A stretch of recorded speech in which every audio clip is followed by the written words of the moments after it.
A Lady of Quality by Frances Hodgson Burnett. Recording by Linda Andrus. Preface. Being a most curious, hitherto unknown history, as related by Mr. Isaac Bickerstaff, but not presented to the world of fashion through the pages of the Tatler, and now for the first time written down by Frances Hodgson Burnett. Were nature just to man from his first hour, he need not ask for mercy. Then 'tis for us, the toys of nature, to be both just and merciful, for so only can the wrongs she does be undone. Chapter 1. The 24th day of November, 1690. On a wintry morning, at the close of 1690, the sun shining faint and red through a light fog, there was a great noise of baying dogs, loud voices, and trampling of horses in the courtyard at Wildairs Hall, Sir Jeoffrey being about to go forth a-hunting, and being a man with a choleric temper, and big loud voice, and given to oaths and noise even when in good humour, his riding forth with his friends at any time was attended with boisterous commotion. This morning it was more so than usual, for he had guests with him who had come to his house the day before, and had supped late and drunk deeply, whereby the day found them, some with headaches, some with a nausea at their stomachs, and some only in an evil humour, which made them curse at their horses when they were restless, and break into loud surly laughs when a coarse joke was made. There were many such jokes, Sir Jeoffrey and his boon companions being renowned throughout the county for the freedom of their conversation as for the scandal of their pastimes, and this day 'twas well indeed, as their loud-voiced, oath-besprinkled jests rang out on the cold air, that there were no ladies about to ride forth with them. 'Twas Sir Jeoffrey who was louder than any other, he having drunk even deeper than the rest, and though 'twas his boast that he could carry a bottle more than any man, and see all his guests under the table, his last night's bout had left him in ill humour and boisterous. He strode about, casting oaths at the dogs and rating the servants, and when he mounted his big black horse, 'twas amid such a clamour of voices and baying hounds that the place was like pandemonium.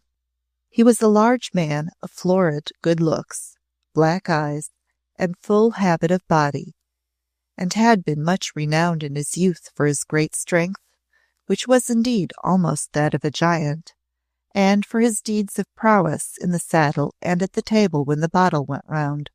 There were many evil stories of his roisterings, but it was not his way to think of them as evil, but rather to his credit as a man of the world, for when he heard that they were gossiped about, he greeted the information with a loud triumphant laugh. He had married, when she was 15, the blooming toast of the county, for whom his passion had long died out, having indeed departed with the honeymoon, which had been of the briefest, and afterwards he having borne her a grudge for what he chose to consider her undutiful conduct. This grudge was founded on the fact that, though she presented him each year since their marriage with a child, after 9 years had passed, none had yet been sons, and, as he was bitterly at odds with his next of kin, he considered each of his offspring an ill turn done him. He spent but little time in her society, for she was a poor, gentle creature of no spirit, who found little happiness in her lot, since her lord treated her with scant civility, and her children one after another sickened and died in their infancy, until but 2 were left. He scarce remembered her existence when he did not see her face, and he was certainly not thinking of her this morning, having other things in view, and yet it so fell out that, while a groom was shortening a stirrup, and being sworn at for his awkwardness, he by accident cast his eye upward to a chamber window, peering out of the thick ivy on the stone. Doing so, he saw an old woman draw back the curtain and look down upon him as if searching for him with a purpose. He uttered an exclamation of anger. "Damnation! Mother Posset again," he said. "What does she there, old frump?" The curtain fell, and the woman disappeared, but in a few minutes more an unheard of thing happened among the servants in the hall. The same old woman appeared making her way with a hurried fretfulness, and she descended haltingly the stone steps and came to his side where he sat on his black horse. "The devil!" he exclaimed. "What are you here for? 'Tis not time for another wench upstairs, surely." "'Tis not time," answered the old nurse acidly, taking her tone from his own. "But there is one, but an hour old, and my lady—" "Be damned to her," quoth Sir Jeoffrey savagely. "A ninth one, and 'tis 9 too many. 'Tis more than man can bear. She does it but to spite me." "'Tis ill treatment for a gentleman who wants an heir," the old woman answered, as disrespectful of his spouse as he was, being a time-serving crone, and knowing that it paid but poorly to coddle women who did not as their husbands would have them in the way of offspring. "It should have been a fine boy, but it is not, and my lady, damn her puling tricks," said Sir Jeoffrey again, pulling at his horse's bit until the beast reared. "She would not let me rest until I came to you," said the nurse resentfully. "She would have you told that she felt strangely, and before you went forth would have a word with you." "I cannot come, and am not in the mood for it if I could," was his answer. "What folly does she give way to? This is the 9th time she hath felt strangely, and I have felt as squeamish as she, but 9 is more than I have patience for." "She is light-headed, mayhap," said the nurse. "She lieth huddled in a heap, staring and muttering, and she would leave me no peace till I promised to say to you, for the sake of poor little Daphne, whom you will sure remember. She pinched my hand and said it again and again." Sir Jeoffrey dragged at his horse's mouth and swore again. "She was 15 then, and had not given me 9 yellow-faced wenches," he said. "Tell her I had gone a-hunting, and you were too late." And he struck his big black beast with the whip, and it bounded away with him, hounds and huntsmen and fellow roisterers galloping after, his guests, who had caught at the reason of his wrath, grinning as they rode. In a huge chamber hung with tattered tapestries, and barely set forth with cumbersome pieces of furnishing, my lady lay in a gloomy canopied bed, with her newborn child at her side, but not looking at it or touching it, seeming rather to have withdrawn herself from the pillow on which it lay in its swaddling clothes.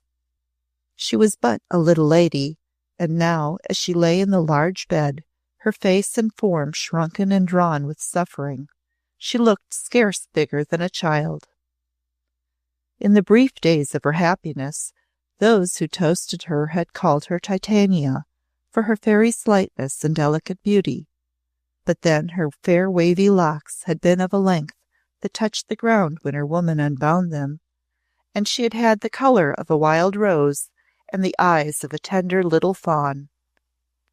Sir Jeoffrey for a month or so had paid tempestuous court to her, and had so won her heart with his dashing way of love-making and the daringness of his reputation, that she had thought herself, being child enough to think so, the luckiest young lady in the world that his black eye should have fallen upon her with favour.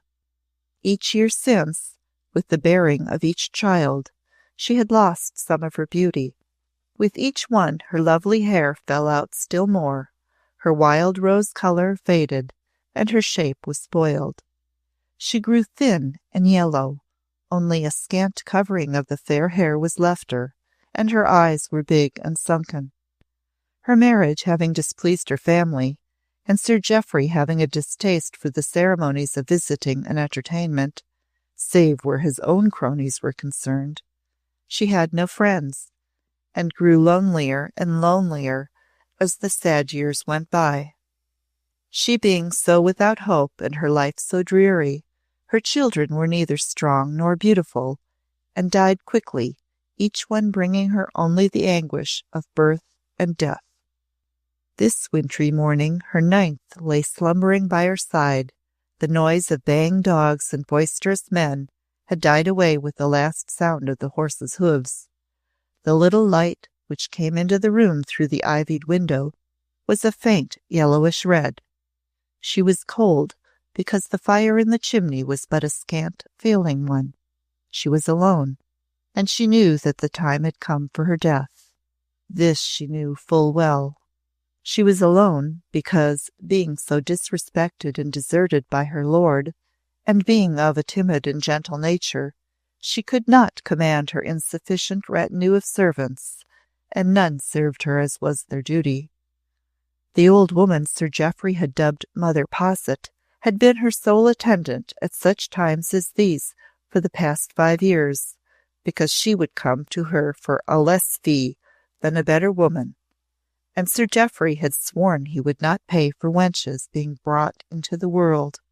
She was a slovenly, guzzling old crone, who drank caudle from morning till night, and demanded good living as a support during the performance of her trying duties. But these last she contrived to make wondrous light, knowing that there was none to reprove her. "A fine night I have had," she had grumbled when she brought back Sir Jeoffrey's answer to her lady's message. "My old bones are like to break, and my back will not straighten itself. I will go to the kitchen to get victuals and somewhat to warm me. Your ladyship's own woman shall sit with you." Her ladyship's own woman was also the sole attendant of the 2 little girls, Barbara and Anne, whose nursery was in another wing of the house, and my lady knew full well she would not come if she were told, and that there would be no message sent to her. She knew, too, that the fire was going out, but, though she shivered under the bedclothes, she was too weak to call the woman back when she saw her depart without putting fresh fuel upon it. So she lay alone, poor lady, and there was no sound about her, and her thin little mouth began to feebly quiver, and her great eyes, which stared at the hangings, to fill with slow, cold tears, for in sooth they were not warm, but seemed to chill her poor cheeks as they rolled slowly down them, leaving a wet streak behind them, which she was too far gone in weakness to attempt to lift her hand to wipe away. 9 times like this, she panted faintly, and 'tis for naught but oaths and hard words that blame me. I was but a child myself, and he loved me, when 'twas my Daphne, and my beauteous little Daphne, he loved me in his own man's way. But now, she faintly rolled her head from side to side. Women are poor things. A chill salt tear sliding past her lips so that she tasted its bitterness. Only to be kissed for an hour, and then like this. Only for this and nothing else. I would that this one had been dead. Her breath came slower and more pantingly, and her eyes stared more widely. I was but a child, she whispered. A child, as this will be, if she lives 15 years. Despite her weakness, and it was great and woefully increasing with each panting breath, she slowly labored to turn herself towards the pillow on which her offspring lay, and, this done, she lay staring at the child and gasping, her thin chest rising and falling convulsively. Ah, how she panted, and how she stared, the glaze of death stealing slowly over her wide-opened eyes. And yet, dimming as they were, they saw in the sleeping infant a strange and troublous thing. Though it was but a few hours old, 'twas not as red and crumple-visaged as newborn infants usually are. Its little head was covered with thick black silk, and its small features were of singular definiteness. She dragged herself nearer to gaze.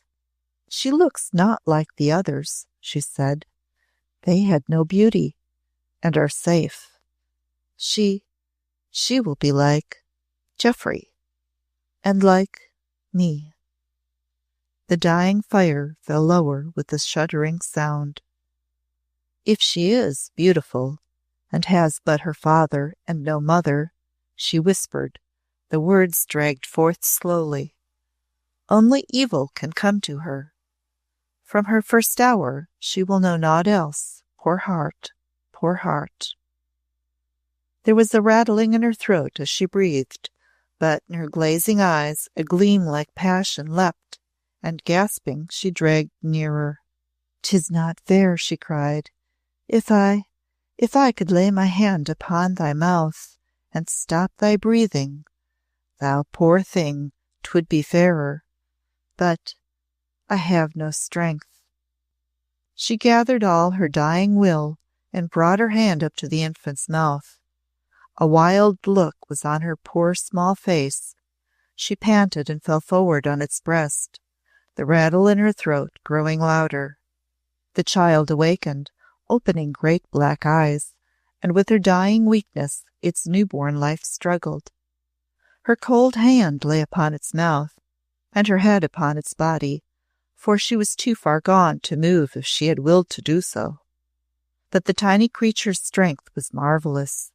It gasped, it fought, its little limbs struggled beneath her, it writhed until the cold hand fell away, and then, its baby mouth set free, it fell a-shrieking.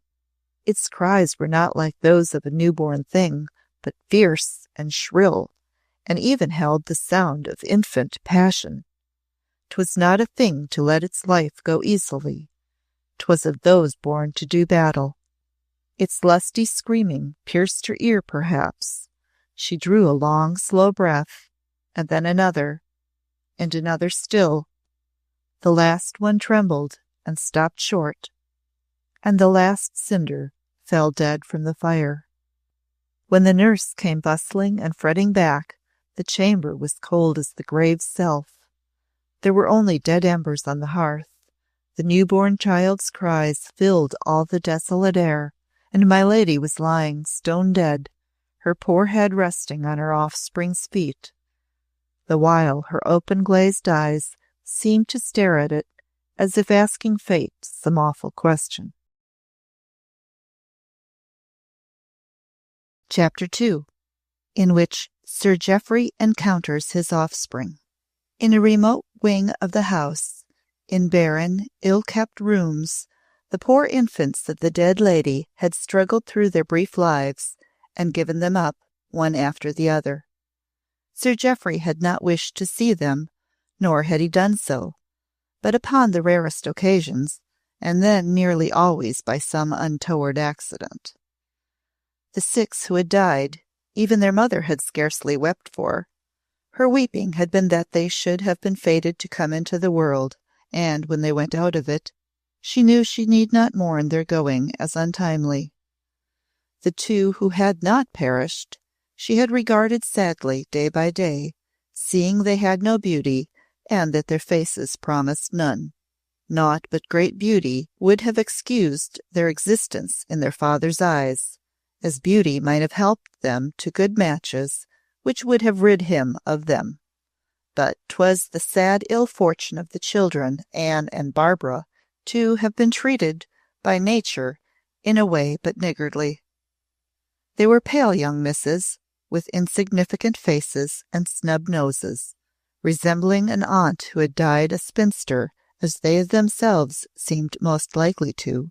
Sir Jeoffrey could not bear the sight of them, and they fled at the sound of his footsteps, if it so happened that by chance they heard it, huddling together in corners, and slinking behind doors or anything big enough to hide them. They had no playthings, and no companions, and no pleasures, but such as the innocent invention of childhood contrives for itself.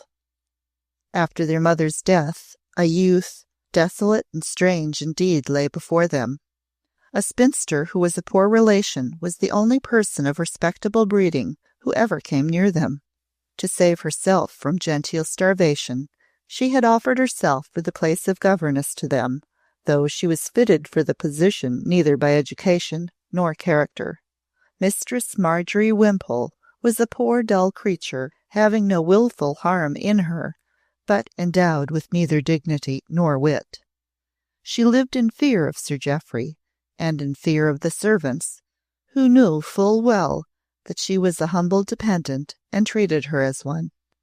She hid away with her pupils in the bare schoolroom in the west wing, and taught them to spell and write and work samplers. She herself knew no more. The child who had cost her mother her life had no happier prospect than her sisters. Her father felt her more an intruder than they had been, he being of the mind that to house and feed and clothe, howsoever poorly, these three burdens on him was a drain scarcely to be borne. His wife had been a toast and not a fortune, and his estate not being great, he possessed no more than his drinking, roystering, and gambling made full demands upon. The child was baptized Clorinda, and bred, so to speak, from her first hour, in the garret and the servants' hall. Once only did her father behold her during her infancy, which event was a mere accident, as he had expressed no wish to see her, and only came upon her in the nurse's arms some weeks after her mother's death. 'Twas quite by chance. The woman, who was young and buxom, had begun an intrigue with a groom, and having a mind to see him, was crossing the stable-yard, carrying her charge with her, when Sir Jeoffrey came by to visit a horse. The woman came plump upon him, entering a stable as he came out of it. She gave a frightened start, and almost let the child drop, at which it set up a strong, shrill cry. Thus Sir Jeoffrey saw it, and seeing it, was thrown at once into a passion, which expressed itself after the manner of all his emotion, and left the nurse quaking with fear. "Thunder and damnation!" he exclaimed, as he strode away after the encounter. "'Tis the ugliest yet. A yellow-faced girl brat, with eyes like an owl's in an ivy bush, and with a voice like a very peacock's. Another mocking, plain slut that no man will take off my hands." He did not see her again for 6 years, but little wit was needed to learn that 'twas best to keep her out of his sight, as her sisters were kept, and this was done without difficulty, as he avoided the wing of the house where the children lived, as if it were stricken with the plague. But the child, Clorinda, it seemed, was of lustier stock than her older sisters, and this those about her soon found out to their grievous disturbance. When Mother Posset had drawn her from under her dead mother's body, she had not left shrieking for an hour, but had kept up her fierce cries until the roof rang with them, and the old woman had jogged her about, and beat her back in the hopes of stifling her, until she was exhausted and dismayed. For the child would not be stilled, and seemed to have such strength and persistence in her as surely infant never showed before. "Never saw I such a brat among all I have brought into the world," old Posset quavered. "She hath the voice of a 6 months' boy. It cracks my very ears. Hush thee then, thou little wild cat." This was but the beginning.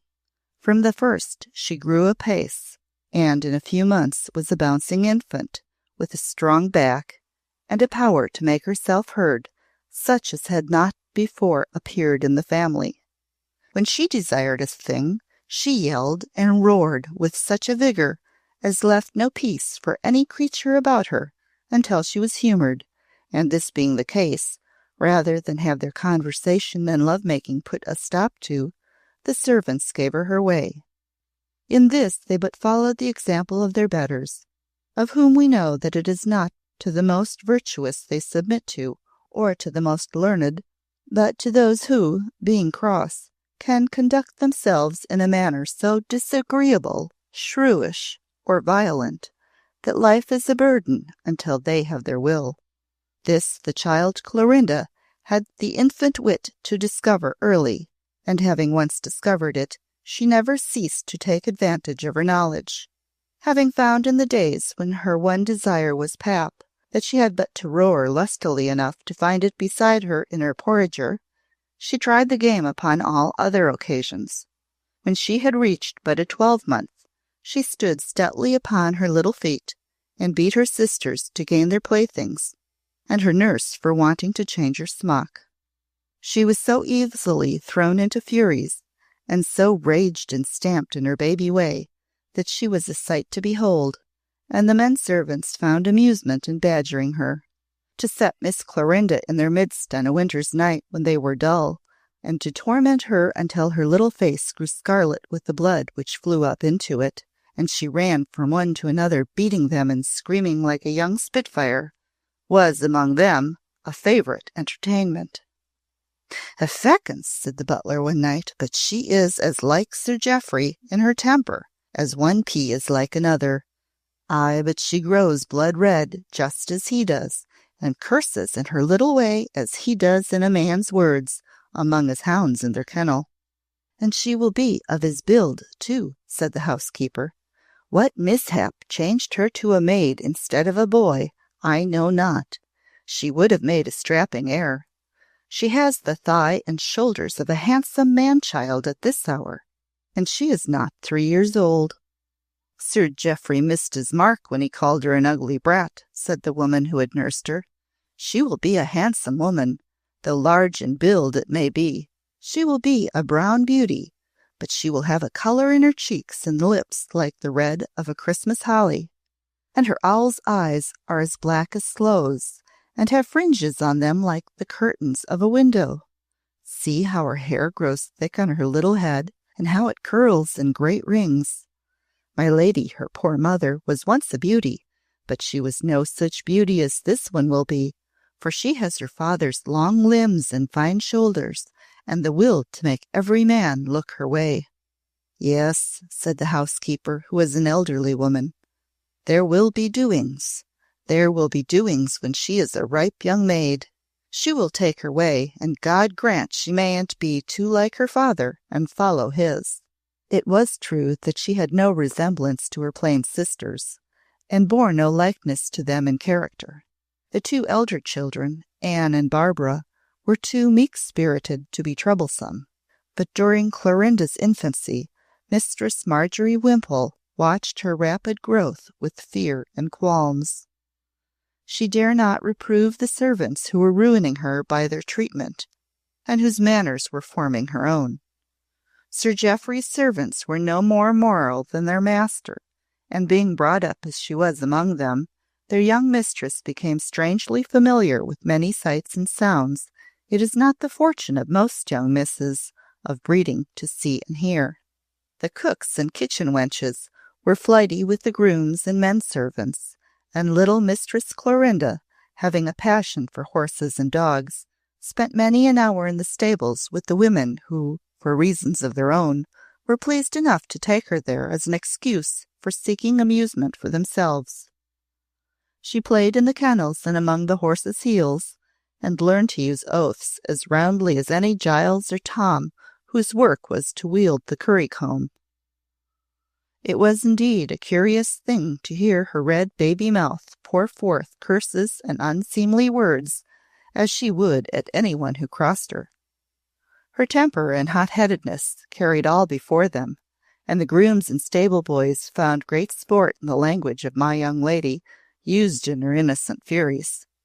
But balk her in a whim, and she would pour forth the eloquence of a fishwife, or a lady of easy virtue in a pot-house quarrel. There was no human creature near her who had mind or heart enough to see the awfulness of her condition, or to strive to teach her to check her passions. And in the midst of these perilous surroundings, the little virago grew handsomer and a finer carriage every hour, as if on the rank diet that fed her she throve and flourished. There came a day at last when she had reached 6 years old, when by a trick of chance a turn was given to the wheel of her fate. She had not reached 3 when a groom first set her on a horse's back and led her about the stable-yard, and she had so delighted in her exalted position, and had so shouted for pleasure and clutched her steed's rein and clucked at him, that her audience had looked on with roars of laughter.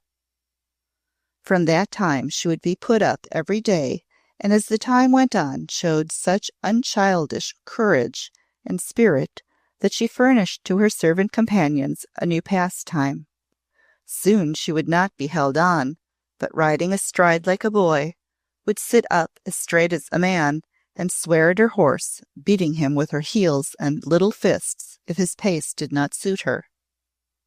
She knew no fear, and would have used a whip so readily that the men did not dare to trust her with one, and knew they must not mount her on a steed too mettlesome. But by the time she passed her 6th birthday, she could ride as well as a grown man, and was as familiar with her father's horses as he himself, though he knew nothing of the matter, it being always contrived that she should be out of sight when he visited his hunters. It so chanced that the horse he rode the oftenest was her favorite, and many were the tempests of rage she fell into when she went to the stable to play with the animal and did not find him in his stall, because his master had ordered him out. At such times she would storm at the men in the stable yard and call them ill names for their impudence in letting the beast go, which would cause them great merriment, as she knew nothing of who the man was who had balked her, since she was, in truth, not so much as conscious of her father's existence, never having seen or even heard more of him than his name, which she in no manner connected with herself. Could Sir Jeoffrey himself but once see and hear her when she storms at us and him because he dares to ride his own beast, one of the older men said once in the midst of their laughter, I swear he would burst forth laughing, and be taken with her impudent spirit. Her temper is so like his own. She is his own flesh and blood, and as full of hell-fire as he is. Upon this morning, which proved eventful to her, she had gone to the stables, as was her daily custom, and going into the stall where the big black horse was wont to stand, she found it empty. Her spirit rose hot within her in the moment. She clenched her fists and began to stamp and swear in such a manner as it would be scarce fitting to record. "Where is he now?" she cried. "He is my own horse, and shall not be ridden. Who is the man who takes him? Who? Who?" "'Tis a fellow who hath no manners," said the man she stormed at, grinning and thrusting his tongue in his cheek. "He says 'tis his beast and not yours, and he will have him when he chooses." "'Tis not his, 'tis mine," shrieked Miss, her little face inflamed with passion. "I will kill him. 'Tis my horse. He shall be mine." For a while the men tormented her to hear her rave and see her passion, for, in truth, the greater tempest she was in, the better she was worth beholding, having a colour so rich and eyes so great and black and flaming. At such times there was naught of the feminine in her, and indeed always she looked more like a handsome boy than a girl, her growth being for her age extraordinary. At length the lad who was a helper said to mock her, "The man hath him at the door before the great steps now. I saw him stand there waiting but a moment ago. The man hath gone in the house." She turned and ran to find him. The front part of the house she barely knew the outside of, as she was kept safely in the west wing and below stairs, and when taken out for the air, was always led privately by a side way, never passing through the great hall, where her father might chance to encounter her. She knew best the side entrance and made her way to it, meaning to search until she found the front. She got into the house, and her spirit being roused, marched boldly through the corridors and into rooms she had never seen before, and being so mere a child, notwithstanding her strange wilfulness and daring, the novelty of the things she saw so far distracted her mind from the cause of her anger that she stopped more than once to stare up at a portrait on a wall, or to take in her hand something she was curious concerning. When she at last reached the entrance hall, coming into it through a door she pushed open using all her childish strength, she stood in the midst of it and gazed about her with a new curiosity and pleasure. It was a fine place, with antlers and arms and foxes' brushes hung upon the walls, and with carved panels of black oak and oaken floor and furnishings. All in it was disorderly and showed rough usage, but once it had been a notable feature of the house, and well worth better care than it had been bestowed upon it. She discovered on the walls many trophies that attracted her, but these she could not reach, and could only gaze and wonder at. But on an old oaken settle she found something she could lay her hands on, and forthwith seized and sat down upon the floor to play with them. One of them was a hunting crop, which she brandished grandly until she was more taken with a powder flask, which it so happened her father, Sir Jeoffrey, had lain down but a few minutes before in passing through. He was going forth coursing, and had stepped in the dining hall to toss off a bumper of brandy. When he had helped himself from the buffet, and came back in haste, the first thing he clapped eyes on was his offspring pouring forth the powder from his flask upon the oaken floor.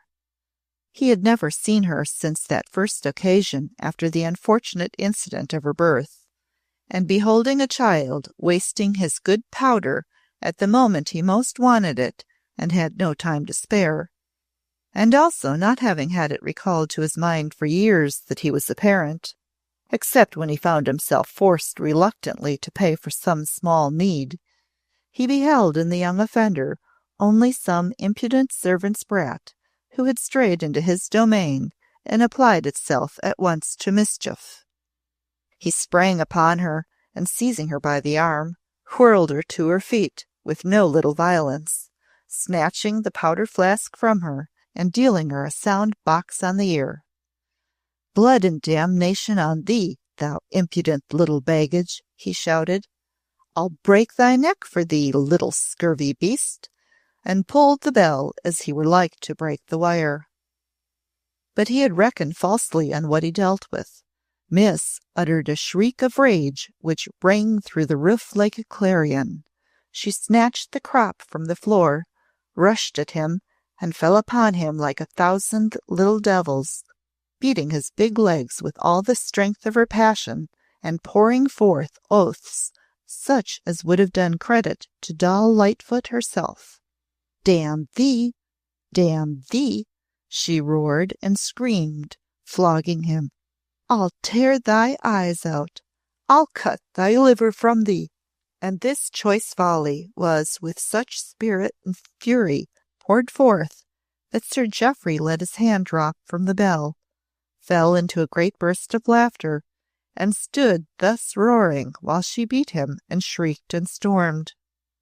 The servants, hearing the jangled bell, attracted by the tumult, and of a sudden missing Mistress Clorinda, ran in consternation to the hall, and there beheld this truly pretty sight, Miss beating her father's legs and tearing at him tooth and nail, while he stood shouting with laughter as if he would split his sides. "Who is this little cockatrice?" he cried, the tears streaming down his florid cheeks. "Who is the young she-devil? Odds bodikins, who is she?" For a second or so the servants stared at each other aghast, not knowing what to say, or venturing to utter a word, and then the nurse, who had come up panting, dared to gasp forth the truth. "'Tis Mistress Clorinda, Sir Jeoffrey," she stammered, "my lady's last infant, the one of whom she died in childbed." His big laugh broke in two, as one might say. He looked down at the young fury and stared. She was out of breath with beating him, and had ceased and fallen back a pace, and was staring up at him also, breathing defiance and hatred. Her big black eyes were flames. Her head was thrown up and back. Her cheeks were blood scarlet, and her great crop of crow-black hair stood out about her beauteous, wicked little virago face, as if it might change into Medusa's snakes. "Damn thee!" she shrieked at him again. "I'll kill thee, devil!" Sir Jeoffrey broke into his big laugh afresh. "Clorinda, do they call thee, wench?" he said. "Jeoffrey, thou shouldst have been, but for thy mother's folly. A fiercer little devil for thy size I never saw, nor a handsomer one. And he seized her from where she stood, and held her at his big arm's length, gazing at her uncanny beauty with looks that took her in from head to foot. Chapter 3, wherein Sir Jeoffrey's boon companions drink a toast. Her beauty of face, her fine body, her strength of limb, and great growth for her age, would have pleased him if she had possessed no other attraction. But the daring of her fury and her stable-boy breeding so amused him and suited his roistering tastes, that he took to her as the finest plaything in the world. He set her on the floor, forgetting his coursing, and would have made friends with her, but at first she would have none of him, and scowled at him in spite of all he did. The brandy by this time had mounted to his head, and put him in the mood for frolic, liquor oftenest making him gamesome. He felt as if he were playing with a young dog, or marking the spirit of a little fighting cock. He ordered the servants back to their kitchen, who stole away, the women amazed, and the men concealing grins, which burst forth into guffaws of laughter when they came into their hall below. "'Tis as we said," they chuckled. "He had but to see her beauty, and find her a bigger devil than he, and 'twas done. The mettle of her, damning and flogging him. Never was there a finer sight. She feared him no more than if he had been a spaniel, and he roaring and laughing till he was like to burst." "Dost know who I am?" Sir Jeoffrey was asking the child, grinning himself as he stood before her where she sat on the oaken settle on which he had lifted her. "No," quoth little Mistress, her black brows drawn down, her handsome owl's eyes verily seeming to look him through and through in search of somewhat, for, in sooth, her rage abating before his jovial humour, the big burly laughter attracted her attention, though she was not disposed to show him that she leaned towards any favour or yielding. "I am thy dad," he said. "'Twas thy dad thou gavest such a trouncing, and thou hast an arm, too. Let's cast an eye on it." He took up her wrist and pushed up her sleeve, but she shrank back. "Will not be mauled," she cried. "Get away from me." He shouted with laughter again. He had seen that the little arm was as white and hard as marble, and had such muscles as a great boy might have been a braggart about. "By gad," he said, elated, "what a wench of 6 years old! Wilt have my crop and trounce thy dad again." He picked up the crop from the place where she had thrown it, and forthwith gave it in her hand. She took it, but was no more in the humour to beat him, and as she looked, still frowning, from him to the whip, the latter brought back to her mind the horse she had set out in search of.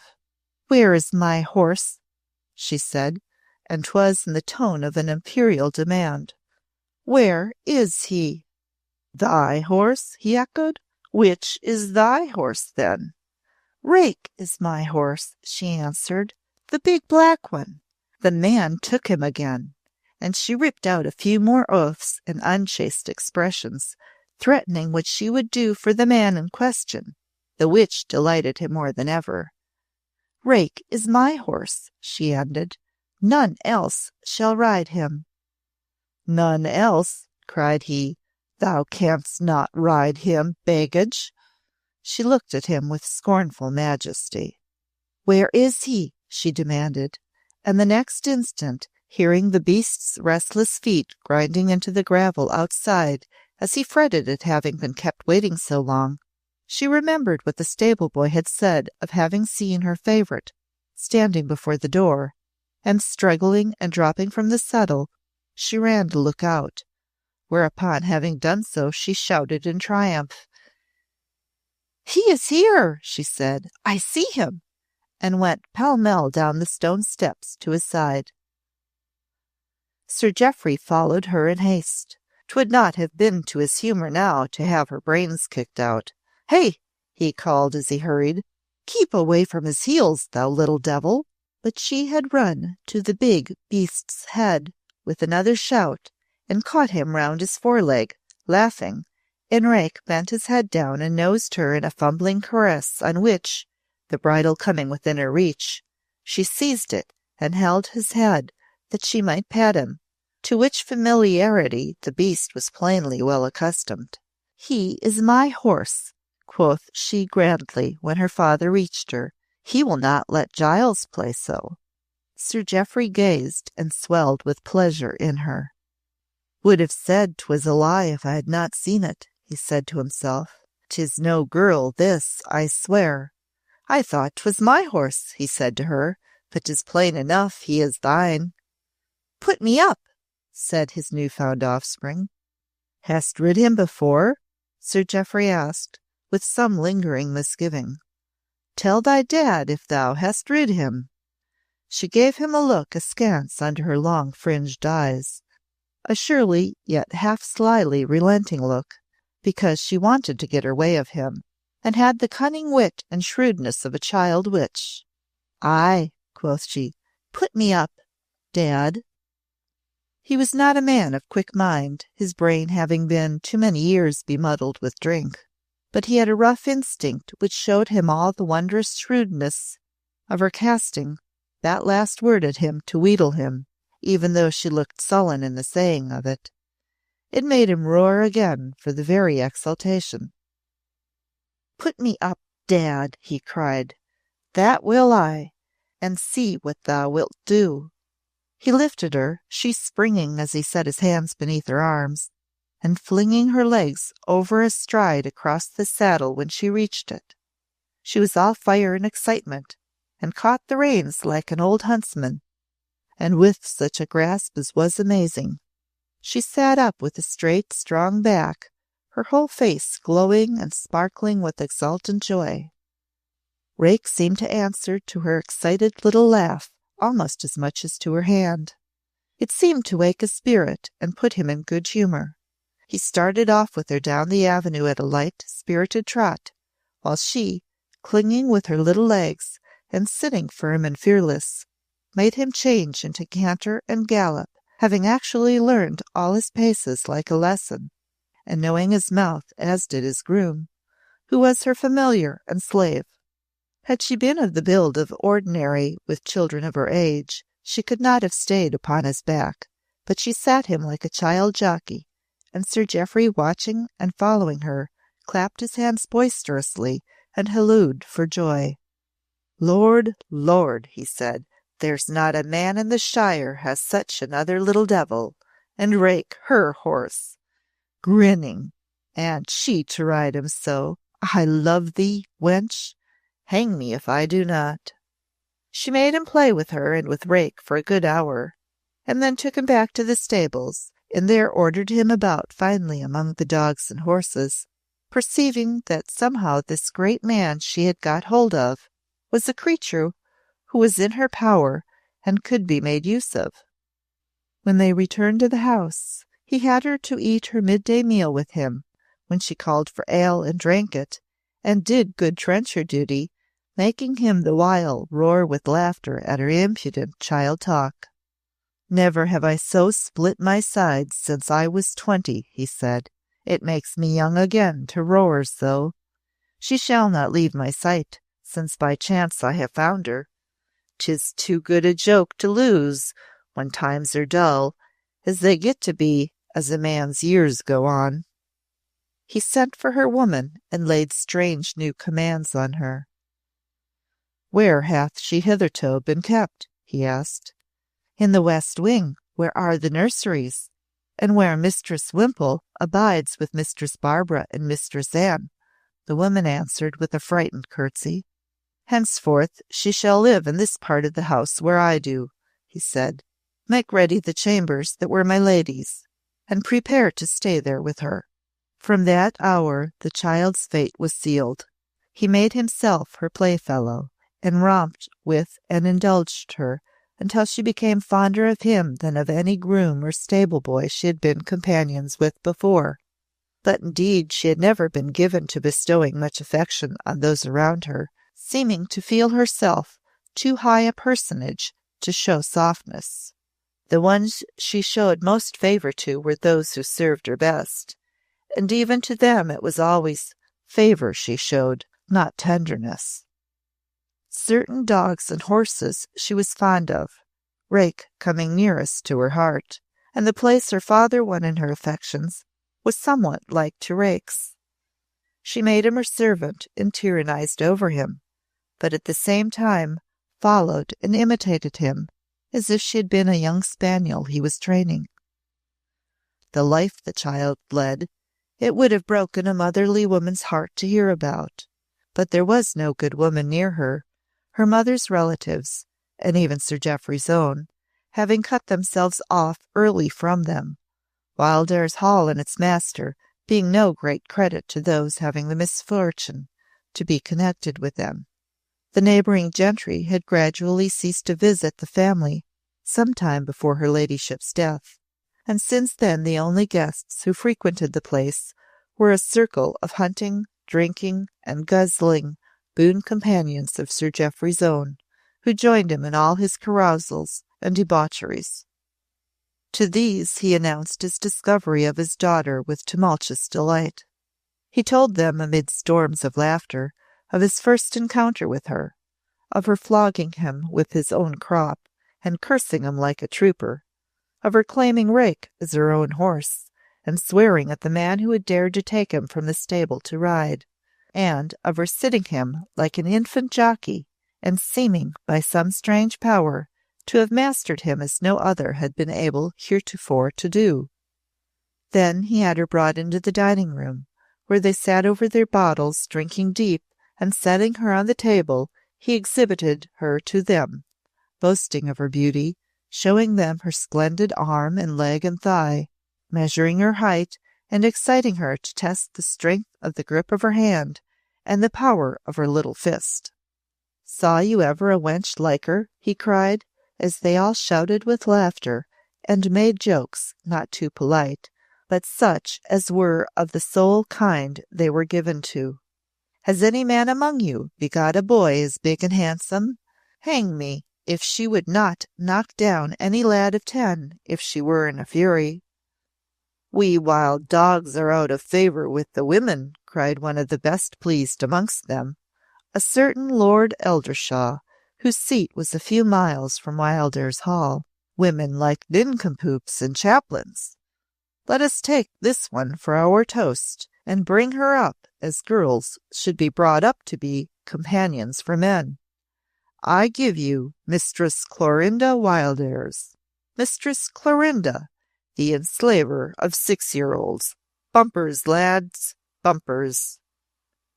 And they set her in the very midst of the big table and drank her health, standing, bursting into a jovial, ribald song, and the child, excited by the noise and the laughter, actually broke forth and joined them in a high, strong treble, the song being one she was quite familiar with, having heard it often enough in the stable to have learned the words pat.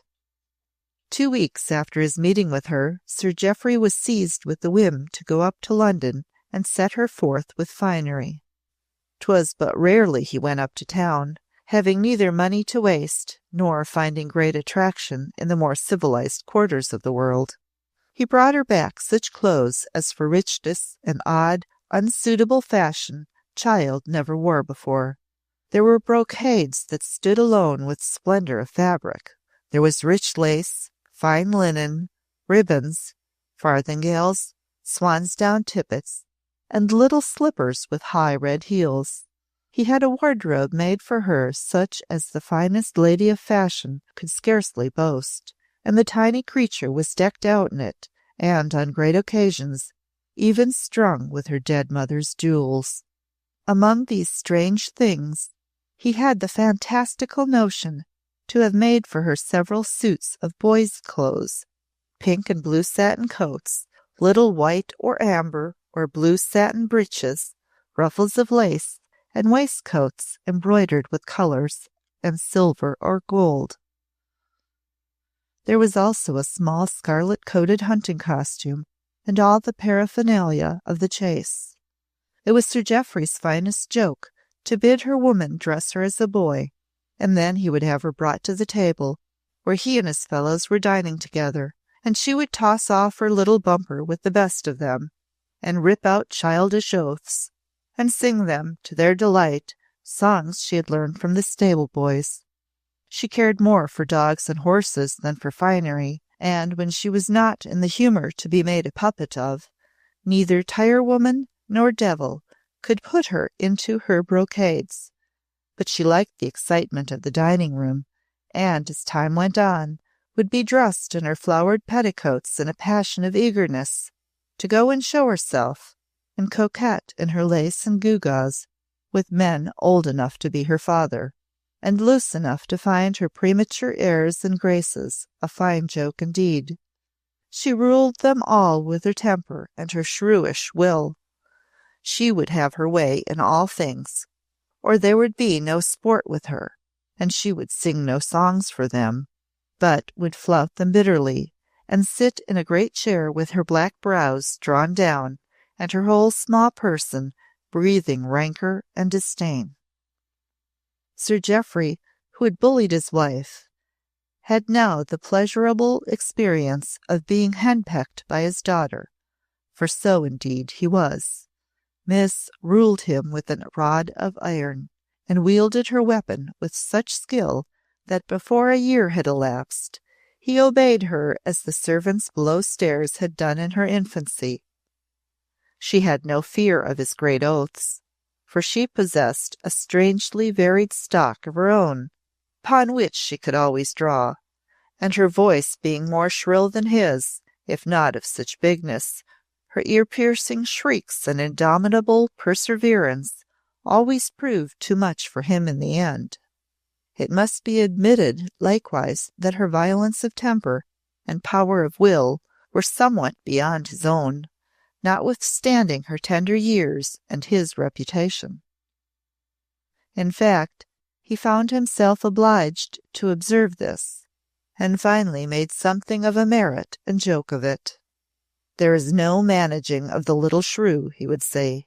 "Neither man nor devil can bend or break her. If I smashed every bone in her carcass, she would die shrieking hell at me and defiance." If one admits the truth, it must be owned that if she had not had bestowed upon her by nature gifts of beauty and vivacity so extraordinary, and had been cursed with 1,000th part of the vixenishness she displayed every day of her life, he would have broken every bone in her carcass without a scruple or a qualm. But her beauty seemed but to grow with every hour that passed, and it was by exceeding good fortune exactly the fashion of beauty which he admired the most. When she attained her 10th year, she was as tall as a fine boy of 12, and of such a shape and carriage as young Diana herself might have envied. Her limbs were long, and most divinely moulded, and of a strength that caused admiration and amazement in all beholders. Her father taught her to follow him in the hunting field, and when she appeared upon her horse, clad in her little breeches and top boots and scarlet coat, child though she was, she set the field on fire. She learned full early how to coquette and roll her fine eyes.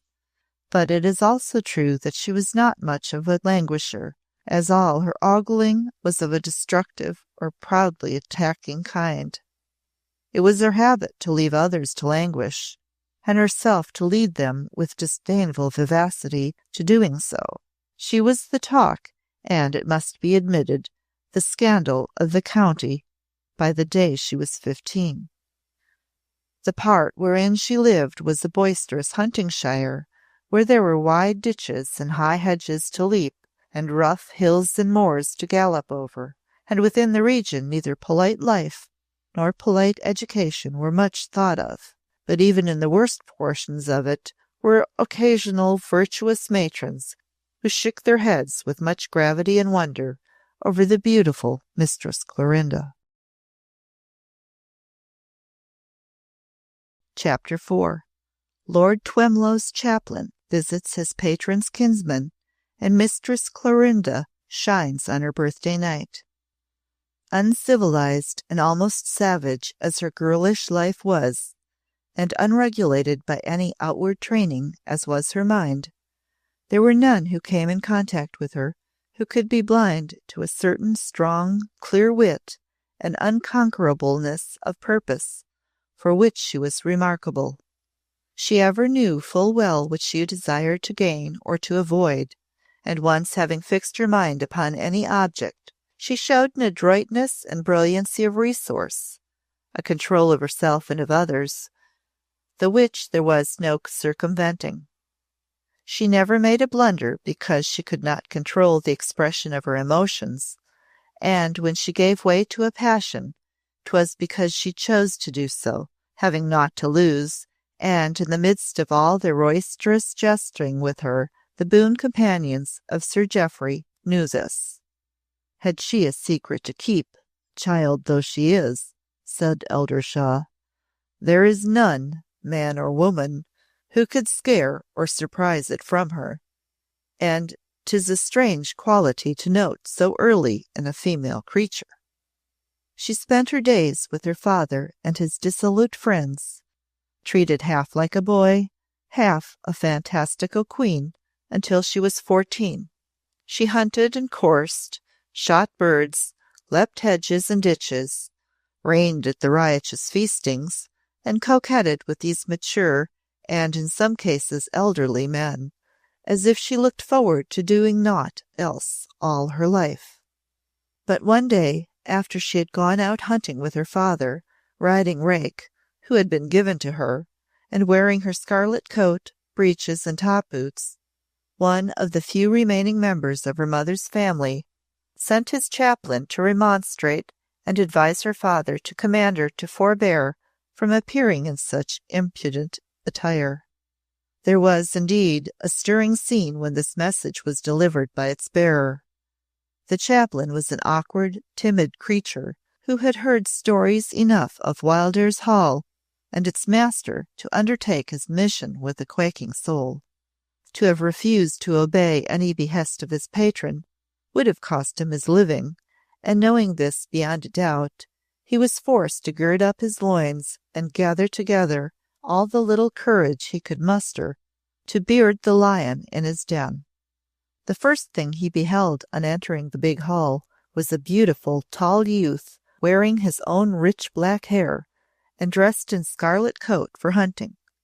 He was playing with the dog, making it leap over his crop, and both laughing and swearing at its clumsiness. He glanced at the chaplain with a laughing, brilliant eye, returning the poor man's humble bow with a slight nod, as he plainly hearkened to what he said as he explained his errand. I come from my Lord Twenlow, who is your master's kinsman, the chaplain faltered. I am bidden to see and speak to him, if it be possible, and his lordship much desires that Sir Jeoffrey will allow it to be so. My Lord Twenlow. The beautiful youth left his playing with the dog and came forward with all the air of the young master of the house. My Lord Twenlow sends you, he said.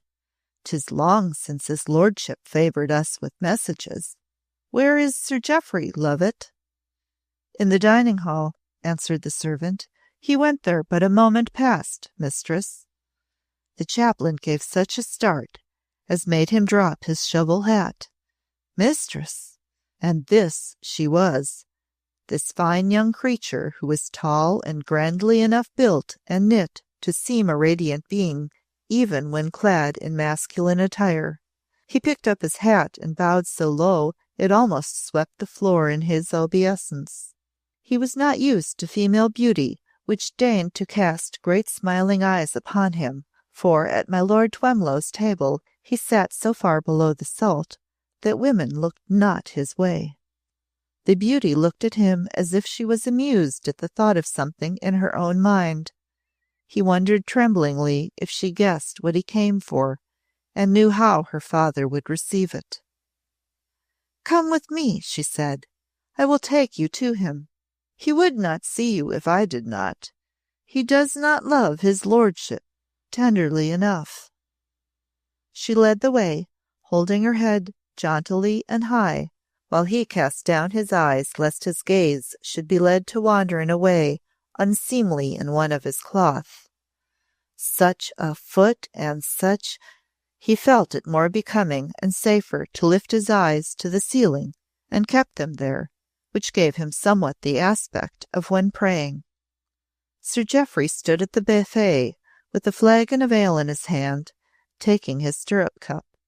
At the sight of a stranger, and one attired in the garb of a chaplain, he scowled surprisedly. "What's this?" quoth he. "What dost want, Clo? I have no leisure for a sermon." Mistress Clorinda went to the buffet, and filled a tankard for herself, and carried it back to the table, on the edge of which she half sat, with one leg bent, one foot resting on the floor. "Time thou wilt have to take, Dad," she said with an arch grin, showing 2 rows of gleaming pearls. "This gentleman is my Lord Twemlow's chaplain, whom he sends to exhort you, requesting you to have the civility to hear him."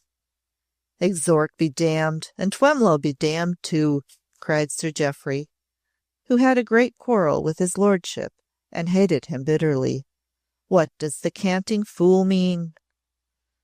"Sir," faltered the poor message-bearer, "his lordship hath been concerned, having heard—" The handsome creature, balanced against the table, took the tankard from her lips and laughed. "Having heard thy daughter rides to the field in breeches, and is an unseemly behaving wench," she cried. "His lordship sends his chaplain to deliver a discourse thereon, not choosing to come himself. Is not that thy errand, reverend sir?" The chaplain, poor man, turned pale, having caught, as she spoke, a glimpse of Sir Jeoffrey's reddening visage. "Madam," he faltered, bowing, "madam, I ask pardon of you most humbly. If it were your pleasure to deign to allow me—" She set the tankard on the table with a rollicking smack, and thrust her hands in her breeches pocket, swaying with laughter, and indeed 'twas ringing music, her rich great laugh, which, when she grew of riper years, was much lauded and written verses on by her numerous swains.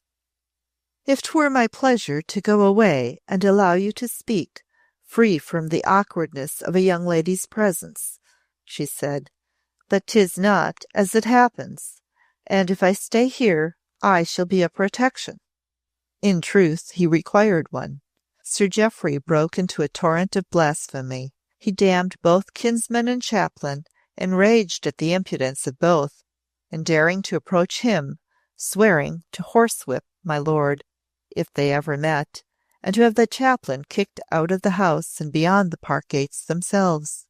But Mistress Clorinda chose to make it her whim, to take it in a better humour, and as a joke with a fine point to it. She laughed at her father's storming, and while the chaplain quailed before it, pallid countenance and fairly hangdog look, she seemed to find it but a cause for outbursts of merriment. "Hold thy tongue a bit, Dad," she cried, when he had reached the loudest, "and let his reverence tell us what his message is. We have not even heard it." "Want not to hear it," shouted Sir Jeoffrey. "Dost think I'll stand his impudence? Not I." "What was your message?" demanded the young lady of the chaplain. "You cannot return without delivering it. Tell it to me. I choose it shall be told." The chaplain clutched and fumbled with his hat, pale and dropping his eyes upon the floor for very fear. "Pick up thy courage, man," said Clorinda. "I will uphold thee. The message?" "Your pardon, madame, 'twas this," the chaplain faltered. "My lord commanded me to warn your honoured father that if he did not beg you to leave off wearing breeches," said Mistress Clorinda, slapping her knee. The chaplain blushed with modesty, though he was a man of sallow countenance. "No gentleman," he went on, going more lamely at each word, "notwithstanding your great beauty, no gentleman would marry me. the young lady ended for him with merciful good humour. For if a young lady be permitted to bear herself in such a manner as will cause her to be held lightly, she can make no match that will not be a dishonour to her family, and may do worse, quoth Mistress Clo, and laughed until the room rang. Sir Jeoffrey's rage was such as made him like to burst, but she restrained him when he would have flung his tankard at the chaplain's head, and amid his storm of curses bundled the poor man out of the room, picking up his hat, which in his hurry and fright he let fall, and thrusting it into his hand. "Tell his lordship," she said, laughing still as she spoke the final words, "that I say he is right, and I will see to it that no disgrace befalls him." "Forsooth, Dad," she said, returning, "perhaps the old son of a—" something unmannerly, "is not so great a fool. As for me, I mean to make a fine marriage and be a great lady, and I know of none hereabouts to suit me but the old Earl of Dunstanwolde, and 'tis said he rates at all but modest women, and, in faith, he might not find breeches mannerly. I will not hunt in them again." She did not, though once or twice, when she was in a wild mood, and her father entertained at dinner those of his companions whom she was the most inclined to, she swaggered in among them in her daintiest suits of male attire, and caused their wine-shot eyes to gloat over her boyish maiden charms and jaunty airs and graces. On the night of her 15th birthday, Sir Jeoffrey gave a great dinner to his boon companions and hers. She had herself commanded that there should be no ladies at the feast, for she chose to announce that she should appear at no more such, having the wit to see that she was too tall a young lady for childish follies, and that she had now arrived at an age when her market must be made. "I shall have women enough henceforth to be dull with," she said. "Thou art but a poor matchmaker, Dad, or wouldst have thought of it for me. But not once has it come into thy pate that I have no mother to angle in my cause and teach me how to cast sheep's eyes at bachelors. Long-tailed petticoats from this time for me, and hoops and patches and ogling over fans, until at last, if I play my cards well, some great lord will look my way and be taken by my shape and my manners." "With thy shape, Clo, God knows every man will," laughed Sir Jeoffrey, "but I fear me not with thy manners. Thou hast the manners of a baggage, and they are second nature to thee." "They are what I was born with," answered Mistress Clorinda. "They came from him that begot me, and he has not since improved them. But now," making a great sweeping curtsy, her impudent, bright beauty almost dazzling his eyes, "now, after my birthnight, they will be bettered. But this one night I will have my last fling." When the men trooped into the black oak wainscoted dining hall on the eventful night, they found their audacious young hostess awaiting them in greater and more daring beauty than they had ever before beheld. She wore knee breeches of white satin, a pink satin coat embroidered with silver roses, white silk stockings, and shoes with great buckles of brilliants, revealing a leg so round and strong and delicately moulded, and a foot so arched and slender, as surely never before, they swore one and all, woman had had to display. She met them standing jauntily astride upon the hearth, her back to the fire, and she greeted each one as he came with some pretty impudence. Her hair was tied back and powdered, her black eyes were like lodestars, drawing all men, and her colour was that of a ripe pomegranate. She had a fine, haughty little Roman nose, a mouth like a scarlet bow, and a wonderful long throat and round cleft chin. A dazzling mien indeed she possessed, and ready enough she was to shine before them. Sir Jeoffrey was now elderly, having been a man of 40 when united to his conjugal companion. Most of his friends were of his own age, so that it had not been with unripe youth Mistress Clorinda had been in the habit of consorting. But upon this night a newcomer was among the guests. He was a young relation of one of the older men, and having come to his kinsman's house upon a visit, and having proved himself, in spite of his youth, to be a young fellow of humour, high courage in the hunting field, and by no means averse either to entering upon or discussing intrigue and gallant adventure, had made himself something of a favourite. His youthful beauty for a man almost equalled that of Mistress Clorinda herself. He had an elegant, fine shape, of great strength and vigour. His countenance was delicately ruddy and handsomely featured. His curling fair hair flowed loose upon his shoulders, and though masculine in mould, his ankle was as slender and his buckled shoe as arched as her own. He was, it is true, 24 years of age and a man, while she was but 15 and a woman, but being so tall and built with such unusual vigour of symmetry, she was a beauteous match for him, and both being attired in fashionable masculine habit, these two pretty young fellows, standing smiling saucily at each other, were a charming, though singular, spectacle. The young man was already well known in the modish world of town for his beauty and adventurous spirit. He was indeed already a beau and conqueror of the female hearts. It was suspected that he cherished a private ambition to set the modes and beauties and embroidered waistcoats himself in time, and be as renowned abroad as much the town talk as certain other celebrated beaux had been before him.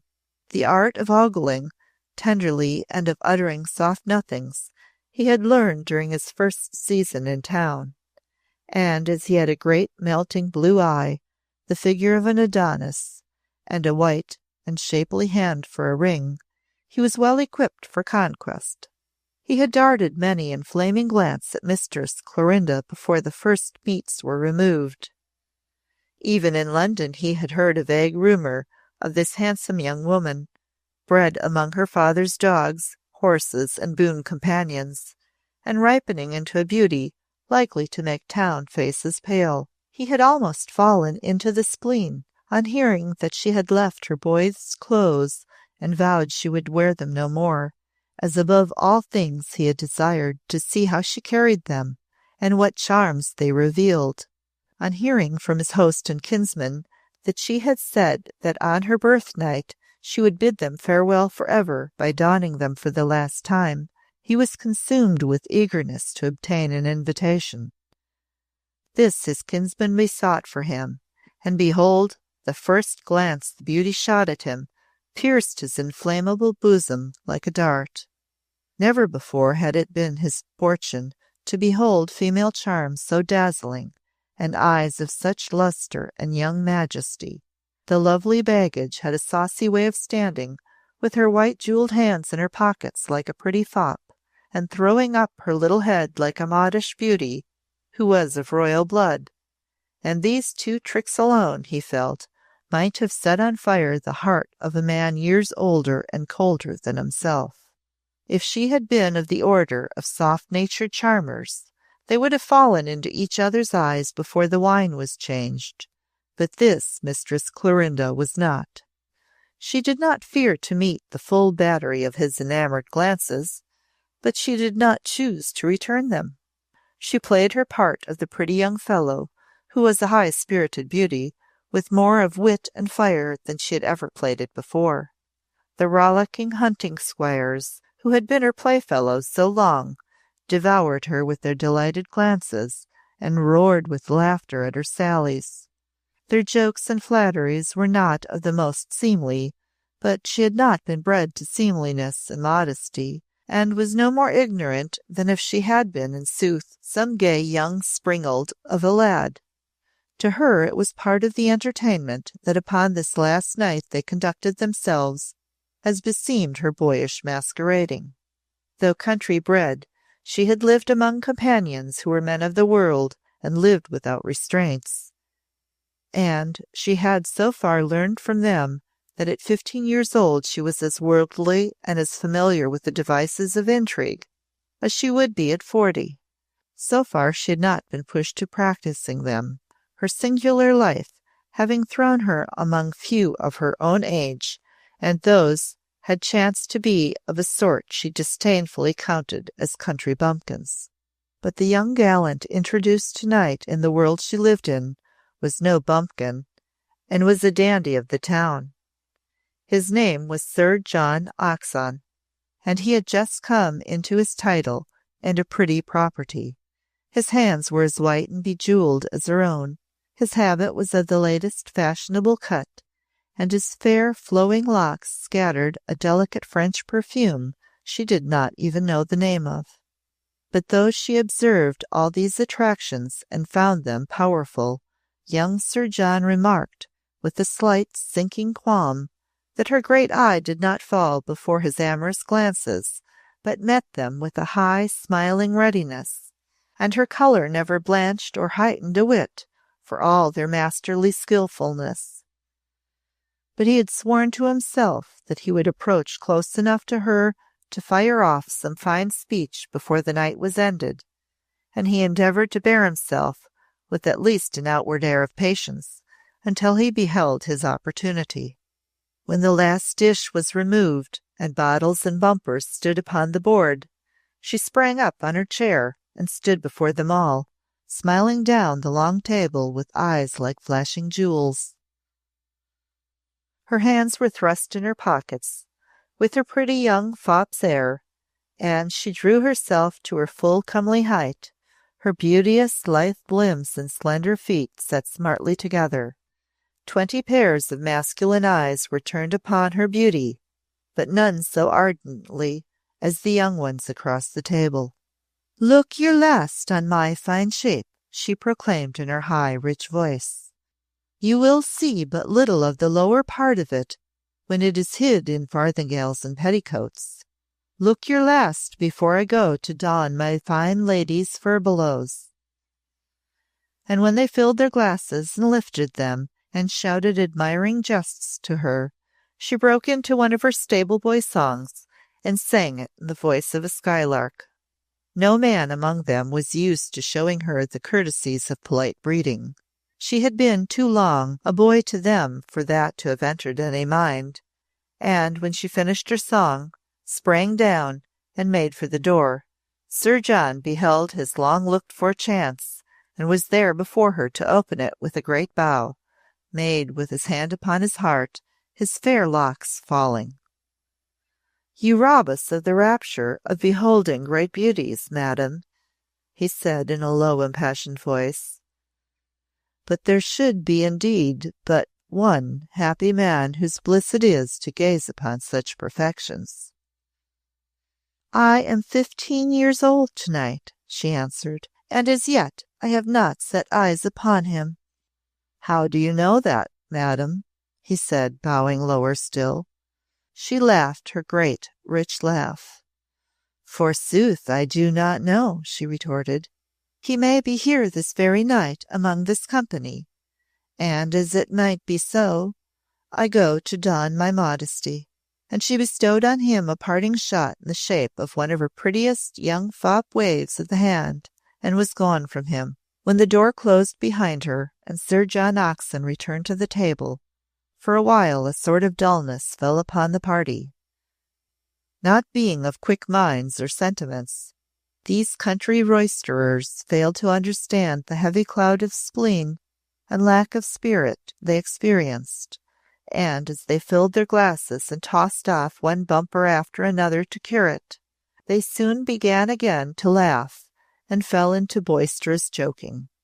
They talked mostly, indeed, of their young playfellow, of whom they felt, in some indistinct manner, they were to be bereft of. They rallied Sir Jeoffrey, told stories of her childhood, and made pictures of her budding beauties, comparing them with those of young ladies who were celebrated toasts. "She will sail among them like a royal frigate," said one, "and they will pale before her lustre as a tallow dip does before an illumination." The clock struck 12 before she returned to them. Just as the last stroke sounded, the door was thrown open, and there she stood, a woman on each side of her, holding a large silver candelabra, bright with wax tapers, high above her, so that she was in a flood of light. She was attired in rich brocade of crimson and silver, and wore a great hooped petticoat, which showed off her grandeur. Her waist, of no more bigness than a man's hands could clasp, sat in its midst like the stem of a flower. Her black hair was rolled high and circled with jewels. Her fair long throat blazed with a collar of diamonds, and the majesty of her eye and lip and brow made up a mien so dazzling that every man sprang to his feet beholding her. She made a sweeping obeisance, and then stood up before them, her head thrown back and her lips curving in the triumphant, mocking smile of a great beauty looking down upon them all as vassals.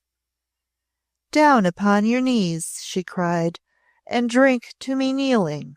From this night all men must bend so, all men on whom I deign to cast my eyes."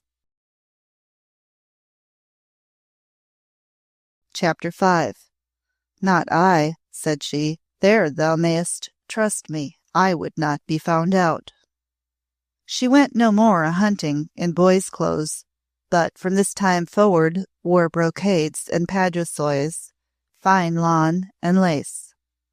Her tirewoman was kept so busily engaged upon making rich habits, fragrant waters, and essences, and so running at her bidding to change her gown or dress her head in some new fashion, that her life was made to her a weighty burden to bear, and also a painful one. Her place before had been an easy one but for her mistress's choleric temper, but it was so no more. Never had young lady been so exacting and so tempestuous when not pleased with the adorning of her face and shape. In the presence of polite strangers, whether ladies or gentlemen, Mistress Clorinda in these days chose to chasten her language and give less rein to her fantastical passions.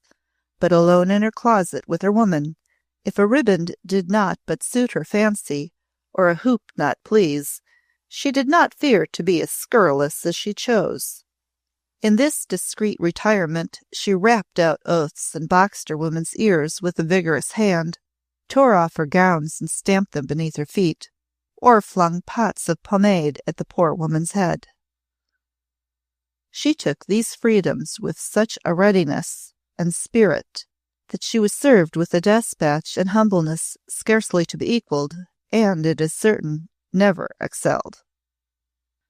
The high courage and undaunted will which had been the engines she had used to gain her will from her infant years aided her in these days to carry out what her keen mind and woman's wit had designed, which was to take the county by storm with her beauty, and reign toast and enslave her until such time as she won the prize of a husband of rich estates and notable rank. It was soon bruited abroad, to the amazement of the county, that Mistress Clorinda Wildairs had changed her strange and unseemly habits of life, and had become as much a young lady of fashion and breeding as her birth and charm demanded. This was first made known by her appearing one Sunday morning at church, accompanied, as though attended with a retinue of servitors, by Mistress Wimpole and her two sisters, whose plain faces, awkward shape, and still more awkward attire were such a foil to her glowing loveliness as set it in high relief. It was seldom that the coach from Wildairs Hall drew up before the lych gate, but upon rare Sunday mornings Mistress Wimpole and her two charges contrived, if Sir Jeoffrey was not in an ill humour and the coachman was complaisant, to be driven to service. Usually, however, they trudged afoot, and if the day chanced to be sultry, arrived with their snub-nosed faces of a high and shiny colour, or, if the country roads were wet, with their petticoats bemired. This morning, when the coach drew up, the horses were well groomed, the coachman was smartly dressed, and a footman was in attendance, who sprang to earth and opened the door with a flourish.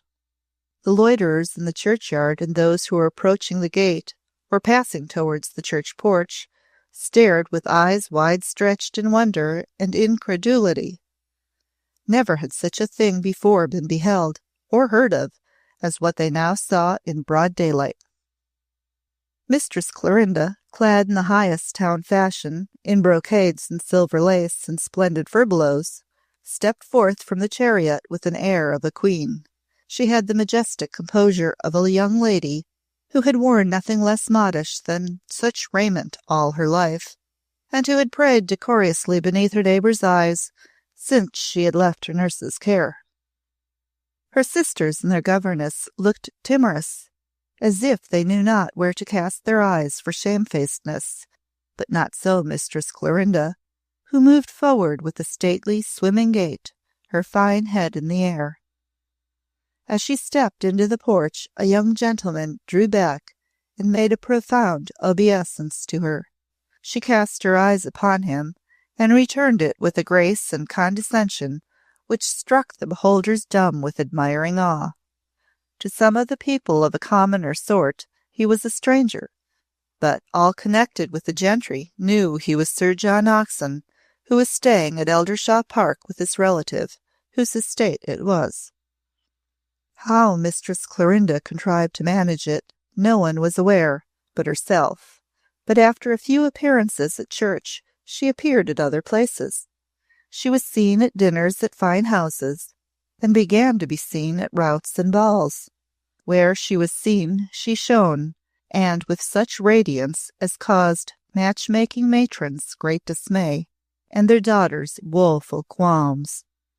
Once having shone, she could not be extinguished or hidden under a bushel, for, being of rank and highly connected through her mother as well as her father, and playing her cards with great wit and skill, she could not be thrust aside.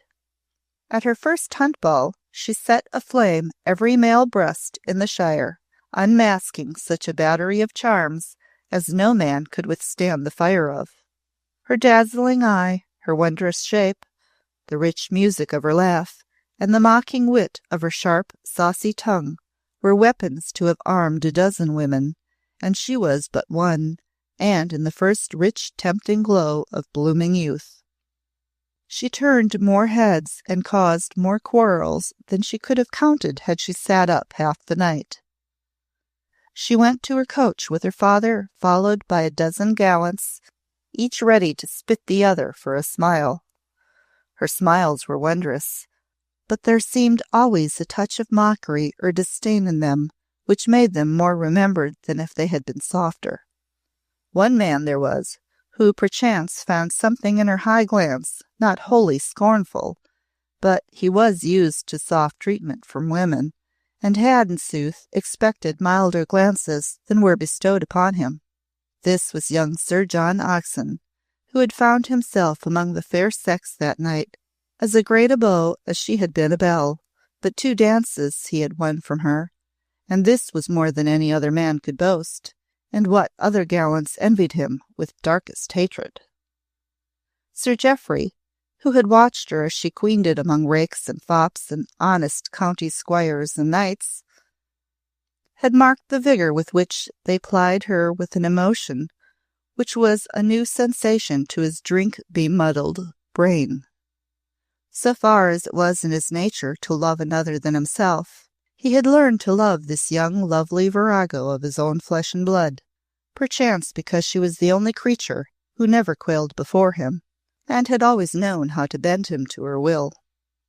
When the chariot rode away, he looked at her as she sat erect in the early morning light, as unblenching, bright, and untouched in bloom, as if she had that moment risen from her pillow and washed her face in dew.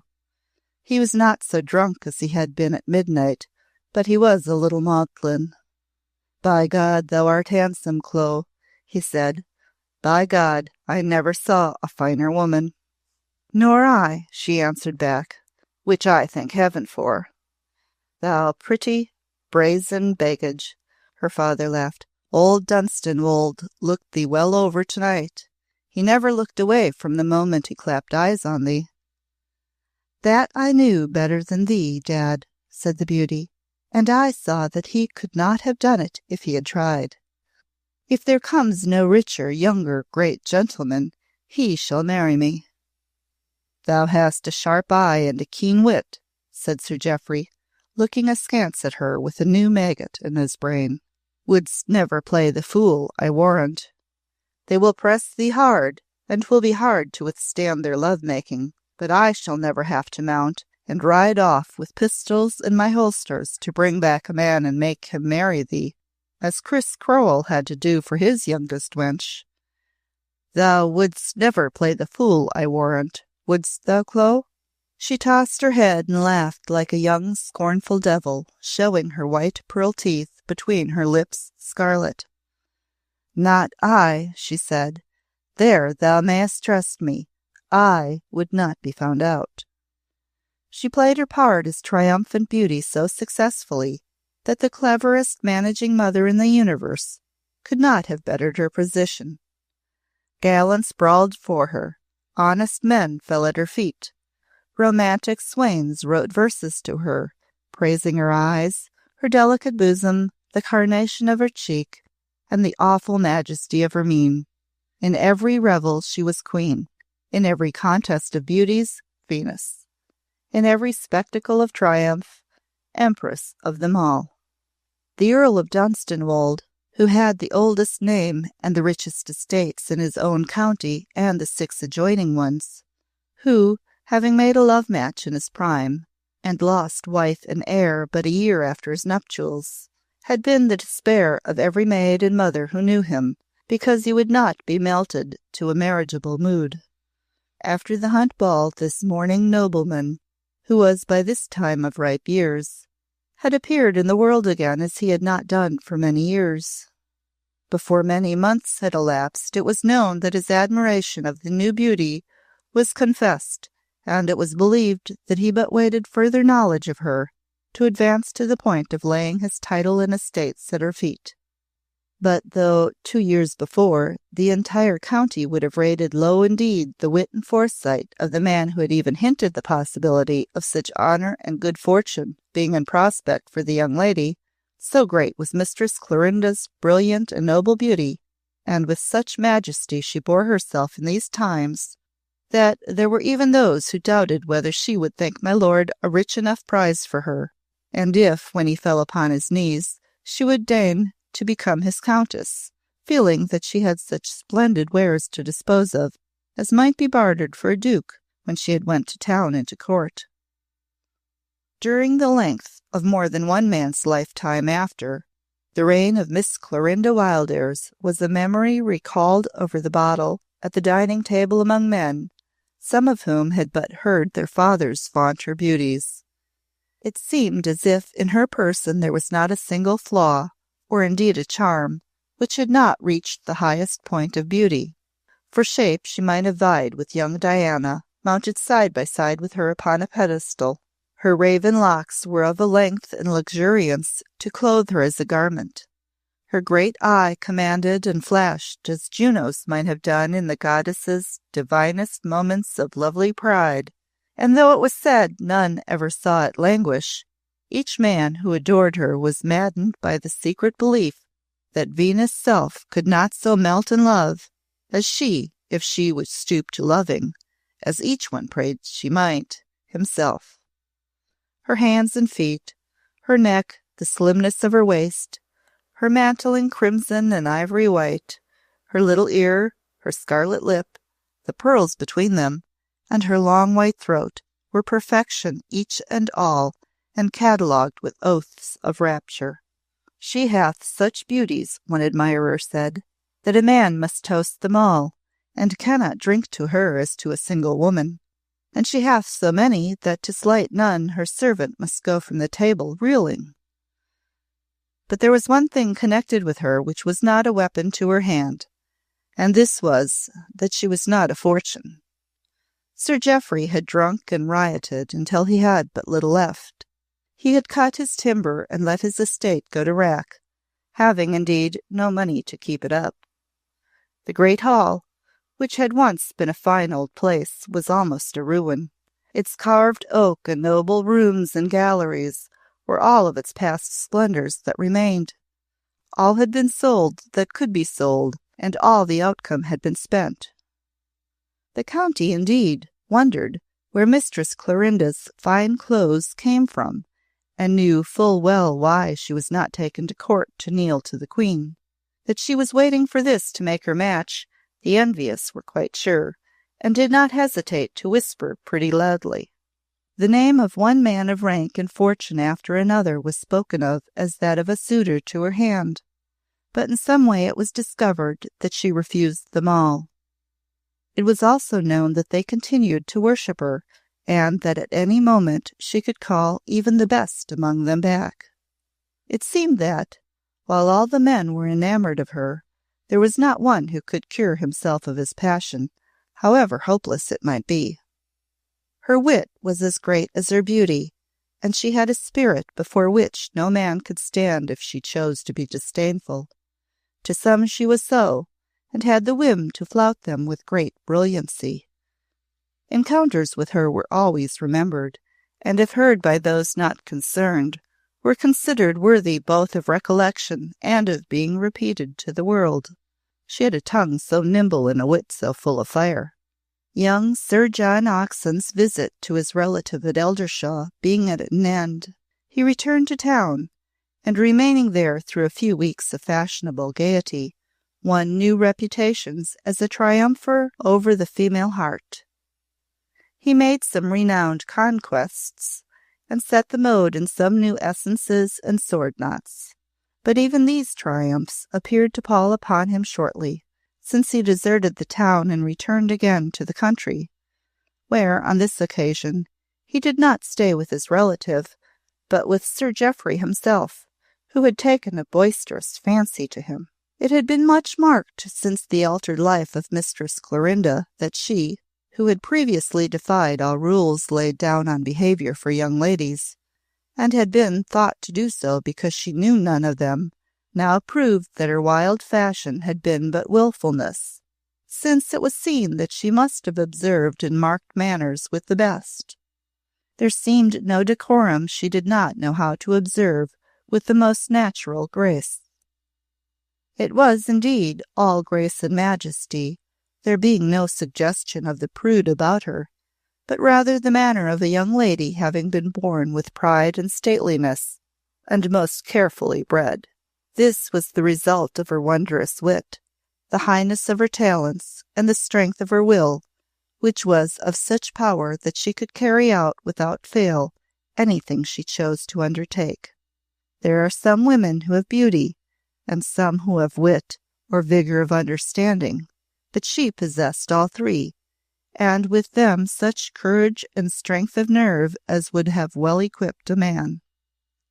Quick as her wit was, and ready as were her brilliant quips and sallies, there was no levity in her demeanour, and she kept Mistress Marjorie Wimpole in discreet attendance upon her, as if she had been the daughter of a Spanish hidalgo, never to be approached except in the presence of her duenna.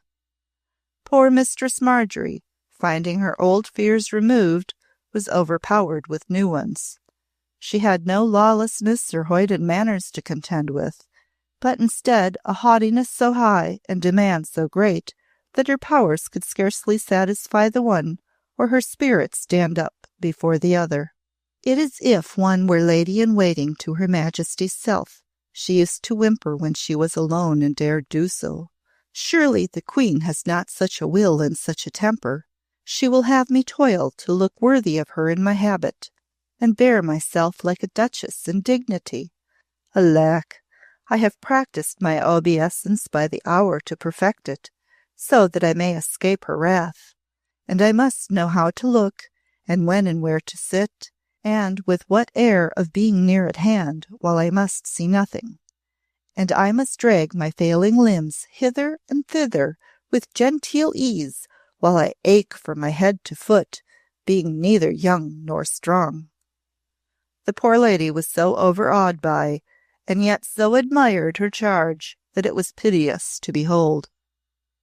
She is an arrant fool, quoth Mistress Clorinda to her father. A nice duenna she would be, forsooth, if she were with a woman who needed watching. She could be hoodwinked as it pleased me 12 times a day. It is I who am her guard, not she mine. But a beauty must drag some spy about with her, it seems, and she I can make to obey me like a spaniel. We can afford no better, and she is well born. And since I bought her the purple paduasoy and the new lappets, she has looked well enough to serve. Dunstanwolde need not fear for thee now, said Sir Jeoffrey. Thou art a clever and foreseeing wench, Clo. Dunstanwolde nor any man, she answered. There will be no gossip of me. It is Anne and Barbara thou must look to, Dad, lest their plain faces lead them to show soft hearts. My face is my fortune. When Sir John Oxon paid his visit to Sir Jeoffrey, the days of Mistress Marjorie were filled with caretaking care. The night before he arrived, Mistress Clorinda called her to her closet and laid upon her commands in her own high way. She was under her woman's hands, and while her great mantle of black hair fell over the back of her chair and lay on the floor, her tirewoman passing the brush over it lock by lock, she was at her greatest beauty. Either she had been angered or pleased, for her cheek wore a bloom even deeper and richer than usual, and there was a spark like a diamond under the fringe of her lashes. At her first timorous glance at her, Mistress Marjorie thought it must have been angered. The spark so burned in her eye, and so evident was the light but quick heave of her bosom. But the next moment it seemed as if she must be in a pleasant humour, for a little smile deepened the dimples in the corner of her bowed, full lips. But quickly she looked up and resumed her stately air. "This gentleman who comes to visit tomorrow," she said, "Sir John Oxon, do you know aught of him?" "But little, madame," Mistress Marjorie answered with fear and humility. "Then it will be well that you should, since I have commands to lay upon you concerning him," said the beauty. "You do me honour," said the poor gentlewoman. Mistress Clorinda looked her straight in the face. "He is a gentleman from town, the kinsman of Lord Eldershaw," she said. "He is a handsome man, concerning whom many women have been fools. He chooses to allow it to be said that he is a conqueror of female hearts and virtue, even among women of fashion and rank. If this be said in the town, what may not be said in the country? He shall wear no graces here. He chooses to pay his court to me. He is my father's guest and a man of fashion. Let him make as many fine speeches as he has the will to. I will listen or not, as I choose. I am used to words. But see that we are not left alone." The tirewoman pricked up her ears. Clorinda saw her in the glass. "Attend to thy business if thou dost not want a box of the ear," she said in a tone which made the woman start. "You would not be left alone with the gentleman, madame?" faltered Mistress Marjorie.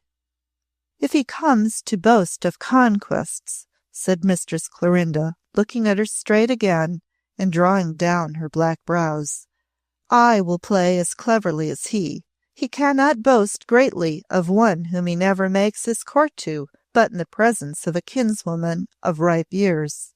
Understand that this shall be your task." "I will remember, madam," answered Mistress Marjorie. "I will bear myself as you command." "That is well," said Mistress Clorinda. "I will keep you no more. You may go."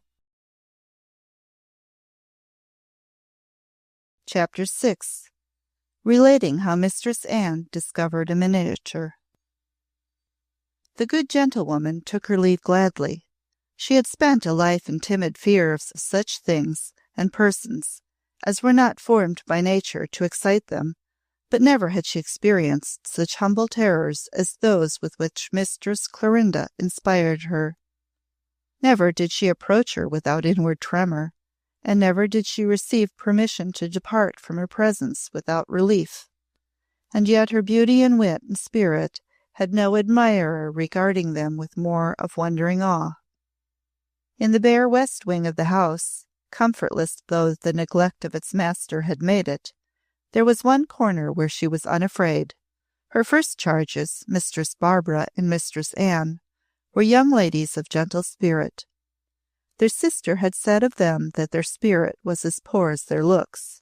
It could not be said of them by anyone that they had any pretension to beauty, but that which Mistress Clorinda rated as poor spirit was the one element of comfort in their poor dependent kinswoman's life.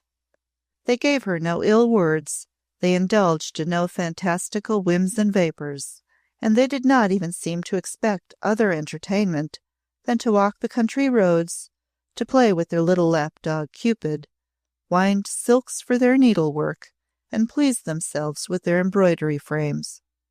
To them their sister appeared as a goddess, whom it would be presumptuous to approach in any frame of mind quite ordinary. Her beauty must be heightened by rich ornaments, while their plain looks were left without the poorest aid. It seemed but fitting that what there was to spend must be spent on her. They showed no signs of resentment, and took with gratitude such cast-off finery as she deigned at times to bestow upon them when it was no longer useful to herself. She was too full of the occupations of pleasure to have had time to notice them, even if her nature had inclined her to the observance of family affections. It was their habit, when they knew of her going out in state, to watch her incoming and outgoing through a peephole in a chamber window. Mistress Marjorie told them stories of her admirers and of her triumphs, of the county gentlemen of fortune who had offered themselves to her, and of the modes of life in town of the handsome Sir John Oxon, who, without doubt, was of the circle of her admiring attendants, if he had not fallen totally her victim, as others had. Of the two young women, it was Mistress Anne who had the more parts, and the attraction of mind the least dull. In sooth, nature had dealt with both in a niggardly fashion, but Mistress Barbara was the plainer and the more foolish. Mistress Anne had, perchance, the tenderer feelings, and was in secret given to a certain sentimentality. She was thin and stooping, and had but a muddy complexion. Her hair was heavy, it is true, but its thickness and weight seemed naught but an ungrateful burden, and she had a dull, soft eye. In private she was fond of reading such romances as she could procure by stealth from the library of books gathered together in past times by some ancestor Sir Jeoffrey regarded as an idiot. Doubtless she met with strange reading in the volumes she took to her closet, and her simple virgin mind found cause for the solving of many problems. But from the pages she contrived to cull stories of lordly lovers and cruel or kind beauties, whose romances created for her a strange world of pleasure in the midst of her loneliness. Poor neglected young female, with every guileless maiden instinct withered at birth, she had need of some tender dreams to dwell upon, though fate herself seemed to have decreed that they must be no more than visions. In sooth, always the beauteous Clorinda, about whose charms she builded her romances. In her great power she saw that for which knights fought in tourney and great kings committed royal sins, and to her splendid beauty she had in secrecy felt that all might be forgiven. She cherished such fancies of her that one morning, when she believed her absent from the house, she stole into the corridor upon which Clorinda's apartment opened. Her first timid thought had been that if a chamber door were opened, she might catch a glimpse of some of the splendours her sister's woman was surely laying out for her wearing at a birthnight ball at the house of one of the gentry of the neighbourhood. But it so happened that she really found the door of entrance open, which, indeed, she had not more than dared to hope, and finding it so, she stayed her footsteps to gaze with beating heart within.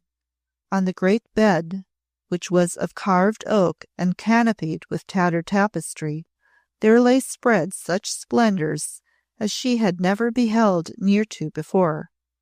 'Twas blue and silver brocade Mistress Clorinda was to shine in tonight. It lay spread forth in all its dimensions. The beautiful bosom and shoulders were to be bared to the eyes of scores of adorers, but rich lace was to set their beauties forth, and strings of pearls. Why Sir Jeoffrey had not sold his lady's jewels before he became enamoured of her 6-year-old child, it would be hard to explain. There was a great painted fan with jewels in the sticks, and on the floor, as if peeping forth from beneath the bravery of the expanded petticoats, was a pair of blue and silver shoes, high-heeled and arched and slender. In gazing at them, Mistress Anne lost her breath, thinking that in some fashion they had a regal air of being made to trample hearts beneath them. To the gentle, hapless virgin, to whom such possessions were as the wardrobe of a queen, the temptation to behold them near was too great. She could not forbear from passing the threshold, and she did with a heaving breast. She approached the bed and gazed. She dared to touch the scented gloves that lay by the outspread petticoat of blue and silver. She even laid a trembling finger upon the pointed bodice, which was so slender that it seemed small enough for even a child. "Ah me," she sighed gently, "how beautiful she will be, how beautiful! And all of them will fall at her feet, as is not to be wondered at." And it was always so in her life, even when she was an infant, and all gave her will because of her beauty and her power. She hath a great power. Barbara and I are not so. We are dull and weak, and dare not speak our minds. It is as if we were creatures of another world, but he who rules all things has so willed it for us. He has given it to us for our portion. Our portion. Her dull, poor face drooped a little as she spoke the words, and her eyes fell upon the beauteous, tiny shoes, which seemed to trample even when no foot was within them. She stooped to take one in her hand, but as she was about to lift it, something which seemed to have been dropped upon the floor and to have rolled beneath the valance of the bed touched her hand. It was a thing to which a ribbon was attached, an ivory miniature, and she picked it up, wondering. She stood up, gazing at it, in such bewilderment, to find her eyes upon it that she scarce knew what she did. She did not mean to pry. She would not have had the daring to do so if she had possessed the inclination. But the instant her eyes told her what they saw, she started and blushed as she had never blushed before in her tame life. The warm rose mantled her cheeks, and even suffused the neck her chaste kerchief hid.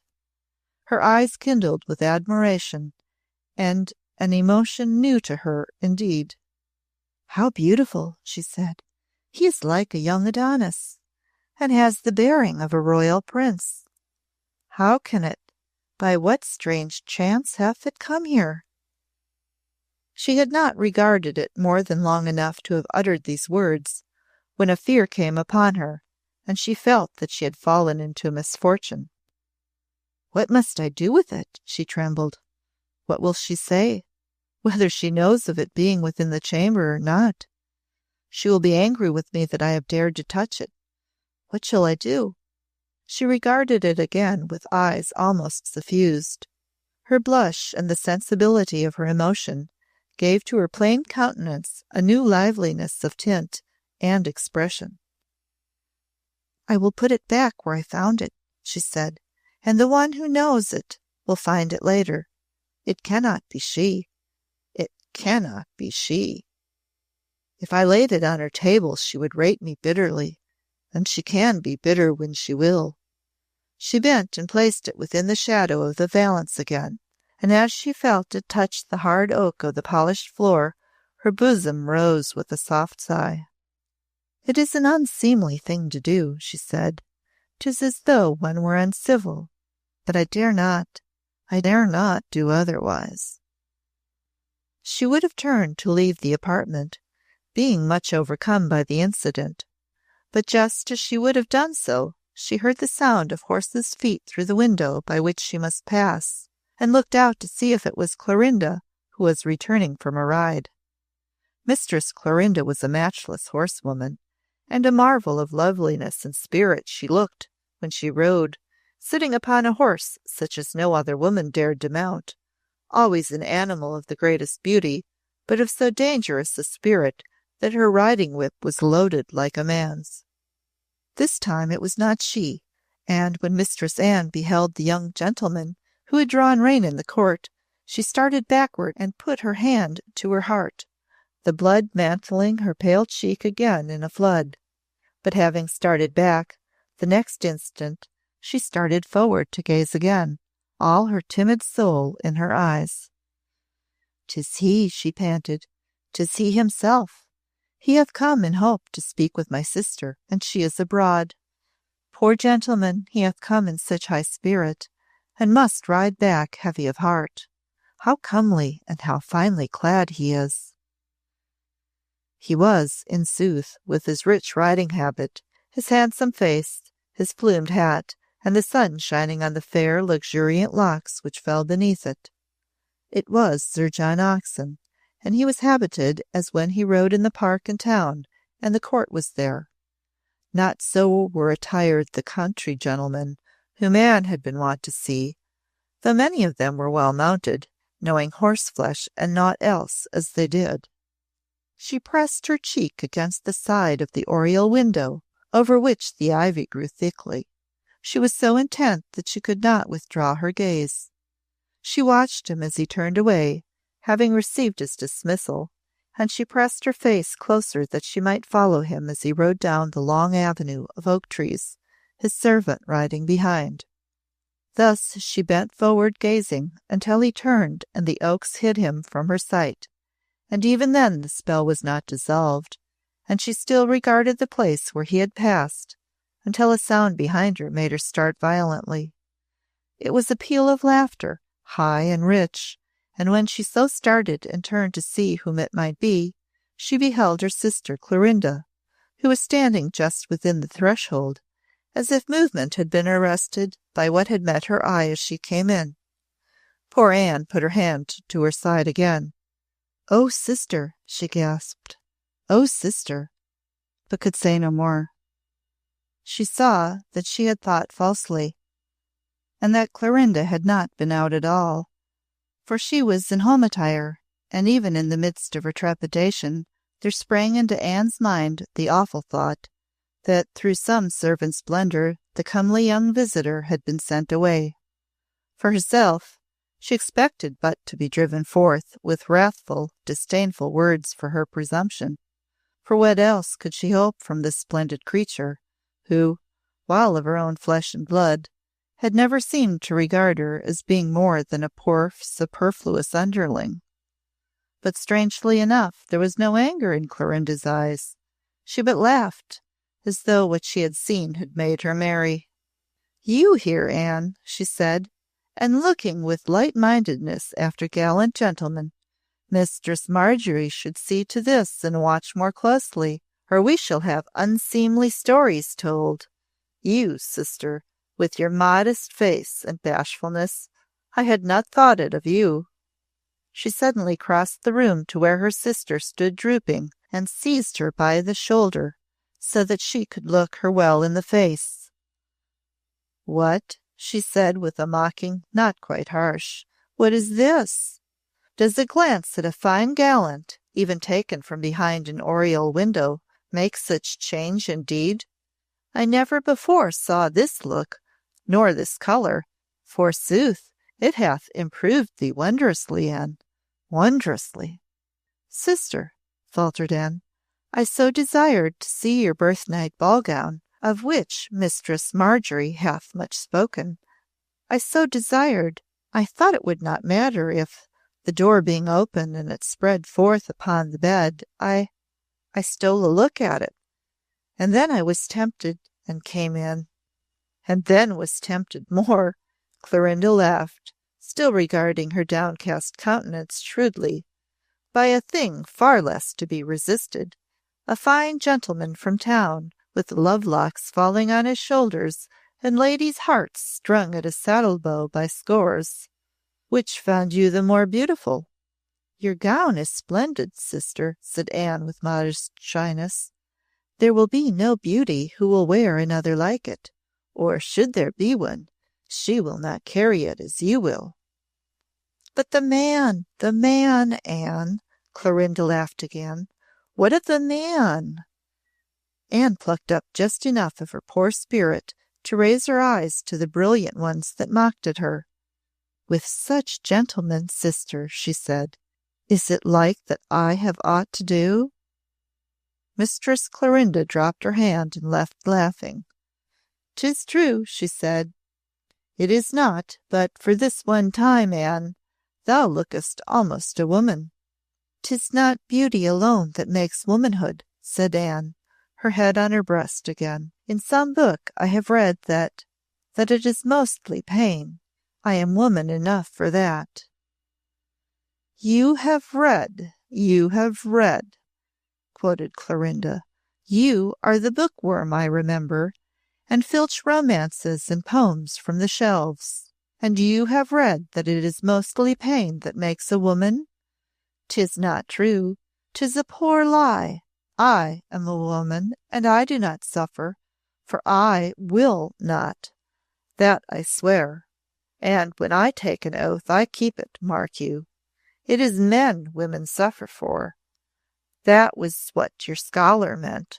For such fine gentlemen as the one you have just watched while he rode away. More fools they.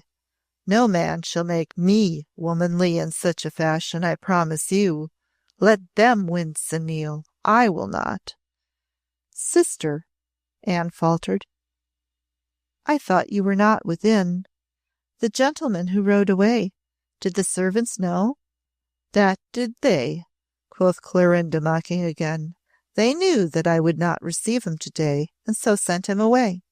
He might have known as much himself, but he is an arrant popinjay, and thinks all women wish to look at his fine shape and hear him flatter them when he is in the mood." "You would not let him enter?" Clorinda threw her graceful body into a chair with more light laughter. "I would not," she answered. "You cannot understand such ingratitude, poor Anne. You would have treated him more softly. Sit down and talk to me, and I will show thee my furbelows myself. All women like to chatter of their laced bodices and petticoats. That is what makes a woman." Anne was tremulous with relief and pleasure. It was as if a queen had bid her to be seated. She sat almost with the humble lack of ease a serving woman might have shown. She had never seen Clorinda wear such an air before, and never had she dreamed that she would so open herself to any fellow creature. She knew but little of what her sister was capable, of the brilliancy of her charm when she chose to condescend, of the deigning softness of her manner when she chose to please, of her arch pleasantries and cutting wit, and of the strange power she could wield over any human being, gentle or simple, with whom she came in contact. But if she had not known of these things before, she learned to know them this morning. For some reason best known to herself, Mistress Clorinda was in a high good humour. She kept Anne with her for more than an hour, and was dazzling through every moment of its passing. She showed her the splendours she was to shine in at the birthnight ball, even bringing forth her jewels and displaying them. She told her stories of the house, of which the young heir today attained his majority, and mocked at the poor youth because he was ungainly, and at a distance had been her slave since his 19th year. "I have scarce looked at him," she said. "He is a lout with great eyes staring and a red nose. It does not need that one should look at men to win them. They look at us, and that is enough." To poor Mistress Anne, who had seen no company and listened to no wits, the entertainment bestowed upon her was as wonderful as a night at the playhouse would have been. To watch the vivid, changing face, to hearken to jesting stories of men and women who seemed like the heroes and heroines of her romances, to hear love itself, the love she trembled and palpitated at the mere thought of, spoken of openly as an experience which fell to all, to hear it mocked at with dainty or biting quips, to learn that women of all ages played with, enjoyed, or lost themselves for it, It was with her as if a nun had been withdrawn from her cloister and plunged into the vortex of the world. "Sister," she said, looking at the beauty with humble, adoring eyes, "you make me feel that my romances are true. You tell such things. It is like seeing pictures of things to hear you talk. No wonder that I'll listen to you, for indeed 'tis wonderful the way you have with words. You use them so that 'tis as though they had shapes of their own and colors, and you builded with them. I thank you for being so gracious to me, who have seen so little, and cannot tell the poor, quiet things I have seen." And being led into the loving boldness by her gratitude, she bent forward and touched with her lips the fair hand resting on the chair's arm. Mistress Clorinda fixed her fine eyes upon her in a new way. "I'faith, it doth not seem fair, Anne," she said. "I should not like to change lives with thee. Thou hast eyes like a shot peasant, soft and with the bright hid beneath the dull. Some man might love them, even if thou art no beauty. Stay!" Suddenly, methinks, she uprose from her chair and went to the oaken wardrobe, and threw the door of it open wide while she looked within. "There is a gown and a tippet or so here, and a hood, and some ribbons I might do without," she said. "My woman shall bear them to your chamber, and show you how to set them to rights. She is a nimble-fingered creature, and a gown of mine would give almost stuff enough to make you two. Then some days when I am not going abroad, and Mistress Marjorie frets me too much, I will send for you to sit with me, and you shall listen to the gossip when a visitor drops in to have a dish of tea." Anne would have kissed her feet then if she had dared do so. She blushed red all over, and adored her with a more worshipping gaze than before.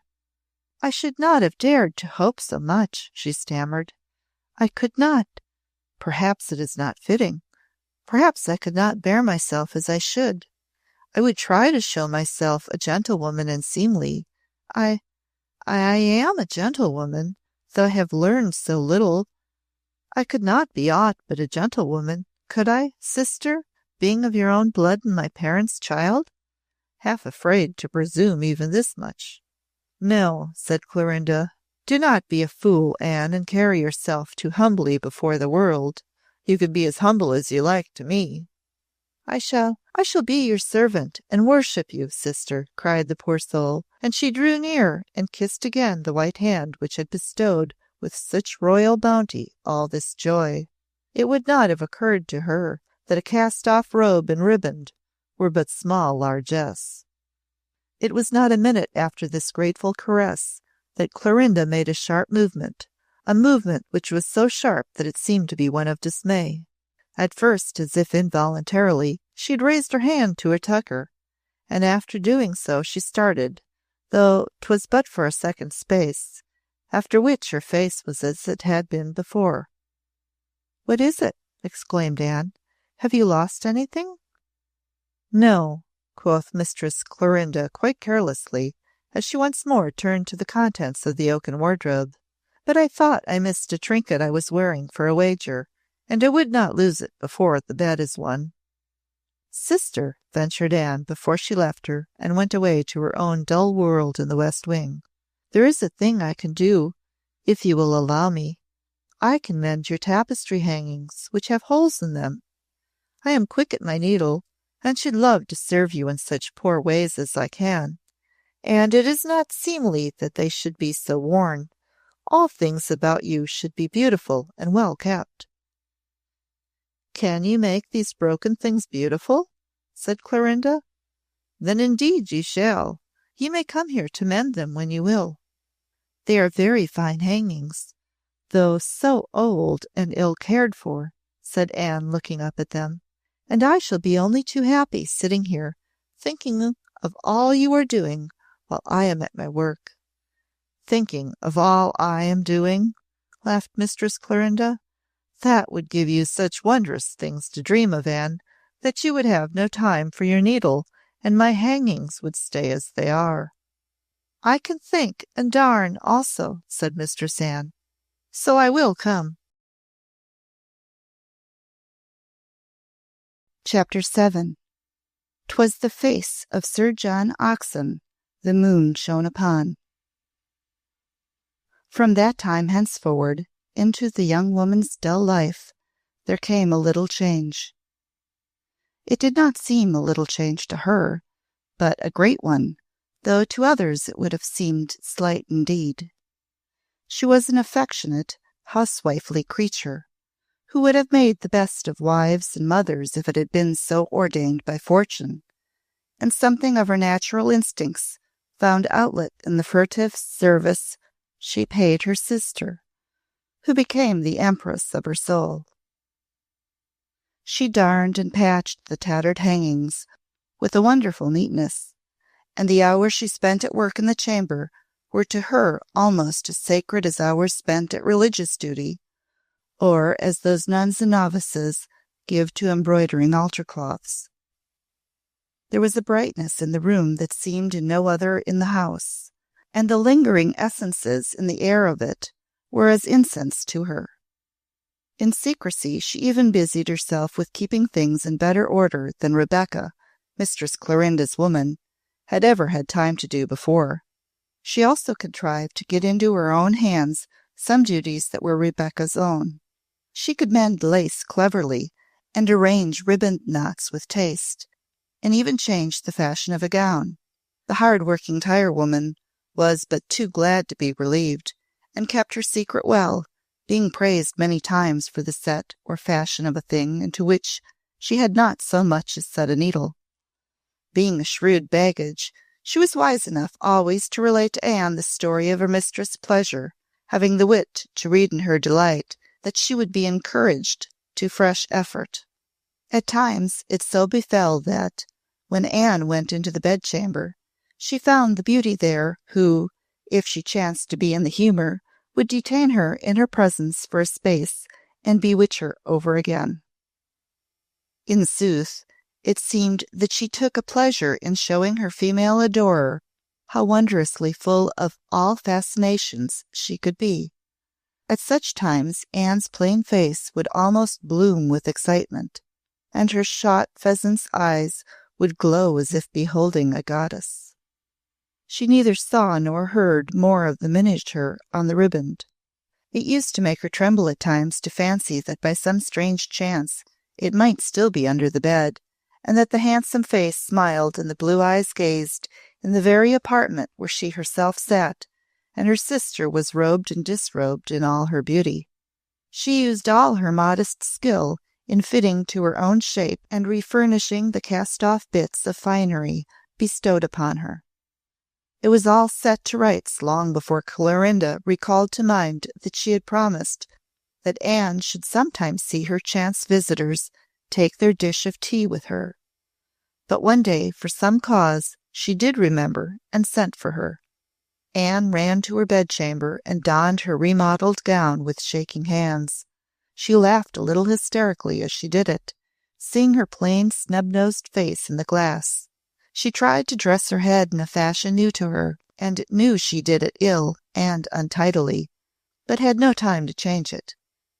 If she had had some red, she would have put it on, but such vanities were not in her chamber or Barbara's, so she rubbed her cheeks hard, and even pinched them, so that in the end they looked as if they were badly rouged. It seemed to her that her nose grew red too, and indeed 'twas no wonder, for her hands and feet were like ice. She must be ashamed of me, the humble creature said to herself, and if she is ashamed, she will be angered and send me away and be friends no more. She did not deceive herself, poor thing, and imagine she had the chance of being regarded with any great lenience if she appeared ill. Mistress Clorinda begged that you would come quickly, said Rebecca, knocking at the door. So she caught her handkerchief, which was scented, as all her garments were, with dried rose leaves from the garden which she had conserved herself, and went down to the chintz parlour, trembling. It was a great room with white panels and flowered coverings to the furniture. There were a number of ladies and gentlemen standing, talking and laughing loudly together. The men outnumbered the women, and most of them stood in a circle about Mistress Clorinda, who sat upright in a great flowered chair, smiling with her mocking, stately air, as if she defied them to dare to speak what they felt. Anne came in like a mouse. Nobody saw her. She did not, indeed, know what to do. She dared not remain standing all alone, so she crept to the place where her sister's chair was, and stood a little behind its high back. Her heart beat within her breast till it was like to choke her. They were only country gentlemen who made the circle, but to her they seemed dashing gallants. That some of them had red noses as well as red cheeks, and that their voices were big and their gallantries boisterous, was no drawback to their manly charms, she having seen no other finer gentleman. They were specimens of the great conquering creature man, whom all women must aspire to please if they have their fortunate power, and each and all of them were plainly trying to please Clorinda, and not she them. And so Anne gazed at them with admiring awe, waiting until there should come a pause in which she might presume to call her sister's attention to her presence. But suddenly, before she had indeed made up her mind how she might best announce herself, there spoke behind her a voice of silver. "It is only goddesses," said the voice, "who waft about them as they move the musk of the rose gardens of Araby. When you come in to reign over us in town, madam, there will be no perfume in the mode, but of that of rose leaves, and in all the drawing-rooms we shall breathe but their perfume." And there, at her side, was bowing, in cinnamon and crimson, with jewelled buttons on his velvet coat, the beautiful being whose fair locks the sun had shone on the morning she had watched him ride away, the man whom the imperial beauty had dismissed and called a popinjay. Clorinda looked under her lashes toward him without turning, but in so doing beheld Anne standing and waiting.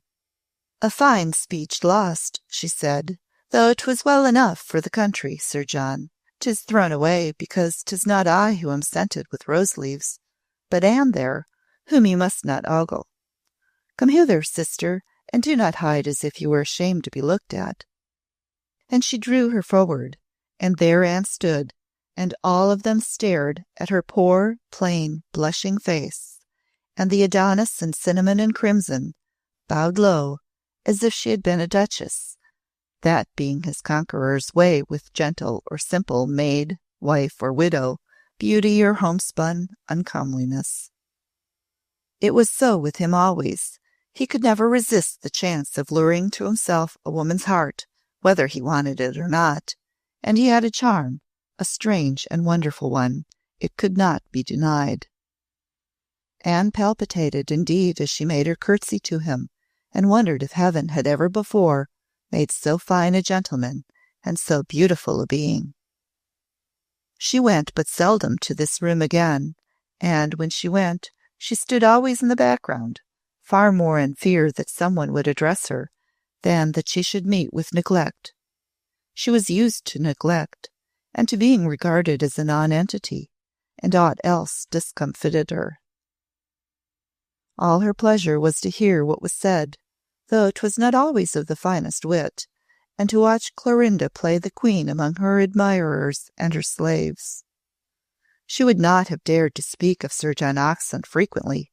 Indeed, she let fall his name but rarely, but she learned a curious wit in contriving to hear all things concerning him. It was her habit cunningly to lead Mistress Marjorie to talking about him and relating long histories of his conquests and his grace. Mistress Wimple knew many of them, having, for a staid and prudent matron, a lively interest in his ways. It seemed, truly, if one must believe her long-winded stories, that no duchess under 70 had escaped weeping for him and losing rest, and that ladies of all ranks had committed follies for his sake. Mistress Anne, having led her to this fruitful subject, would sit and listen, bending over her embroidery frame with strange emotions, causing her virgin breast to ache with her swelling. She would lie awake all night thinking in the dark, with her heart beating. Surely there was no other man on earth who was so fitted to Clorinda and to whom it was so suited that this empress should give her charms. Surely no woman, however beautiful or proud, could dismiss his suit when he pressed it. And then, poor woman, her imagination strove to paint the splendor of their mutual love, though of such love she knew so little. But it must, in sooth, be bliss and rapture, and perchance, was her humble thought, she might see it from afar and hear of it. And when they went to court, and Clorinda had a great mansion in town, and many servants who needed a housewife's eye upon their doings to restrain them from wastefulness and riot, might it not chance to be that if she served well now, and had the courage to plead with her then, she might be permitted to serve her there, living quite apart in some quiet corner of the house? And then her wild thoughts would go so far that she would dream, reddening at her own boldness, of a child who might be born to them, a lordly infant son and heir, whose eyes might be blue and winning, and his hair in great fair locks, and whom she might nurse and tend and be a slave to, and love, and love, and love, and who might end by knowing she was his tender servant, always to be counted on, and might look at her with that wooing, laughing glance, and even love her too. That night Clorinda laid her commands upon Mistress Wimpole concerning the coming of Sir John Oxon. That matron, after having received them, hurried to her other charges, flurried and full of talk, and poured forth her wonder and admiration at length. "She is a wondrous lady," she said. "She is indeed. It is not alone her beauty, but her spirit and her wit. Mark you how she sees all things, and lets none pass, and can lay a plan as prudent as any lady old enough to be twice her mother. She knows all the ways of the world of fashion, and will guard herself against gossip in such a way that none can gainsay her high virtue. Her spirit is too great to allow that she may even seem to be as the town ladies. She will not have it. Sir John will not find his court easy to pay. She will not allow that he shall be able to say to any one that he has seen her alone a moment. Thus, she says, he cannot boast. If all ladies were as wise and cunning, there would be no tales to tell." She talked long and garrulously, and set forth to them how Mistress Clorinda had looked straight at her with her black eyes, until she had almost shaken as she sat, because it seemed as though she dared to disobey her will, and how she had sat with her hair trailing upon the floor over the chair's back, and at first it had seemed that she was flushed with anger, but next as if she had smiled. "Betimes," said Mistress Wimpole, "I am afraid when she smiles, but tonight some thought had crossed her mind that pleased her. I think it was that she liked to think that he who has conquered so many ladies will find that he is to be outwitted and made a mock of. She likes that others shall be beaten if she thinks them impudent. She liked it as a child, and would flog the stable boys with her little whip until they knelt to beg her pardon for their freedoms." That night Mistress Anne went to her bedchamber with her head full of wandering thoughts, and she had not the power to bid them disperse themselves and leave her. Indeed, she scarce wished for it.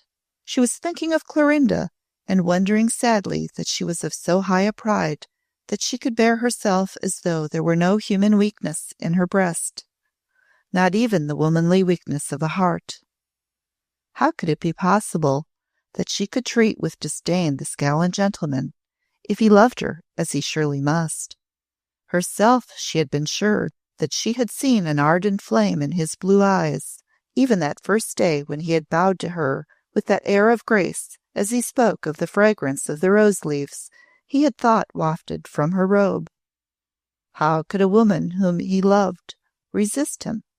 How could she cause him to suffer by forcing him to stand at arm's length when he sighed to draw near and breathe his passion at her feet? In the silence of her chamber as she disrobed, she sighed with restless pain, but did not know that her sighing was for grief that love, of which there seemed so little in some lives, could be wasted and flung away. She could not fall into slumber when she lay down upon her pillow, but tossed from side to side with a burdened heart. She is so young and beautiful and proud, she thought. It is because I am so much older that I can see these things, that I see that this is surely the one man who should be her husband. There may be many others, but they are none of them her equals, and she would scorn and hate them when she was once bound to them for life. This one is as beautiful as she, and full of grace and wit and spirit. She could not look down upon him, however wrath she was at any time. Ah me! She should not spurn him, surely she should not. She was so restless and ill at ease that she could not lie upon her bed, but rose therefrom, as she often did in her wakeful hours, and went to her lattice, gently opening it to look out upon the night, and calm herself by sitting with her face uplifted to the stars, which from her childhood she had fancied looking down upon her kindly, and as if they would give her comfort. To-night there were no stars. There should have been a moon 3/4 full, but in the evening clouds had drifted across the sky and closed over all heavily, so that no moonlight was to be seen, save when a rare sudden gust made a ragged rent for a moment in the blackness. She did not sit this time, but knelt, clad in her night rail as she was. All was sunk into the profoundest silence of the night. By this time the entire household had been long enough abed to be plunged in sleep.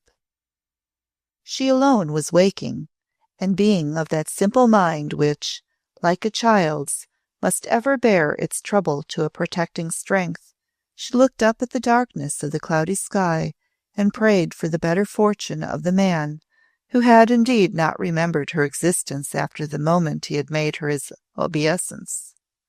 She was too plain and sober a creature to be remembered. Perchance, she murmured, he is at this moment also looking at the clouds from his window, because he cannot sleep for thinking that in 2 days he will be beneath her father's roof and will see her loveliness, and he must needs be contriving within his mind what he will say, if she do but look as if she might regard him with favour, which I pray she will. From the path below, that moment there rose a light sound, so slight a one that for a moment she thought she must have been deceived in believing it had fallen upon her ear. All was still after it for a full 2 minutes, and had she heard no more, she would have surely forgotten she had heard aught, or would have believed herself but the victim of fancy. But after the long pause the sound came again, though this time it was slighter. Yet, despite its slightness, it seemed to her to be the crushing of the earth and stone beneath a cautious foot. It was a foot so cautious that it was surely stealthy and scarce dared to advance at all. And then all was still again.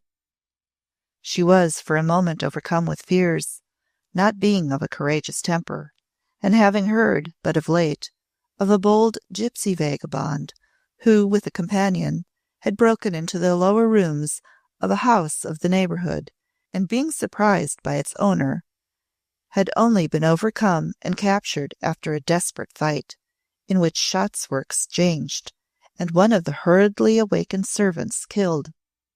So she leaned forward to hearken further, wondering what she should do to best alarm the house, and as she bent so, she heard the sound again, and a smothered oath, and with her straining eyes saw that surely upon the path there stood a dark draped figure. She rose with great care to her feet, and stood a moment shaking and clinging to the window ledge, while she bethought her of what servants she could wake first, and how she could reach her father's room. Her poor heart beat in her side, and her breath came quickly.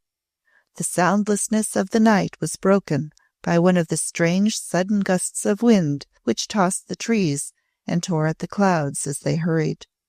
She heard the footsteps again, as if it feared its own sound the less when the wind might cover it.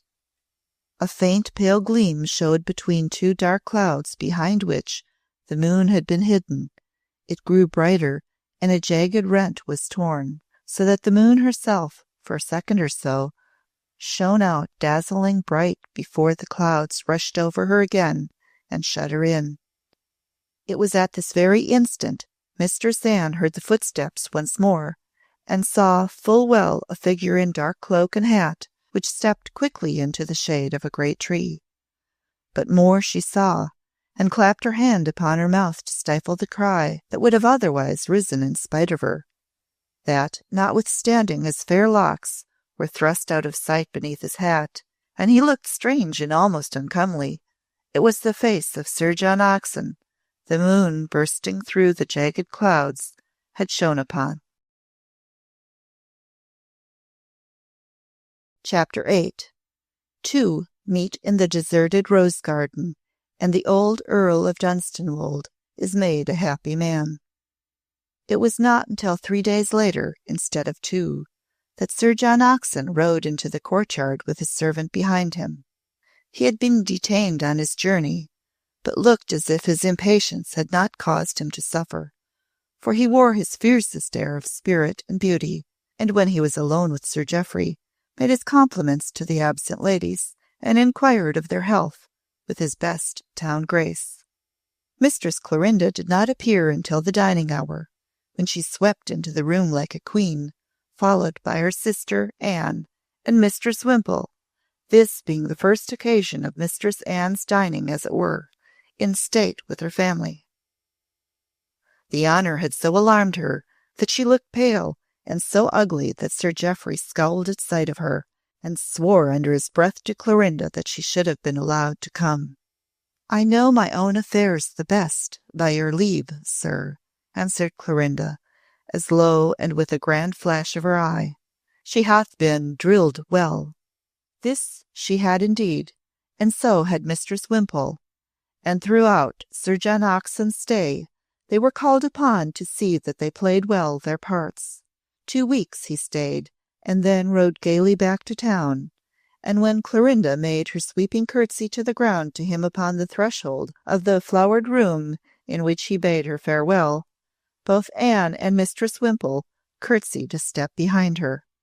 "Now that he is gone, and you have shown me that you can attend me as I wish," she said, turning to them, as the sound of his horse's hoofs died away, "it will not trouble me, should he choose some day to come again. He has not carried with him much that he can boast of." In truth, it seemed to the outer world that she had held him well in hand. If he had come as a sighing lover, the whole county knew she had shown him but small favour. She had invited companies to the house on several occasions, and all could see how she bore herself towards him. She carried herself with a certain proud courtesy, as becoming the daughter of his host, but her wit did not spare him, and sometimes, when it was more than in common cutting, he was seen to wince, though he held himself gallantly. There were 1 or 2 who thought they now and then had seen his blue eyes fall upon her while he believed none were looking, and rest there burningly for a moment, but 'twas never more than an instant, when he would rouse himself with a start and turn away. She had been for a month or 2 less given to passionate outbreaks, having indeed decided that it was to her interest as a young lady, and a future great one, to curb herself. Her tirewoman, Rebecca, had begun to dare to breathe more freely when she was engaged about her person, and had, in truth, spoken of her pleasanter fortune among her fellows in the servants' hall. But a night or 2 after the visitor took his departure, she gave way to such an outburst as even Rebecca had scarce ever beheld, being roused to it by a small thing in one sense, though in yet another perhaps great enough, since it touched upon the despoiling of one of her beauties. She was at her toilet table being prepared for the night, and her long hair brushed and dressed before retiring. Mistress Wimple had come into the chamber to do something at her bidding, and, chancing to stand gazing at her great and heavy fall of locks as she was waiting, she observed a thing which caused her, foolish woman that she was, to give a start and utter an unwise exclamation. "Madam," she gasped, "madam!" "What then?" quoth Mistress Clorinda angrily. "You bring my heart to my throat. Your hair, stammered Wimple, losing all her small wit. Your beauteous hair. A lock is gone, madam. Clorinda started to her feet and flung the great black mass over her white shoulder, that she might see it in the glass. Gone, she cried. Where? How? What mean you? Ah! Her voice rose to a sound that was well nigh a scream. She saw the rifled spot, a place where a great lock had been severed jaggedly, and it must have been 5 feet long. She turned and sprang upon her woman, her beautiful face distorted with fury, and her eyes like flames of fire. She seized her by each shoulder and boxed her ears until her head spun round and bells rang within it. "'Twas you!" she shrieked. "'Twas you, she-devil, beast, slut that you are! That was when you used your scissors to the new head you made for me.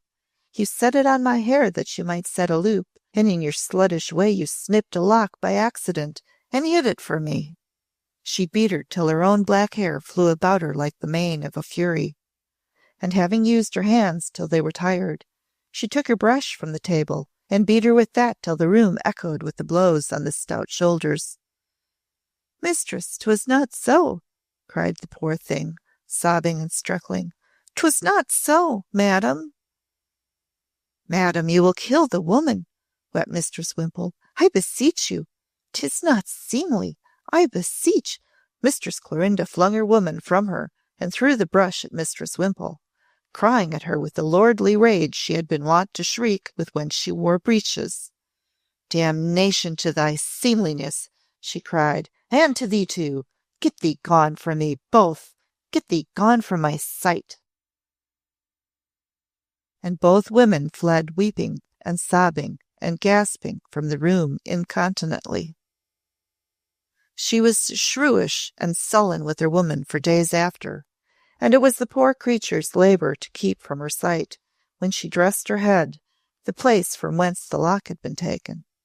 In the servants' hall the woman vowed that it was not she who had cut it, that she had had no accident, though it was true she had used the scissors about her head, yet it was but in snipping a ribbon, and she had not touched a hair. "If she were another lady," she said, "I should swear some gallant had robbed her of it. But, forsooth, she does not allow them to come near enough for such sport, and with 5 feet of hair wound up in coronals, how could a man unwind a lock, even if 'twas permitted to him to stand at her very side?" 2 years passed, and the beauty had no greater fields to conquer than those she found in the country, since her father, Sir Jeoffrey, had not the money to take her to town, he becoming more and more involved and so fallen into debt that it was even whispered that at times it went hard with him to keep even the poor household he had. Mistress Clorinda's fortunes the gentry of the neighbourhood discussed with growing interest and curiosity.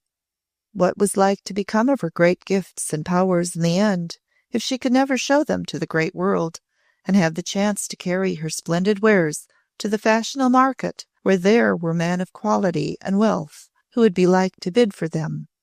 She had not chosen to accept any of those who had offered themselves so far, and it was believed that for some reason she had held off my lord of Dunstanwolde in his suit. 'Twas evident that he admired her greatly, and why he had not already made her his countess was a sort of mystery which was productive of many discussions and bore much talking over. Some said that, with all her beauty and his admiration, he was wary and waited, and some were pleased to say that the reason he waited was because the young lady herself contrived that he should, it being her desire to make an open conquest of Sir John Oxon, and show him to the world as her slave, before she made up her mind to make even a much greater match. Some hinted that for all her disdainfulness and haughty pride, she would marry Sir John if he asked her, but that he being as brilliant a beau as she a beauty, he was too fond of his pleasures and his gay town life to give them up even to a goddess who had no fortune. His own had not been a great one, and he had squandered it magnificently, his extravagances being renowned in the world of fashion, and having indeed founded for him his reputation. It was, however, still his way to accept frequent hospitalities from his kinsman Eldershaw, and Sir Jeoffrey was always rejoiced enough to secure him as his companion for a few days when he could lure him from the dissipation of the town. At such times it never failed that Mistress Wimple and poor Anne kept their guard. Clorinda never allowed them to relax their vigilance, and Mistress Wimple ceased to feel afraid, and became accustomed to her duties, but Anne never did so. She looked always her palest and ugliest when Sir John was in the house, and she would glance with sad wonder and timid adoration from him to Clorinda. But sometimes when she looked at Sir John, her plain face would grow crimson, and once or twice he caught her at the folly, and when she dropped her eyes, overwhelmed with shame, he faintly smiled to himself, seeing in her a new, though humble, conquest.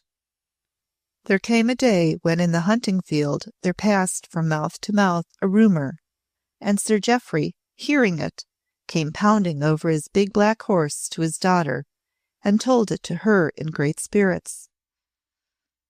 "This very week he comes to us, and he and I are cronies, yet he has blabbed nothing of what is being buzzed about by all the world."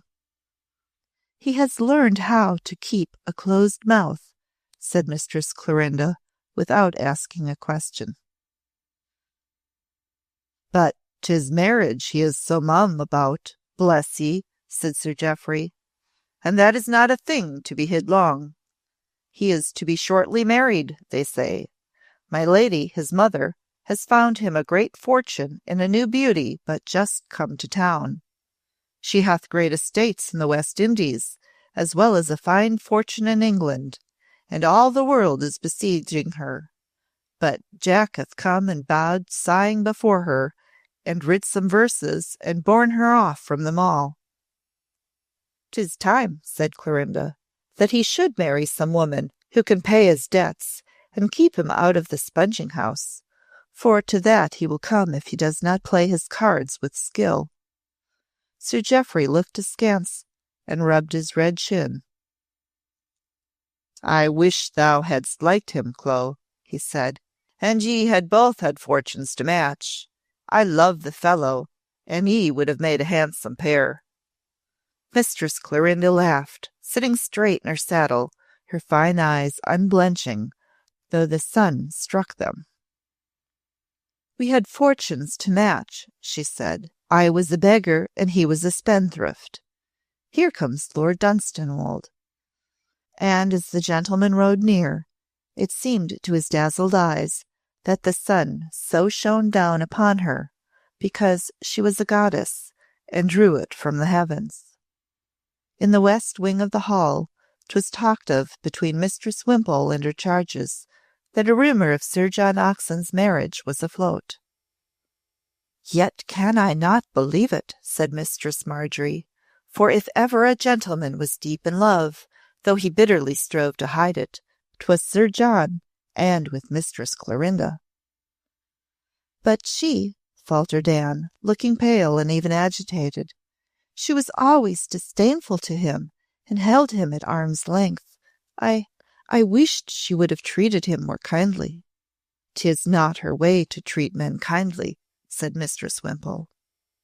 But whether the rumour was true or false, and there were those who bestowed no credit upon it, and said it was mere town talk, and that the same things had been bruited abroad before, it so chanced that Sir John paid no visit to his relative or to Sir Jeoffrey for several months. 'Twas heard once that he had gone to France, and at the French court was making as great a figure as he had made at the English one, but of this even his kinsman Lord Eldershaw could speak no more certainly than he could of the first matter. The suit of my Lord Dunstanwolde, if suit it was, during these months appeared to advance somewhat.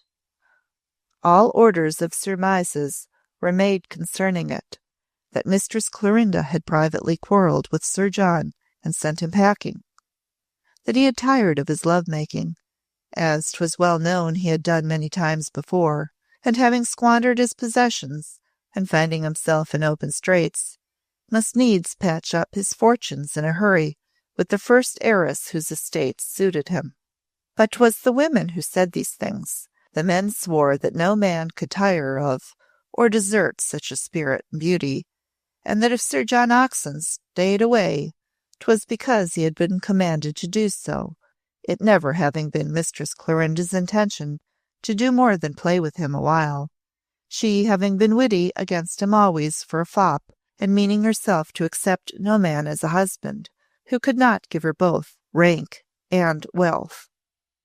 "We know her," said the old boon companions of her childhood, as they talked of her over their bottles. "She knew her price, and would bargain for it when she was not 8 years old, and would give us songs and kisses, but when she was paid for them, with sweet things and knickknacks from the toy shops. She will marry no man who cannot make her at least a countess, and she would take him but because there was not a duke at hand. We know her, and her beauty's ways." But they did not know her. None knew her save herself. In the west wing, which grew more bare and ill-furnished as things wore out and time went by, Mistress Anne waxed thinner and paler. She was so thin in 2 months' time that her soft dull eyes looked twice their natural size, and seemed to stare piteously at people. One day, indeed, as she sat at work in her sister's room, Clorinda being there at the time, the beauty, turning and beholding her face suddenly, uttered a violent exclamation. "Why look you at me so?" she said. "Your eyes stand out of your head like a new-hatched, unfeathered bird's. They irk me with their strange asking look. Why do you stare at me?" "I do not know," Anne faltered. "I could not tell you, sister. My eyes seem to stare so because of my thinness. I have seen them in my mirror." "Why do you grow thin?" quoth Clorinda harshly. "You are not ill." I do not know." Again Anne faltered. "Naught ails me. I do not know. Forgive me." Clorinda laughed. "Soft little fool," she said. "Why should you ask me to forgive you? I might as fairly ask you to forgive me, that I keep my shape and show no wasting." Anne rose from her chair and hurried to her sister's side, sinking upon her knees there to kiss her hand.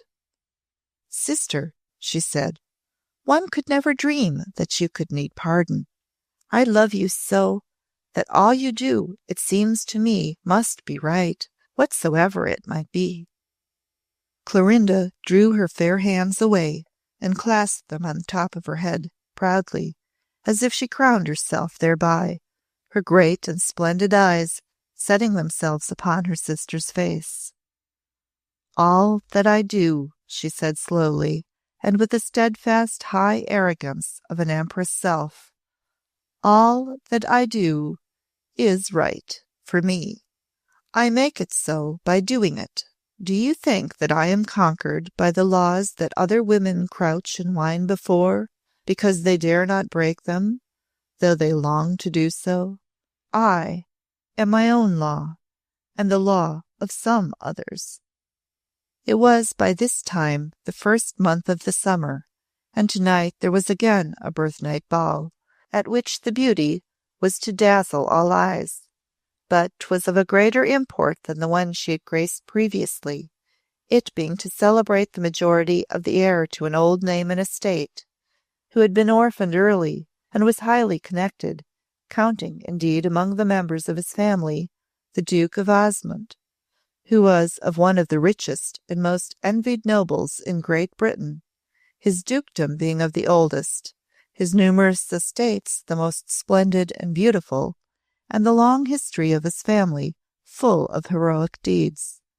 This nobleman was also a distant kinsman to the Earl of Dunstanwolde, and at this ball, for the first time for months, Sir John Oxon appeared again. He did not arrive on the gay scene until an hour somewhat late, but there was one who had seen him early, though no human soul had known of the event. In the rambling, ill-cared-for grounds of Wildairs Hall, there was an old rose garden, which had once been the pride and pleasure of some lady of the house, though this had been long ago, and now it was but a lonely wilderness, where roses only grew because the dead Lady Wildairs had loved them, and Barbara and Anne had tended them, and with their own hands planted and pruned during their childhood and young maiden days. But of late years even they had seemed to have forgotten it, having become discouraged, perchance having no gardener to do the rougher work, and the weeds and brambles so running riot. There were high hedges and winding paths overgrown and run wild. The stronger rose bushes grew in tangled masses, flinging forth their rich blooms among the weeds. Such as were more delicate, struggling to live among them, became more frail and scant-blooming season by season. A careless foot would have trodden them beneath it, as their branches grew long and trailed in the grass. But for many months no foot had trodden there at all, and it was a beauteous place, deserted. In the centre was an ancient broken sundial, which was in these days in the midst of a sort of thicket, where a bold tangle of the finest red roses clambered, and, defying neglect, flaunted their rich colour in the sun. And though the place had been so long forgotten, and it was not the custom for it to be visited, about this garlanded broken sundial the grass was a little trodden, and on the morning of the young heir's coming of age, someone stood there in the glowing sunlight, as if waiting. This was no less than Mistress Clorinda herself. She was clad in a morning gown of white, which seemed to make of her more than ever a tall, transcendent creature, less a woman than a conquering goddess, and she had piled the dial with scarlet red roses, which she was choosing to weave into a massive wreath or crown, for some purpose best known to herself. Her head seemed haughtier and more splendidly held on high even than was its common wont, but upon these roses her lustrous eyes were downcast, and were curiously smiling, as also was her ripe, arching lip, whose scarlet the blossoms vied with but poorly. It was a smile like this, perhaps, which Mistress Wimpole feared and trembled before, for it was not a tender smile, nor a melting one. If she was waiting, she did not wait long, nor, to be sure, would she have long waited if she had been kept by any daring laggard. This was not her way. 'Twas not a laggard who came soon, stepping hurriedly with light feet upon the grass, as though he feared the sound which might be made if he had trodden upon the gravel. It was Sir John Oxon who came towards her in his riding costume. He came and stood before her on the other side of the dial, and made her a bow so low that a quick eye might have thought 'twas almost mocking. His feather, sweeping the ground, caught a fallen rose which clung to it. His beauty, when he stood upright, seemed to defy the very morning's self and all the morning world, but Mistress Clorinda did not lift her eyes, but kept them upon her roses, and went on weaving. "Why did you choose to come?" she asked. "Why did you choose to keep the tryst in answer to my message?" he replied to her. At this she lifted her great shining eyes and fixed them full upon him. "I wished," she said, "to hear what you would say, but more to see you than to hear." "And I," he began, "I came—" She held up her white hand with a long-stemmed rose in it, as though a queen should lift a sceptre. "You came," she answered, "more to see me than to hear. You made that blunder. You choose to bear yourself like a goddess and disdain me from Olympian heights," he said. "I had the wit to guess it would be so." She shook her royal head, faintly and most strangely smiling. "That you had not," was her clear worded answer. "That is a later thought sprung up since you have seen my face. 'Twas quick for you, but not quick enough.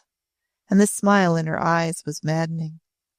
You thought to see a woman crushed and weeping, her beauty bent before you, her locks disheveled, her streaming eyes lifted to heaven, and you, with prayers, swearing that not heaven could help her so much as your deigning magnanimity. You have seen women do this before. You would have seen me do it at your feet, crying out that I was lost, lost forever. That you expected. 'Tis not here. Debauched as his youth was, and free from all touch of heart or conscience, for from his earliest boyhood he had been the pupil of rakes and of fashionable villains, well as he thought he knew all women and their ways, betraying or betrayed, this creature taught him a new thing, a new mood in woman, a new power which came upon him like a thunderbolt. Gods, he exclaimed, catching his breath, and even falling back a pace. Damnation, you are not a woman. She laughed again, weaving her roses, but not allowing that his eyes should lose themselves from hers. But now you called me a goddess and spoke of Olympian heights, she said. I am not one. I am a woman who would show other women how to bear themselves in hours like these. Because I am a woman, why should I kneel and weep and rave? What have I lost in losing you? I should have lost the same had I been twice your wife. What is it women weep and beat their breasts for? Because they love a man? Because they lose his love? They never have them. She had finished the wreath and held it up in the sun to look at it. What a strange beauty was hers, as she held it so, a heavy, sumptuous thing, in her white hands, her head thrown backward. You marry soon, she asked, if the match is not broken? Yes, he answered, watching her, a flame growing in his eyes and in his soul in his own despite. It cannot be too soon, she said, and she turned and faced him, holding the wreath high in her two hands, poised like a crown above her head, the brilliant sun embracing her, her lips curling, her face uplifted, as if she turned to defy the light, the crimson of her cheek. 'Twas as if from foot to brow the woman's whole person was aflame, rising and burning triumphant high above him.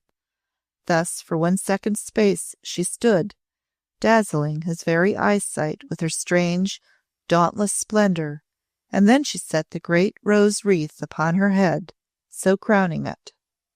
You came to see me, she said, the spark in her eyes growing to the size of a star. I bid you look at me, and see how grief has faded me these past months, and how I am bowed down by it. Look well, that you may remember. I look, he said, almost panting. Then, she said, her fine-cut nostril pinching itself with her breath, as she pointed down the path before her, go back to your kennel. That night she appeared at the birth ball with the wreath of roses on her head. No other ladies wore such things. 'Twas a fashion of her own, but she wore it in such beauty and with such state that it became a crown again, even as it had been the first moment she had put it on. All gazed at her as she entered, and murmur followed her as she moved with her father up the broad oak staircase, which was known through all the country for its width and massive beauty. In the hall below, guests were crowded, and there were indeed few of them who did not watch her as she mounted by Sir Jeoffrey's side. In the upper hall there were guests also, some walking to and fro, some standing, talking, many looking down at the arrivals as they came up. "'Tis Mistress Wildairs," these murmured as they saw her. "Clorinda, by God," said one of the older men to his crony who stood near him, "and crowned with roses. The vixen makes them look as if they were built of rubies in every leaf." At the top of the great staircase there stood a gentleman, who had indeed paused a moment, spellbound, as he saw her coming. He was a man of unusual height, and of a majestic mien. He wore a fair periwig, which added to his tallness. His laces and embroiderings were marvels of art and richness, and his breast blazed with orders. Strangely, she did not seem to see him, but when she reached the landing, and her face was turned so that he beheld the full blaze of its beauty, 'twas so great a wonder and a revelation to him that he gave a start. The next moment, almost, one of the red roses of her crown broke loose from its fastenings and fell at his very feet. His countenance changed so that it seemed almost, for a second, to lose some of its colour. He stooped and picked the rose up and held it in his hand.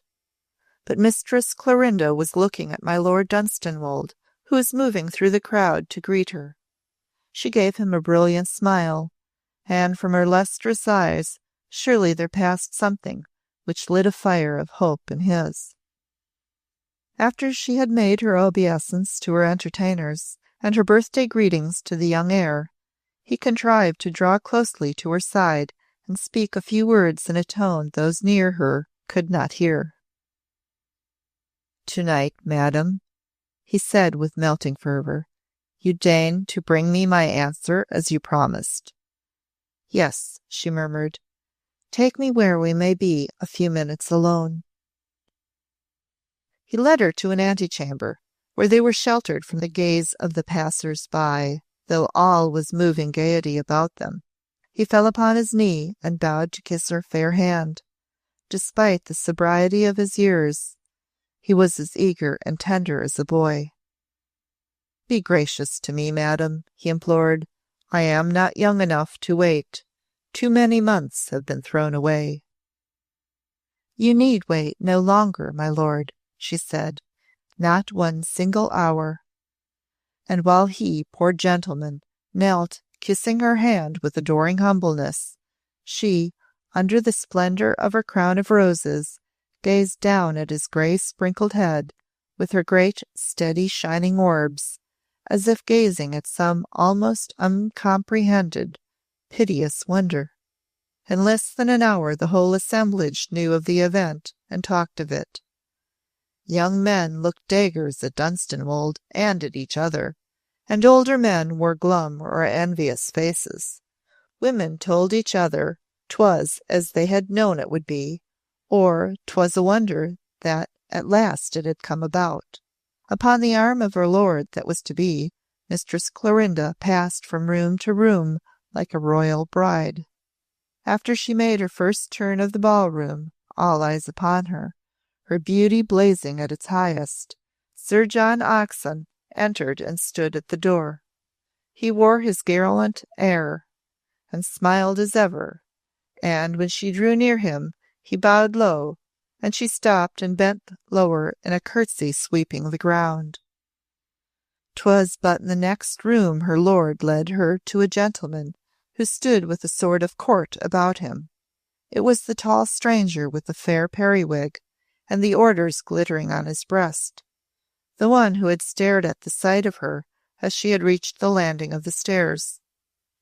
He held still in his hand a broken red rose, and when his eyes fell on her crown, the colour mounted to his cheek.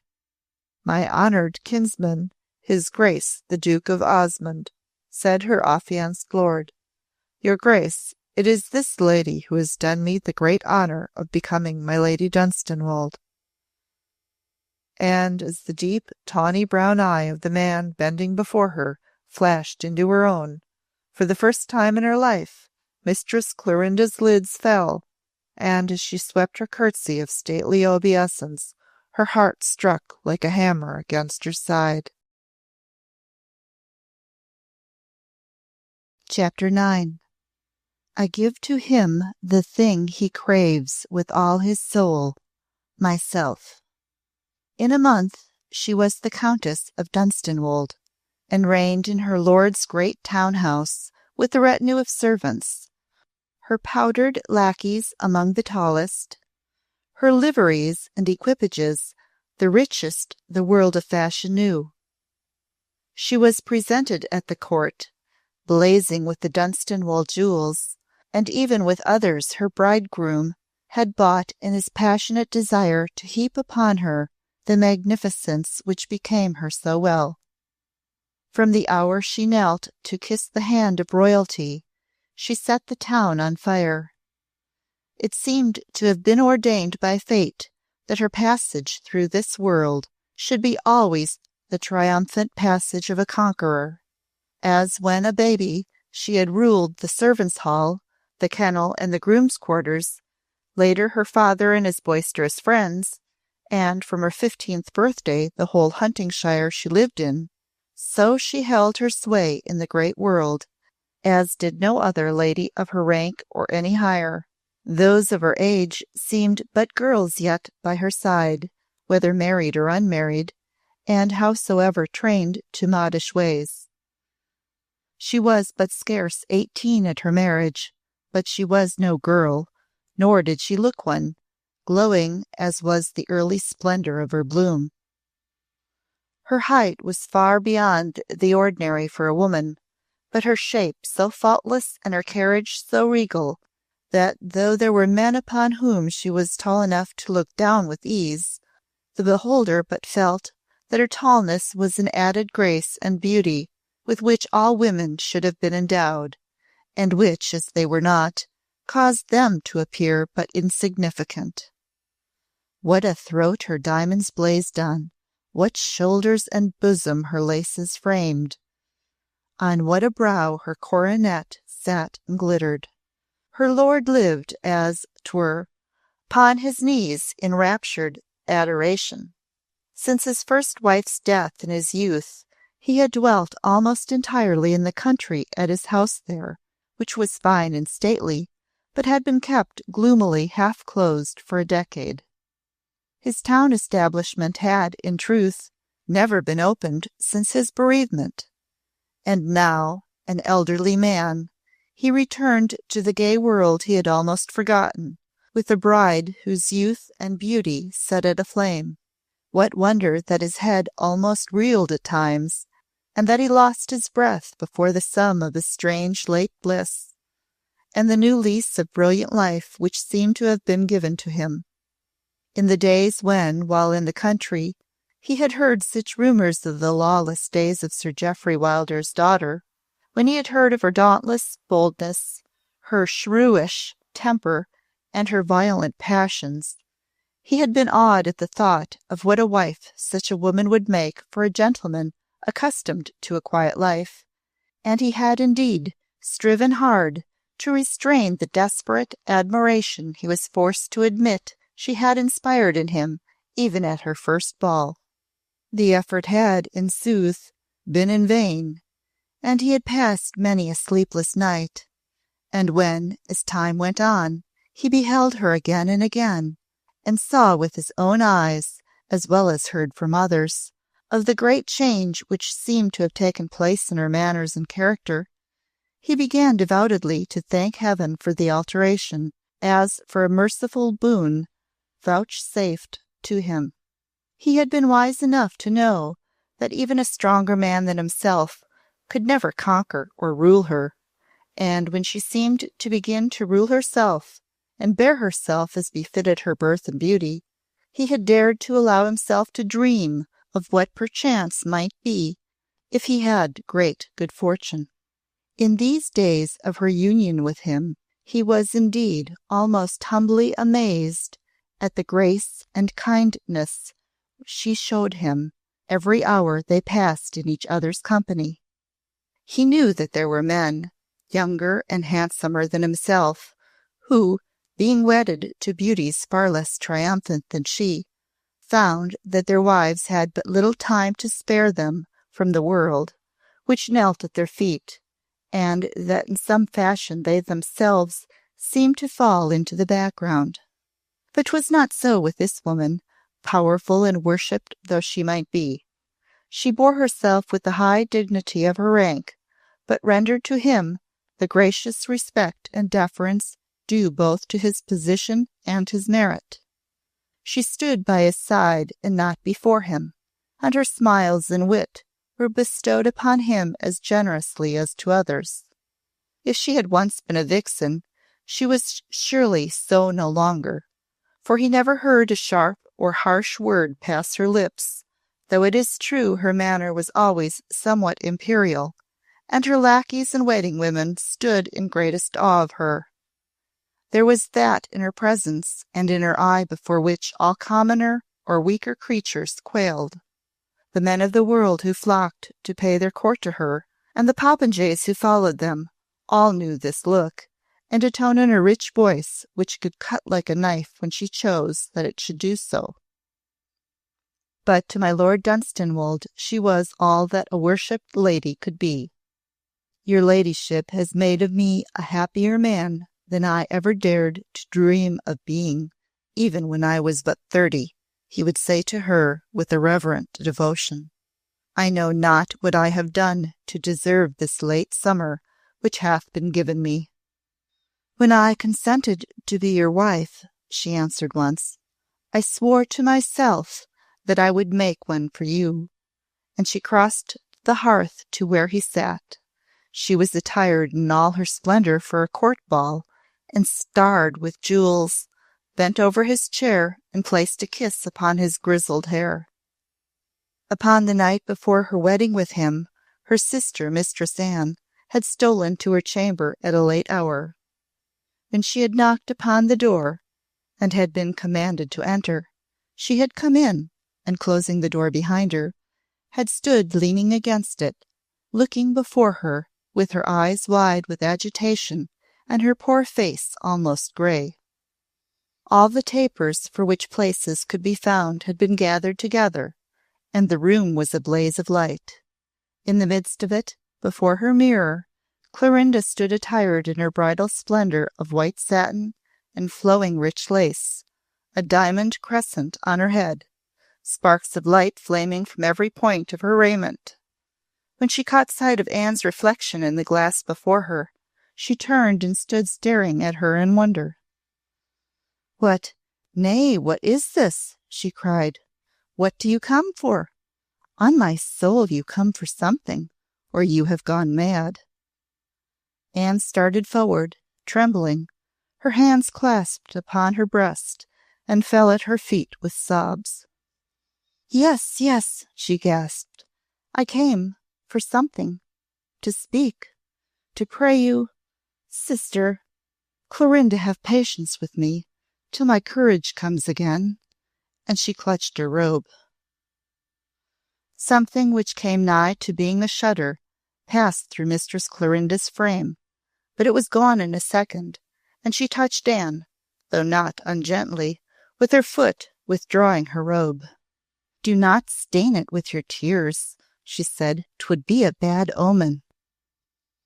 Anne buried her face in her hands and knelt so before her. 'Tis not too late, she said. 'Tis not too late yet. For what? Clorinda asked. For what? I pray you tell me, if you can find your wits. You go beyond my patience with your folly. Too late to stop, said Anne, to draw back and repent. What? Commanded Clorinda. What then should I repent me? This marriage, trembled Mistress Anne, taking her poor hands from her face to wring them. It should not be. Fool, quoth Clorinda, get up and cease your grovelling. Did you come to tell me it was not too late to draw back and refuse to be the Countess of Dunstanwolde? And she laughed bitterly. But it should not be. It must not, Anne panted. I know, sister, I know. Clorinda bent deliberately and laid her strong, jeweled hand on her shoulder with a grasp like a vice.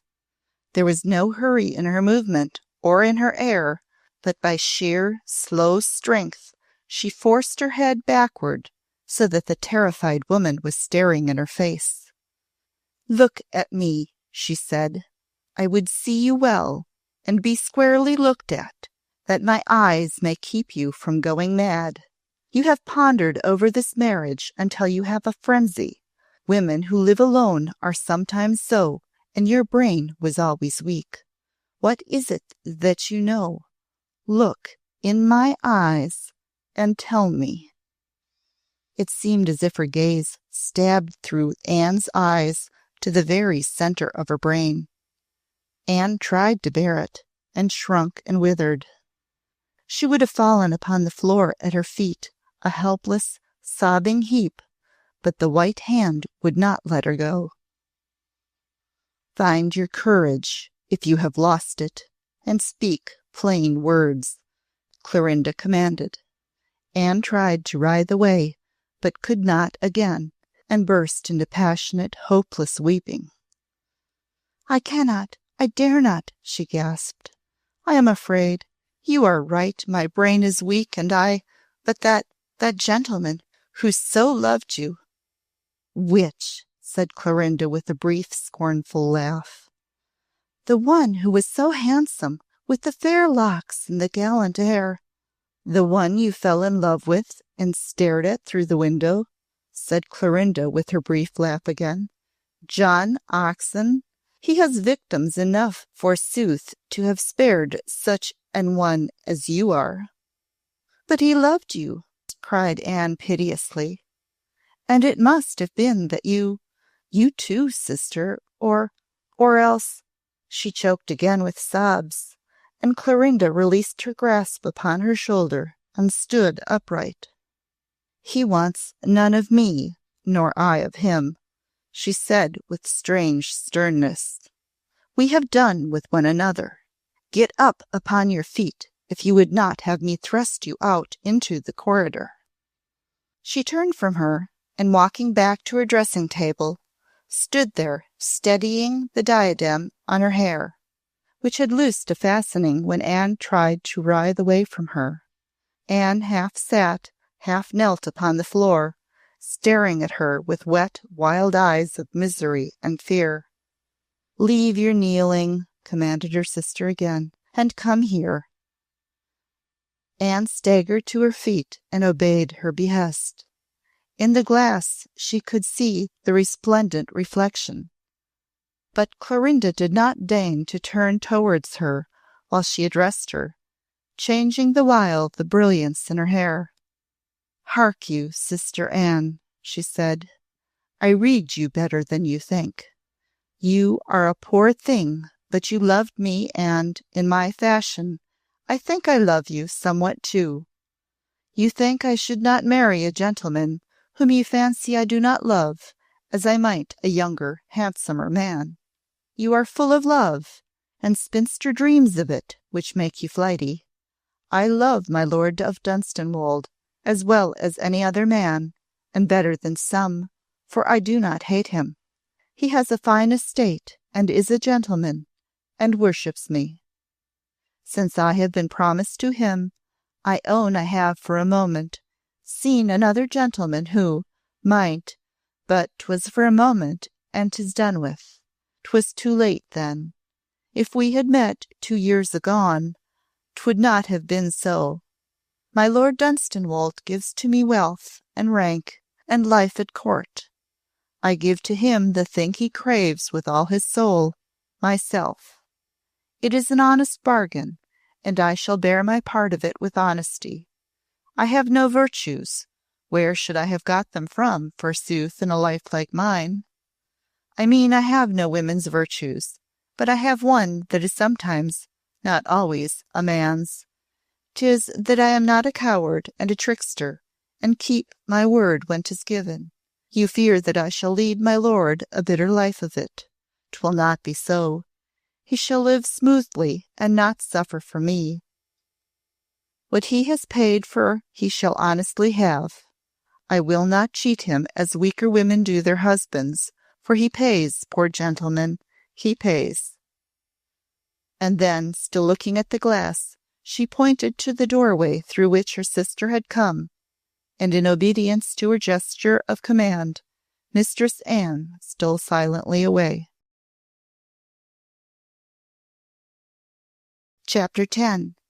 Yes, I have marked him. Through the brilliant, happy years succeeding to his marriage, My lord of Dunstanwolde lived like a man who dreams a blissful dream, and knows it is one.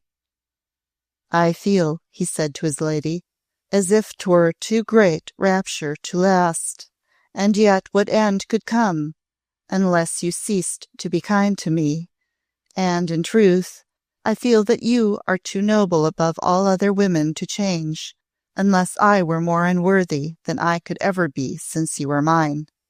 Both in the town and in the country, which last place heard many things of his condition and estate through rumour, he was the man most wondered at and envied of his time. Envied because of his strange happiness, wondered at because having, when long past youth, borne off this arrogant beauty from all other aspirants, she showed no arrogance to him, and was as perfect a wife as could have been some woman without gifts, whom he had lifted from a low estate and endowed with rank and fortune. She seemed both to respect himself and her position as his lady and spouse. Her manner of reigning in his household was among his many delights the greatest. It was a great house, and an old one, built long before by a Dunstanwolde whose lavish feasts and riotous banquets had been the notable feature of his life. It was curiously rambling in its structure. The rooms of entertainment were large and splendid, the halls and staircases stately. Below stairs there was space for an army of servants to be disposed of, and its network of cellars and wine vaults was so beyond all need that more than one long-arched stone passage was shut up as being without use, and but letting cold, damp air into corridors leading to the servants' quarters. It was indeed my Lady Dunstanwolde who had ordered the closing of this part when it had been her pleasure to be shown her domain by her housekeeper, the which had greatly awed and impressed her household, as signifying that, exalted lady as she was, her wit was practical as well as brilliant, and that her eyes being open to her surroundings, she meant not that her lackeys should rob her and her scullions filch, thinking that she was so high that she was ignorant of common things and blind. "You will be well housed and fed and paid your dues," she said to them, "but the first man or woman who does a task ill or dishonestly will be turned from his place that hour. I deal justice, not mercy." "Such a mistress they have never had before," said my lord when she related this to him. "Nay, they have never dreamed of such a lady, one who can be at once so severe and so kind. But there is none other such, my dearest one. They will fear and worship you." She gave him one of her sweet, splendid smiles. It was the sweetness she at rare times gave her splendid smile which was her marvellous power. "I would not be too grand a lady to be a good housewife," she said. "I may not order your dinners, my dear lord, or sweep your corridors, but they shall know I rule your household, and would rule it well." "You are a goddess," he cried, kneeling to her, enraptured, "and you have given yourself to a poor mortal man who can but worship you." "You give me all I have," she said, "and you love me nobly, and I am grateful." Her assemblies were the most brilliant in the town, and the most to be desired entrance to. Wits and beauties planned and intrigued that they might be bidden to her house. Beaux and fine ladies fell into the spleen if she neglected them. Her lord's kinsman, the Duke of Osmond, who had been present when she first knelt to royalty, had scarce removed his eyes from her so long as he could gaze. He went to Dunstanwolde afterwards and congratulated him with a stately courtesy upon his great good fortune and happiness, speaking almost with fire of her beauty and majesty, and thanking his kinsman that through him such perfections had been given to their name and house. From that time, at all special assemblies given by his kinsman, he was present, the observed of all observers.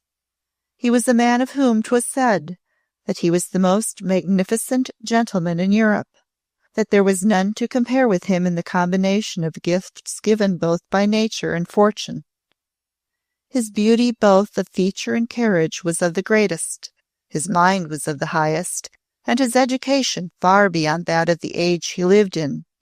It was not the fashion of the day that men of his rank should devote themselves to the cultivation of their intellects instead of to a life of pleasure, but this he had done from his earliest youth, and now in his perfect, though early maturity, he had no equal in polished knowledge or charm of bearing. He was the patron of literature and art.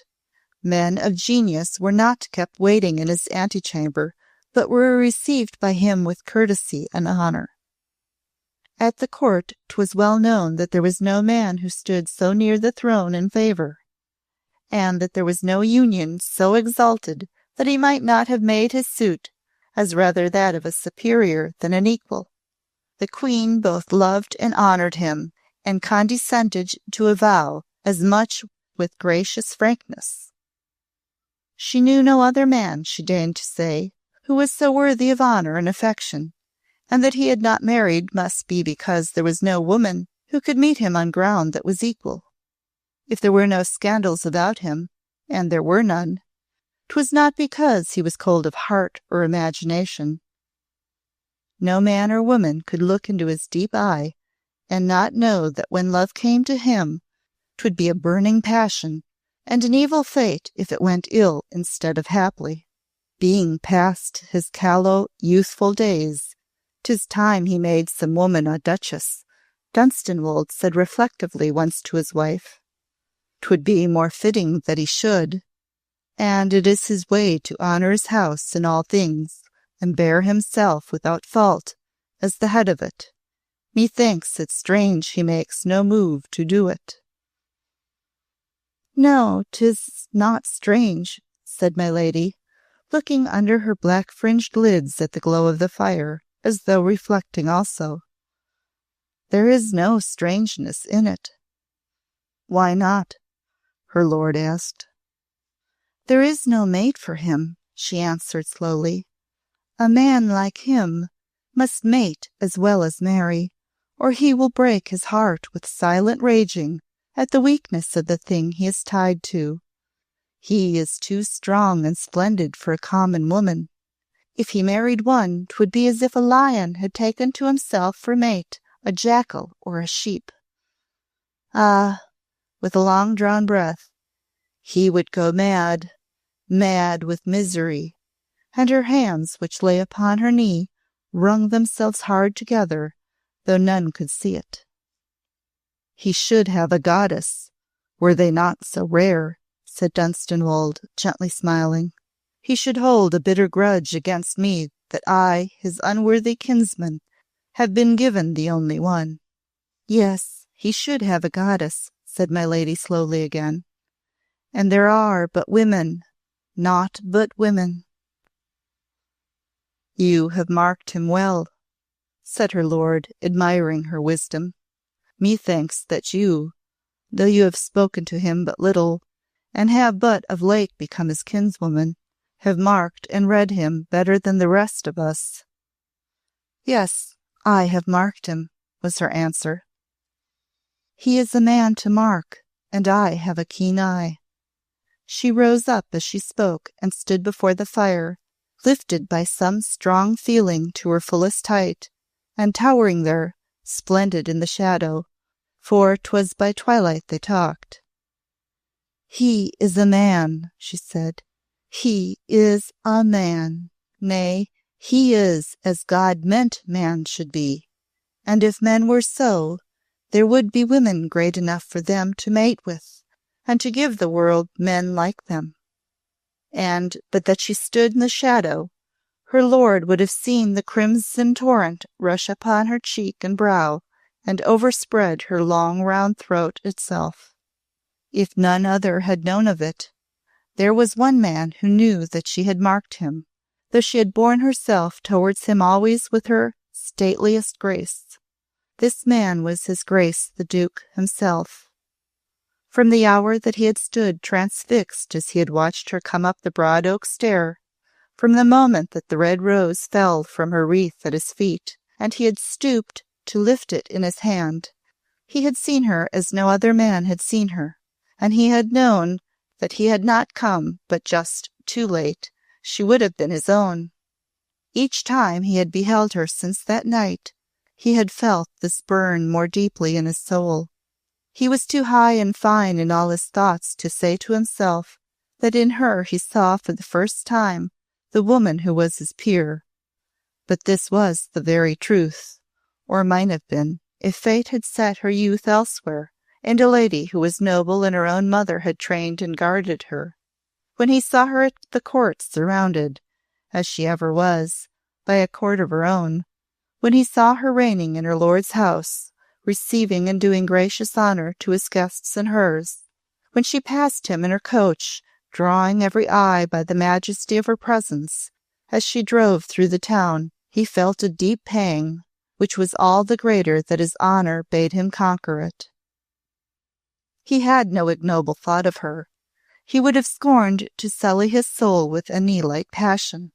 To him she was the woman who might have been his beloved wife and duchess, who would have upheld with him the honour and traditions of his house, whose strength and power and beauty would have been handed down to his children, who so would have been born endowed with gifts befitting the state to which heaven had called them.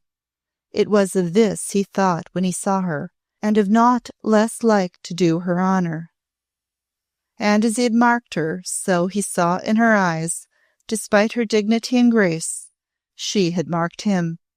He did not know how closely, or that she gave him the attention he could not restrain himself from bestowing upon her.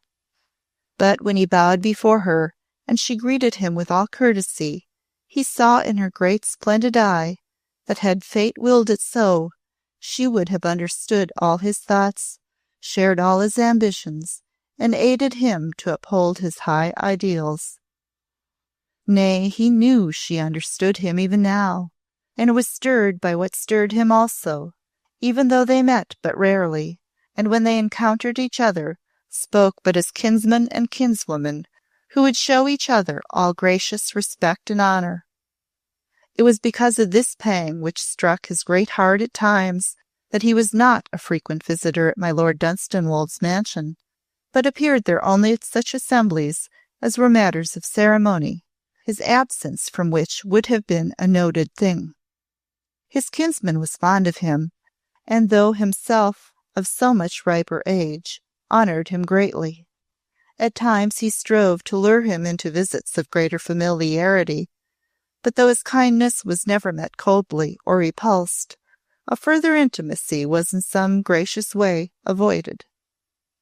"My lady must beguile you to be less formal with us," said Dunstanwolde, and later her ladyship spoke as her husband had privately desired. "My lord would be made greatly happy if your grace would honour our house oftener," she said one night, when, at the end of a great ball, he was bidding her adieu. Osmond's deep eye met hers gently and held it. "My Lord Dunstanwolde is always gracious and warm of heart to his kinsman," he replied. "Do not let him think me discourteous or ungrateful. In truth, your ladyship, I am neither the one nor the other." The eyes of each gazed into the other's steadfastly and gravely. The Duke of Osmond thought of Juno's as he looked at hers. They were of such velvet and held such fathomless deeps. "Your grace is not so free as lesser men," Clorinda said. "You cannot come and go as you would." "No," he answered gravely, "I cannot as I would." And this was all. It having been known by all the world that, despite her beauty and her conquests, Mistress Clorinda Wildairs had not smiled with great favour upon Sir John Oxon in the country, it was not wondered at, or made any matter of gossip, that the Countess of Dunstanwolde was but little familiar with him and saw him but rarely at her house in town. Once or twice he had appeared there, it is true, at my Lord Dunstanwolde's insistence, but my lady herself scarce seemed to see him after her first courtesies as hostess were over.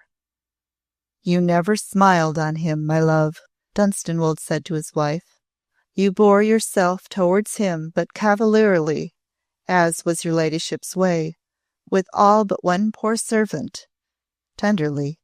But he was one of the many who followed in your train, and if these gay young fellows stay away, 'twill be said that I keep them at a distance because I am afraid of their youth and gallantry.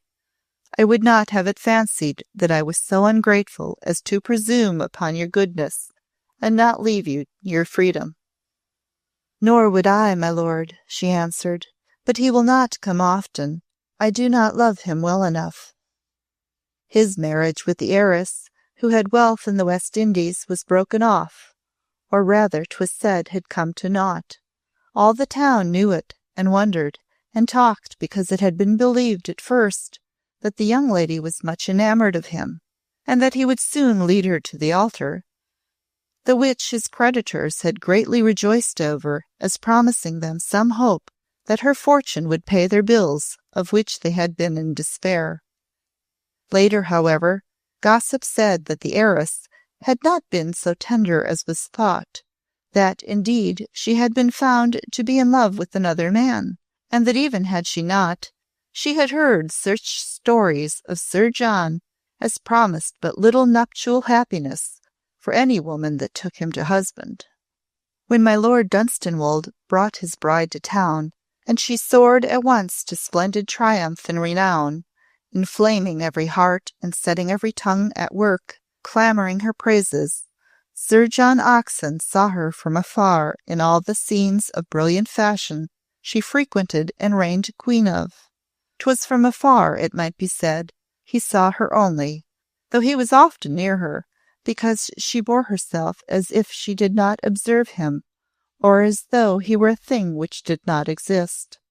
The first time that she deigned to address him upon an occasion when she found herself standing so near him in an assembly that in the crowd she brushed him with her robe. His blue eyes were fixed burningly upon her, and as she brushed him, he drew in a hard breath, which, she hearing, turned slowly and let her own eyes fall upon his face. "You did not marry," she said. "No, I did not marry," he answered in a low, bitter voice. "'Twas your ladyship who did that." She faintly, slowly smiled. "I should not have been like to do otherwise," she said. "'Tis an honourable condition. I would advise you to enter it." Chapter 11. Wherein a noble life comes to an end. When the Earl and his Countess went to their house in the country, there fell to Mistress Anne a great and curious piece of good fortune. In her wildest dreams she had never dared to hope that such a thing might be. My Lady Dunstanwolde, on her first visit home, bore her sister back with her to the manor, and there established her. She gave her a suite of rooms and a waiting woman of her own, and even provided her with a suitable wardrobe. This last she had chosen herself, with a taste and fitness which only such wit as her own could have devised. "They are not great rooms I give thee, Anne," she said, "but quiet and small ones, which you can make homelike in such ways as I know your taste lies. My lord has aided me to choose romances for your shelves, he knowing more of books than I do, and I shall not dress thee out like a peacock with gay colours and great farthingales. They would frighten thee, poor woman, and be a burden with their weight. I have chosen such things as are not too splendid, but will suit thy pale face and shot partridge eyes." Anne stood in the middle of her room and looked about at its comforts, wondering. "Sister," she said, "why are you so good to me? What have I done to serve you? Why is it Anne instead of Barbara you are so gracious to?" Perchance because I am a vain woman, and would be worshipped as you worship me." "But you are always worshipped," Anne faltered.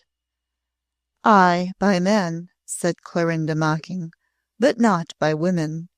And it may be that my pride is so high that I must be worshipped by a woman too. You would always love me, Sister Anne. If you saw me break the law, if you saw me stab the man I hated to the heart, you would think it must be pardoned to me." She laughed, and yet her voice was such that Anne lost her breath and caught at it again. I should love you, sister," she cried. "Even then I could not but love you. I should know you could not strike so an innocent creature, and that to be so hated he must have been worthy of hate. You are not like other women, Sister Clorinda, but you could not be base, for you have a great heart." Clorinda put her hand to her side and laughed again, but with less mocking in her laughter. "What do you know of my heart, Anne?" she said. "Till late I did not know it beat myself. My lord says 'tis a great one and noble, but I know 'tis his own that is so. Have I done honestly by him, Anne, as I told you I would? Have I been fair in my bargain, as fair as an honest man, and not a puling, slippery woman?" "You have been a great lady," Anne answered, with her great, dull, soft eyes filling with slow tears as she gazed at her.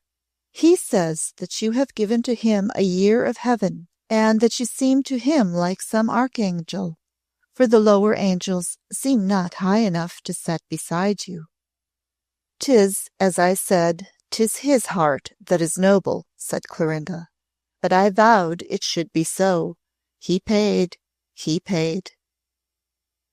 The country saw her lord's happiness as the town had done, and wondered at it no less.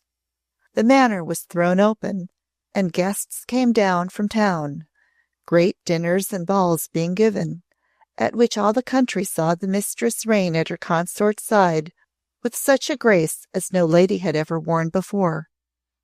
Sir Jeoffrey, appearing at these assemblies, was so amazed that he forgot to muddle himself with drink in gazing at his daughter and following her in all her movements.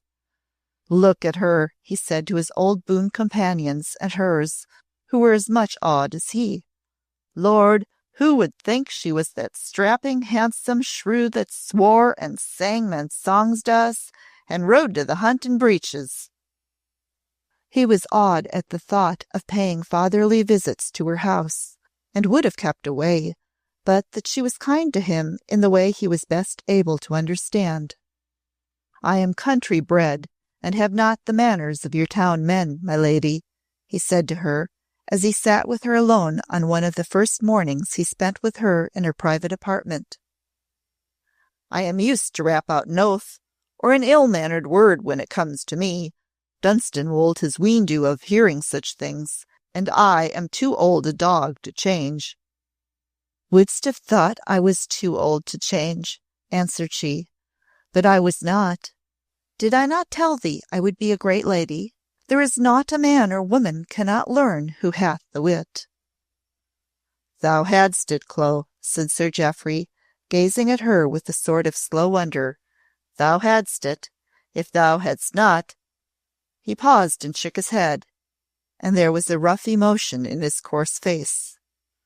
"I was not the man to have made aught but a baggage of thee, Clo. I taught thee naught decent, and thou never heard or saw aught to teach thee. Damn thee," almost with moisture in his eyes, "if I know what kept thee from going to ruin before thou wert 15. She sat and watched him steadily. "Nor I," quoth she in answer, "nor I.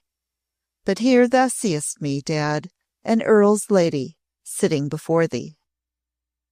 "'Twas thy wit," he said, still moved and fairly maudlin. "'Twas thy wit and thy devil's will." "Ay," she answered, "'twas they, my wit and my devil's will."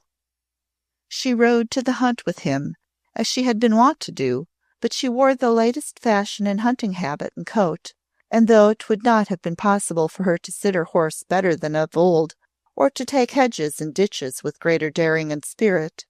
Yet in some way every man who rode with her felt that 'twas a great lady who led the field.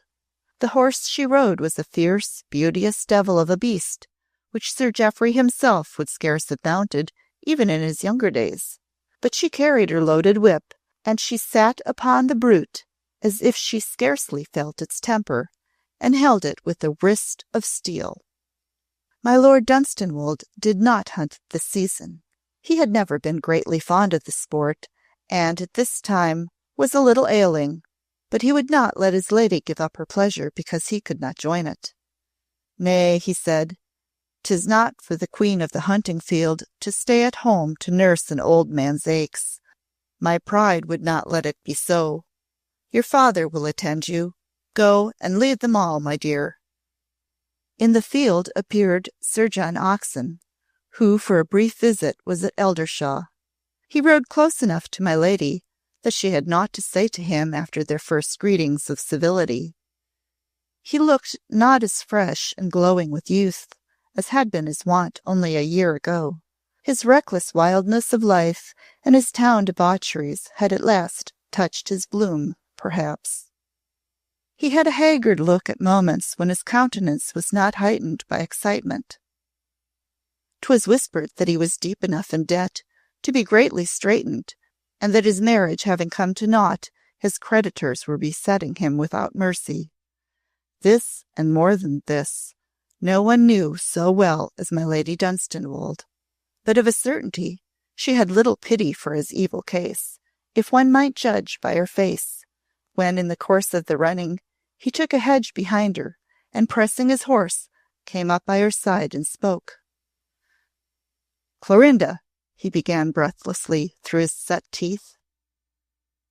She could have left him and not answered, but she chose to restrain the pace of her wild beast for a moment and look at him.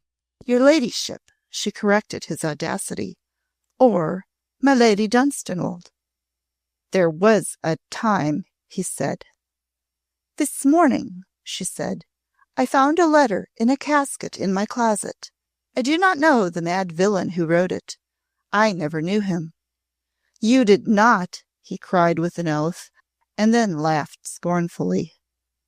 "The letter lies in ashes on the hearth," she said. "'Twas burned unopened. Do not ride so close, Sir John, and do not play the madman and the beast with the wife of my Lord Dunstanwolde."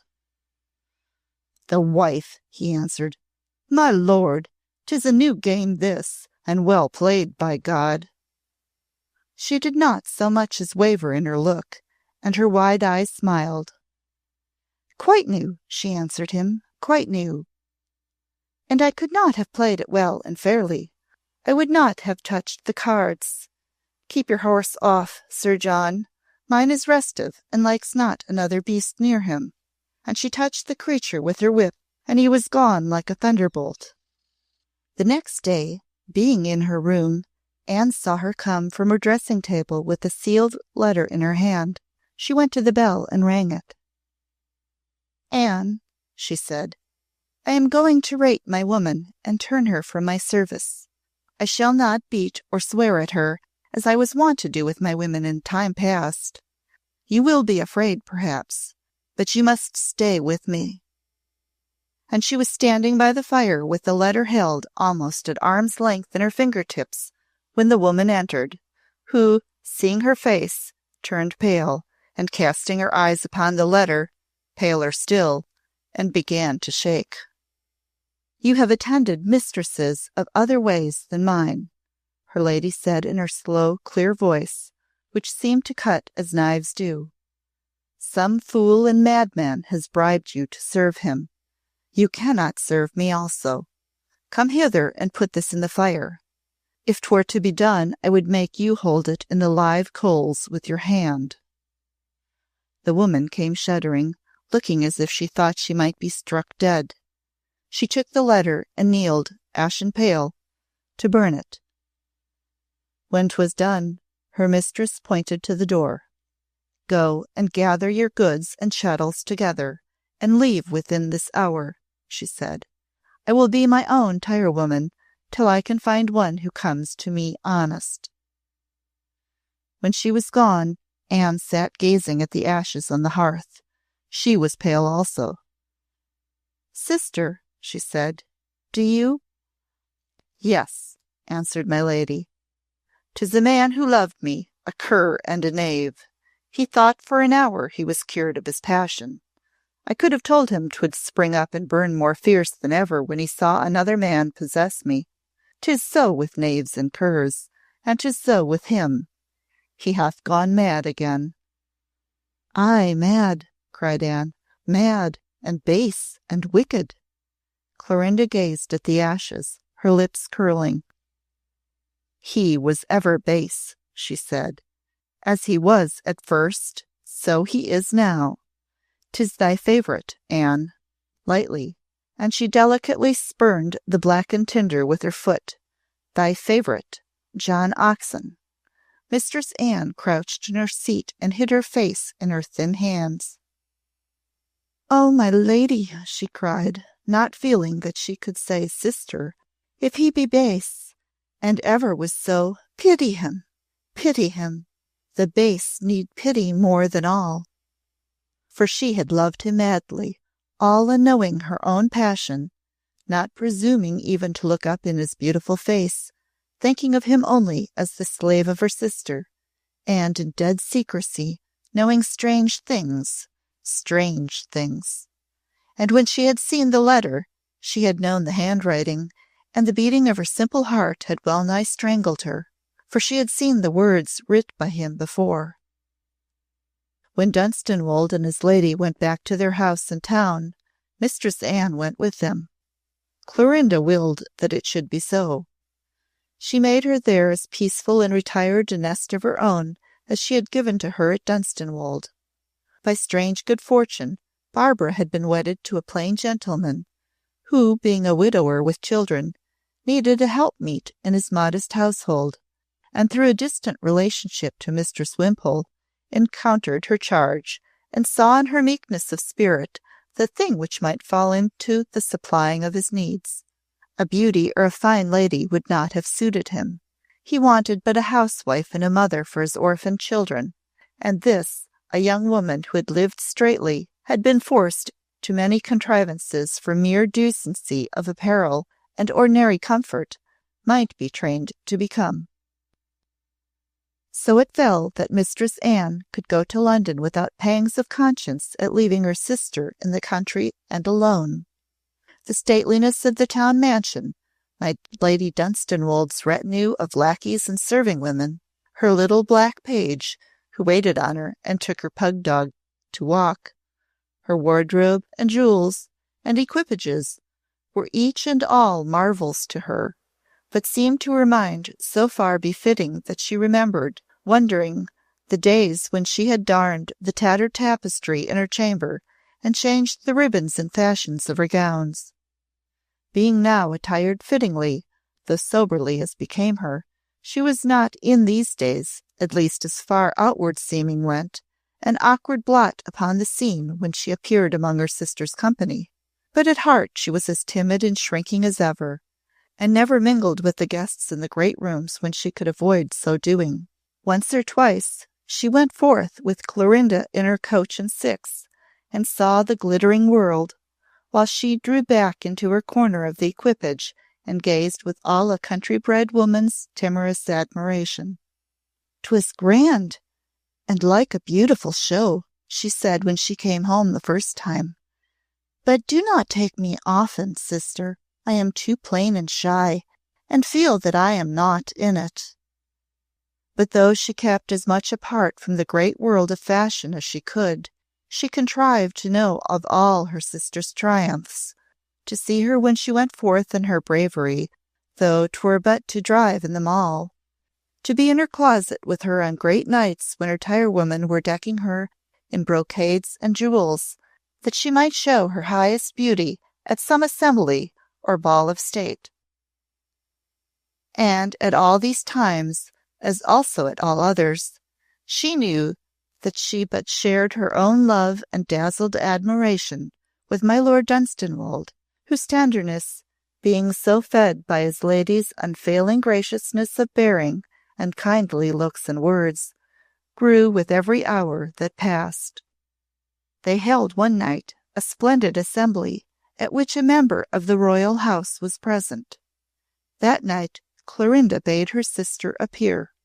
"Sometimes, I do not command it always, but sometimes you must show yourself to our guests. My lord will not be pleased else. He says it is not fitting that his wife's sister should remain unseen, as if we hid her away through ungraciousness. Your woman will prepare for you all things needful. I myself will see that your dress becomes you.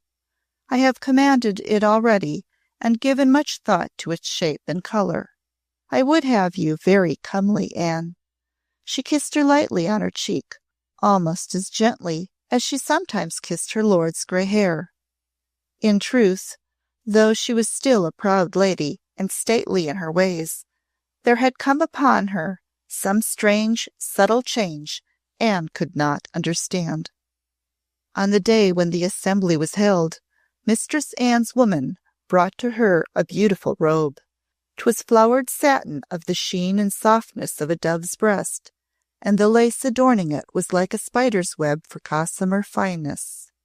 The robe was sweetly fashioned, fitting her shape wondrously, and when she was attired in it, at night a little colour came into her cheeks to see herself so far beyond all comeliness she had ever known before.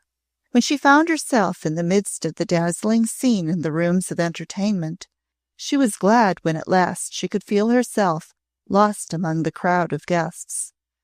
Her only pleasure in such scenes was to withdraw to some hidden corner and look on as at a pageant or a play. Tonight she placed herself in the shadow of a screen, from which retreat she could see Clorinda and Dunstanwolde as they received their guests. Thus she found enjoyment enough, for, in truth, her love and almost abject passion of adoration for her sister had grown as his lordship's had, with every hour. For a season there had rested upon her a black shadow beneath which she wept and trembled, bewildered and lost, though even at its darkest the object of her humble love had been a star whose brightness was not dimmed, because it could not be so whatever passed before it. This cloud, however, being it seemed dispelled, the star had shone but more brilliant in its high place, and she the more passionately worshipped it. To sit apart and see her idol's radiance, to mark her as she reigned and seemed the more royal when she bent the knee to royalty itself, to see the shimmer of her jewels crowning her midnight hair and crashing the warm whiteness of her noble neck, to observe the admiration in all eyes as they dwelt upon her, this was indeed enough of happiness. "She is, as ever," she murmured, "not so much a woman as a proud, lovely goddess who has deigned to descend to earth. But my lord does not look like himself. He seems shrunk in the face and old, and his eyes have rings about them. I like not that.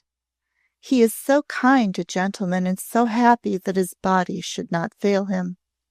I have marked that he has looked colourless for days, and Clorinda questioned him kindly on it, but he said he suffered naught. 'Twas but a little later than she had thought this, that she remarked a gentleman step aside and stand quite near without observing her. Feeling that she had no testimony to her fancifulness, she found herself thinking in a vague fashion that he too had come there because he chose to be unobserved. 'Twould not have been so easy for him to retire as it had been for her smallness and insignificance to do so, and indeed she did not fancy that he meant to conceal himself, but merely to stand for a quiet moment a little apart from the crowd. And as she looked up at him, wondering why this should be, she saw he was the noblest and most stately gentleman she had ever beheld. She had never seen him before. He must either be a stranger or a rare visitor. As Clorinda was beyond a woman's height, he was beyond a man's. He carried himself as kingly as she did nobly. He had a countenance of strong, manly beauty, and a deep tawny eye, thick-fringed and full of fire. Orders glittered upon his breast, and he wore a fair periwig, which became him wondrously, and seemed to make his eye more deep and burning by its contrast. Beside his strength and majesty of bearing, the stripling beauty of John Oxon would have seemed slight and paltry, a thing for flippant women to trifle with.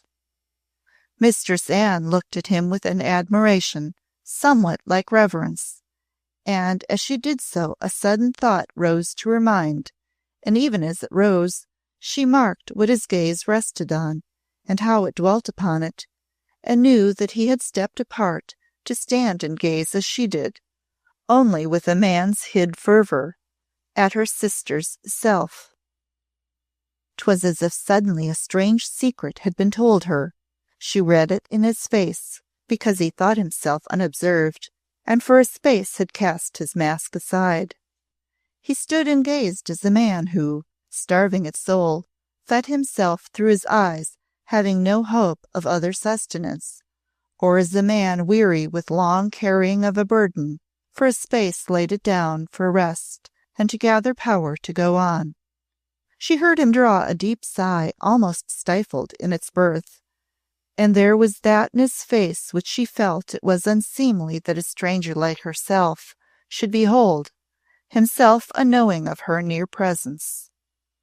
She gently rose from her corner, wondering if she could retire from her retreat without attracting his observation. But as she did so, chance caused him to withdraw himself a little farther within the shadow of the screen, and doing so, he beheld her. Then his face changed. The mask of noble calmness, for a moment fallen, resumed itself, and he bowed before her with the reverence of a courtly gentleman, undisturbed by the unexpectedness of his recognition of her neighbourhood. "Madam," he said, "pardon my unconsciousness that you were near me. You would pass?" And he made way for her. She curtsied, asking his pardon with her dull, soft eyes. "Sir," she answered, "I but retired here for a moment's rest from the throng and gaiety, to which I am unaccustomed, but chiefly I sat in retirement that I might watch my sister." "Your sister, madam?" he said, as if the questioning echo were almost involuntary, and he bowed again in some apology.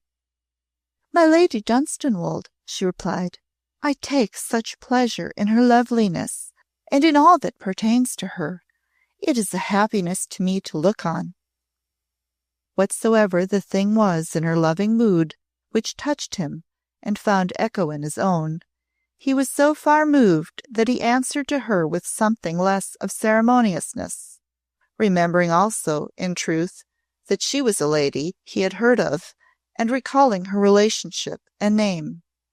"It is then Mistress Anne Wildairs I am honoured by having speech with," he said. "My Lady Dunstanwolde has spoken of you in my presence. I am my lord's kinsman, the Duke of Osmond." Again bowing, and Anne curtsied low once more. Despite his greatness, she felt a kindness and grace in him, which was not condescension, and which almost dispelled the timidity which, being part of her nature, so unduly beset her at all times when she addressed or was addressed by a stranger. John Oxon, bowing his bright curls and seeming ever to mock with his smiles, had caused her to be overcome with shy awkwardness and blushes. But this man, who seemed as far above him in person and rank and mind as a god is above a graceful painted puppet, even appeared to give of his own noble strength to her poor weakness. He bore himself towards her with a courtly respect such as no human being had ever shown to her before. He besought her again to be seated in her nook, and stood before her, conversing with such delicate sympathy with her mood as seemed to raise her to the pedestal on which stood less humble women. All those who passed before them he knew and could speak easily of. The high deeds of those who were statesmen, or men honored at court or in the field, he was familiar with, and of those who were beauties or notable gentlewomen, he had always something courtly to say. Her own worship of her sister she knew full well he understood, though he spoke of her but little. "Well may you gaze at her," he said. "So does all the world, and honours and adores." He proffered her at last his arm, and she, having strangely taken courage, let him lead her through the rooms and persuade her to some refreshment. Seeing her so wondrously emerge from her chrysalis, and under the protection of so distinguished a companion, all looked at her as she passed with curious amazement, and indeed Mistress Anne was all but overpowered by the reverence shown them as they made their way. As they came again into the apartment wherein the host and hostess received their guests, Anne felt her escort pause, and looked up at him to see the meaning of his sudden hesitation. He was gazing intently, not at Clorinda, but at the Earl of Dunstanwolde. "Madam," he said, "pardon me that I seem to detain you, but I look at my kinsman. Madam," with a sudden fear in his voice, "he is ailing. He sways as he stands. Let us go to him. Quickly, he falls."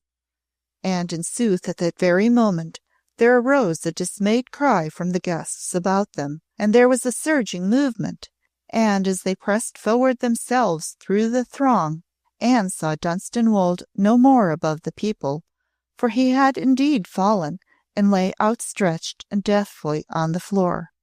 'Twas but a few seconds before she and Osmond were close enough to him to mark his fallen face and ghastly pallor, and a strange dew starting out upon his brow. But 'twas his wife who knelt beside his prostrate body, waving all else aside with a great majestic gesture of her arm. "Back, back," she cried. "Air, air, and water, my lord, my dear lord." But he did not answer or even stir, though she bent close to him and thrust her hand within his breast. And then the frightened guests beheld a strange but beautiful and loving thing, such as might have moved any heart to tenderness and wonder. This great beauty, this worshipped creature, put her arms beneath and about the helpless, awful body, for so its pallor and stillness indeed made it, and lifted it in their powerful whiteness as if it had been the body of a child, and so bore it to a couch near and laid it down, kneeling beside it. Anne and Osmond were beside her. Osmond pale himself, but gently calm and strong. He had despatched for a physician the instant he saw the fall. "My lady," he said, bending over her, "permit me to approach. I have some knowledge of these seizures. Your pardon." He knelt also and took the moveless hand. Feeling the pulse, he too thrust his hand within the breast and held it there, looking at the sunken face. "My dear lord," her ladyship was saying, as if to the prostrate man's ear alone, knowing that her tender voice must reach him if aught would, as indeed was truth. "Edward, my dear, dear lord." Osmond held his hand steadily over the heart. The guests shrunk back, stricken with terror. There was that in this corner of the splendid room which turned faces pale. Osmond slowly withdrew his hand, and turning to the kneeling woman, with a pallor like that of marble, but with a noble tenderness and pity in his eyes, "My lady," he said, "you are a brave woman. Your great courage must sustain you. The heart beats no more. A noble life is finished." The guests heard and drew still farther back, a woman or two faintly whimpering. A hurrying lackey parted the crowd, and so, way being made for him, the physician came quickly forward. Anne put her shaking hands up to cover her gaze. Osmond stood still, looking down. My Lady Dunstanwolde knelt by the couch and hid her beautiful face upon the dead man's breast. Chapter 12, which treats of the obsequies of my Lord of Dunstanwolde, of his lady's widowhood, and of her return to town. All that remained of my Lord Dunstanwolde was borne back to his ancestral home, and there laid to rest in the ancient tomb in which his fathers slept.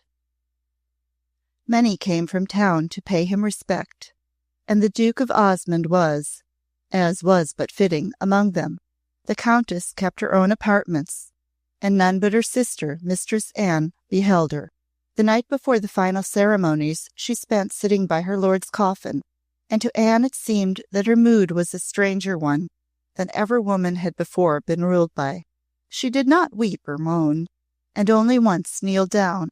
In her sweeping black robes she seemed more a majestic creature than she had ever been, and her beauty more that of a statue than of a mortal woman.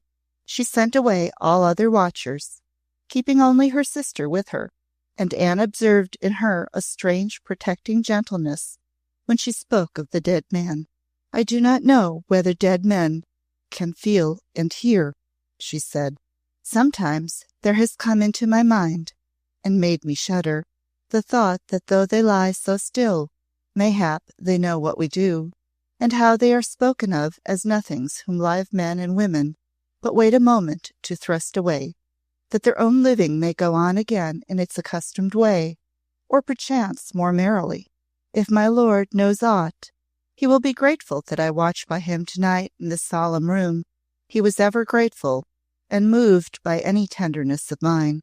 'Twas as she said. The room was solemn, and this almost to awfulness. It was a huge, cold chamber at best, and draped with black, and hung with hatchments. A silent gloom filled it which made it like the tomb.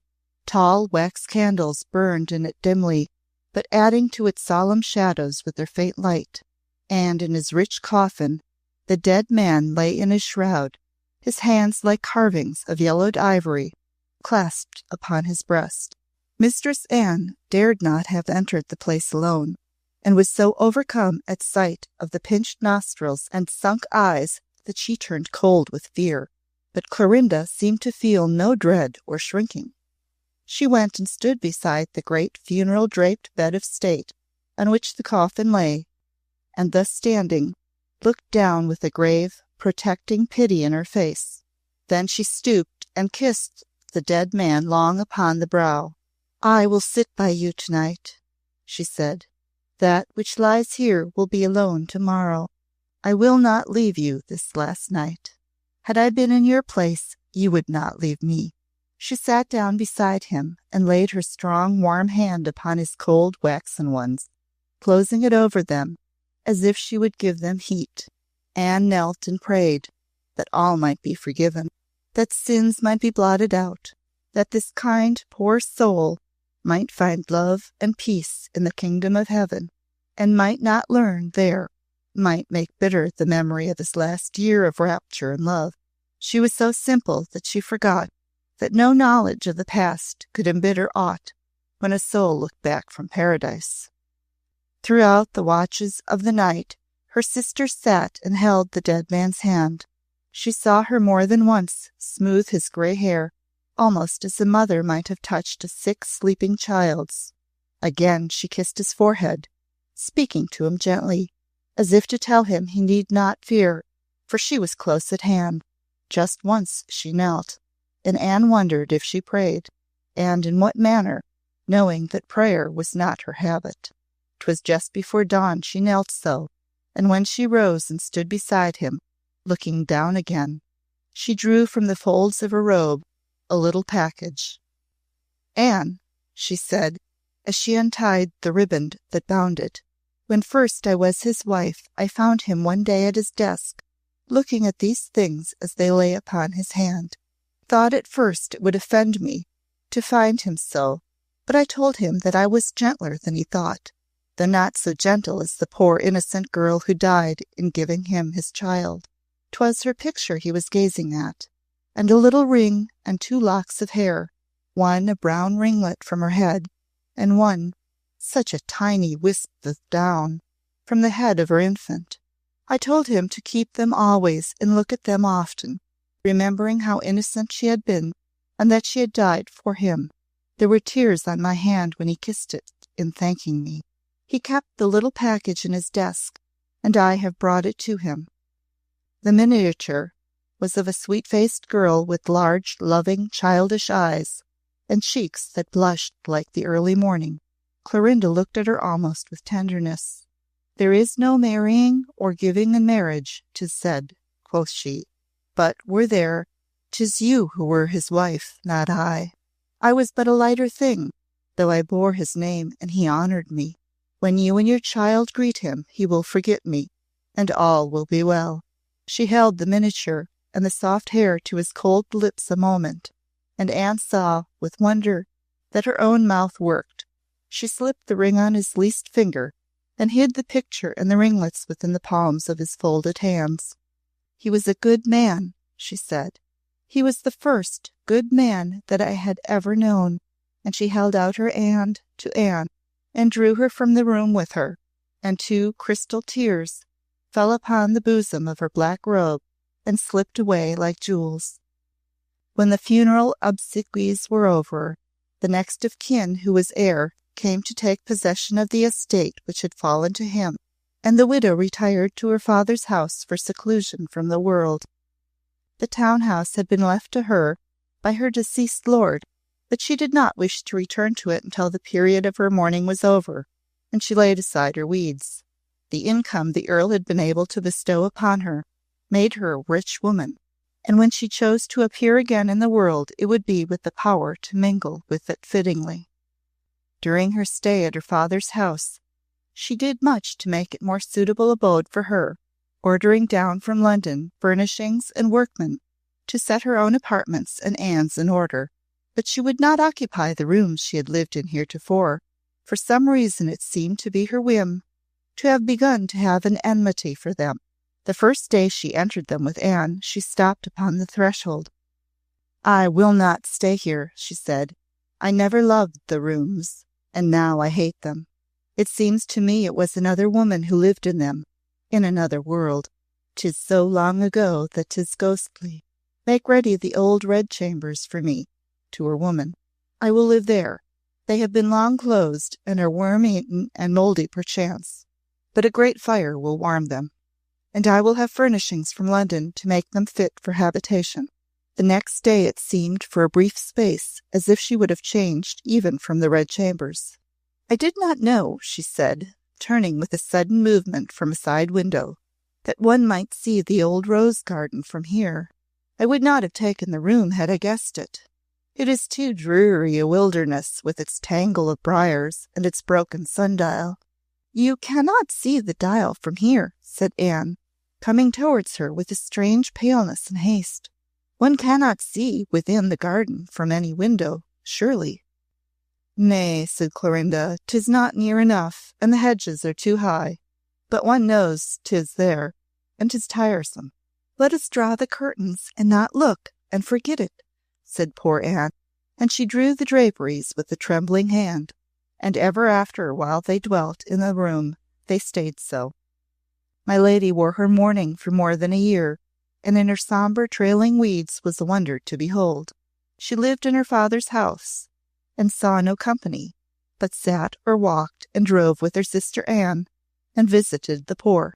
The perfect stateliness of her decorum was more talked about than any levity would have been. Those who were wont to gossip, expecting that having made her fine match, and been so soon rid of her lord, she would begin to show her strange wild breeding again, and indulge in fantastical whims. That she should wear her mourning with unflinching dignity, and withdraw from the world as strictly as if she had been a lady of royal blood, mourning her prince, was the unexpected thing, and was so talked of everywhere. At the end of the 18th month, she sent one day for Anne, who, coming at her bidding, found her standing in her chamber, surrounded by black robes and draperies piled upon the bed and chairs and floor. their sombreness darkening the room like a cloud. But she stood in their midst in a trailing garment of pure white, and in her bosom was a bright red rose tied with a knot of scarlet riband, whose ends fell floating. Her woman was upon her knees before a coffer, in which she was laying the weeds as she folded them. Mistress Anne paused within the doorway, her eyes dazzled by the tall, radiant shape and blot of scarlet color, as if by the shining of the sun. She knew in that moment that all was changed, and that the world of darkness they had been living in for the past months was swept from existence. When her sister had worn her mourning weeds, she had seemed somehow almost pale. Now she stood in the sunlight with the rich scarlet on her cheek and lip, and the stars in her great eyes. "Come in, Sister Anne," she said. "I lay aside my weeds, and my woman is folding them away for me. Dost know of any poor creature newly left a widow, whom some of them would be a help to? 'Tis a pity that so much sombreness should lie in chests, when there are perhaps poor souls to whom it would be a godsend." Before the day was over, there was not a shred of black stuff left in sight, such as had not been sent out of the house to be distributed, being packed away in coffers in the garrets under the leads. "You will wear it no more, sister?" Anne asked once. "You will wear gay colors, as if it had never been?" "It is as if it had never been," Clorinda answered. "Ere now her lord is happy with her, and he is so happy that I am forgot. I had a fancy that, perhaps at first, well, if he had looked down on earth, remembering, he would have seen I was faithful in my honoring of him. But now I am sure—" She stopped with half a laugh. "'Twas but a fancy," she said. "Perchance he has known naught since that night he fell at my feet, and even so, poor gentleman, he hath a happy fate. Yes, I will wear gay colors," flinging up her arms as if she dropped fetters and stretching her beauteous limbs for ease. "Gay colors, and roses, and rich jewels, and all things, all that will make me beautiful." The next day there came a chest from London, packed close with splendid raiment. When she drove out again in her chariot, her servants' sad-colored liveries had been laid by, and she was attired in rich hues, amidst which she glowed like some flower new-bloomed. Her house in town was thrown open again, and set in order for her coming. She made her journey back in state, Mistress Anne accompanying her in her travelling coach. As she passed over the high road with her equipage and her retinue, or spent the night for rest at the best inns in towns and villages, all seemed to know her name and state. "'Tis the young widow of the Earl of Dunstanwolde," people said to each other. "She that is the great beauty, and of such a wit and spirit that she is scarce like a mere young lady. 'Twas said she was wed him for his rank, but afterwards 'twas known she made him a happy gentleman, though she gave him no heir. She wore weeds for him beyond the accustomed time, but is now issuing from her retirement." Mistress Anne felt as if she were attending some royal lady's progress. People so gazed at them and nudged each other, wondered and admired. "You do not mind that all eyes rest on you?" she said to her sister. "You are accustomed to be gazed at." "I have been gazed at all my life," my lady answered. "I scarce take note of it." On their arrival at home, they met with fitting welcome and reverence. The doors of the townhouse were thrown open wide, and in the hall the servants stood in line, housekeeper at the head with her keys at her girdle, the little jet-black negro page grinning beneath his turban with joy to see his lady again. He worshipped her as a sort of fetish, after the manner of his race. 'Twas his duty to take heed of the pet dogs, and he stood holding by their little silver chains, a smart-faced pug and a pretty spaniel. His lady stopped a moment to pat them and to speak to him a word of praise of their condition, and being so favored, he spoke also, rolling his eyes in his delight at finding somewhat to impart. "Yesterday, ladyship, when I took them out," he said, "a gentleman marked them, knowing whose they were. He asked me when my lady came again to town, and I answered him to-day. 'Twas the fair gentleman in his own hair. 'Twas Sir John Oxon, your ladyship, said the lackey nearest to him. Her ladyship left caressing her spaniel and stood upright. Little Nero was frightened, fearing she was angered. She stood so straight and tall, but she said nothing and passed on. At the top of the staircase she turned to Mistress Anne with a laugh. "Thy favourite again, Anne," she said. "He means to haunt me now we are alone. 'Tis thee he comes after." Chapter 13. Wherein a Deadly War Begins. The town and the world of fashion greeted her on her return with open arms.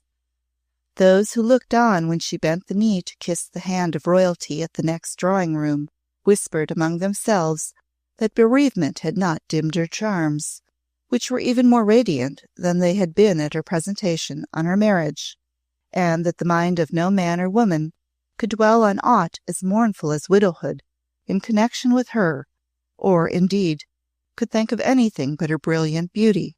'Twas as if from this time she was launched into a new life. Being rich, of high rank, and no longer an unmarried woman, her position had a dignity and freedom which there was no creature but might have envied. As the wife of Dunstanwolde, she had been the fashion, and adored by all who dared adore her, but as his widow she was surrounded and besieged. A fortune, a toast, a wit, and a beauty, she combined all the things either man or woman could desire to attach themselves to the train of, and had her air been less regal and her wit less keen of edge, she would have been so beset by flatterers and toadies that life would have been burdensome. But this she would not have, and was swift enough to detect the man whose debts drove him to the expedient of daring to privately think of the usefulness of her fortune, or the woman who maneuvered to gain reputation or success by means of her position and power. "They would be about me like vultures if I were a weak fool enough to let them," she said to Anne. "They cringe and grovel like spaniels, and flatter till 'tis like to make one sick. 'Tis always so with toadies. They have not the wit to see that their flattery is an insolence, since it supposes adulation so rare that one may be moved by it. The men with empty pockets would marry me, forsooth, and the women be dragged into company clinging to my petticoats. But they are learning. I do not shrink from giving them sharp lessons." This she did without mercy, and in time cleared herself of hangers-on, so that her banquets and assemblies were the most distinguished of the time, and the men who paid their court to her were of such place and fortune that their worship could but be disinterested. Among the earliest to wait upon her was his Grace of Osmond, who found her one day alone, save for the presence of Mistress Anne, whom she kept often with her. When the lackey announced him, Anne, who sat upon the same seat with her, felt her slightly start, and looking up, saw in her countenance a thing she had never beheld before, nor had indeed ever dreamed of beholding. It was a strange, sweet crimson which flowed over her face, and seemed to give a wondrous deepness to her lovely orbs. She rose as a queen might have risen had a king come to her, but never had there been such pulsing softness in her look before. 'Twas in some curious fashion like the look of a girl, and, in sooth, she was but a girl in years, but so different to all others of her age, and had lived so singular a life, that no one ever thought of her but as a woman, or would have deemed it aught but folly to credit her with any tender emotion or blushing warmth girlhood might be allowed. His Grace was as courtly of bearing as he had ever been. He stayed not long, and during his visit conversed but on such subjects as a kinsman may graciously touch upon. But Anne noted in him a new look also, though she could scarce have told what it might be. She thought that he looked happier, and her fancy was that some burden had fallen from him. Before he went away, he bent low and long over Clorinda's hand, pressing his lips to it with a tenderness which strove not to conceal itself, and the hand was not withdrawn, her ladyship standing in sweet yielding, the tender crimson trembling on her cheek. Anne herself trembled, watching her new, strange loveliness with a sense of fascination. She could scarce withdraw her eyes. It seemed so as if the woman had been reborn. "Your Grace will come to us again," my lady said in a soft voice. "We are two lonely women," with a radiant, compelling smile, "and need your kindly countenancing." His eyes dwelt deep in hers as he answered, and there was a flush upon his own cheek, man and warrior though he was. "If I might come as often as I would," he said, "I should be at your door, perhaps, with too great frequency." "Nay, your Grace," she answered, "come as often as we would, and see who wearies first. 'Twill not be ourselves." He kissed her hand again, and this time 'twas passionately, and when he left her presence, it was with a look of radiance on his noble face, and with the bearing of a king new crowned. For a few moments' space she stood where he had parted from her, looking as though listening to the sound of his step, as if she would not lose the footfall. Then she went to the window and stood among the flowers there, looking down into the street, and Anne saw that she watched his equipage. 'Twas early summer, and the sunshine flooded her from head to foot. The window and balcony were full of flowers, yellow jonquils and daffodils, white narcissus, and all things fragrant of the spring. The scent of them floated about her like an incense, and a straying zephyr blew great puffs of their sweetness back into the room. Anne felt it all about her, and remembered it until she was an aged woman. Clorinda's bosom rose high in an exultant, rapturous sigh. "'Tis spring that comes," she murmured breathlessly. "Never hath it come to me before." Even as she said the words, at the very moment of her speaking, fate, a strange fate indeed, brought to her yet another visitor. The door was thrown open wide, and in he came, a lackey crying aloud his name. 'Twas Sir John Oxon. Those of the world of fashion, who were wont to gossip, had bestowed upon them a fruitful subject for discussion over their tea-tables in the future of the widowed Lady Dunstanwolde. All the men being enamoured of her, 'twas not likely that she would long remain unmarried, her period of mourning being over, and accordingly, forthwith there was every day chosen for her a new husband by those who concerned themselves in her affairs, and they were many. One week 'twas a great general, she was said to smile on; again, a great beau and female conqueror, it being argued that, having made her first marriage for rank and wealth, and being a passionate and fantastic beauty, she would this time allow herself to be ruled by her caprice, and wed for love. Again, a certain marquis was named, and after him a young earl renowned for both beauty and wealth. But though each and all of those selected were known to have laid themselves at her feet, none of them seemed to have met with the favour they besought for. There were two men, however, who were more spoken of than all the rest, and whose court awakened a more lively interest. Indeed, 'twas an interest which was lively enough at times to become almost a matter of contention, for those who upheld the cause of the one man would not hear of the success of the other, the claims of each being considered of such different nature. These two men were the Duke of Osmond and Sir John Oxon. 'Twas the soberer and more dignified who were sure his Grace had but to proffer his suit to gain it, and their sole wonder lay in that he did not speak more quickly. But being a man of such noble mind, it may be that he would leave her to her freedom yet a few months, because despite her stateliness she is but young, and 'twould be like his honourableness to wish that she should see many men while she is free to choose, as she has never been before. For these days she is not a poor beauty as she was when she took Dunstanwolde, the less serious or less worldly, especially the sentimental spinsters and matrons and romantic young, who had heard and enjoyed the rumours of Mistress Clorinda Wildairs' strange early days, were prone to build much upon a certain story of that time.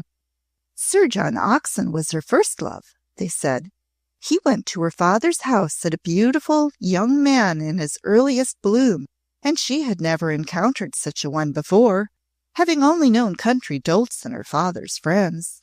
'Twas said they loved each other, that they were both passionate and proud, and quarrelled bitterly. Sir John went to France to strive to forget her in gay living. He even obeyed his mother, and paid court to another woman, and Mistress Clorinda, being of fierce haughtiness, revenged herself by marrying Lord Dunstanwolde. But she has never deigned to forgive him. 'Twas also said, she is too haughty and of too high a temper to forgive easily that a man should seem to desert her for another woman's favour. Even when 'twas whispered that she favoured him, she was disdainful, and sometimes flouted him bitterly, as was her way with all men. She was never gentle, and had always cutting wit. She will use him hardly before she relents, but if he sues patiently enough, with such grace as he uses with other women, love will conquer her at last, for 'twas her first. She showed him no great favour, it was true, and yet it seemed she granted him more privilege than she had done during her lord's life, for he was persistent in his following her, and would come to her house, whether of her will or of his own. Sometimes he came there when the Duke of Osmond was with her. This happened more than once, and then her ladyship's face, which was ever warmly beautiful when Osmond was near, would curiously change. It would grow pale and cold, but in her eyes would burn a strange light, which one man knew was as the light in the eyes of a tigress lying chained, but crouching to leap. But it was not Osmond who felt this. He saw only that she changed colour, and having heard the story of her childhood, a little chill of doubt would fall upon his noble heart.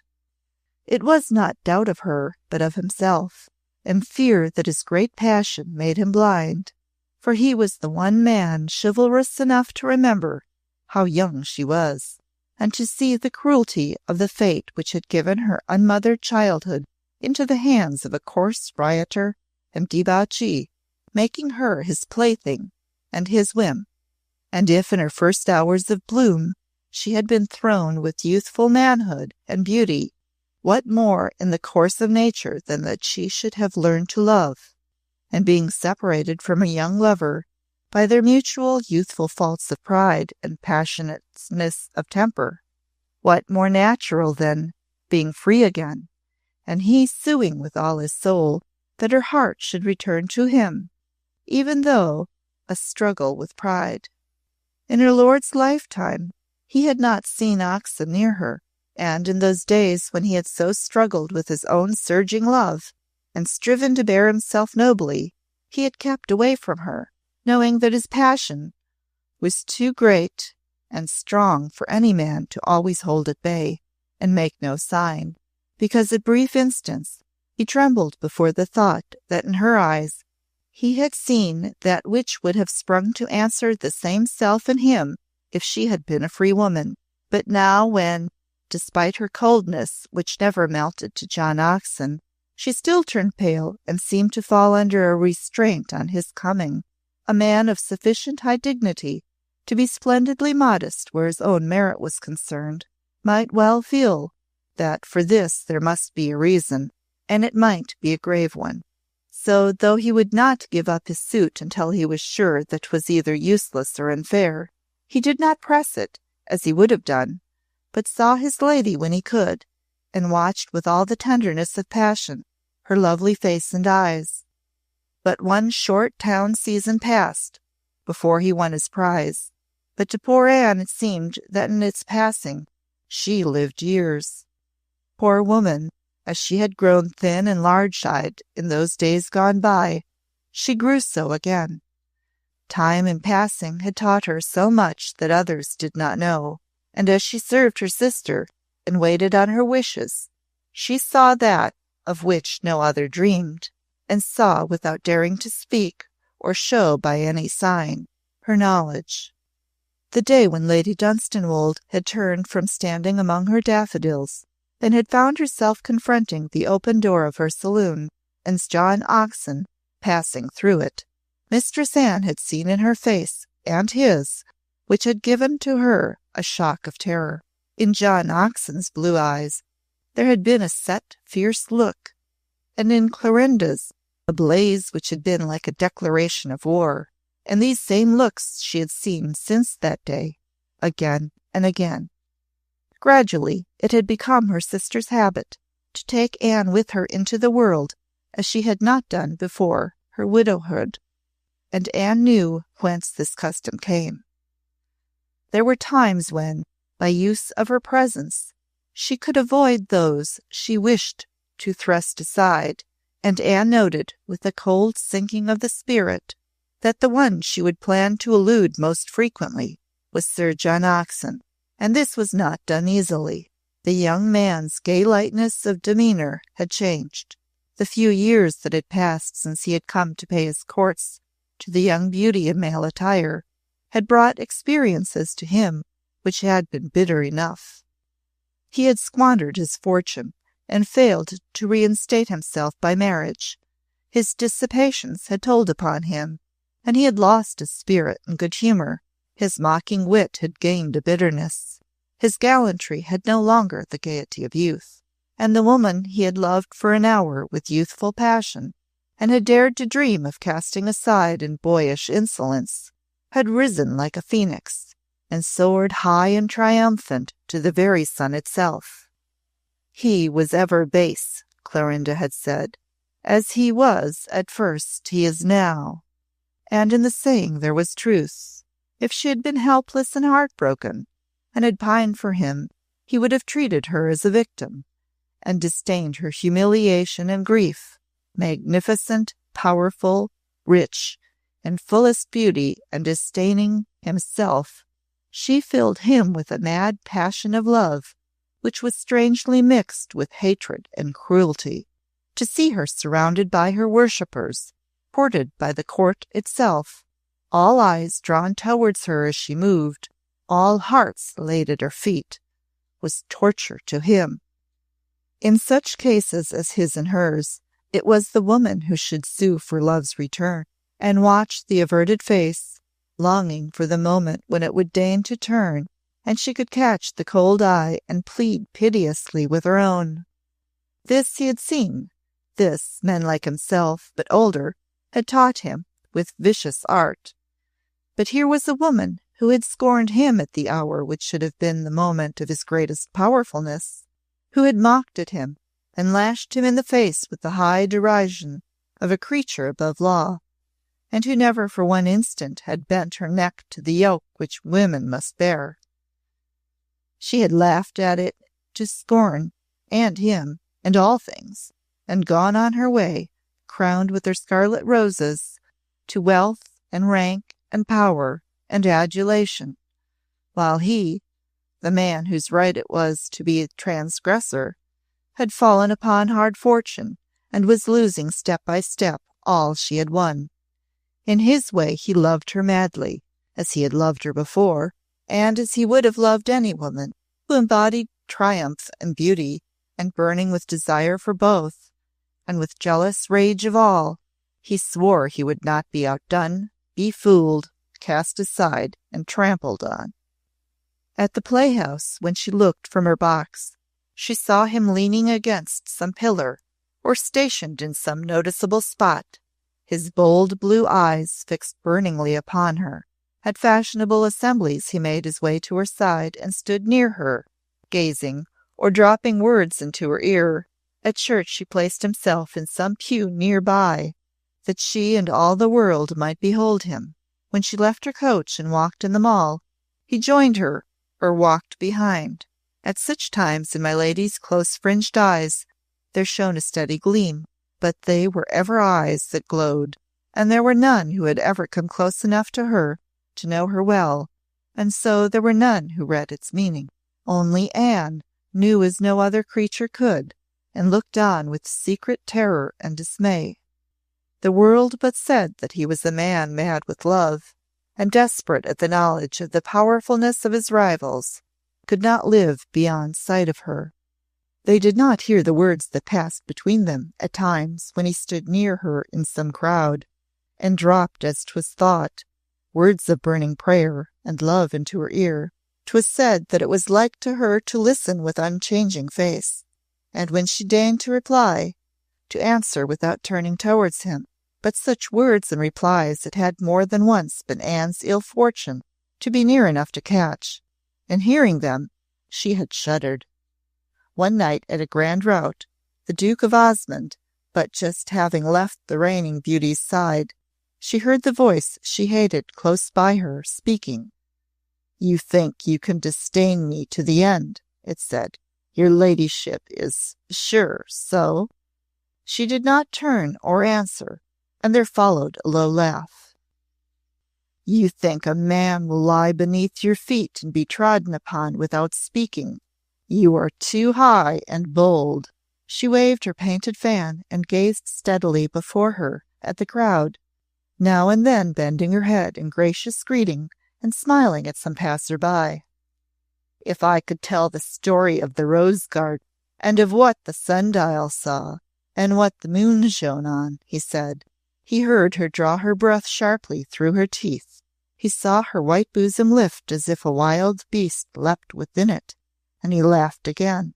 "His Grace of Osmond returns," he said, and then marking, as he never failed to do, bitterly against his will, the grace and majesty of this rival, who was one of the greatest and bravest of England's gentlemen, and knowing that she marked it too, his rage so mounted that it overcame him.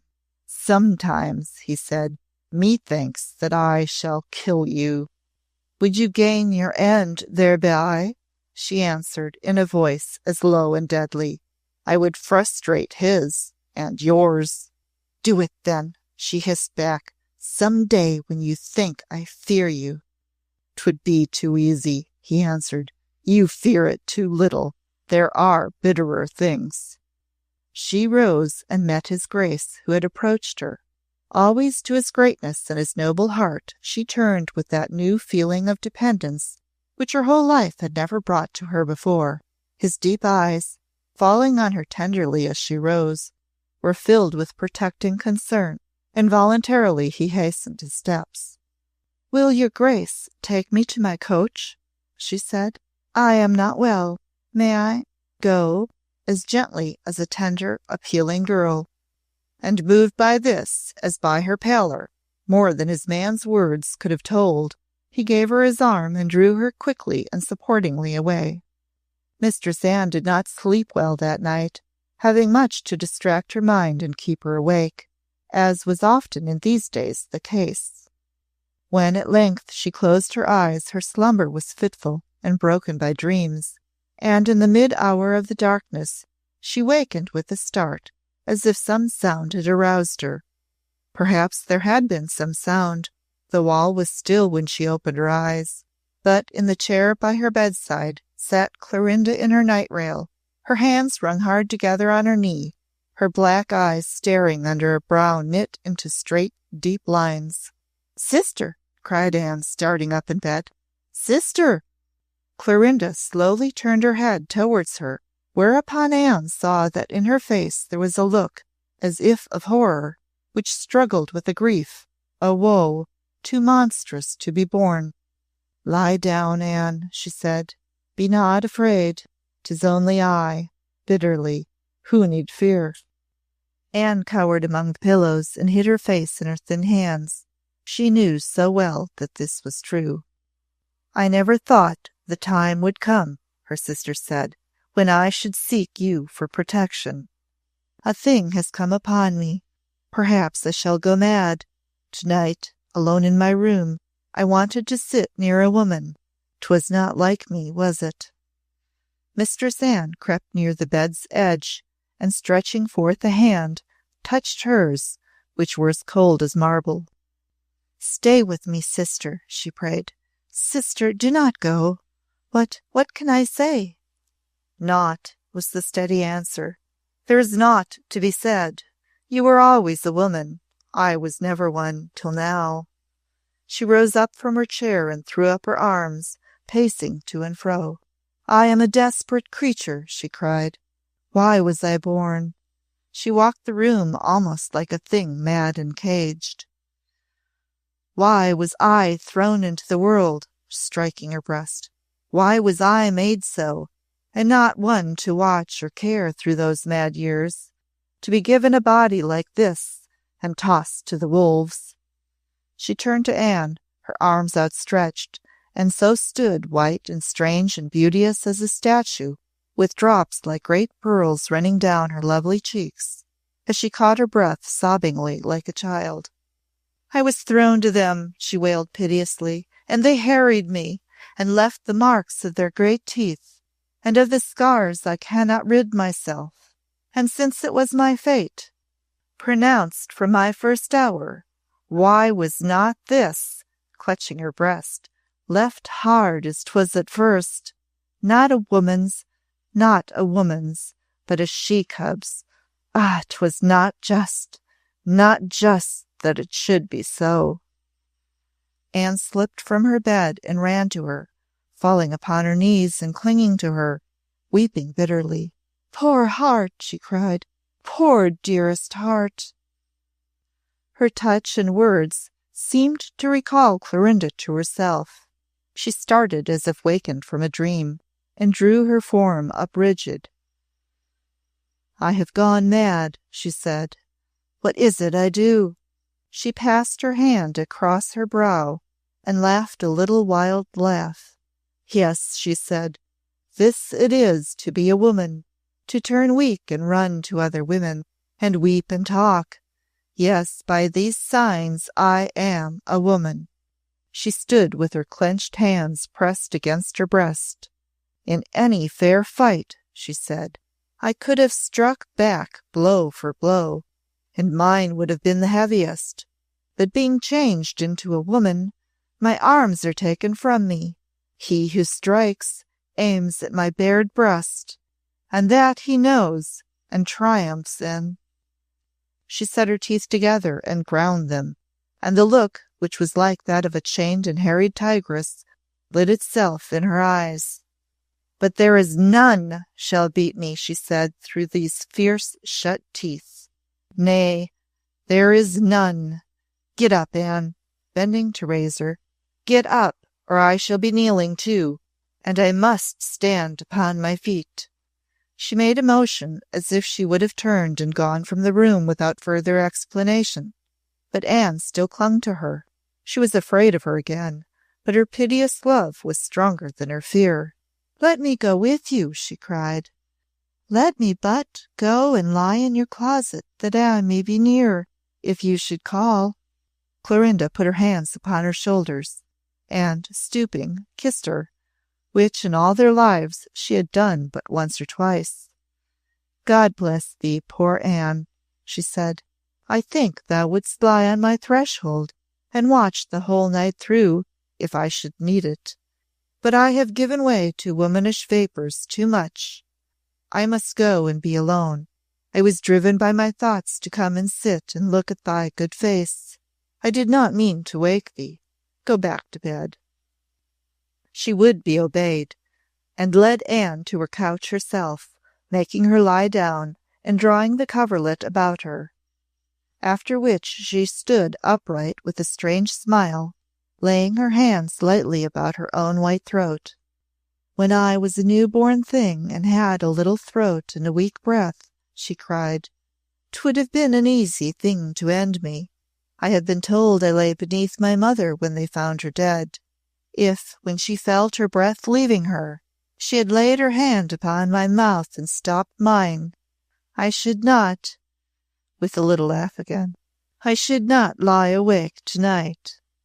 And then she went away.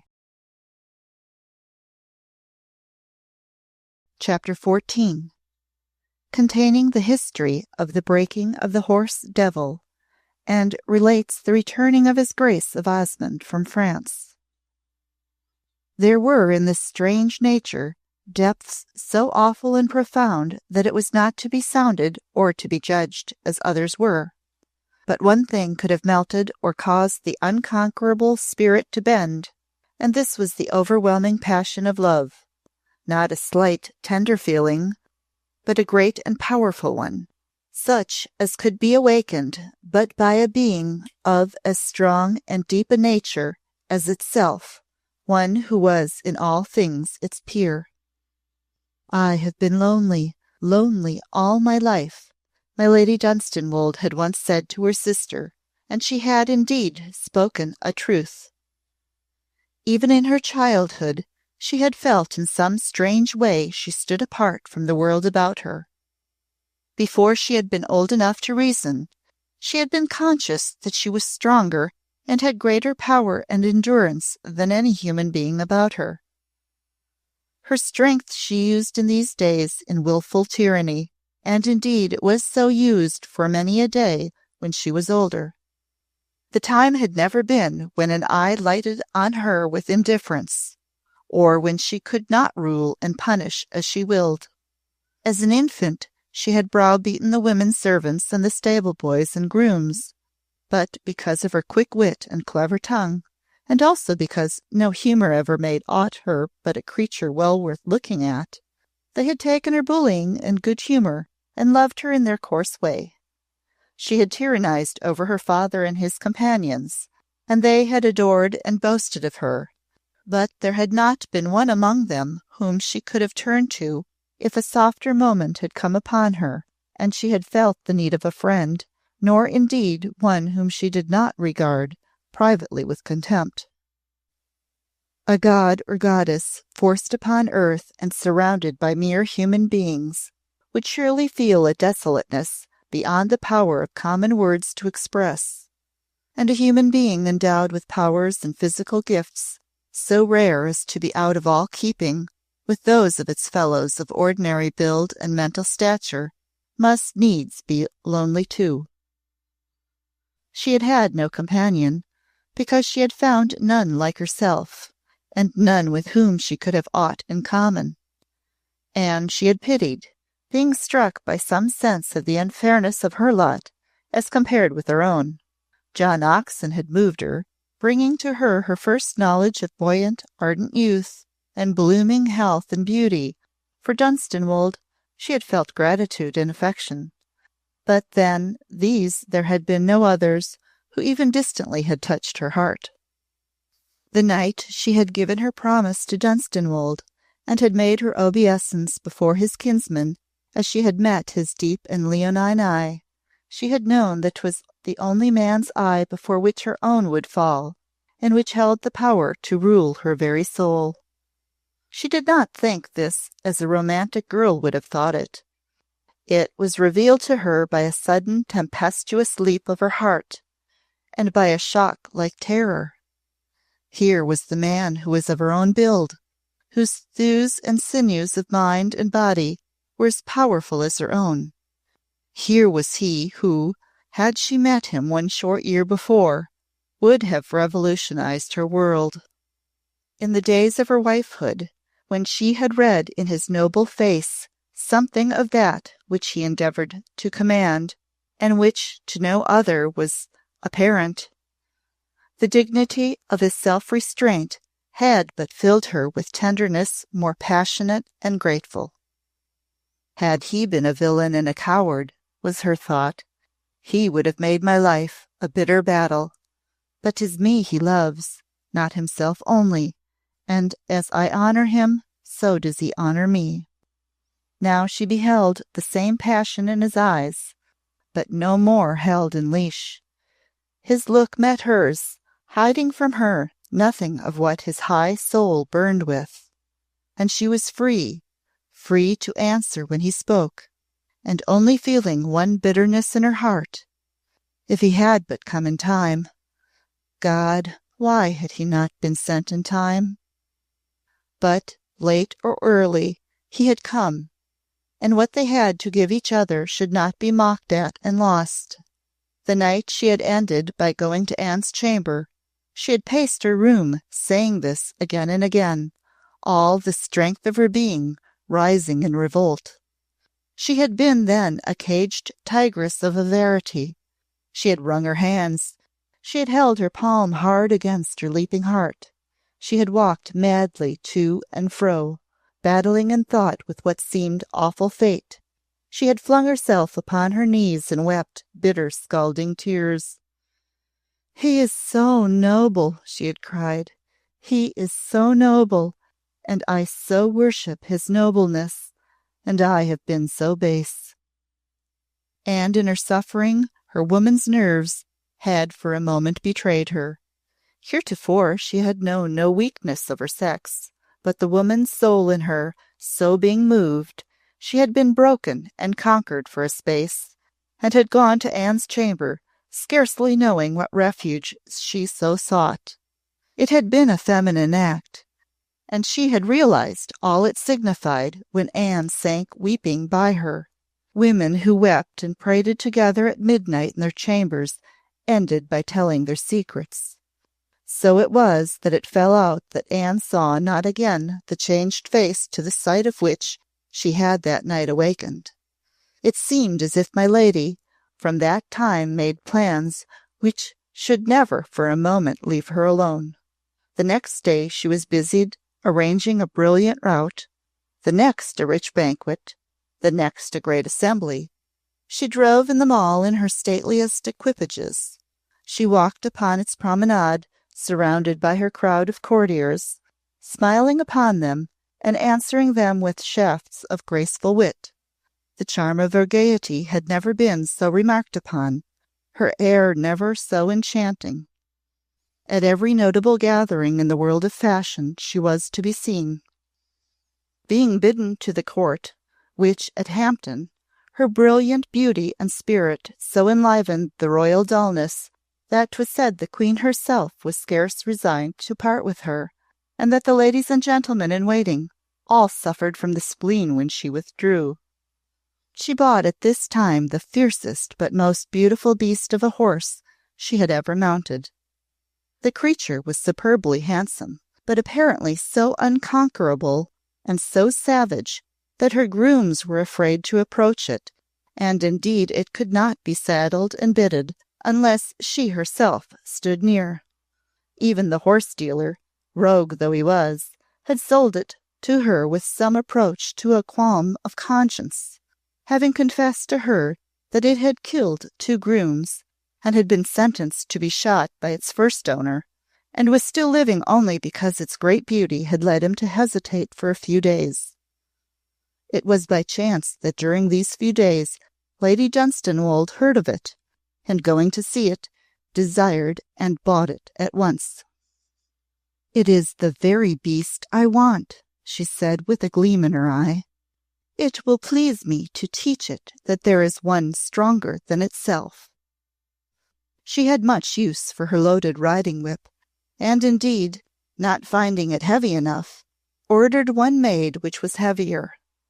When she rode the beast in Hyde Park, her first battles with him were the town talk, and there were those who bribed her footmen to inform them beforehand, when my lady was to take out Devil, that they might know in time to be in the park to see her. Fops and hunting men laid wagers as to whether her ladyship would kill the horse or be killed by him, and followed her training of the creature with an excitement and a delight quite wild. "Well may the beast's name be Devil," said more than one looker-on, "for he is not so much horse as demon, and when he plunges and rears and shows his teeth, there is a look in his eye which flames like her own, and 'tis as if a male and female demon fought together, for surely such a woman never lived before. She will not let him conquer her, God knows." And it would seem that he was swearing in horse fashion that she should not conquer him.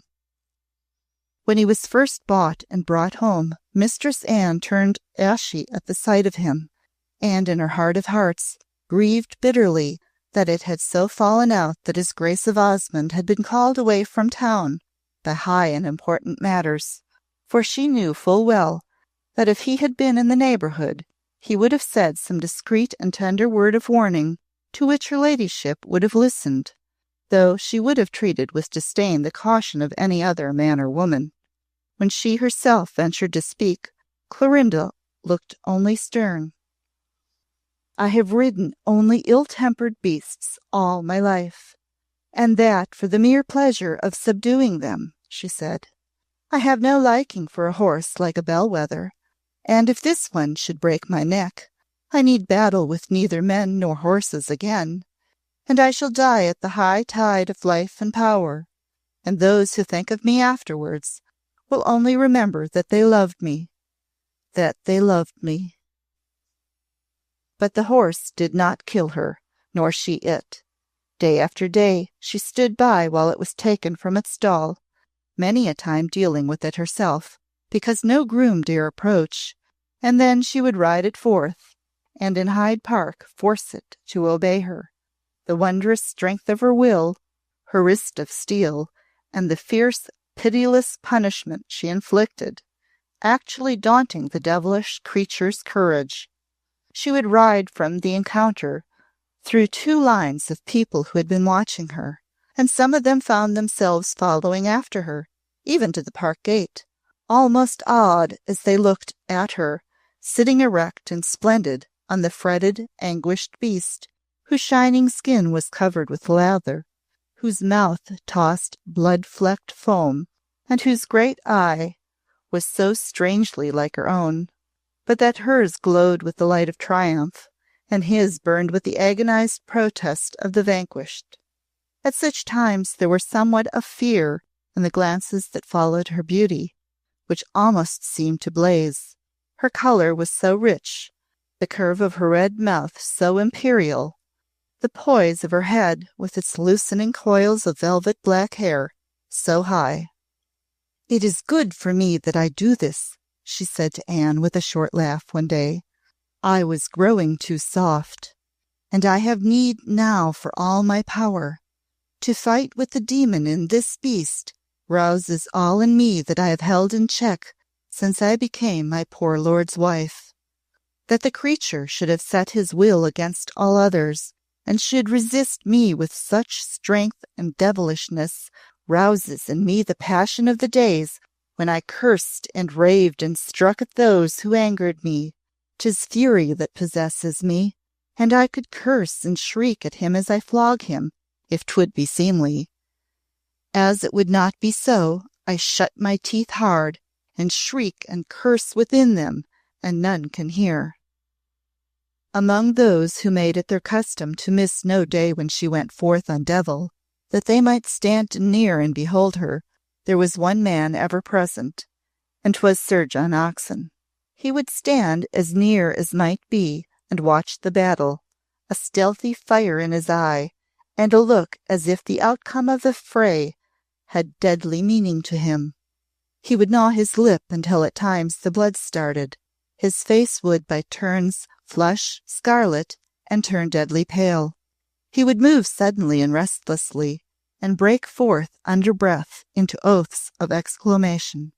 One day a man close by him saw him suddenly lay his hand upon his sword, and having so done, still keep it there, though it was plain he quickly remembered where he was. As for the horse's rider, my Lady Dunstanwolde, whose way it had been to avoid this man, and to thrust him from her path by whatsoever adroit means she could use, on these occasions made no effort to evade him and his glances.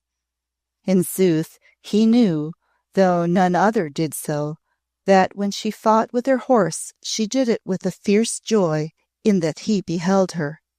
'Twas as though the battle was between themselves, and knowing this in the depths of such soul as he possessed, there were times when the man would have exulted to see the brute rise and fall upon her, crushing out her life, or dash her to the earth, and set his hoof upon her dazzling upturned face.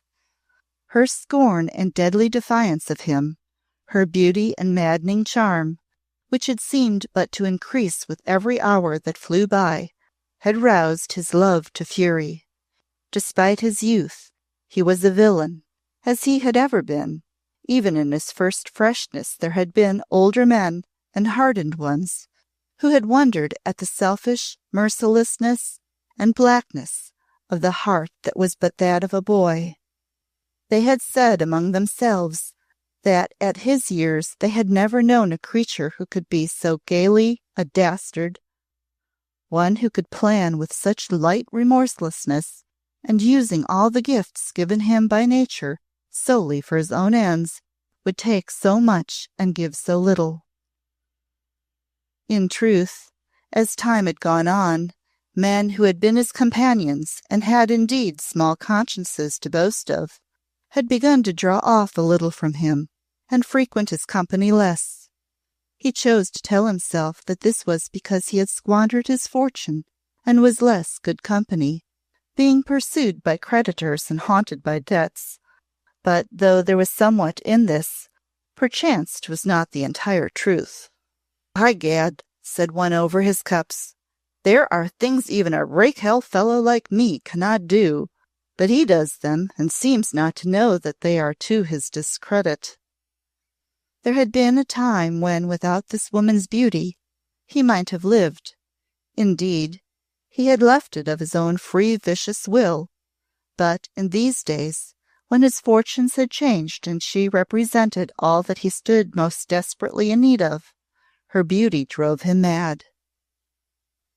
In his haunting of her, as he followed her from place to place, his passion grew day by day, and all the more gained strength and fierceness, because it was so mixed with hate. He tossed upon his bed at night and cursed her. He remembered the wild past, and the memory all but drove him to delirium. He knew of what stern stuff she was made, and that even if her love had died, she would have held to her compact like grim death, even while loathing him. And he had cast all this aside in one mad moment of boyish cupidity and folly. And now that she was so radiant and entrancing a thing, and wealth and splendor and rank and luxury lay in the hollow of her hand, she fixed her beauteous devil's eyes upon him with a scorn in their black depths, which seemed to burn like fires of hell. The great brute who dashed and plunged and pranced beneath her seemed to have sworn to conquer her as he had sworn himself. But let him plunge and kick as he would, there was no quailing in her eye. She sat like a creature who was superhuman, and her hand was iron, her wrist was steel. She held him so that he could not do his worst without such pain as would drive him mad. She lashed him, and rained on him such blows as almost made him blind. Once, at the very worst, devil dancing near him, she looked down from his back into John Oxon's face, and he cursed aloud. Her eyes so told him his own story and hers. In those days their souls met in such combat as it seemed must end in murder itself. "You will not conquer him," he said to her one morning, forcing himself near enough to speak. "I will, unless he kills me," she answered, "and that, methinks, he will find it hard to do." "He will kill you," he said. "I would, were I in his 4 shoes." "You would if you could," were her words. "But you could not with his bit in your mouth and my hand on the snaffle. And if he killed me, still 'twould be he, not I, was beaten, since he could only kill what any bloody villain could with any knife. He is a brute beast, and I am that which was given dominion over such. Look on till I have done with him." And thus, with other beholders, though in a different mood from theirs, he did, until a day when even the most sceptical saw that the brute came to the fray with less courage, as if there had at last come into his brain the dawning of a fear of that which rid him, and all his madness could not displace from its throne upon his back. "By God!" cried more than one of the bystanders, seeing this, despite the animal's fury, "the beast gives way! He gives way! She has him!" And John Oxon, shutting his teeth, cut short an oath, and turned pale as death. From that moment her victory was a thing assured. The duel of strength became less desperate, and having once begun to learn his lesson, the brute was made to learn it well. His bearing was a thing superb to behold. Once taught obedience, There would scarce be a horse like him in the whole of England. And day by day this he learned from her, and being mastered, was put through his paces, and led to answer to the rein, so that he trotted, cantered, galloped, and leapt as a bird flies. Then, as the town had come to see him fight for freedom, it came to see him adorn the victory of the being who had conquered him. And over their dishes of tea in the afternoon, beaux and beauties of fashion gossiped of the interesting and exciting event. And there were vapourish ladies who vowed they could not have beaten a brute so, and that surely my Lady Dunstanwolde must have looked hot and blousy while she did it, and have had the air of a great rough man. And there were some pretty tiffs and even quarrels, when the men swore that never had she looked so magnificent a beauty, and so inflamed the hearts of all beholding her. On the first day after her ladyship's last battle with her horse, the one which ended in such victory to her that she rode him home hard through the streets without an outbreak, he white with lather, and marked with stripes, but his large eye holding in its velvet a look which seemed almost like a human thought. On that day after, there occurred a thing which gave the town new matter to talk of. His Grace of Osmond had been in France, called there by business of the state, and during his absence the gossip concerning the horse devil had taken the place of that which had before touched on himself. 'Twas not announced that he was to return to England, and indeed there were those who, speaking with authority, said that for 2 weeks at least his affairs abroad would not be brought to a close.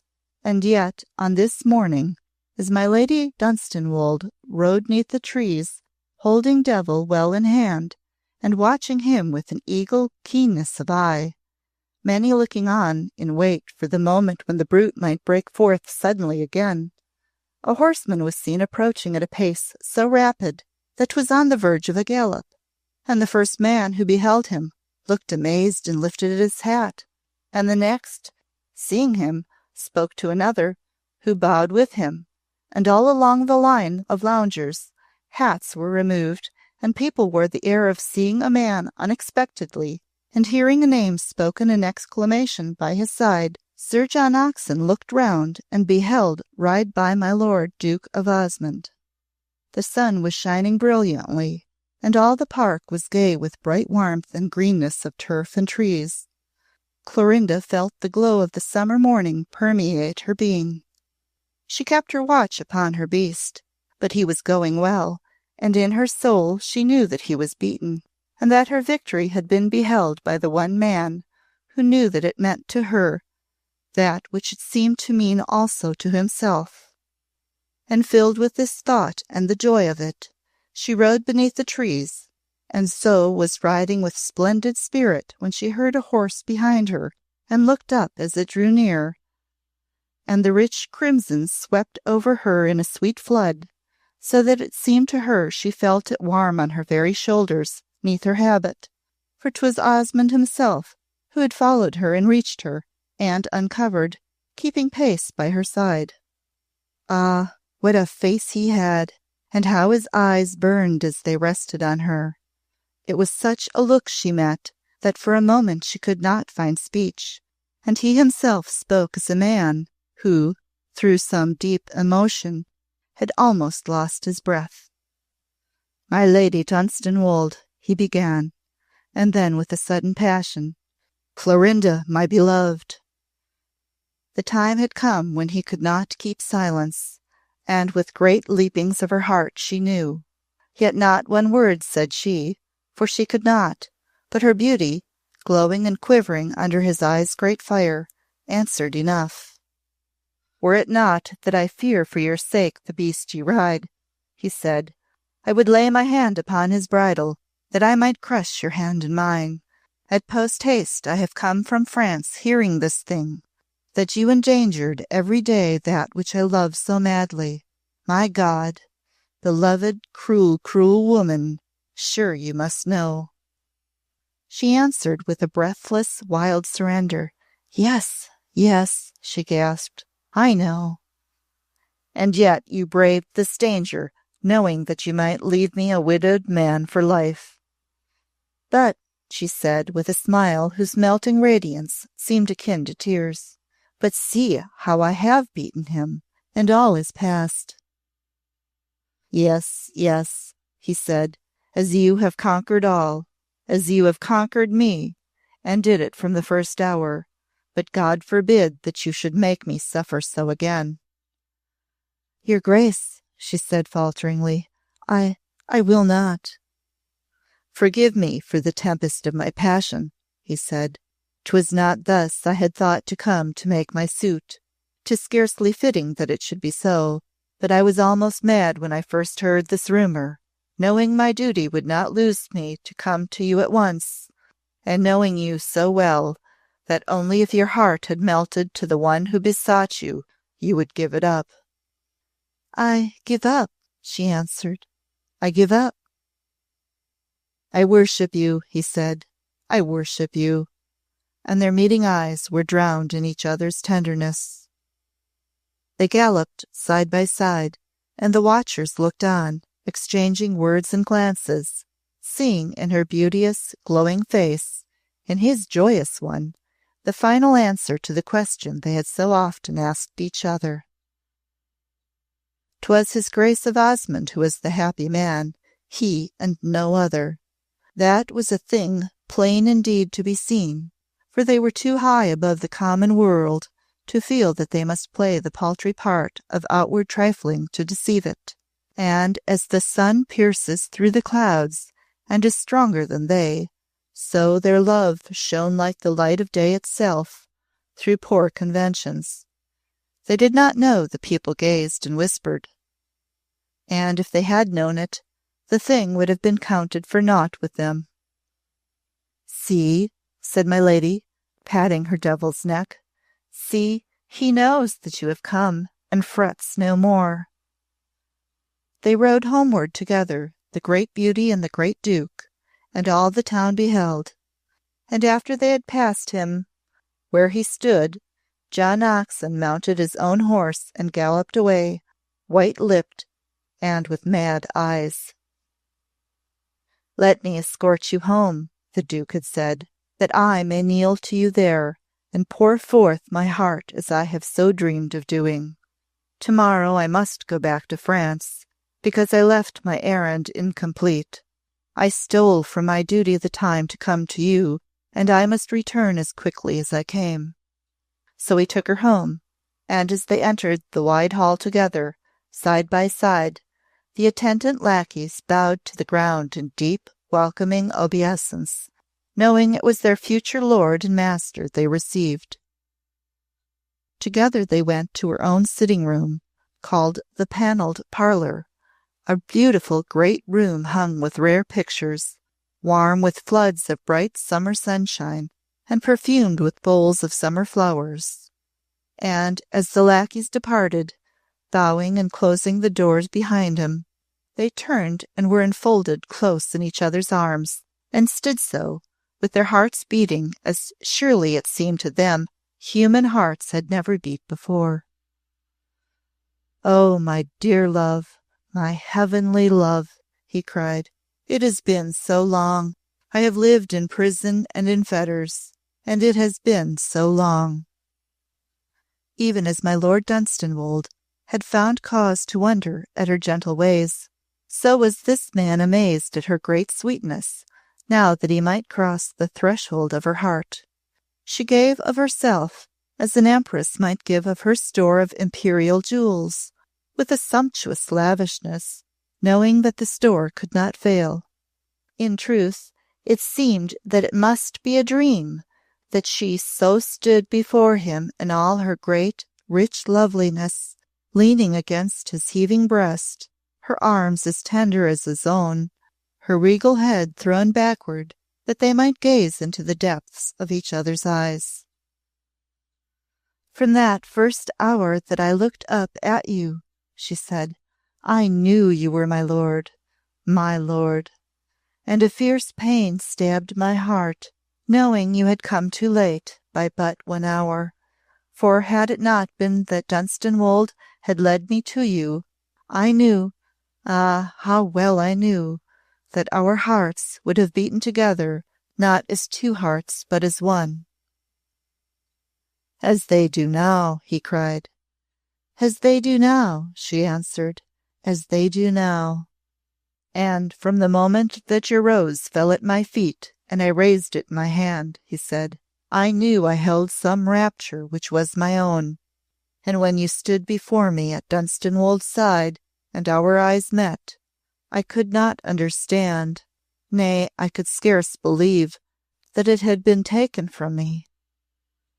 There in her arms, among the flowers and in the sweetness of the sun, he lived again the past, telling her of the days when, knowing his danger, he had held himself aloof, declining to come to her lord's house with the familiarity of a kinsman, because the pang of seeing her so often was too great to bear, and relating to her also the story of the hours when he had watched her, and she had not known his nearness, or guessed his pain, when she had passed in her equipage, not seeing him, or giving him but a gracious smile.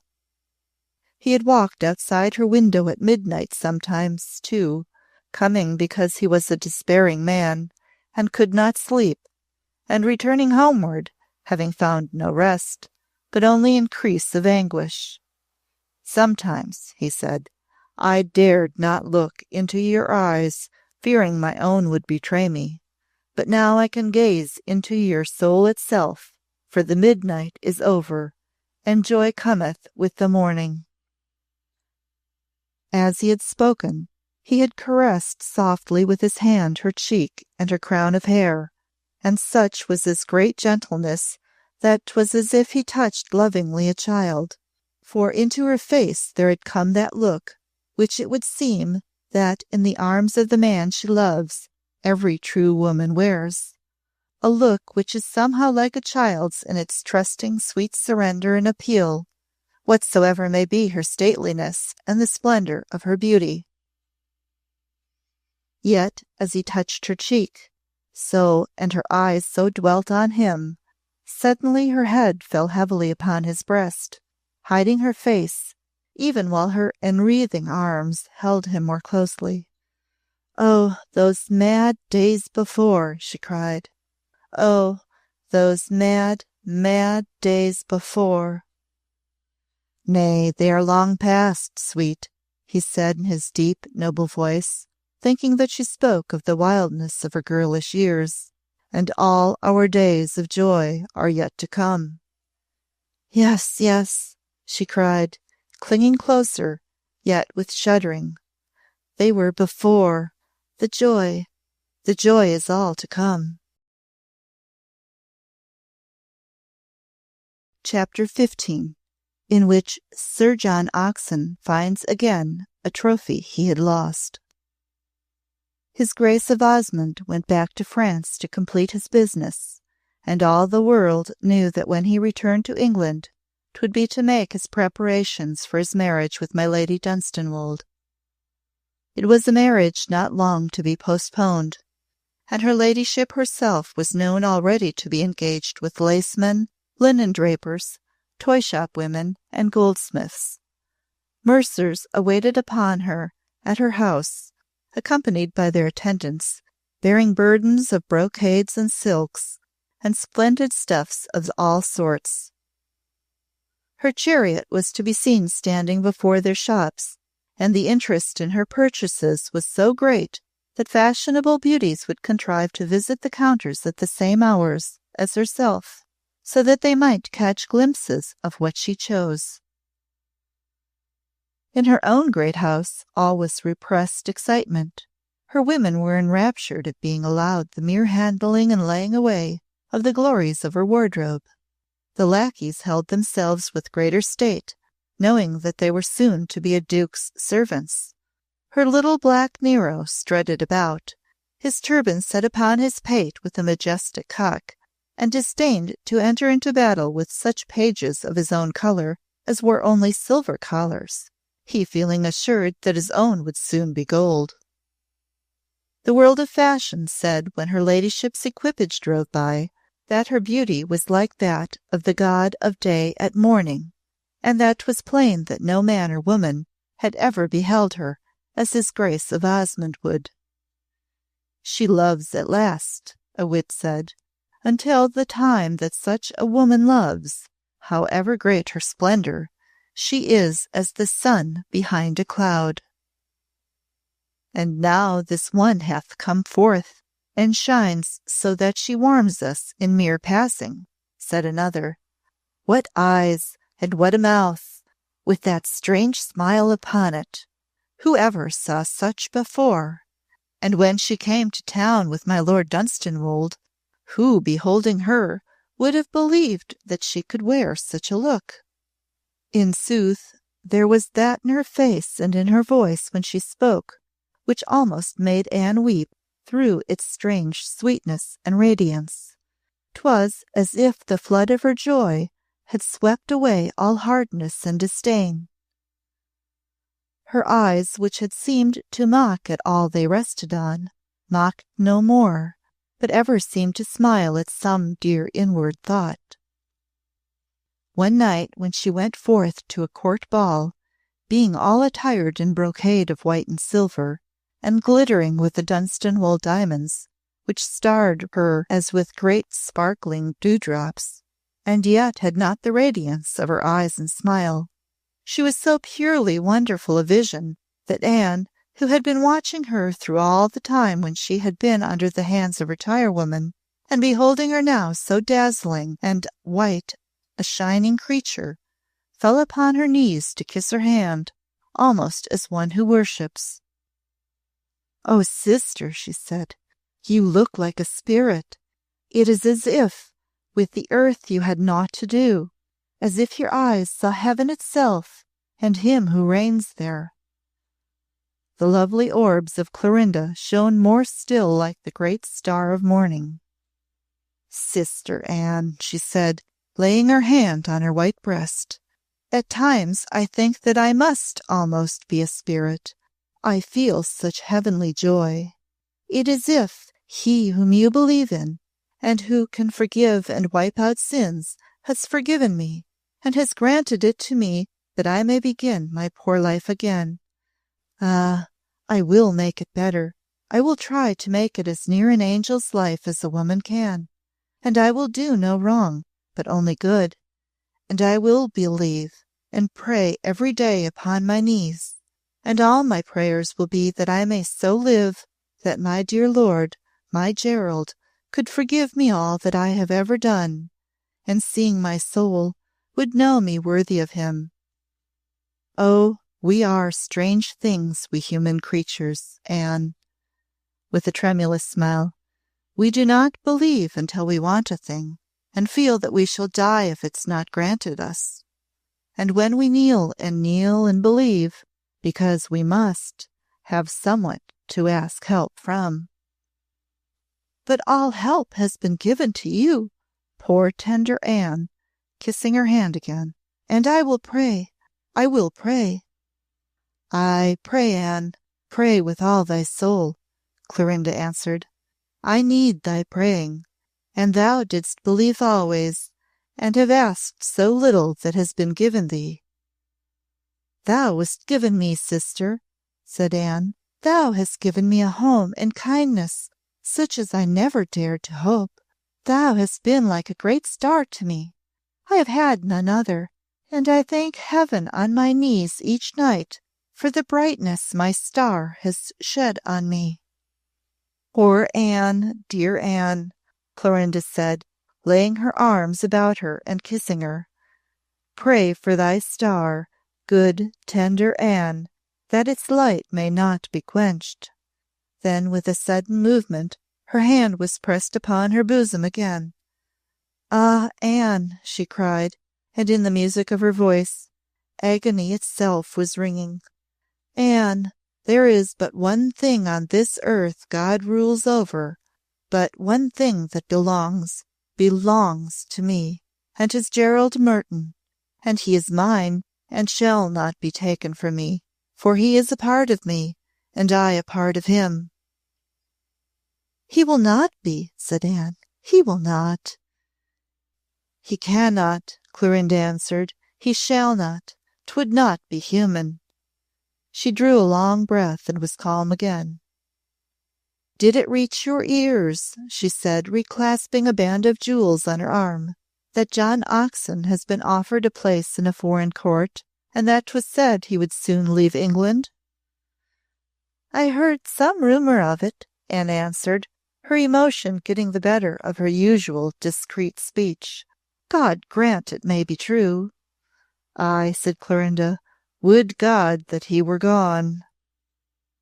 But that he was not, for when she entered the assembly that night, he was standing near the door as though he lay in waiting for her, and his eyes met hers with a leaping gleam, which was a thing of such exaltation that to encounter it was like having a knife thrust deep into her side and through it, for she knew full well that he could not wear such a look unless he had some strength of which she knew not.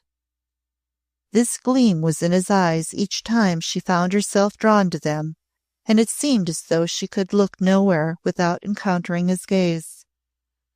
He followed her from room to room, placing himself where she could not lift her eyes without beholding him. When she walked a minuet with a royal duke, he stood and watched her with such a look in his face as drew all eyes toward him. "'Tis as if he threatens her," one said. "He has gone mad with disappointed love." But 'twas not love that was in his look, but the madness of long thwarted passion mixed with hate and mockery, and this she saw, and girded her soul with all its strength, knowing that she had a fiercer beast to deal with, and a more vicious and dangerous one than her hoarse devil, that he kept at first a distance from her, and but looked on with his secret exultant glow in his bad, beauteous eyes, told her that at last he felt he held some power in his hands, against which all her defiance would be as naught. Till this hour, though, she had suffered, and when alone had writhed in agony of grief and bitter shame, in his presence she had never flinched. Her strength, she knew, was greater than his, but his baseness was his weapon, and the depths of that baseness she knew she had never reached. At midnight, having just made obeisance before royalty retiring, she felt that at length he had drawn near and was standing at her side. "To-night," he said in a low undertone. It was his way to keep for such occasions, knowing how he could pierce her ear. "To-night you are Juno's self, a very queen of heaven." She made no answer. "And I have stood and watched you moving among all lesser goddesses as the moon sails among the stars, and I have smiled in thinking of what these lesser deities would say if they had known what I bear in my breast to-night." She did not even make a movement. In truth, she felt that at his next words she might change to stone. "I have found it," he said. "I have it here, the lost treasure, the tress of hair like a raven's wing and 6 feet long. Is there another woman in England who could give a man a lock like that?" She felt then that she had, in sooth, changed to stone. Her heart hung without moving in her breast. Her eyes felt great and hollow and staring as she lifted them to him. "I knew not," she said slowly, and with bated breath, for the awfulness of the moment had even made her body weak, as she had never known it feel before. "I knew not truly that hell made things like you." Whereupon he made a movement forward, and the crowd about surged nearer with hasty exclamations, for the strange weakness of her body had overpowered her in a way mysterious to her, and she had changed to a marble, growing too heavy of weight for her sinking limbs. And those in the surrounding groups saw a marvellous thing, the same being that my Lady Dunstanwolde swayed as she turned, and falling, lay stretched as if dead, in her white and silver and flashing jewels, at the startled beholder's feet. She wore no radiant look when she went home that night. She would go home alone and unescorted, accepting by her lackeys, refusing all offers of companionship when once placed in her equipage. There were, of course, gentlemen who would not be denied, leading her to her coach. John Oxon was among them, and at the last pressed close, with a manner of great ceremony, speaking a final word. "'Tis useless, your ladyship," he murmured, as he made his obeisance gallantly. And though the words were uttered in his lowest tone and with great softness, they reached her ear as he intended that they should. "Tomorrow morning I shall wait upon you." Anne had forborne going to bed, and waited for her return, longing to see her spirit's face again before she slept. For this poor tender creature, being denied all woman's loves and joys by fate, who had made her as she was, so lived in her sister's beauty and triumphs that 'twas as if some far off way she shared them, and herself experienced through them the joy of being a woman transcendently beautiful and transcendently beloved. Tonight she had spent her waiting hours in her closet and upon her knees, praying with all humble adoration of the being she approached. She was wont to pray long and fervently each day, thanking heaven for the smallest things and the most common, and imploring continuance of the mercy which bestowed them upon her poor unworthiness. For her sister her prayers were offered up night and morning, and ofttimes in hours between, and tonight she prayed not for herself at all, but for Clorinda and for his Grace of Osmond, that their love might be crowned with happiness, and that no shadow might intervene to cloud its brightness. And the tender rapture in her sister's softened look, which was to her a thing so wonderful that she thought of it with reverence as a holy thing. Her prayers being at length ended, she had risen from her knees and sat down, taking a sacred book to read, a book of sermons, such as 'twas her simple habit to pore over, with entire respect and childlike faith. And being in the midst of her favourite homily, she heard the chariot's returning wheels, and left her chair, surprised, because she had not yet begun to expect the sound. "'Tis my sister," she said with a soft, sentimental smile. "Osmond not being among the guests, she hath no pleasure in mingling with them." She went below to the room her ladyship usually went to first on her return at night from any gathering, and there she found her sitting, as though she had dropped there in the corner of a great divan, her hands hanging clasped before her on her knee, her head hanging forward on her fallen chest, her large eyes staring into space. "Clorinda! Clorinda!" Anne cried, running to her and kneeling at her side. "Clorinda! God have mercy, what is it?" Never before had her face worn such a look. 'Twas colourless, and so drawn and fallen in that 'twas indeed almost as if all her great beauty was gone. But the thing most awful to poor Anne was that all the new softness seemed as if it had been stamped out, and the fierce hardness had come back and was engraven in its place, mingled with a horrible despair. "An hour ago," she said, "I swooned. That is why I look like thus. 'Tis yet another sign that I am a woman. A woman." "You are ill? You swooned?" cried Anne. "I must send for your physician. Have you not ordered that he be sent for yourself? If Osmond were here, how perturbed he would be." "Osmond," I said, my lady. "Gerald. Is there a Gerald, Anne?" "Sister," cried Anne, affrighted by her strange look. "Oh, sister!" "I have seen heaven," Clorinda said. "I have stood on the threshold and seen through the part-opened gate, and then have been dragged back to hell." Anne clung to her, gazing upwards at her eyes in sheer despair. "But back to hell I will not go," she went on saying. Had I not seen heaven, they might perhaps have dragged me. But now I will not go. I will not, that I swear. There is such a thing which cannot be endured. Bear it no woman should. Even I, who was not born a woman but a wolf's she-cub, I cannot. 'Twas not I, 'twas fate, she said. 'Twas not I, 'twas fate. 'Twas the great wheel we are bound to, which goes round and round, that we may be broken on it. 'Twas not I who bound myself there, and I will not be broken so. She said the words through her clenched teeth, and with all the mad passion of her most lawless years. Even at Anne she looked almost in the old ungentle fashion, as though half scorning all weaker than herself, and having small patience with them. "There will be a way," she said.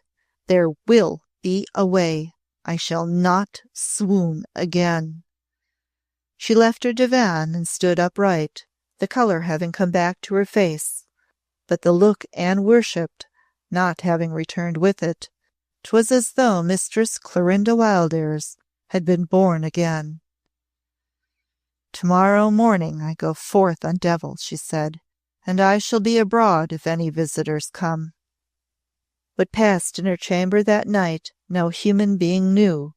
Anne, who left her own apartment and crept into a chamber near hers to lie and watch, knew that she paced to and fro, but heard no other sound, and dared not intrude upon her.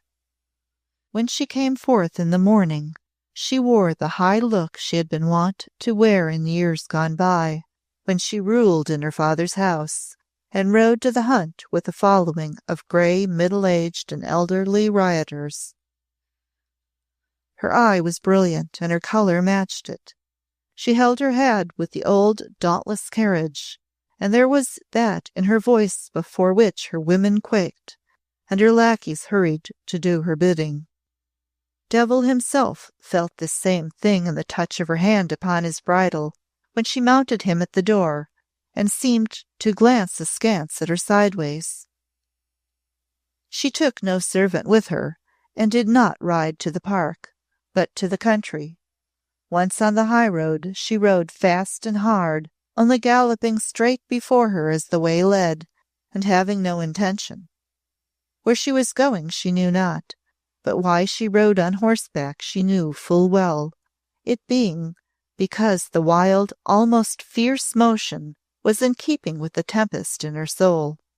Thoughts rushed through her brain, even as she rushed through the air on Devil's back, and each leaping after the other seemed to tear more wildly. "What shall I do?" she was saying to herself. "What thing is there for me to do? I am trapped like a hunted beast, and there is no way forth." The blood went like a torrent through her veins, so that she seemed to hear it roaring in her ears. Her heart thundered in her side, or 'twas so. She thought of it as it bounded, while she recalled the past and looked upon the present. "What else could have been?" she groaned. "Naught else, naught else. 'Twas a trick of fate to ruin me for my punishment."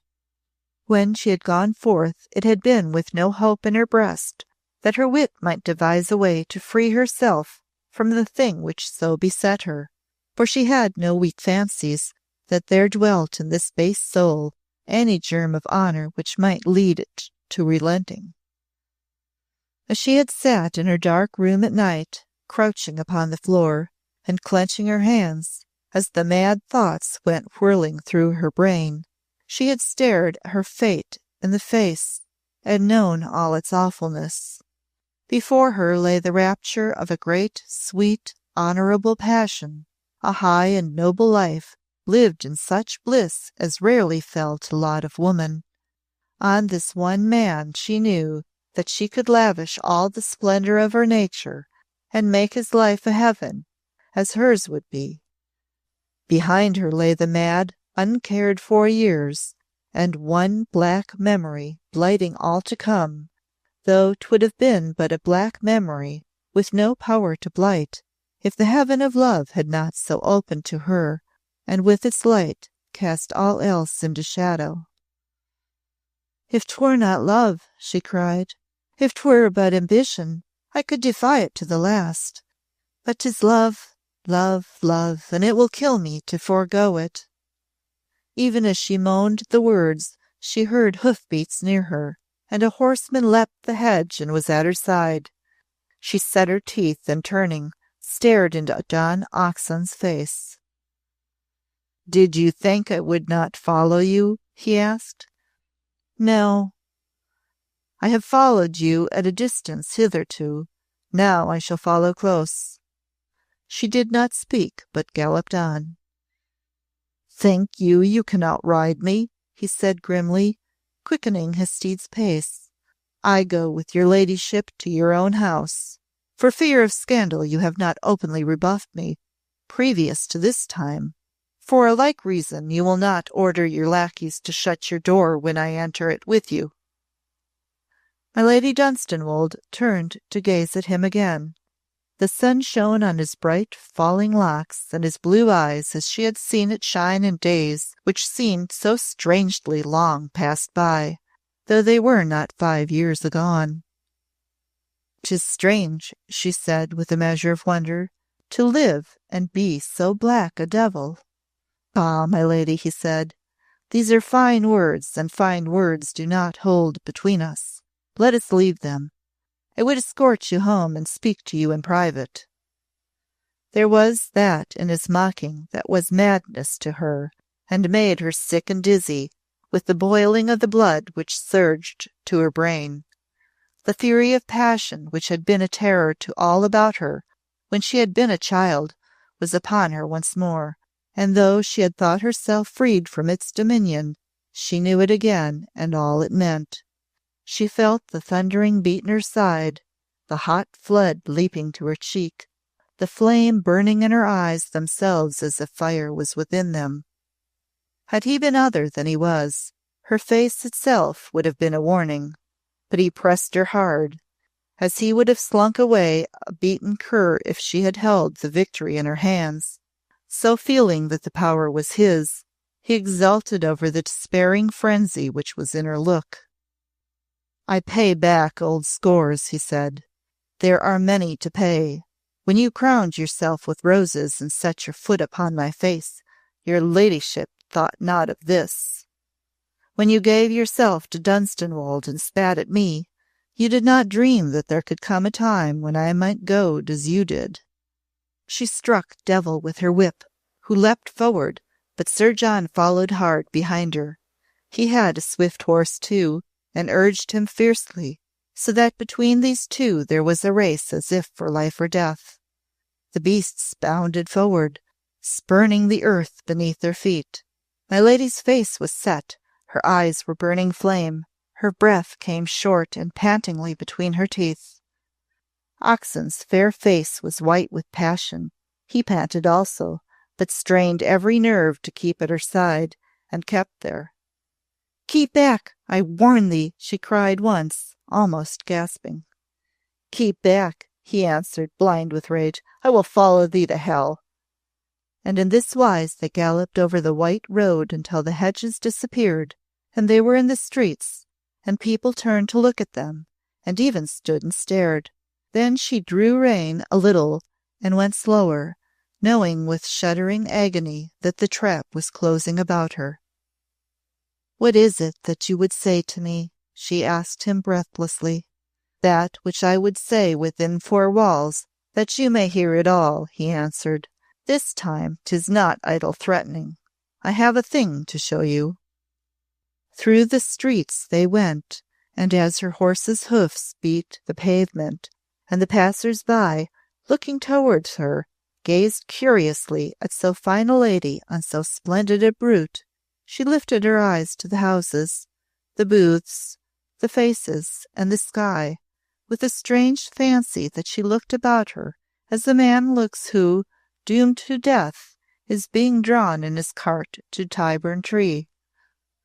For 'twas to death she went, nor to naught else could she compare it, and she was so young and strong, and full of love and life, and there should have been such bliss and peace before her, but for one madness of her all-unknowing days. And this beside her, this man with the fair face and looks and beauteous devil's eyes, was her hangman, and carried his rope with him, and soon would fit it close about her neck. When they rode through the part of the town where abode the world of fashion, those who saw them knew them, and marveled that the two should be together.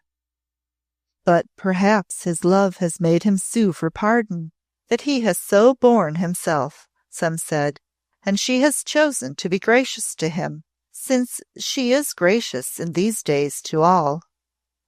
When they reached her house, he dismounted with her, wearing an outward air of courtesy, but his eye mocked her as she knew. His horse was in a lather of sweat, and he spoke to a servant. "Take my beast home," he said. "He is too hot to stand, and I shall not soon be ready." Chapter 16. Dealing with that which was done in the panelled parlour. He followed her to the panelled parlour, the one to which she had taken Osmond on the day of their bliss, the one in which, in the afternoon, she received those who came to pay court to her over a dish of tea. In the mornings none entered it but herself or some invited guest. 'Twas not the room she would have chosen for him, but when he said to her, "'Twere best your ladyship took me to some private place," she had known there was no other so safe. When the door was closed behind them, and they stood face to face, they were a strange pair to behold, she with mad defiance, battling with mad despair in her face, he with the mocking which every woman who had ever trusted him or loved him had lived to see in his face when all was lost. Few men there lived who were as vile as he, his power of villainy lying in that he knew not the meaning of a man's shame or honour.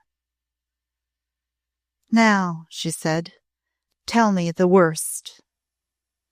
"'Tis not so bad," he answered, "that a man should claim his own, and swear that no other man shall take it from him. That I have sworn, and that I will hold to." "Your own," she said. "Your own, you call it, villain."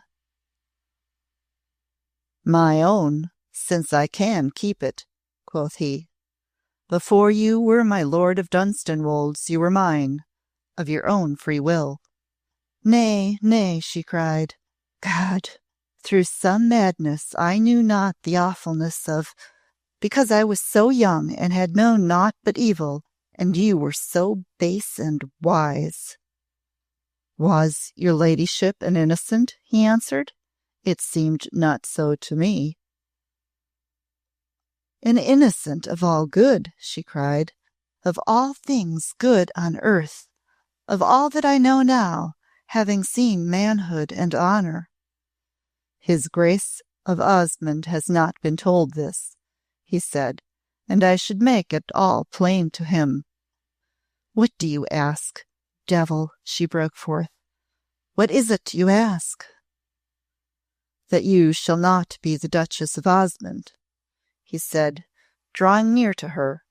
"That you shall be the wife of Sir John Oxon, as you once called yourself for a brief space, though no priest had mumbled over us." "Who was it divorced us?" she said, gasping. "For I was an honest thing, though I knew no other virtue. Who was it divorced us?" "I confess," he answered, bowing, "that 'twas I, for the time being. I was young and perhaps fickle." "And you left me," she cried, "and I found that you had come but for a bet. And since I so bore myself that you could not boast, and since I was not a rich woman whose fortune would be of use to you, you followed another and left me, "As his Grace of Osmond will when I tell him my story," he answered. "He is not one to brook that such things can be told of the mother of his heirs." She would have shrieked aloud, but that she clutched her throat in time. "Tell him," she cried. Tell him, and see if he will hear you. Your word against mine." "Think you I do not know that full well?" he answered, and he brought forth a little package folded in silk. "Why have I done naught but threaten till this time? If I went to him without proof, he would run me through with his sword as I were a mad dog. But is there another woman in England from whose head her lover could ravish a lock as long and black as this?" He unfolded the silk and let other silk unfold itself, a great and thick ring of raven hair which uncoiled its serpent length, and though he held it high, was long enough after surging from his hand to lie upon the floor. "Merciful God!" she cried, and shuddering hid her face. "'Twas a bet, I own," he said. "I heard too much of the mad beauty and her disdain of men not to be fired by a desire to prove to her and others that she was but a woman after all, and so was to be won. I took an oath that I would come back some day with a trophy, and this I cut when you knew not that I did it." She clutched her throat again to keep from shrieking in her impotent horror. "Devil, craven and loathsome, and he knows not what he is," she gasped. "He is a mad thing who knows not that all his thoughts are of hell." 'Twas, in sooth, a strange and monstrous thing to see him so unwavering and bold, flinching before no ignominy, shrinking not to speak openly the thing before the mere accusation of which other men's blood would have boiled. "When I bore it away with me," he said, "I lived wildly for a space, and in those days put it in a place of safety, and when I was sober again I had forgot where. Yesterday, by a strange chance, I came upon it. Think you it could be mistaken for any other woman's hair?" At this she held up her hand. "Wait," she said. "You will go to Osmond. You will tell him this. I will tell him all the story of the rose garden and of the sundial, and the beauty who had wit enough to scorn a man in public, that she might more safely hold tryst with him alone. She had great wit and cunning for a beauty of 16. 'Twould be well for her lord to have keen eyes when she is 20. He should have seen the warning in her eyes, for there was warning enough in their flaming depths. "All that you can say, I know," she said. "All that you can say. And I love him. There is no other man on earth. Were he a beggar, I would tramp the high road by his side and go hungered with him. He is my lord, and I his mate. His mate." "That you will not be," he answered, made devilish by her words. "He is a high and noble gentleman, and wants no man's cast-off plaything for his wife." Her breast leapt up and down in her panting as she pressed her hand upon it. Her breath came in sharp puffs through her nostrils. "And once," she breathed, "and once I loved thee, cur." He was mad with exultant villainy and passion, and he broke into a laugh. "Loved me," he said. "Thou? As thou lovedst me, and as thou lovedst him, so will Moll Easy love any man for a crown." Her whip lay upon the table. She caught and whirled it in the air. She was blind with the surging of her blood, and saw not how she caught or held it, or what she did, only that she struck. And 'twas his temple that the loaded weapon met, and 'twas wielded by a wrist whose sinews were of steel, and even as it struck he gasped, catching up his hands, and thereupon fell, and lay stretched at her feet. But the awful tempest which swept over her had her so under its dominion that she was like a branch whirled on the wings of a storm. She scarce noted that he fell, or noting it, gave it not one thought as she dashed from one end of the apartment to the other with the fierce striding of a madwoman. "Devil!" she cried, "and cur! And for thee I blasted all the years to come. To a beast so base I gave all that an empress' self could give, all life, all love, forever. And he comes back, shameless, to barter like a cheating huckster, because his trade goes ill, and I I could stack his counters once again." She strode towards him, raving. "Think you I do not know, a woman's bully and poltroon, that you plot to sell yourself because your day has come, and no woman will bid for such an outcast, saving one that you may threaten? Rise, vermin, rise, lest I kill thee." In her blind madness she lashed him once across the face again, and he stirred not, and something in the resistless feeling of the flesh beneath the whip, and in the quiet of his lying, caused her to pause and stand, panting and staring, at the thing which lay before her. For it was a thing, and as she stood staring, with wild heaving breast, this she saw. 'Twas but a thing lying inert, its fair locks outspread, its eyes rolled upward till the blue was almost lost, a purple indentation on the right temple, from which there oozed a tiny thread of blood. "There will be a way," she had said, and yet in her most mad despair, of this way she had never thought. Thus strange it had been, considering her lawless past, that she had not, never of this way, never. Notwithstanding which, in one frenzied moment, in which she had known naught but her delirium, her loaded whip had found it for her, the way. And yet it being so found, and she stood staring, seeing what she had done, seeing what had befallen, 'twas as if the blow had been struck not at her own temple, but at her heart, a great and heavy shock, which left her bloodless and choking and gasping. "What? What?" she panted. "Nay, nay, nay," and her eyes grew wide and wild. She sank upon her knees, so shuddering that her teeth began to chatter. She pushed him and shook him by the shoulder. "Stir!" she cried in a loud whisper. "Move thee! Why dost thou lie so? Stir!" Yet he stirred not, but lay inert, only with his lips drawn back, showing his white teeth a little, as if her horrid agony made him begin to laugh. Shuddering, she drew slowly nearer, her eyes more awful than his own. Her hand crept, shaking, to his wrist, and clutched it. There was naught astir, naught. It stole to his breast, and bearing it, pressed close. That was still and moveless as his pulse, for life was ended, and 100 mouldering years would not bring more of death. "I have killed thee," she breathed. "I have killed thee, though I meant it not. Even hell itself doth know.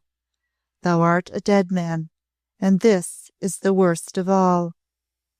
His hand fell heavily from hers, and she still knelt staring, such a look coming into her face as throughout her life had never been there before. For 'twas the look of a creature who, being tortured, the worst at last being reached, begins to smile at fate. "I have killed him," she said in a low, awful voice, "and he lies here, and outside people walk and know not, but he knows, and I, and as he lies, methinks he smiles, knowing what he has done." She crouched even lower still, the closer to behold him, and indeed it seemed his still face sneered as if defying her now to rid herself of him. 'Twas as though he lay there mockingly content, saying, "Now that I lie here, 'tis for you to move me." She rose and stood up, rigid, and all the muscles of her limbs were drawn as though she were a creature stretched upon a rack. For the horror of this which had befallen her seemed to fill the place about her, and leave her no air to breathe, nor light to see. "Now," she cried, "if I would give way, and go mad as I could but do, for there is naught else left, if I would but give way, that which is I, and has lived for a poor score of years, would be done with for all time. All whirls before me. 'Twas I who struck the blow, and I am a woman, and I could go raving, and cry out and call them in, and point to him, and tell him how 'twas done. All. She choked and clutched her bosom, holding its heaving down so fiercely that her nails bruised it through her habit's cloth. For she felt that she had begun to rave already, and that the waves of such a tempest were arising as, if not quelled at their first swell, would sweep her from her feet and engulf her forever. That, she gasped. Nay, that I swear I will not do. There was always one who hated me, and doomed and hunted me from the hour I lay 'neath my dead mother's corpse, a new-born thing. I know not whom it was, or why, or how, but 'twas so. I was made evil, and cast helpless amid evil fates, and having done the things that were ordained, and there was no escape from, I was shown noble manhood and high honor, and taught to worship as I worship now. An angel might so love and be made higher, and at the gate of heaven a devil grins at me and plucks me back, and taunts and mires me, and I fall on this. She stretched forth her arms in a great gesture, wherein it seemed that surely she had defied earth and heaven. No hope, no mercy, naught but doom and hell, she cried, unless the thing that is tortured be the stronger. Now, unless fate bray me small, the stronger I will be. She looked down at the thing before her. How its stone face sneered, and even in its sneering seemed to disregard her. She knelt by it again, her blood surging through her body, which had been cold, speaking as if she would force her voice to pierce its deadened ear. I mock, she said, setting her teeth, thinking that I am conquered, yet am I not. 'Twas an honest blow struck by a creature goaded past all thought. I mock, and yet, but for one man's sake, would I call in those outside and stand before them, crying, Here is the villain whom I struck in madness, and he lies dead. I ask not mercy, but only justice. She crouched still nearer, her breath and words coming hard and quick. 'Twas indeed as if she spoke to a living man who heard, as if she answered what he had said. There would be men in England who would give it me, she raved, whispering. That would there, I swear. But there would be dullards and dastards who would not. He would give it, he. I mock as thou wilt, but between his high honour and love and me thy carrion shall not come. By her great divan the dead man had fallen, and so near to it he lay that one arm was hidden by the draperies. And at this moment this she saw. Before, having seemed to see nothing but the death in his face. A thought came to her, like a flame lit on a sudden, and springing high the instant the match struck the fuel it leapt from. It was a thought so daring and so strange that even she gasped once, being appalled, and her hands, stealing to her brow, clutched at the hair that grew there, feeling it seem to rise and stand erect. Is it madness to so dare? She said hoarsely, and for an instant, shuddering, hid her eyes, but then uncovered and showed them burning. Nay, not as I will dare it, she said, for it will make me steel. You feel well, she said to the stone-faced thing, and as you lie there, seem to tell me what to do in your own despite. You would not have so helped me had you known. Now, 'tis twixt fate and I, a human thing, who is but a hunted woman. She put her strong hand forth and thrust him. He was already stiffening, backward from the shoulder, there being no shirking on her face as she felt his flesh yield beneath her touch, for she had passed the barrier lying between that which is mere life and that which is pitiless hell, and could feel naught that was human. A poor wild beast at bay, pressed on all sides by dogs, by huntsmen, by resistless weapons, by nature's pitiless self, glaring with bloodshot eyes, panting, with fangs bared in the savagery of its unfriendly agony, might feel thus: "'Tis but a hunted beast, but 'tis alone, and faces so the terror and anguish of death." This thing, gazing with its set sneer, and moving but stiffly, she put forth another hand upon its side and thrust it farther backward until it lay stretched beneath the great broad seat, its glazed and open eyes seeming to stare upward blankly at the low roof of its strange prison. She thrust it farther backward still, and letting the draperies fall, steadily and with care so rearranged them that all was safe and hid from sight. "Until tonight," she said, "you will lie well there, and then—" She picked up the long silken lock of hair which lay like a serpent at her feet, and threw it into the fire, watching it burn, as all hair burns, with slow hissing, and she watched it till 'twas gone. Then she stood with her hands pressed upon her eyeballs and her brow, her thoughts moving in great leaps. Although it reeled, the brain which had worked for her ever, worked clear and strong, setting before her what was impending, arguing her case, showing her where dangers would arise, how she must provide against them, what she must defend and set at defiance. The power of will with which she had been endowed at birth, and which had but grown stronger by its exercise, was indeed to be compared to some great engine whose lever 'tis not nature should be placed in human hands. But on that lever her hand rested now, and to herself she vowed she would control it, since only thus might she be saved.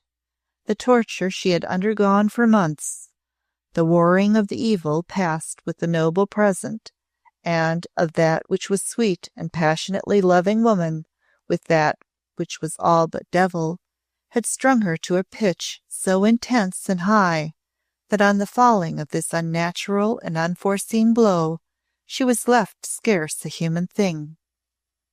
Looking back, she saw herself a creature doomed from birth, and here in one moment seemed to stand a force ranged in mad battle with the fate which had doomed her. "'Twas ordained that the blow should fall so," she said, "and those who did it laugh at me." 'Twas but a moment, and her sharp breathing became even and regular, as though at her command. Her face composed itself, and she turned to the bell and rang it with an imperious haste. When the lackey entered, she was standing holding papers in her hands, as if she had but just been consulting them. "Follow Sir John Oxon," she commanded. "Tell him I have forgot an important thing, and beg him to return at once. Lose no time, he has but just left me, and can scarce be out of sight." The fellows saw there was no time to lose. They all feared that imperial eye of hers, and fled to obey its glances. Bowing, he turned and hastened to do her bidding, fearing to admit that he had not seen the guest leave, because to do so would be to confess that he had been absent from his post, which was indeed the truth. She knew he would come back shortly, and thus he did, entering somewhat breathed by his haste. "My lady," he said, "I went quickly to the street, and indeed to the corner of it, but Sir John was not within sight."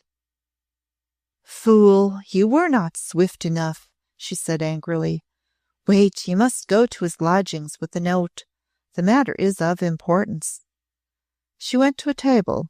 'Twas close to the divan, so close that if she had thrust forth her foot she could have touched what lay beneath it, and wrote hastily a few lines. They were to request that which was stiffening within 3 feet of her to return to her as quickly as possible, that she might make inquiries of an important nature which she had forgotten at his departure. "Take this to Sir John's lodgings," she said. Let there be no loitering by the way. Deliver it into his own hands, and bring back at once his answer." Then she was left alone again, and being so left, paced the room slowly, her gaze upon the floor. "That was well done," she said. "When he returns and has not found him, I will be angered, and send him again to wait." She stayed her pacing, and passed her hand across her face. "'Tis like a nightmare," she said, "as if one dreamed and choked, and panted and would scream aloud, but could not. I cannot, I must not.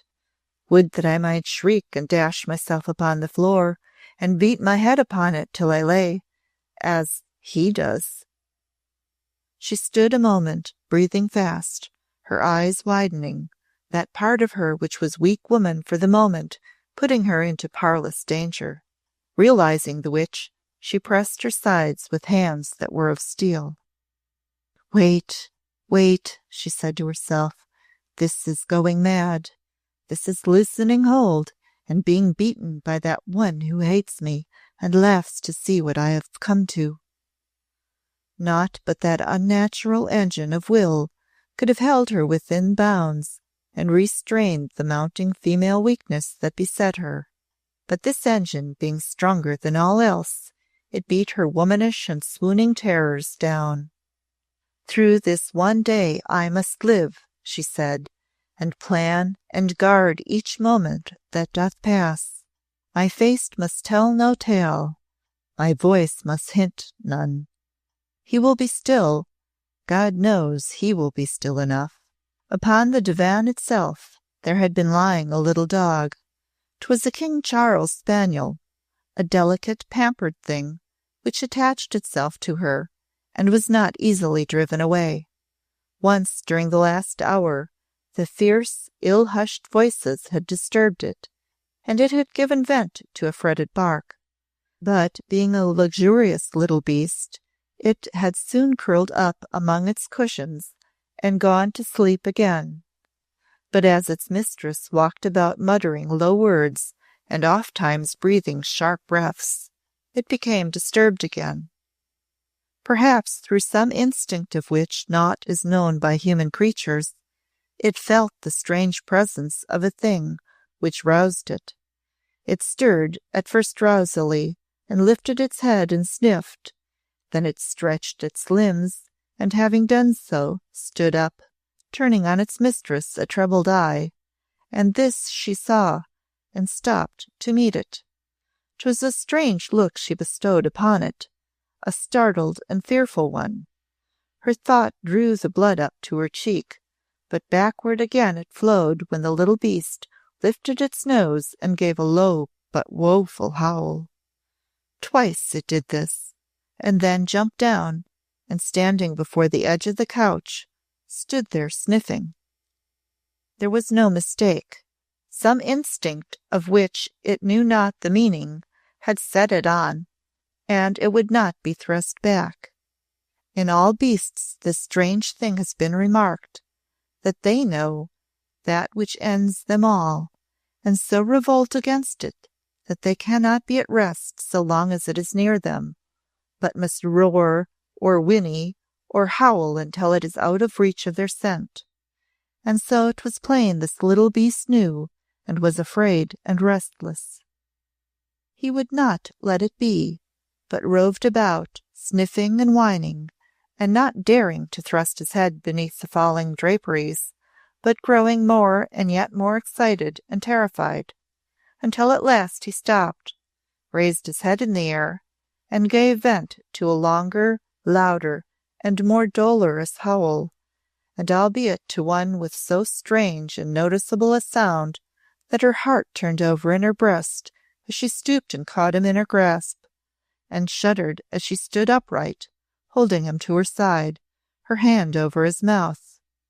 But he would not be hushed, and struggled to get down, as if indeed he would go mad, unless he might get to the thing and rave at it. "I will send thee from the room thou wilt come back, poor Frisk," she said. "There will be no keeping thee away, and I have never ordered thee away before. Why couldst thou not keep still? Nay, 'twas not dog nature. That it was not, so plain by his struggles and the yelps but poorly stifled by her grasp. She put her hand about his little neck, turning, in sooth, very pale. Thou, too, poor little beast, she said, thou, too, who art so small a thing and never harmed me. When the lackey came back, he wore an air more timorous than before. Your ladyship, he faltered. Sir John had not yet reached his lodgings. His servant knew not when he might expect him. In an hour go again and wait, she commanded. He must return ere long if he has not left town. And having said this, pointed to a little silken heap which lay outstretched, limp upon the floor. 'Tis poor Frisk, who has had some strange spasm, and fell, striking his head. He hath been ailing for days, and howled loudly but an hour ago.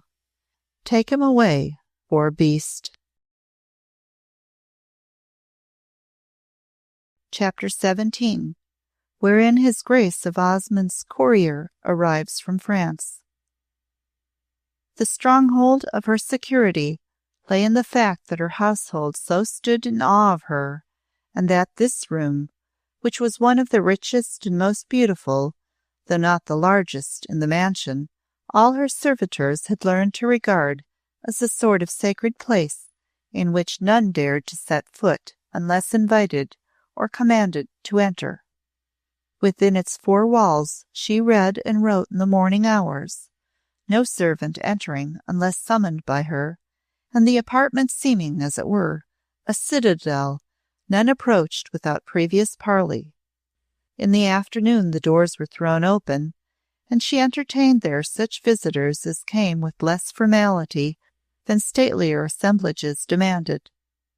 When she went out of it this morning to go to her chamber, that her habit might be changed and her toilet made, she glanced about her with a steady countenance. Until the babblers flock in and chatter of the modes and playhouses, she said, all will be as quiet as the grave. Then I must stand near and plan well, and be in such beauty and spirit that they will see naught but me. In the afternoon 'twas the fashion for those who had naught more serious in their hands than the killing of time to pay visits to each other's houses and drinking dishes of tea, to dispose of their neighbours' characters, discuss the playhouses, the latest fashions in furbelows or commodes, and make love either lightly or with serious intent. One may be sure that at my Lady Dunstanwolde's many dishes of bohea were drunk, and many ogling glances and much witticism exchanged. There was in these days even a greater following about her than ever. A triumphant beauty on the verge of becoming a great duchess is not like to be neglected by her acquaintance, and thus her ladyship held assemblies both gay and brilliantly varied, which were the delight of the fashionable triflers of the day. This afternoon they flocked in greater numbers than usual. The episode of the breaking of Devil, the unexpected return of his Grace of Osmond, the preparations for the union, had given an extra stimulant to that interest in her ladyship which was ever great enough to need none. Therein, too, was added the piquancy of the stories, of the noticeable demeanour of Sir John Oxon, of what had seemed to be so plain a rebellion against his fate, and also of my lady's open and cold displeasure at the manner of his bearing himself as a disappointed man who presumed to show anger against that to which he should gallantly have been resigned, as one who is conquered by the chance of war. Those who had beheld the two ride homeward together in the morning were full of curiousness, and one and another, mentioning the matter, exchanged glances, speaking plainly of desire to know more of what had passed, and of hope that the chance might throw the two together again in public, where more of interest might be gathered. It seemed indeed not unlikely that Sir John might appear among the tea-bibbers, and perchance 'twas for this lively reason that my lady's room was this afternoon more than usually full of gay spirits and gossip-loving ones. They found, however, only her ladyship's self and her sister, Mistress Anne, who, of truth, did not often join her tea-parties, finding them so given up to fashionable chatter and worldly witticisms that she felt herself somewhat out of place. The world knew Mistress Anne but as a dull, plain gentlewoman, whom her more brilliant and fortunate sister gave gracious protection to, and none missed her when she was absent, or observed her greatly when she appeared upon the scene. To-day she was perchance more observed than usual, because her pallor was so great a contrast to her ladyship's splendour of beauty and colour. The contrast between them was ever a great one, but this afternoon Mistress Anne's always pale countenance seemed almost livid. There were rings of pain or illness round her eyes, and her features looked drawn and pinched. My Lady Dunstanwolde, clad in a great rich petticoat of crimson flowered satin, with wondrous yellow macklin for her ruffles, and with her glorious hair dressed like a tower, looked taller, more goddess-like, and full of splendid fire than ever she had been before beheld. Or so her visitors said to her, and to each other. Though to tell the truth, this was no new story, she being one of those women having the curious power of inspiring the beholder with the feeling each time he encountered them that he had never before seen them in such beauty and bloom. When she had come down the staircase from her chamber, Anne, who had been standing at the foot, had indeed started somewhat at the sight of her rich dress and brilliant hues. "Why do you jump as if I were a ghost, Anne?" she asked. "Do I look like one? My looking-glass did not tell me so." "No," said Anne, "you are so crimson and splendid, and Her ladyship came swiftly down the stairs to her. "You are not crimson and splendid," she said. "'Tis you who are a ghost. What is it?" Anne let her soft, dull eyes rest upon her for a moment helplessly, and when she replied her voice sounded weak. "I think I am ill, sister," she said. "I seem to tremble and feel faint." "Go then to bed and see the physician. You must be cared for," said her ladyship. "In sooth, you look ill indeed." "Nay," said Anne, "I beg you, sister, this afternoon let me be with you. It will sustain me. You are so strong. Let me." She put out her hand as if to touch her, but it dropped at her side as though its strength was gone. "But there will be many babbling people," said her sister with a curious look. "You do not like company, and these days my rooms are full. 'Twill irk and tire you."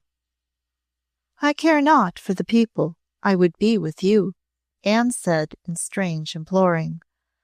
"I have a sick fancy that I am afraid to sit alone in my chamber. 'Tis but weakness. Let me this afternoon be with you." "Go then and change your robe," said Clorinda, "and put some red upon your cheeks. You may come if you will. You are a strange creature, Anne." And thus saying, she passed into her apartment. As there are blows and pain which end in insensibility or delirium, so there are catastrophes and perils which are so great as to produce something near akin to these.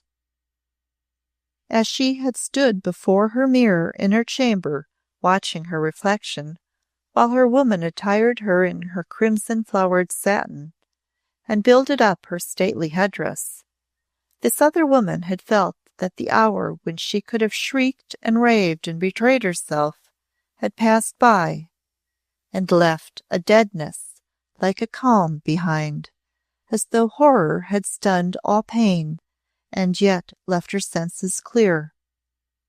She forgot not the thing which lay staring upward blankly at the under part of the couch which hid it. The look of its fixed eyes, its outspread locks, and the purple indentation on the temple she saw as clearly as she had seen them in that first mad moment when she had stood staring downward at the thing itself. But the coursing of her blood was stilled, the gallop of her pulse, and that wild, hysteric leaping of her heart into her throat, choking her and forcing her to gasp and pant in that way which in women must ever end in shrieks and cries and sobbings, beatings of the air. But for the feminine softness to which her nature had given way for the first time since the power of love had mastered her, there was no thing of earth could have happened to her which should have brought this rolling ball to her throat, this tremor to her body. Since the hour of her birth, she had never been attacked by such a female folly, as she would indeed have regarded at once. But now 'twas different. For a while she had been a woman who had flung herself upon the bosom of him who was her soul's lord, and resting there, her old rigid strength had been relaxed. But 'twas not this woman who had known tender yielding, who returned to take her place in the panelled parlour, knowing of the companion who waited near her unseen. For it was as her companion she thought of him, as she had thought of him when he followed her in the mall, forced himself into her box at the play, or stood by her shoulder at assemblies. He had placed himself by her side again, and would stay there until she could rid herself of him. "After tonight he will be gone, if I act well my part," she said, "and then may I live a freed woman." 'Twas always upon the divan she took her place when she received her visitors, who were accustomed to finding her enthroned there. This afternoon, when she came into the room, she paused for a space and stood beside it, the parlour being yet empty. She felt her face grow a little cold, as if it paled, and her underlip drew itself tight across her teeth. "In a graveyard," she said, "I have sat upon the stone ledge of a tomb, and beneath there was worse than this, could I have but seen it. This is no more." When the Sir Humphreys and Lord Charleses, Lady Bettys and Mistress Loveleys were announced in flocks, fluttering and chattering, she rose from her old place to meet them, and was brilliant graciousness itself. She hearkened to their gossipings, and though 'twas not her way to join in them, she was this day witty in such a way as robbed them of the dullness in which sometimes gossip ends. It was a varied company which gathered about her, but to each she gave his or her moment, and in that moment said that which they would afterwards remember. With those of the court she talked royalty, the humours of her Majesty, the severities of her Grace of Marlborough. With statesmen she spoke with such intellect and discretion that they went away pondering on the good fortune which had befallen one man, when it seemed that it was of such proportions as might have satisfied a dozen. For it seemed not fair to them that his Grace of Osmond, having already rank, wealth, and fame, should have added to them a gift of such magnificence as this beauteous woman would bring. With bow and wits she made dazzling jests, and to the beauties who desired their flatteries she gave praise so adroit that they were stimulated to plume their feathers afresh, and ceased to fear the rivalry of her loveliness. And yet, while she so bore herself, never once did she cease to feel the presence of that which, lying near, seemed to her racked soul as one who lay and listened with staring eyes which mocked. For there was a thought which would not leave her, which was that it could hear, that it could see through the glazing on its blue orbs, and that, knowing itself bound by the moveless irons of death and dumbness, it impotently raged and cursed that it could not burst upon them and shriek out its vengeance, rolling forth among her worshippers at their feet and hers. "But he cannot," she said within her clenched teeth again and again. "That he cannot." Once, as she said this to herself, she caught Anne's eyes fixed helplessly upon her, it seeming to be as the poor woman had said, that her weakness caused her to desire to abide near her sister's strength and draw support from it. For she had remained at my lady's side closely since she had descended to the room, and now seemed to implore some protection for which she was too timid to openly make request. "You are too weak to stay, Anne," her ladyship said.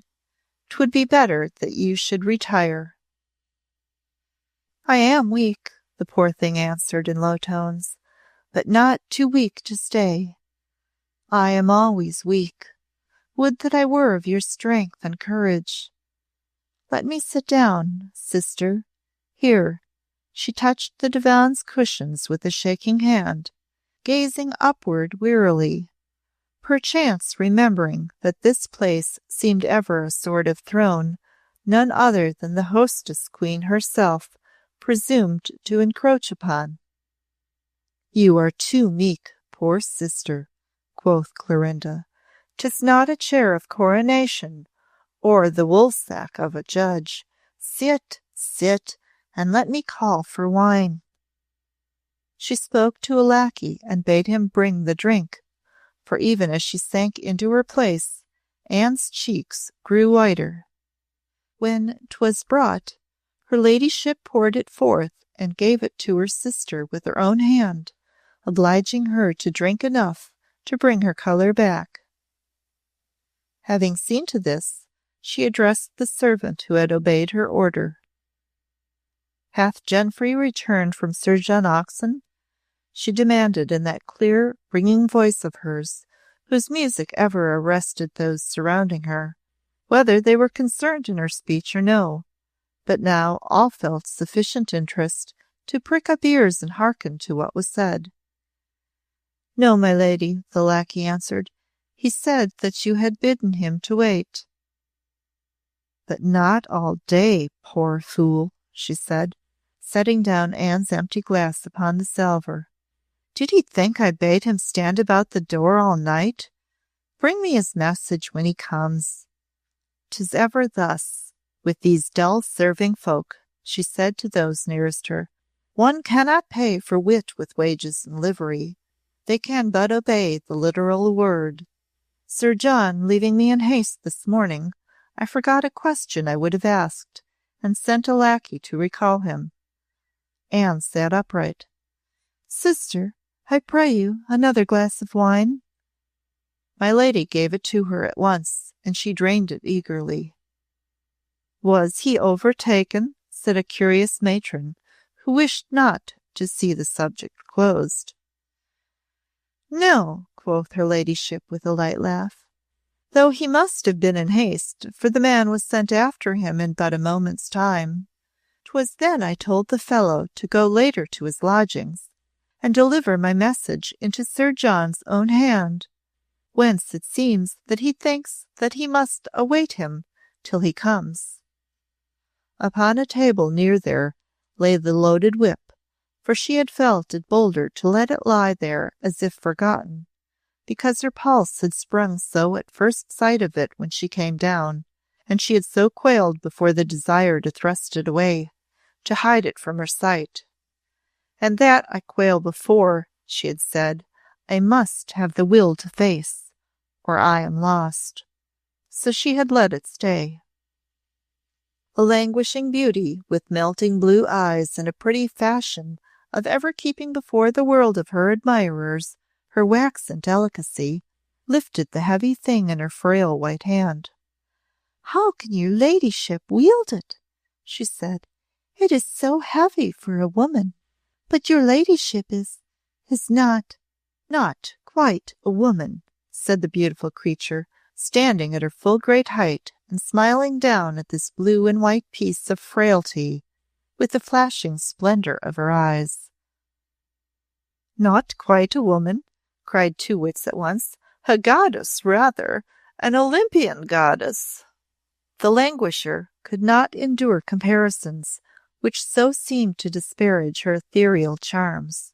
She lifted the weapon with a great effort, which showed the slimness of her delicate fair wrist and the sweet tracery of blue veins upon it.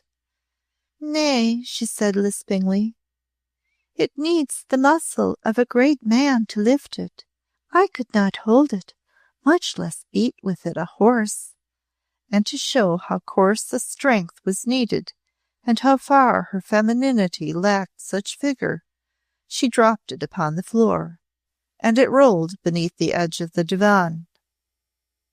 Now the thought shot through my lady's brain as a bolt shoots from the sky. Now he laughs. She had no time to stir. There were upon their knees 3 beaux at once, and each would sure have thrust his arm below the seat and rummaged, had not God saved her. Yes, 'twas of God she thought in that terrible mad second. God, and only a mind that is not human could have told why. For Anne, poor Mistress Anne, white-faced and shaking, was before them all, and with a strange adroitness stooped and thrust her hand below, and drawing the thing forth, held it up to view. "'Tis here," she said, "and in sooth, sister, I wonder not at its falling, its weight is so great." Clorinda took it from her hand. "I shall break no more beasts like devil," she said, "and for quieter ones it weighs too much. I shall lay it by." She crossed the room and laid it upon a shelf. It was ever heavy, but for devil. "'Tis done with," she said, and there came back to her face, which for a second had lost hue, a flood of crimson so glowing, and a smile so strange, that those who looked and heard said to themselves that 'twas the thought of Osmond who had so changed her, which made her blush. But a few moments later they beheld the same glow mount again. A lackey entered, bearing a salver on which lay 2 letters. One was a large one, sealed with a ducal coronet, and this she saw first, and took it in her hand even before the man had time to speak. "His Grace's courier has arrived from France," he said. "The package was ordered to be delivered at once." "It must be that His Grace returns earlier than we had hoped," she said, and then the other missive caught her eye. "'Tis your ladyship's own," the lackey explained somewhat anxiously. "'Twas brought back, Sir John not having yet come home, and Jeoffrey having waited 3 hours." "'Twas long enough," quoth her ladyship. "'Twill do tomorrow." She did not lay Osmond's letter aside, but kept it in her hand, and seeing that she waited for their retirement to read it, her guests began to make their farewells. One by one, or in groups of 2s or 3s, they left her, the men bowing low and going away fretted by the memory of the picture she made. A tall and regal figure in her flowered crimson, her stateliness seeming relaxed and softened by the mere holding of the sealed missive in her hand. But the women were vaguely envious, not of Osmond, but of her before whom there lay outspread, as far as life's horizon reached, a future of such perfect love and joy, for Gerald Merton had been marked by feminine eyes since his earliest youth, and had seemed to embody all that woman's dreams, or woman's ambitions, or her love could desire. When the last was gone, Clorinda turned, tore her letter open, and held it hard to her lips. Before she read a word, she kissed it passionately a score of times, paying no heed that Anne sat gazing at her, and having kissed it so, she fell to reading it, her cheeks warm with the glow of a sweet and splendid passion, her bosom rising and falling in a tempest of tender, fluttering breaths. And 'twas these words her eyes devoured. If I should head this page I write to you, goddess and queen, and empress of my deepest soul, what more should I be saying than my love and my Clorinda, since these express all the soul of man could crave for, or his body desire. The body and soul of me so long for thee, sweetheart, and sweetest beautiful woman that the hand of nature ever fashioned for the joy of mortals, that I have need to pray heaven's help to aid me to endure the passing of the days that lie between me and the hour which will make me the most strangely, rapturously happy man, not in England, not in the world, but in all God's universe. I must pray heaven again, and indeed do and will, for humbleness, which shall teach me to remember that I am not deity, but mere man, though I shall hold a goddess to my breast, and gaze into eyes which are like deep pools of paradise, and yet answer mine with the marvel of such love as none but such a soul could make a woman's, and so fit to mate with man's. In the heavy days when I was wont to gaze at you from afar with burning heart, my unceasing anguish was that even high honor itself could not subdue and conquer the thoughts which leapt within me, even as my pulse leapt, and even as my pulse could not be stilled unless by death. And one that forever haunted, ay, and taunted, me was the image of how your tall, beauteous body would yield itself to a strong man's arm, and your noble head with its heavy tower of hair resting upon his shoulder.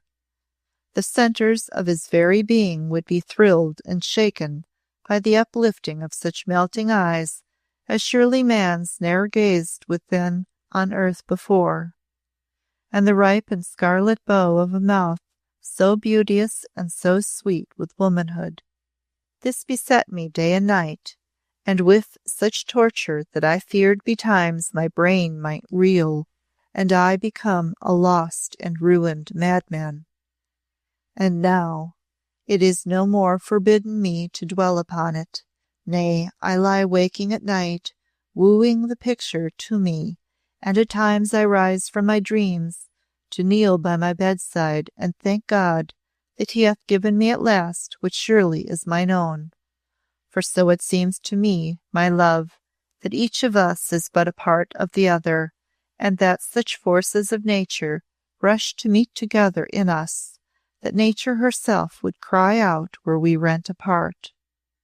If there were aught to rise like a ghost between us, if there were aught that could sunder us, noble soul, let us but swear that it shall weld us but the closer together, and that locked in each other's arms its blows shall not even make our united strength to sway.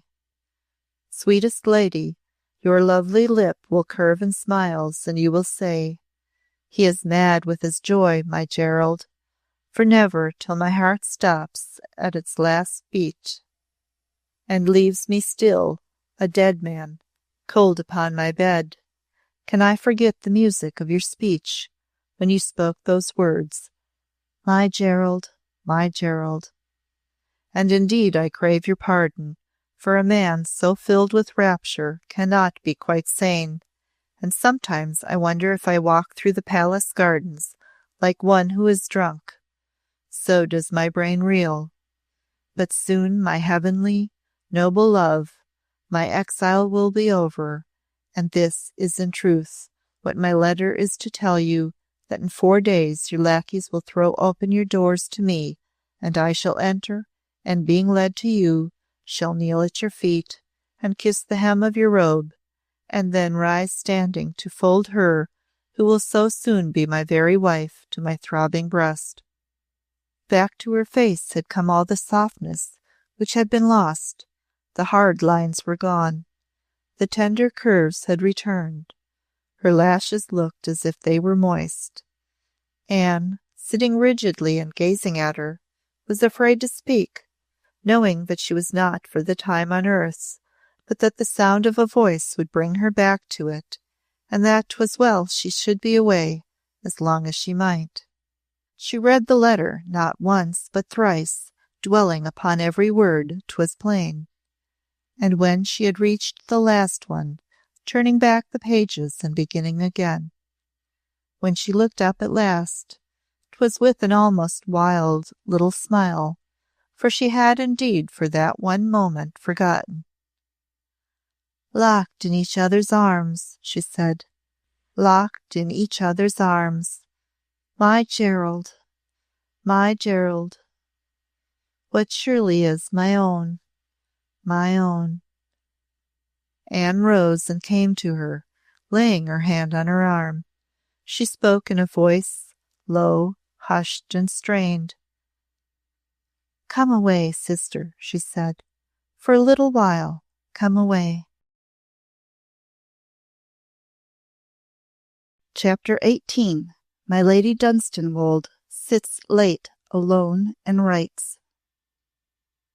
That she must leave the panelled parlour at her usual hour, or attract attention by doing that to which her household was unaccustomed, she well knew, her manner of life being ever stately and ceremonious in its regularity.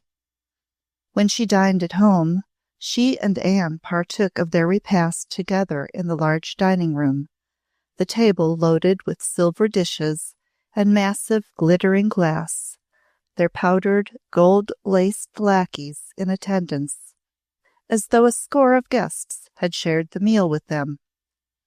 Since her lord's death, there had been nights when her ladyship had sat late, writing letters and reading documents pertaining to her estates, the management of which, though in a measure controlled by stewards and attorneys, was not left to them, as the business of most great ladies is generally left to others.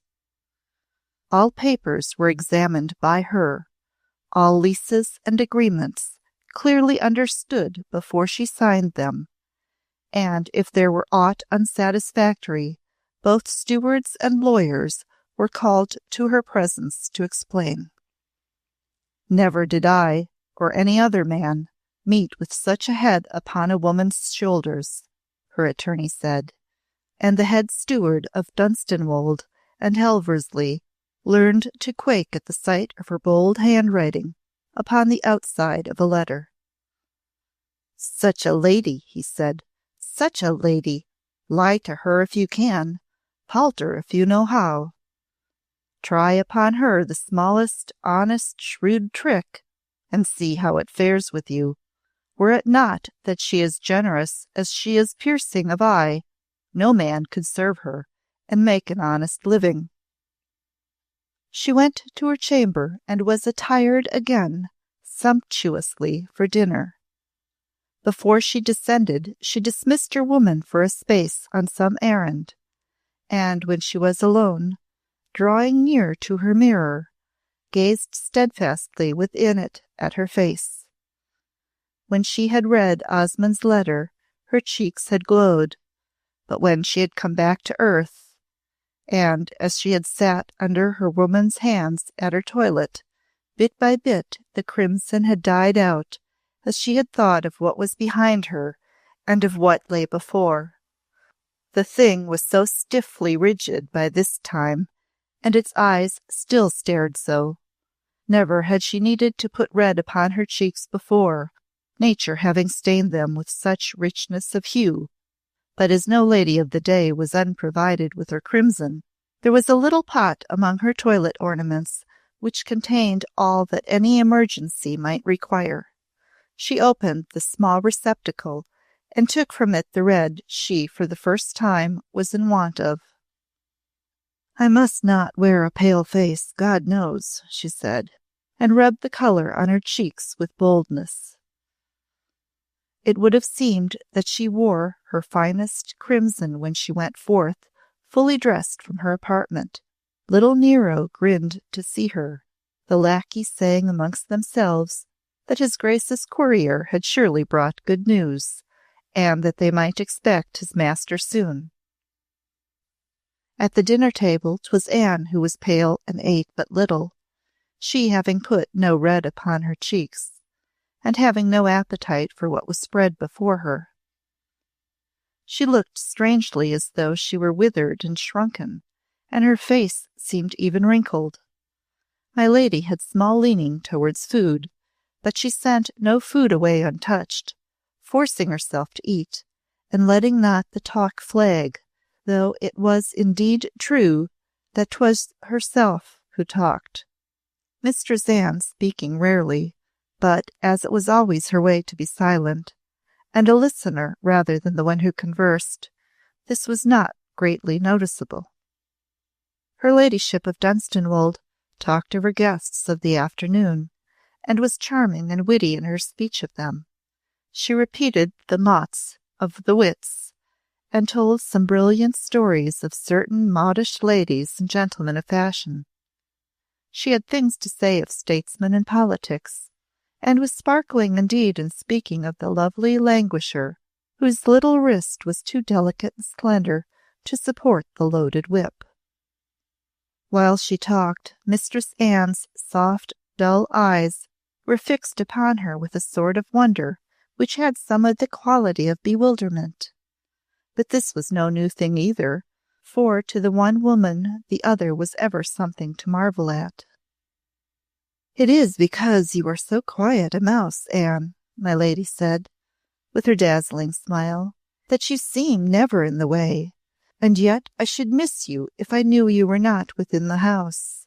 When the Duke takes me to Camelot, you must be with me even then. It is so great a house that in it I can find you a bower in which you can be happy even if you see us but little. 'Tis a heavenly place, I am told, and of great splendour and beauty. The park and flower gardens are the envy of all England." "You will be very happy, sister," said Anne, and like a queen." "Yes," was her sister's answer, "yes," and 'twas spoken with deep indrawn breath. After the repast was ended, she went back to the painted parlour. "You may sit with me till bedtime if you desire, Anne," she said, "but 'twill be but dull for you, as I go to sit at work. I have some documents of import to examine, and much writing to do. I shall sit up late." And upon this she turned to the lackey holding open the door for her passing through. "If before 10:30 there comes a message from Sir John Oxon," she gave order, "it must be brought to me at once, but later I must not be disturbed. It will keep until morning." Yet as she spoke there was before her as distinct a picture as ever of what lay waiting and gazing in the room to which she went. Until 12 o'clock she sat at her table, a despatch box by her side, papers outspread before her. Within 3 feet of her was the divan, but she gave no glance to it, sitting, writing, reading, and comparing documents. At 12 o'clock she rose and rang the bell. "I shall be later than I thought," she said. "I need none of you who are below stairs. Go all you to bed. Tell my woman that she also may lie down. I will ring when I come to my chamber, and have need of her. There is yet no message from Sir John?" "None, my lady," the man answered. He went away with a relieved countenance as she made no comment. He knew that his fellows, as well as himself, would be pleased enough to be released from duty for the night. They were a pampered lot and had no fancy for late hours, when there was no great entertainments being held, which pleased them and gave them chances to receive vails. Mistress Anne sat in a large chair, huddled into a small heap, and looking colourless and shrunken. As she heard bolts being shot and bars put up for the closing of the house, she knew that her own dismissal was at hand. Doors were shut below stairs, and when all was done the silence of night reigned, as it does in all households, when those who work have gone to rest. 'Twas a common thing enough, And yet this night there was one woman who felt the stillness so deep that it made her breathing seem a sound too loud. "Go to bed, Anne," she said. "You have stayed up too long." Anne arose from her chair and drew near her. "Sister," she said, as she had said before, "let me stay." She was a poor, weak creature, and so she looked with her pale, insignificant face and dull eyes, a wisp of loose hair lying damp on her forehead. She seemed indeed too weak a thing to stand, even for a moment, in the way of what must be done this night, and 'twas almost irritating to be stopped by her. "Nay," said my Lady Dunstanwolde, her beautiful brow knitting as she looked at her. "Go to your chamber, Anne, and go to sleep. I must do my work and finish tonight what I have begun." But, Anne stammered, dominated again, and made afraid, as she ever was, by this strong nature. "In the work you must finish.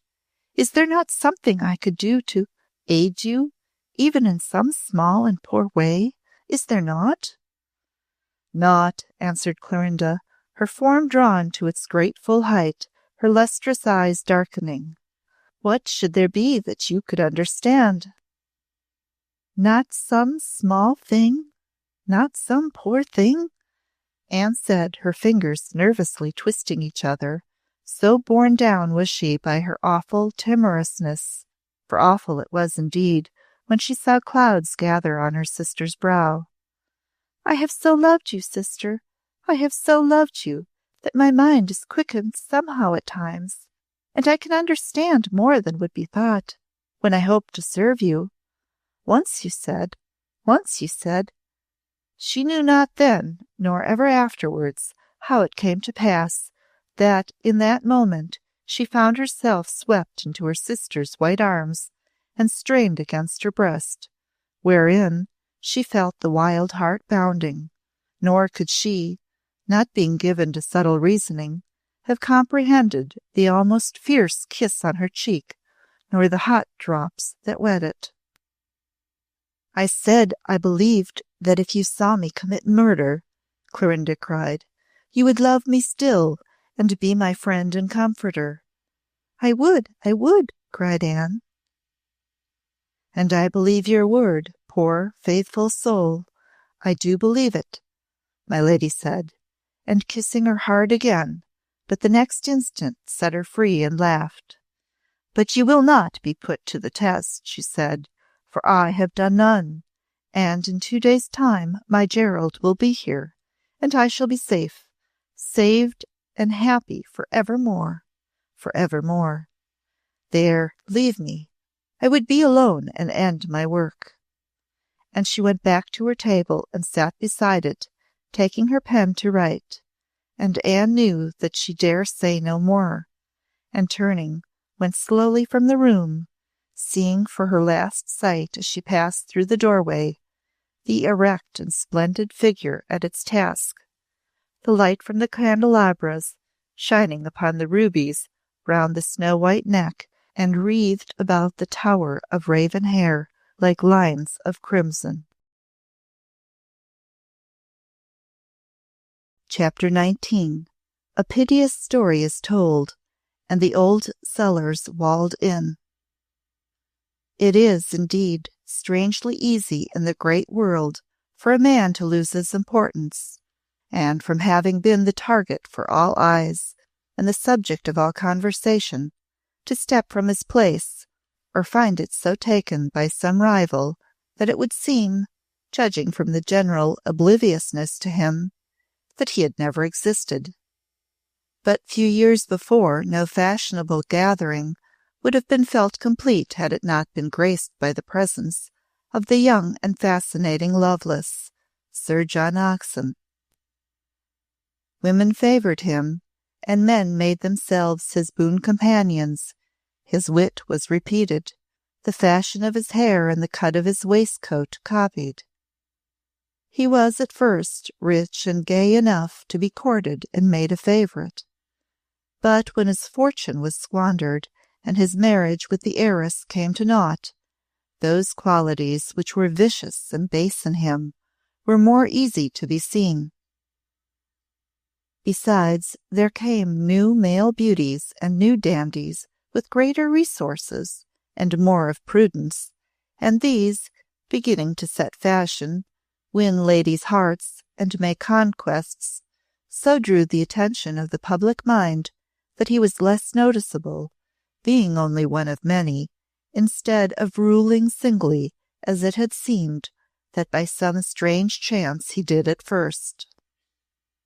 There were indeed so many stories told of his light ways that, their novelty being worn off and new ones still repeated, such persons as concerned themselves with matters of reputation, either through conscience or policy, began to speak of him with less of warmth or leniency.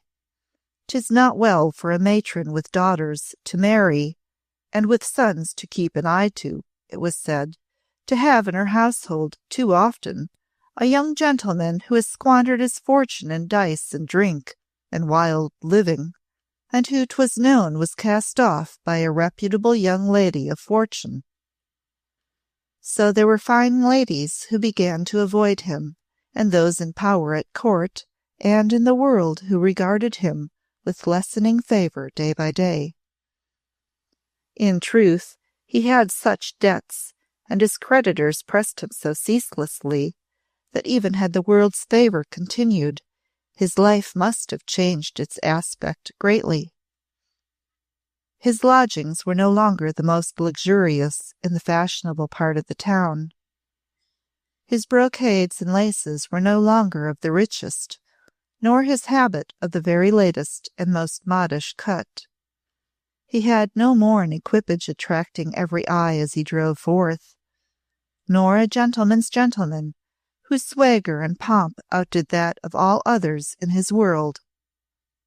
Soon after the breaking of his marriage with the heiress, his mother had died, and his relatives being few, and those of an order strictly adverse to the habits of ill-provided and extravagant kinsmen, he had but few family ties.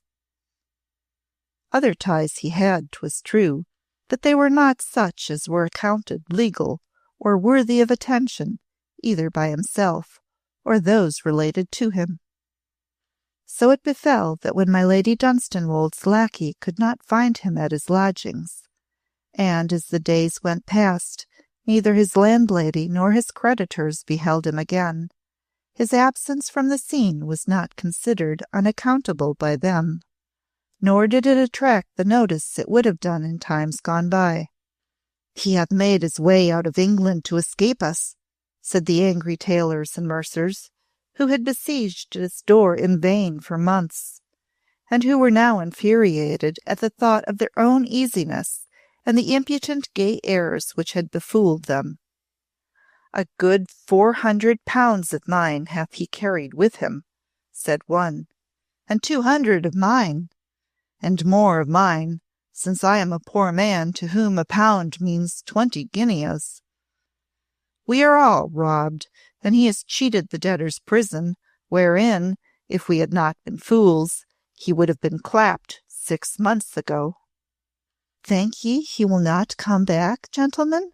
quavered his landlady. "God knows when I have seen a guinea of his money. But he was such a handsome, fine young nobleman, and had such a way with a poor body, and ever a smile and a chuck of the chin for my Jenny." "Look well after poor Jenny if he hath left her behind," said the tailor. He did not come back, indeed, and hearing the rumour that he had fled his creditors, the world of fashion received the news with small disturbance, all modish persons being at that time much engaged in discussion of the approaching nuptials of her ladyship of Dunstanwolde and the Duke of Osmond. Close upon the discussions of the preparations came the nuptials themselves, and then all the town was agog, and had small leisure to think of other things. For those who were bidden to the ceremonials and attendant entertainments, there were rich habits and splendid robes to be prepared, and to those who had not been bidden, there were bitter disappointments and thwarted wishes to think of. Sir John Oxon has fled England to escape seeing and hearing it all, was said. He has fled to escape something more painful than the spleen, others answered. He had reached his rope's end, and finding that my Lady Dunstanwolde was not of a mind to lengthen it with her fortune, having taken a better man, and that his creditors would have no more patience, he showed them a light pair of heels. Before my Lady Dunstanwolde left her house, she gave orders that it be set in order for closing for some time, having it on her mind that she should not soon return.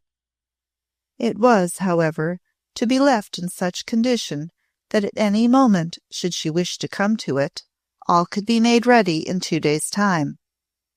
To this end, various repairs and changes she had planned were to be carried out as soon as she went away from it. Among other things was the closing with brickwork of the entrance to the passage leading to the unused cellars. "'Twill make the servants' part more wholesome and less damp and draughty," she said, "and if I should sell the place, will be to its advantage. 'Twas a builder with little wit who planned such passages and black holes. In spite of all the lime spread there, they ever were mouldy and of evil odour." It was her command that there should be no time lost, and men were set at work, carrying bricks and mortar.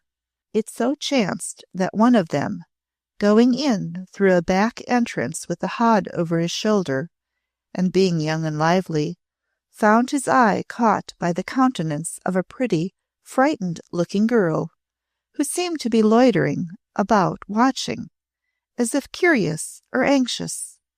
Seeing her near each time he passed, and observing that she wished to speak, but was too timid, he addressed her. "Would you know aught, mistress?" he said. She drew nearer gratefully, and then he saw her eyes were red, as if with weeping. "Thank you, her ladyship would let a poor girl speak a word with her," she said. "Thank you, I dare ask so much of a servant. Or would they flout me and turn me from the door? Have you seen her? Does she look like a hard, shrewish lady?" "That she does not, though all stand in awe of her," he answered, pleased to talk with so pretty a creature. "I but caught a glimpse of her when she gave orders concerning the closing with brick of a passageway below. She is a tall lady, and grand and stately, but she hath a soft pair of eyes, as ever man would wish to look into, be he duke or ditcher." The tears began to run down the girl's cheeks. "Ay," she said, "all men love her, they say. Many a poor girl's sweetheart has been false through her, and I thought she was cruel and ill-natured.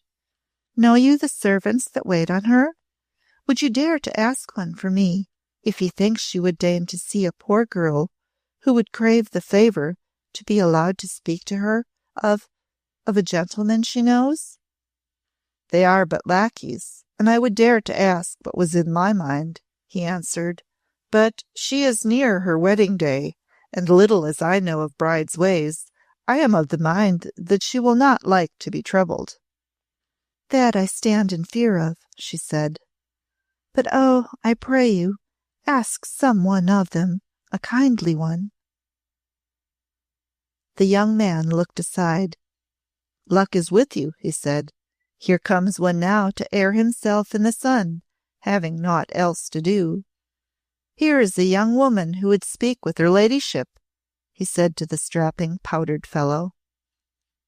"She had best be gone," the lackey answered, striding towards the applicant. "Think you my lady has time to receive traipsing wenches?" "'Twas only for a moment I asked," the girl said. "I would speak to her of Sir John Oxon, whom she knows." The man's face changed. It was Jeoffrey. "Sir John Oxon," he said. "Then I will ask her. Had you said any other name, I would not have gone near her today." Her ladyship was in her new closet with Mistress Anne, and there the lackey came to her to deliver his errand. "A country-bred young woman, your ladyship," he said, "comes from Sir John Oxon." "From Sir John Oxon!" cried Anne, starting in her chair. My Lady Dunstanwolde made no start, but turned a steady countenance towards the door, looking into the lackey's face. "Then he hath returned?" she said. "Returned!" said Anne. "After the morning he rode home with me," my lady answered. "'Twas said he went away. He left his lodgings without warning. It seems he hath come back. What does the woman want?" she ended. "To speak with your ladyship," replied the man. "Of Sir John himself, she says." "Bring her to me," her ladyship commanded. The girl was brought in, overawed and trembling. She was a country-bred young creature, as the lackey had said, being of the simple rose and white freshness of 17 years perhaps, and having childish blue eyes and fair curling locks. She was so frightened by the grandeur of her surroundings and the splendid beauty of the lady who was so soon to be a duchess, and was already a great earl's widow, that she could only stand within the doorway, curtsying and trembling, with tears welling in her eyes. "Be not afraid," said my Lady Dunstanwolde. "Come hither, child, and tell me what you want." Indeed, she did not look a hard or shrewish lady. She spoke as gently as woman could, and a mildness so unexpected produced in the young creature such a revulsion of feeling that she made a few steps forward, and fell upon her knees, weeping, and with uplifted hands. "My lady," she said, "I know not how I dared to come, but that I am so desperate, and your ladyship being so happy, it seemed that you might pity me, who am so helpless, and know not what to do." Her ladyship leaned forward in her chair, her elbow on her knee, her chin held in her hand, to gaze at her. "You come from Sir John Oxon?" she said. Anne, watching, clutched each arm of her chair.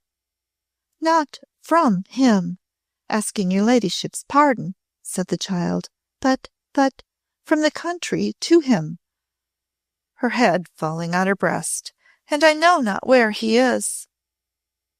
"You came to him," asked my lady.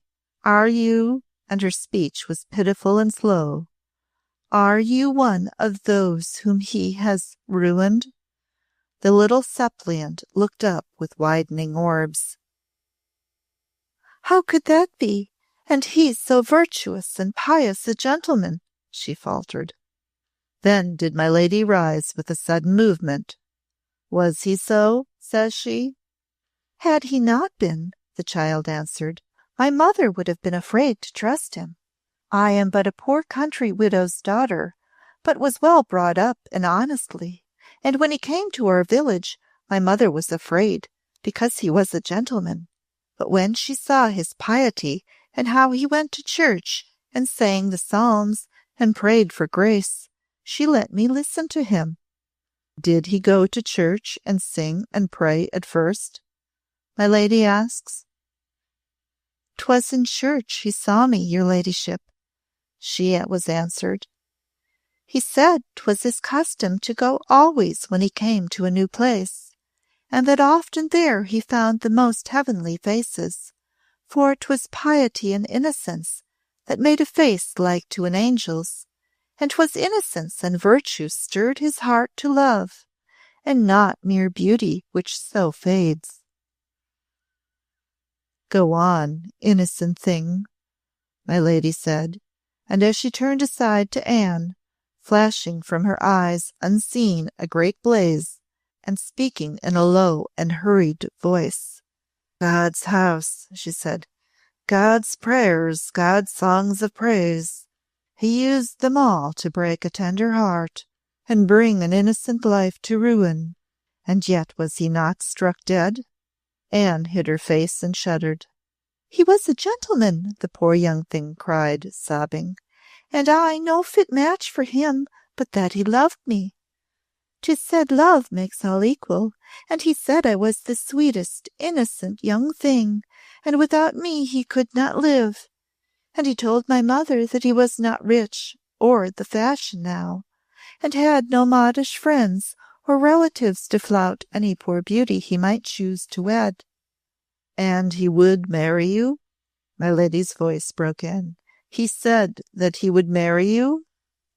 1,000 times, your ladyship, and so told my mother, but said I must come to town and be married at his lodgings, or 'twould not be counted a marriage by law, he being a town gentleman, and I from the country. And you came, said Mistress Anne, down whose pale cheeks the tears were running. You came at his command to follow him? What day came you up to town? Demands my lady, breathless and leaning forward. Went you to his lodgings, and stayed you there with him, even for an hour? The poor child gazed at her, paling. He was not there, she cried. I came alone because he said all must be secret at first, and my heart beat so with joy, my lady, that when the woman of the house whereat he lodges let me in, I scarce could speak. But she was a merry woman and good-natured, and only laughed and cheered me when she took me to his rooms, and I sat trembling. What said she to you? My lady asks, her breast heaving with her breath. That he was not yet in, but that he would sure come to such a young and pretty thing as I. And I must wait for him, for he would not forgive her if she let me go. And the while I waited there, came a man in bands and cassock, but he had not a holy look, and late in the afternoon I heard him making jokes with the woman outside, and they both laughed in such an evil way that I was affrighted, and waiting till they had gone to another part of the house, stole away. But he came not back that night, thank God, my lady said. He came not back. The girl rose from her knees, trembling, her hands clasped on her breast. Why should your ladyship thank God? She says, pure drops falling from her eyes. I am so humble, and had naught else but that great happiness, and it was taken away, and you thank God. Then drops fell from my lady's eyes also, and she came forward and caught the child's hand, and held it close and warm and strong, and yet with her full lip quivering. 'Twas not that your joy was taken away that I thanked God, she said. I am not cruel, God himself knows that, and when he smites me 'twill not be for cruelty. I knew not what I said, and yet, tell me, what did you then? Tell me. I went to a poor house to lodge, having some little money he had given me. The simple young thing answered. 'Twas an honest house, though mean and comfortless, and the next day I went back to his lodgings to question. But he had not come, and I would not go in, though the woman tried to make me enter, saying Sir John would surely return soon, as he had the day before rid with my Lady Dunstanwolde, and been to her house, and 'twas plain he had meant to come to his lodgings, for her ladyship had sent her lackey thrice with a message. The hand with which Mistress Anne sat covering her eyes began to shake. My lady's own hand would have shaken had she not been so strong a creature. And has he not yet returned, then? She asked. You have not seen him? The girl shook her fair locks, weeping with piteous little sobs. He has not, she cried, and I know not what to do, and the great town seems full of evil men and wicked women. I know not which way to turn, for all plot wrong against me, and would drag me down to shamefulness, and back to my poor mother I cannot go. Wherefore not, poor child? My lady asked her. I have not been made an honest wedded woman, and none would believe my story, and and he might come back." "And if he came back?" said her ladyship. At this question the girl slipped from her grasp and down upon her knees again, catching at her rich petticoat and holding it, her eyes searching the great lady's in imploring piteousness, her own streaming. "I love him," she wept. "I love him so. I cannot leave the place where he might be. He was so beautiful and grand a gentleman, and, sure, he loved me better than all else, and I cannot thrust away from me that last night when he held me to his breast near our cottage door, and the nightingale sang in the roses, and he spake such words to me. I lie and sob all night on my hard pillow. I so long to see him and to hear his voice. And hearing he had been with you that last morning, I dared to come, praying that you might have heard him let drop some word that would tell me where he may be, for I cannot go away thinking he may come back, longing for me, and I lose him and never see his face again. Oh, my lady, this place is so full of wickedness and fierce people and dark kennels where crimes are done.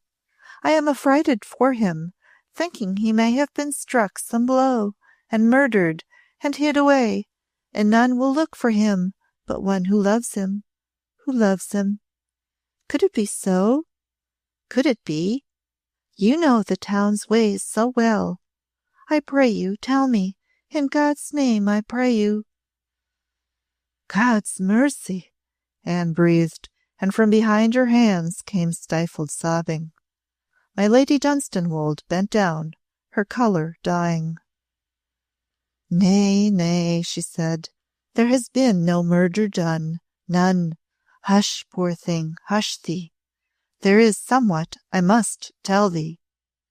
She tried to raise her, but the child would not be raised, and clung to her rich robe, shaking as she knelt, gazing upward. "It is a bitter thing," my lady said, and 'twas as if her own eyes were imploring. "God help you bear it. God help us all. He told me nothing of his journey. I knew not he was about to take it, but wheresoever he has travelled, 'twas best that he should go." "Nay, nay," the girl cried out, "to leave me helpless. Nay, it could not be so. He loved me, as the great Duke loves you." "He meant you evil," said my lady, shuddering, "and evil he would have done you. He was a villain who meant to trick you. Had God struck him dead that day, 'twould have been a mercy to you. I knew him well." The young thing gave a bitter cry and fell, swooning at her feet, and down upon her knees my lady went beside her, loosening her gown and chafing her poor hands as though they too had been of sister blood.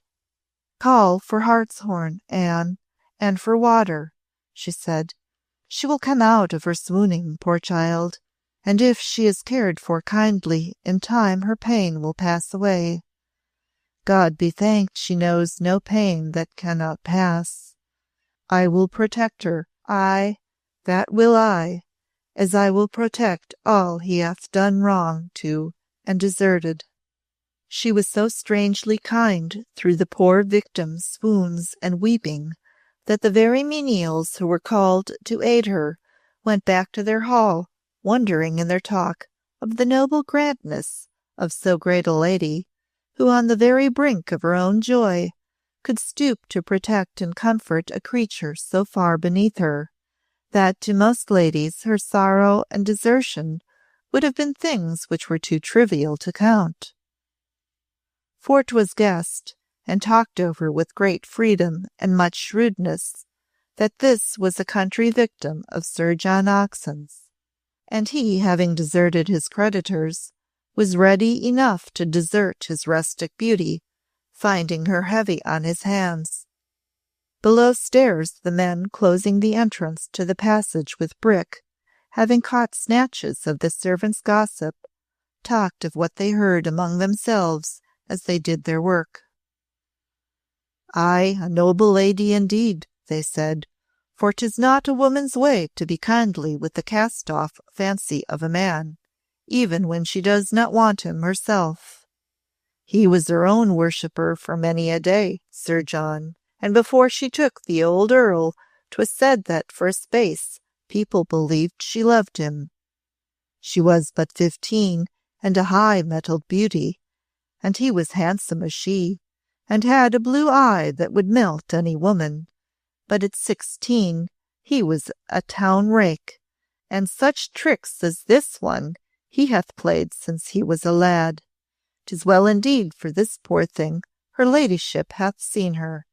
She hath promised to protect her, and sends her down to Dunstanwolde with her mother this very week. Would all fine ladies were of her kind. To hear such things of her puts a man in the humour to do her work well." Chapter 20. A Noble Marriage. When the Duke came back from France, and to pay his first eager visit to his bride that was to be, her ladyship's lackeys led him not to the panelled parlour, but to a room which he had not entered before, it being one she had had the fancy to have remodelled and made into a beautiful closet for herself, her great wealth rendering it possible for her to accomplish changes without the loss of time the owners of limited purses are subjected to in the carrying out of plans.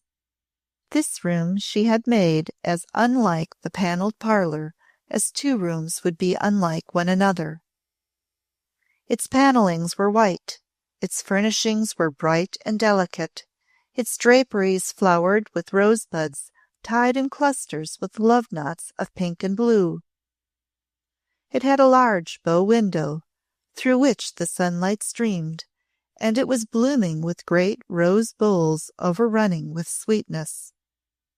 From a seat in the morning sunshine among the flowers and plants in the bow window, there rose a tall figure in a snow-white robe, a figure like that of a beautiful, stately girl who was half an angel. It was my lady, who came to him with blushing cheeks and radiant shining eyes, and was swept into his arms in such a passion of love and blessed tenderness as heaven might have smiled to see. my love, he breathed, my life and soul."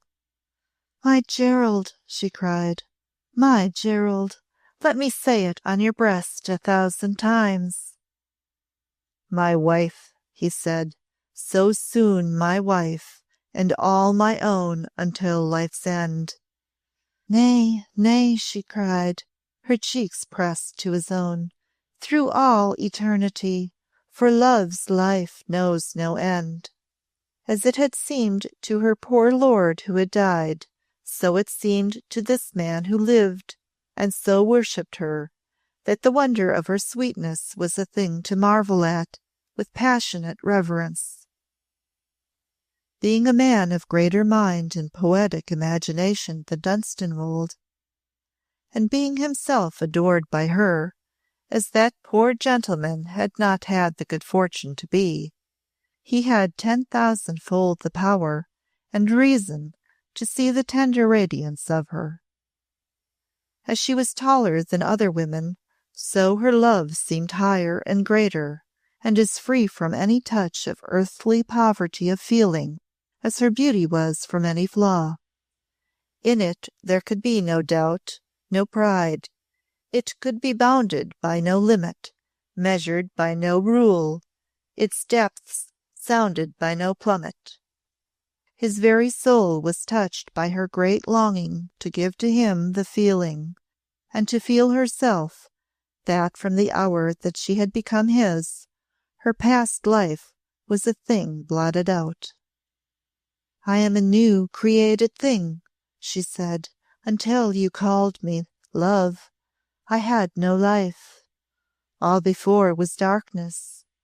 'Twas you, my Gerald, who said, Let there be light, and there was light. Hush, hush, sweet love, he said. Your words would make me too near God's self. Sure love is God, she cried, her hands upon his shoulders, her face uplifted. What else? Love we know, love we worship and kneel to. Love conquers us and gives us heaven. Until I knew it, I believed not. Now I kneel each night and pray, but to be pardoned and made worthy.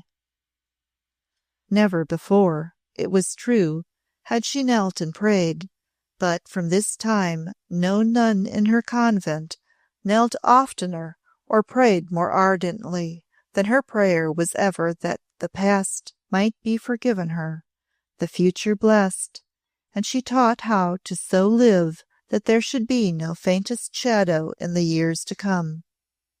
I know not what is above me, she said. I cannot lie and say I love it and believe. But if there is aught, sure it must be a power, which is great, else had the world not been so strange a thing, and I, and those who live in it. And if he made us, he must know he is to blame when he has made us weak or evil.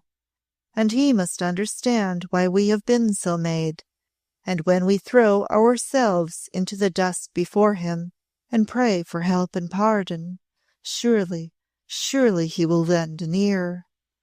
We know not, we have been told not. We have but an old book which has been handed down through strange hands and strange tongues, and may be but poor history. We have so little, and we are threatened so, but for love's sake I will pray the poor prayers we are given, and for love's sake there is no dust too low for me to lie in while I plead.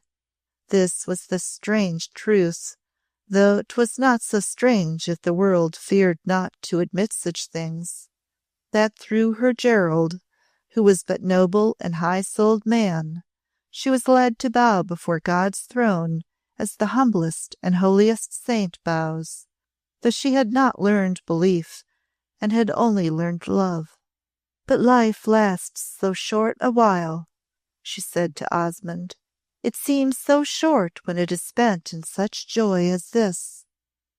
And when the day comes, for oh, Gerald, my soul sees it already, when the day comes that I kneel by your bedside and see your eyes close, or you kneel by mine, it must be that the one who waits behind shall know the parting is not all. It could not be all, beloved, Osmond said. Love is sure, eternal. Often in these blissful hours her way was almost like a child's. She was so tender and so clinging. At times her beauteous great eyes were full of an imploring, which made them seem soft with tears, and thus they were now as she looked up at him. I will do all I can, she said. I will obey every law. I will pray often and give alms, and strive to be dutiful and holy, that in the end he will not thrust me from you, that I may stay near, even in the lowest place, even in the lowest, that I may see your face and know that you see mine. We are so in his power, he can do aught with us, but I will so obey him and so pray that he will let me in. To Anne she went with curious humility, questioning her as to her religious duties and beliefs, asking her what books she read and what services she attended. All your life you have been a religious woman, she said. I used to think it folly, but now. But now, said Anne. I know not what to think, she answered. I would learn. But when she listened to Anne's simple homilies and read her weighty sermons, they but made her restless and unsatisfied. Nay, 'tis not that, she said one day with a deep sigh. 'Tis more than that. 'Tis deeper and greater, and your sermons do not hold it. They but set my brain to questioning and rebellion. But a short time elapsed before the marriage was solemnized, and such a wedding the world of fashion had not taken part in for years, 'twas said. Royalty honored it. The greatest of the land were proud to count themselves among the guests. The retainers, messengers, and company of the two great houses were so numerous that in the west end of town the streets wore indeed quite a festal air, with the passing to and fro of servants and gentlefolk with favours upon their arms. 'Twas to the Tower of Camelot, the most beautiful and remote of the bridegroom's several notable seats, that they removed their household, when the irksomeness of the extended ceremonies and entertainments were over, for these they were of too distinguished rank to curtail as lesser personages might have done. But when all things were over, the stately town-houses closed, and their equipages rolled out beyond the sight of town into the country roads. The great Duke and his great Duchess sat hand in hand, gazing into each other's eyes with as simple and ardent a joy as they had been but young prentice and country maid, flying to hide from the world their love. "There is no other woman who is so like a queen," Osmond said with tenderest smiling, "and yet your eyes wear a look so young in these days that they are like a child's. In all their beauty I have never seen them so before." "It is because I am a new created thing, as I have told you, love," she answered, and leaning towards him. "Do you not know I never was a child? I bring myself to you new born. Make of me then what a woman should be, to be beloved of a husband and of God. Teach me, my Gerald. I am your child and servant." 'Twas ever thus that her words, when they were such as these, were ended upon his breast as she was swept there by his impassioned arm. She was so goddess-like and beautiful a being, her life one strangely dominant and brilliant series of triumphs, and yet she came to him with such softness and humility of passion that scarcely could he think of himself a waking man. "Surely," he said, "it is a thing too wondrous and too full of joy's splendour to be true." In the golden afternoon, when the sun was deepening and mellowing towards its setting, they and their retinue entered Camelot.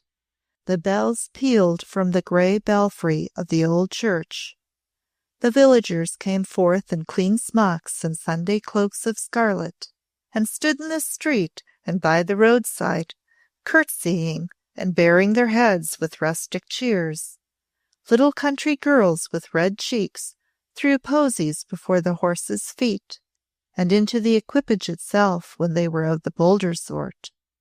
Their chariot passed beneath archways of flowers and boughs, and from the battlements of the Tower of Camelot there floated a flag in the soft wind. "God save your graces!" the simple people cried. "God give your graces joy and long life." Lord, what a beautiful pair they be! And though her grace was said to be a proud lady, how sweet she smiles at a poor body. "God love ye, madam, madam, God love ye." Her Grace of Osmond leaned forward in her equipage and smiled at the people with the face of an angel. "I will teach them to love me, Gerald," she said. "I have not had love enough." "Has not all the world loved you?" he said. "Nay," she answered, "only you and Dunstanwolde and Anne." Late at night they walked together on the broad terrace before the tower. The blue-black vault of heaven above them was studded with myriads of God's brilliance. Below them was spread out the beauty of the land. the rolling plains, the soft, low hills, the forests and moors, folded and hidden in the swathing robe of the night.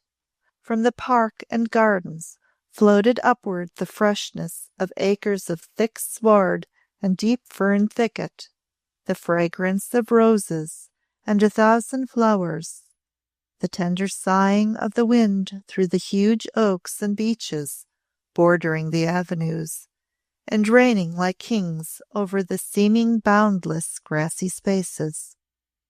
As lovers have walked since the days of Eden, they walked together, no longer duke and duchess, but man and woman, near to paradise as human beings may draw, until God breaks the chain binding them to earth. And, indeed, it would seem that such hours are given to the straining human soul, that it may know that somewhere perfect joy must be, since sometimes the gates are for a moment opened, that heaven's light may shine through, so that human eyes may catch glimpses of the white and golden glories within. His arm held her. She leaned against him, their slow steps so harmonizing the one with the other that they accorded with the harmony of music. The nightingales trilling and bubbling in the rose trees were not affrighted by the low murmur of their voices. Perchance, this night they were so near to nature that the barriers were o'erpassed, and they and the singers were akin. "Oh, to be a woman," Clorinda murmured. "To be a woman at last. All other things I have been, and have been called huntress, goddess, beauty, empress, conqueror, but never woman. And had our paths not crossed, I think I never could have known what was to be one, for to be a woman one must close with the man who is one's mate. It must not be that one looks down, or only pities, or protects and guides, and only to a few a mate seems given. And I, Gerald, how dare I walk thus at your side, and feel your heart so beat near mine, and know you love me, and so worship you, so worship you." She turned and threw herself upon his breast, which was so near. "O woman, woman," he breathed, straining her close. "O woman, who is mine, though I am but man." "We are but one," she said, "one breath, one soul, one thought, and one desire. Were it not so, I were not woman and your wife, nor you man and my soul's lover as you are. If it were not so, we were still apart, though we were wedded 1,000 times. Apart, what are we but like lopped-off limbs? Welded together we are this." And for a moment they spoke not, and a nightingale on the rose-vine, clambering over the terrace's balustrade, threw up its little head and sang as if to the myriads of golden stars. They stood and listened, hand in hand. Her sweet breast rose and fell.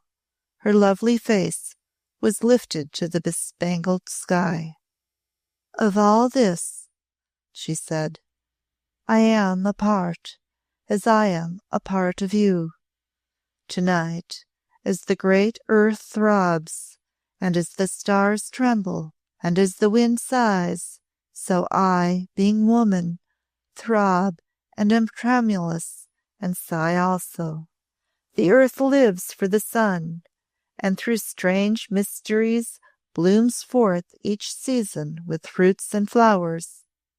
Love is my sun, and through its sacredness I may bloom too, and be as noble as the earth, and that it bears." Chapter 21. An heir is born.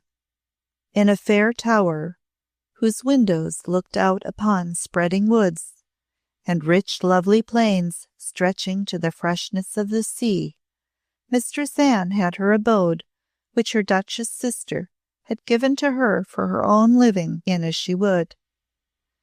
There she dwelt and prayed, and looked on the new life which so beauteously unfolded itself before her day by day, as the leaves of a great tree unfold from buds and become noble branches, housing birds in their nests, shading the earth and those sheltering beneath them, braving centuries of storms. To this simile her simple mind oft reverted, for indeed it seemed to her that naught more perfect and more noble in its high likeness to pure nature and the fulfilling of God's will than the passing days of these two lives could be. As the first two lived, Adam and Eve in their Garden of Eden, they seemed to me, she used to say in her own heart, but the tree of knowledge was not forbidden them, and it has taught them naught ignoble. As she had been wont to watch her sister from behind the ivy of her chamber windows, so she often watched her now, though there was no fear in her hiding, only tenderness, it being a pleasure to her full of wonder and of reverence to see this beautiful and stately pair go lovingly and in high and gentle converse side by side, up and down the terrace, through the paths, among the beds of flowers, under the thick-branched trees, and over the sward's softness. It is as if I saw love's self, and dwelt with it, the love God's nature made, she said with gentle sighs. For if these two had been great and beauteous before, it seemed in these days as if life and love glowed within them, and shone through their mere bodies as a radiant light shines through alabaster lamps. The strength of each was so the being of the other, that no thought could take form in the brain of one without the other's stirring with it. Neither of us dare be ignoble, Osmond said, for 'twould make poor and base the one who was not so in truth. 'Twas not the way of my Lady Dunstanwolde to make a man feel that he stood in church, a frivolous court wit once said, but in sooth her Grace of Osmond has a look in her lustrous eyes which accords not with scandalous stories and playhouse jests. And true it was that when they went to town they carried with them the illumining of the pure fire which burned within their souls, and bore it all unknowing in the midst of the trivial or designing world, which knew not what it was that glowed about them, making things bright which had seemed dull, and revealing darkness where there had been brilliant glare. They returned not to the house which had been my Lord of Dunstanwolde's, but went to the Duke's own great mansion, and there lived splendidly and in hospitable state. Royalty honoured them, and all the wits came there, some of those gentlemen who writ verses and dedications being by no means averse to meeting noble lords and ladies, and finding in their loves and graces material which might be useful. 'Twas not only Mr. Addison and Mr. Steele, Dr. Swift and Mr. Pope, who were made welcome in the stately rooms, but others who were more humble, not yet having won their spurs, and how these worshipped her Grace for the generous kindness which was not the fashion, until she said it, among great ladies, their odes and verses could scarce express. They are so poor, she said to her husband, they are so poor, and yet in their starved souls there is a thing which can less bear flouting than the dull content which rules in others. I know not whether 'tis a curse or a boon to be born so. 'Tis a bitter thing when the bird that flutters in them has only little wings. All the more should those who are strong protect and comfort them. She comforted so many creatures. in strange parts of the town, where no other lady would have dared to go to give alms, it was rumored that she went and did noble things privately. In dark kennels, where thieves hid and vagrants huddled, she carried her beauty and her stateliness, the which, when they shone on the poor rogues and victims housed there, seemed like beams of the warm and golden sun. Once, in a filthy hovel, in a black alley, she came upon a poor girl dying of a loathsome ill, and as she stood by her bed of rags, she heard in her delirium the uttering of one man's name again and again, and when she questioned those about, she found that the sufferer had been a little country wench, enticed to town by this man for a plaything, and in a few weeks cast off to give birth to a child in the almshouse, and then go down to the depths of vice in the kennel. "What is the name she says?" her Grace asked the hag nearest her, and least maudlin with liquor. "I would be sure I heard it aright." "'Tis the name of a gentleman, your ladyship may be sure," the beldam answered. "'Tis always the name of a gentleman, and this is one I know well, for I have heard more than one poor soul mumbling it and raving at him in her last hours. One there was, and I knew her, a pretty rosy thing in her country days, not 16, and distraught with love for him, and lay in the street by his door, praying him to take her back when he threw her off, until the watch drove her away.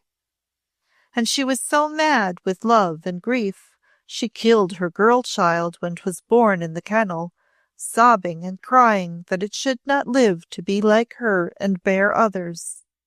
And she was condemned to death and swung for it on Tyburn Tree, and Lord, how she cried his name as she jolted on her coffin to the gallows. And when the hangman put the rope round her shuddering little fair neck, "Oh, John," screams she, "John Oxon, God forgive thee. Nay, 'tis God should be forgiven for letting thee to live, and me to die like this." Aye, 'twas a bitter sight. She was so little and so young, and so affrighted. The hangman could scarce hold her. I was in the midst of the crowd, and cried to her to strive to stand still, 'twould be the sooner over. But that she could not. "Oh, John," she screams, "John Oxon, God forgive thee. Nay, 'tis God should be forgiven for letting thee to live, and me to die like this." Till the last hour of the poor creature who lay before her when she heard this thing, her Grace of Osmond saw that she was tended, took her from her filthy hovel, putting her in a decent house, and going to her day by day, until she received her last breath, holding her hand while the poor wretch lay staring up at her beauteous face and her great deep eyes, whose lustrousness held such power to sustain, protect, and comfort. "Be not afraid, poor soul," she said. "Be not afraid. I will stay near thee.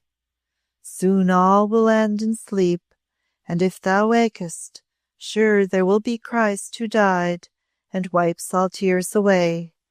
Hear me say it to thee for a prayer." And she bent low and said it soft and clear into the deadening ear. "He wipes all tears away. He wipes all tears away." The great strength she had used in the old days to conquer and subdue, to win her will and to defend her way, seemed now a power but to protect the suffering and uphold the weak, and this she did, not alone in hovels, but in the brilliant court and world of fashion, for there she found suffering and weakness also, all the more bitter and sorrowful since it dared not cry aloud. The grandeur of her beauty, the elevation of her rank, the splendor of her wealth would have made her a protector of great strength, but that which upheld all those who turned to her was that which dwelt within the high soul of her, the courage and power of love for all things human, which bore upon itself, as if upon an eagle's outspread wings, the woes dragging themselves, broken and halting upon earth. The starving beggar in the kennel felt it, and, not knowing wherefore, drew a longer, deeper breath, as if of purer, more exalted air.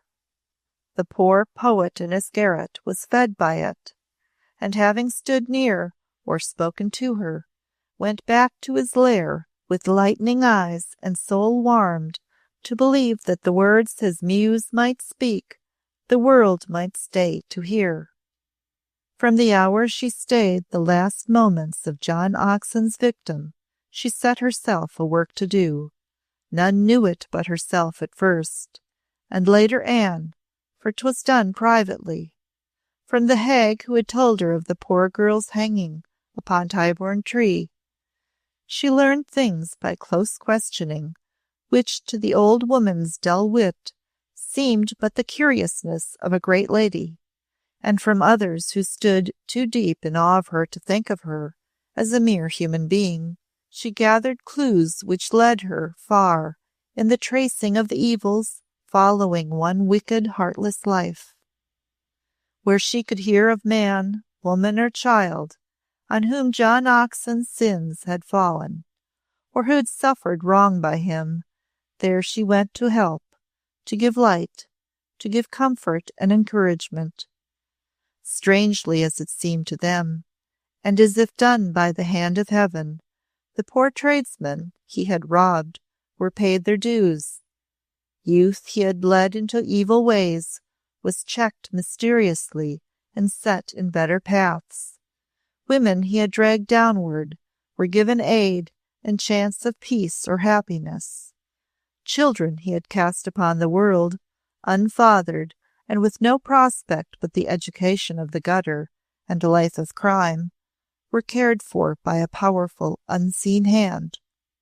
The pretty country girl saved by his death, protected by her grace, and living innocently at Dunstanwolde, memory being merciful to youth, forgot him, gained back her young roses, and learned to smile and hope as though he had been but a name.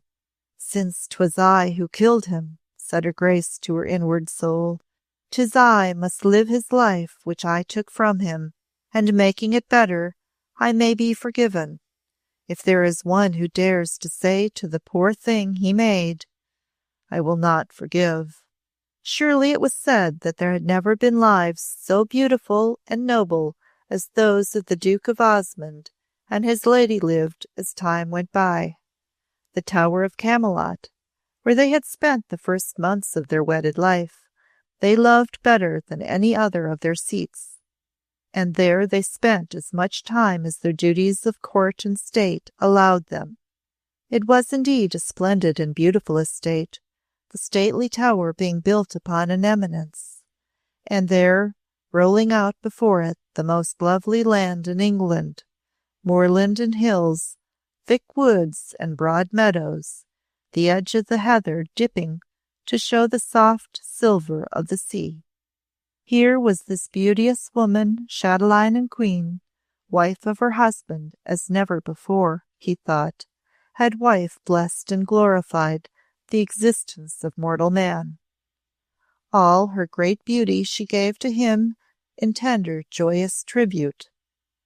All her great gifts of mind and wit and grace it seemed she valued, but as they were joys to him.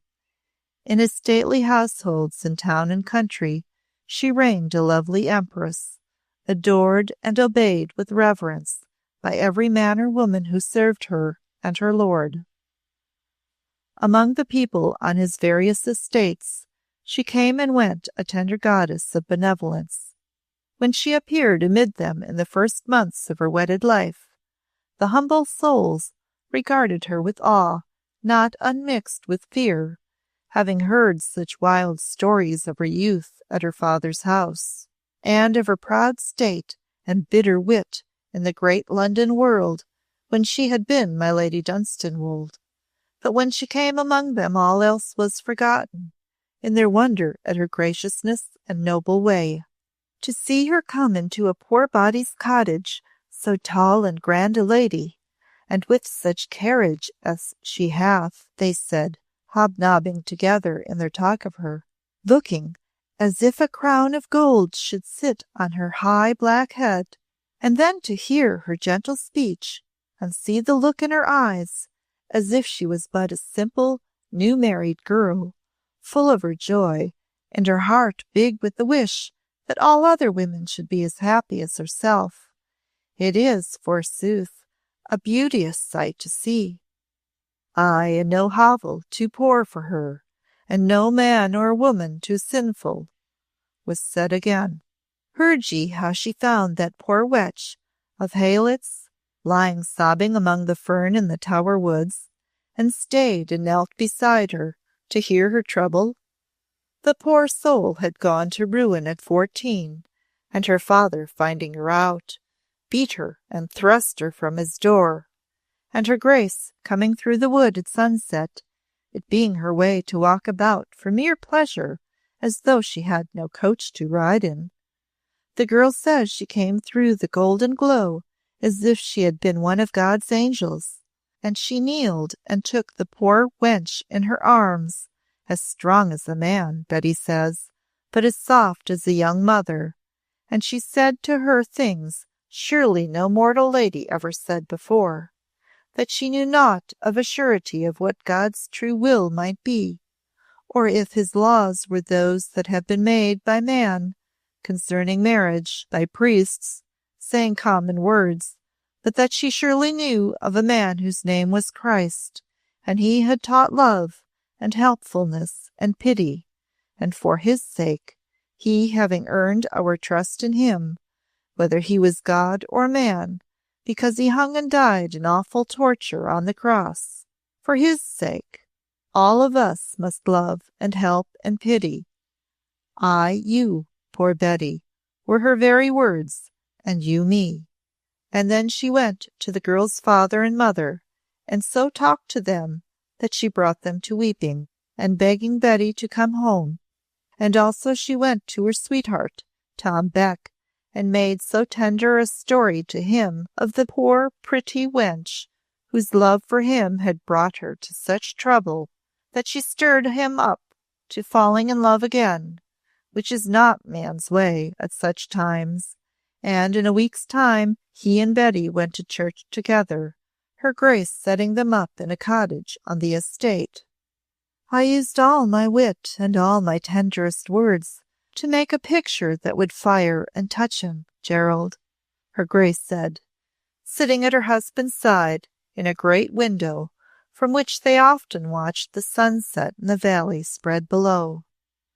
And that which I am so strong sometimes, I know not what to call it, but 'tis a power people bend to that I know, that I used upon him to waken his dull soul and brain. Whose fault is it that they are dull?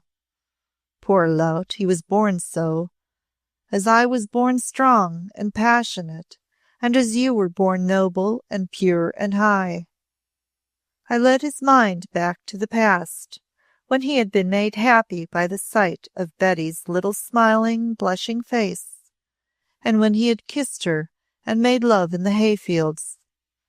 And this I said, though 'twas not a thing I have learned from any chaplain, that when 'twas said he should make an honest woman of her, it was my thought that she had been honest from the first, being too honest to know that the world was not so, and that even the man a woman loved with all her soul might be a rogue, and have no honesty in him. And at last, 'twas when I talked to him about the child, and that I put my whole soul's strength in it, he burst out a-crying like a schoolboy, and said indeed she was a fond little thing, and had loved him, and he had loved her, and 'twas a shame he had so done by her, and he had not meant it at the first, but she was so simple, and he had been a villain. But if he married her now, he he would be called a fool and laughed at for his pains. Then I was angry, Gerald, and felt my eyes flash, and I stood up tall and spoke fiercely. Let them dare, I said. Let any man or woman dare, and then will they see what his grace will say. Osmond drew her to his breast, laughing into her lovely eyes. Nay, 'tis not his grace who need be called on, he said. 'Tis her grace they love and fear, and will obey, though 'tis the sweetest womanish thing that you should call on me when you are a power itself, and can so rule all creatures you come near. Nay, she said, with softly pleading face, let me not rule. Rule for me, or but help me. I so long to say your name that they may know I speak but as your wife. Who is myself? He answered. My very self. I, she said with a little nod of her head. That I know, that I am yourself, and 'tis because of this that one of us cannot be proud without the other.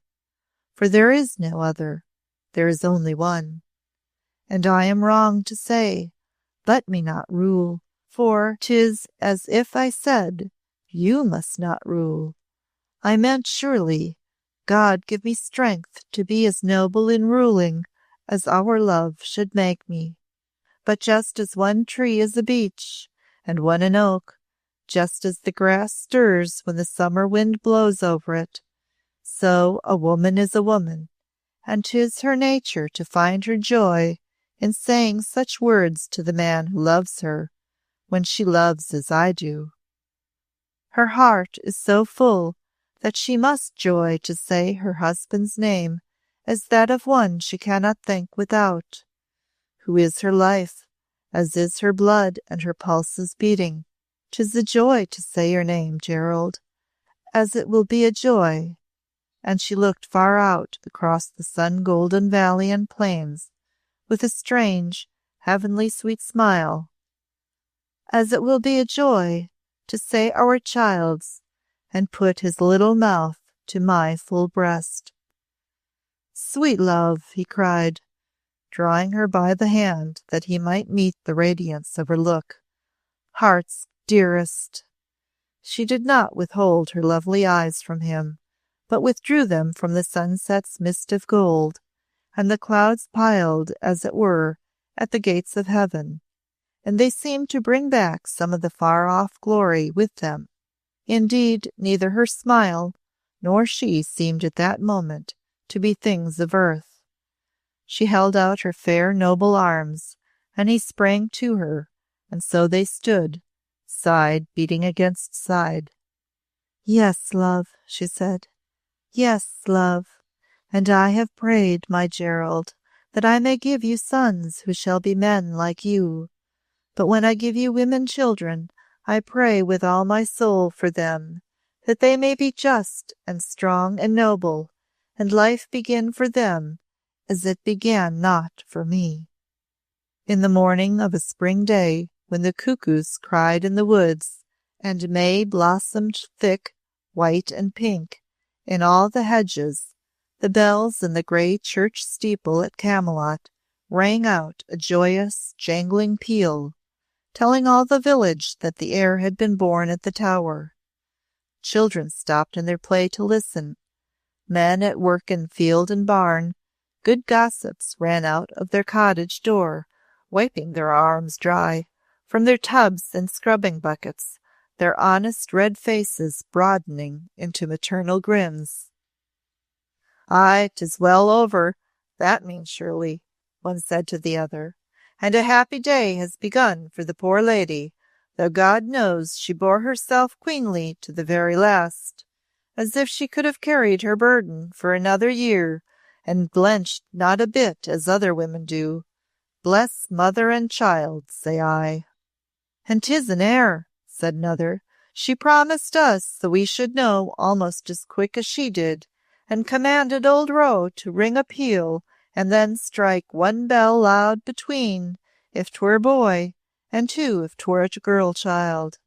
'Tis a boy, heard you, and 'twas like her wit to invent such a way to tell us.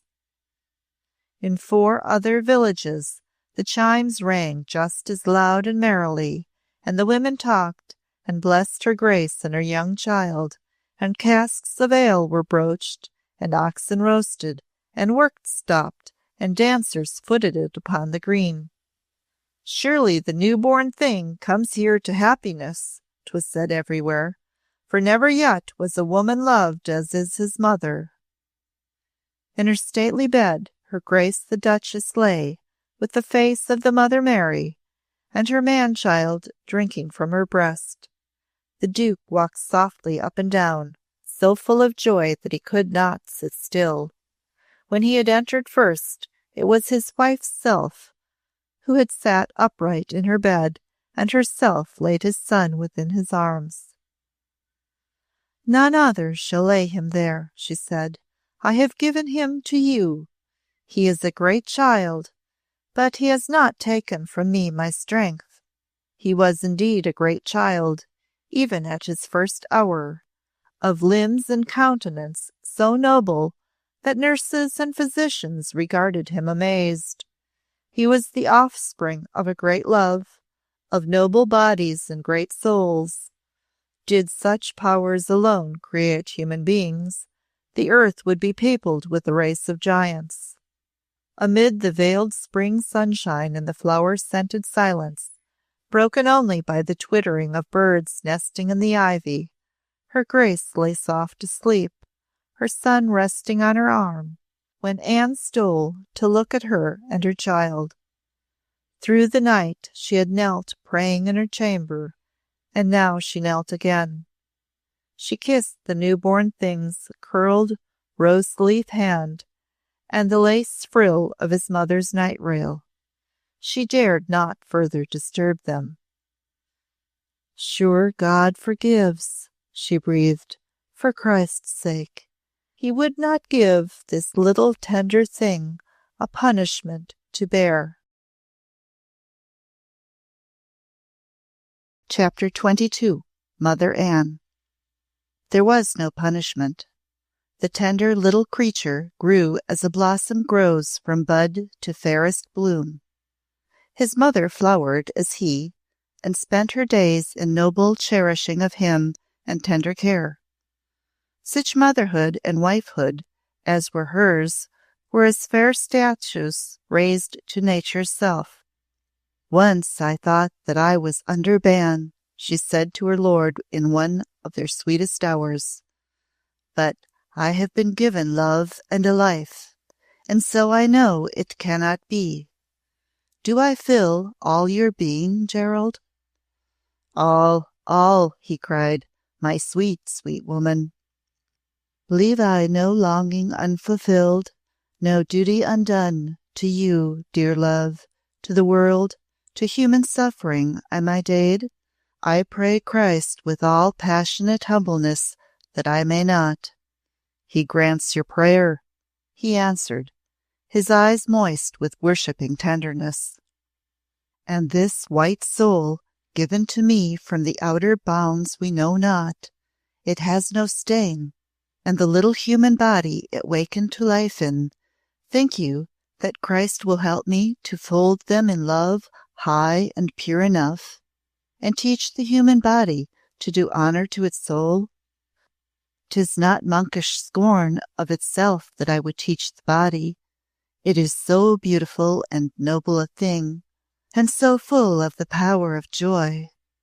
Surely that which made it, in his own image, would not that it should despise itself and its own wonders, but do them reverence, and rejoice in them nobly, knowing all their seasons and their changes, counting not youth folly, and manhood sinful, or age aught but gentle ripeness passing onward? I pray for a great soul, and great wit, and greater power to help this fair human thing to grow, and love, and live." These had been born, and had rested hid within her when she lay a babe, struggling 'neath her dead mother's corpse. Through the darkness of untaught years they had grown but slowly, being so unfitly and unfairly nourished.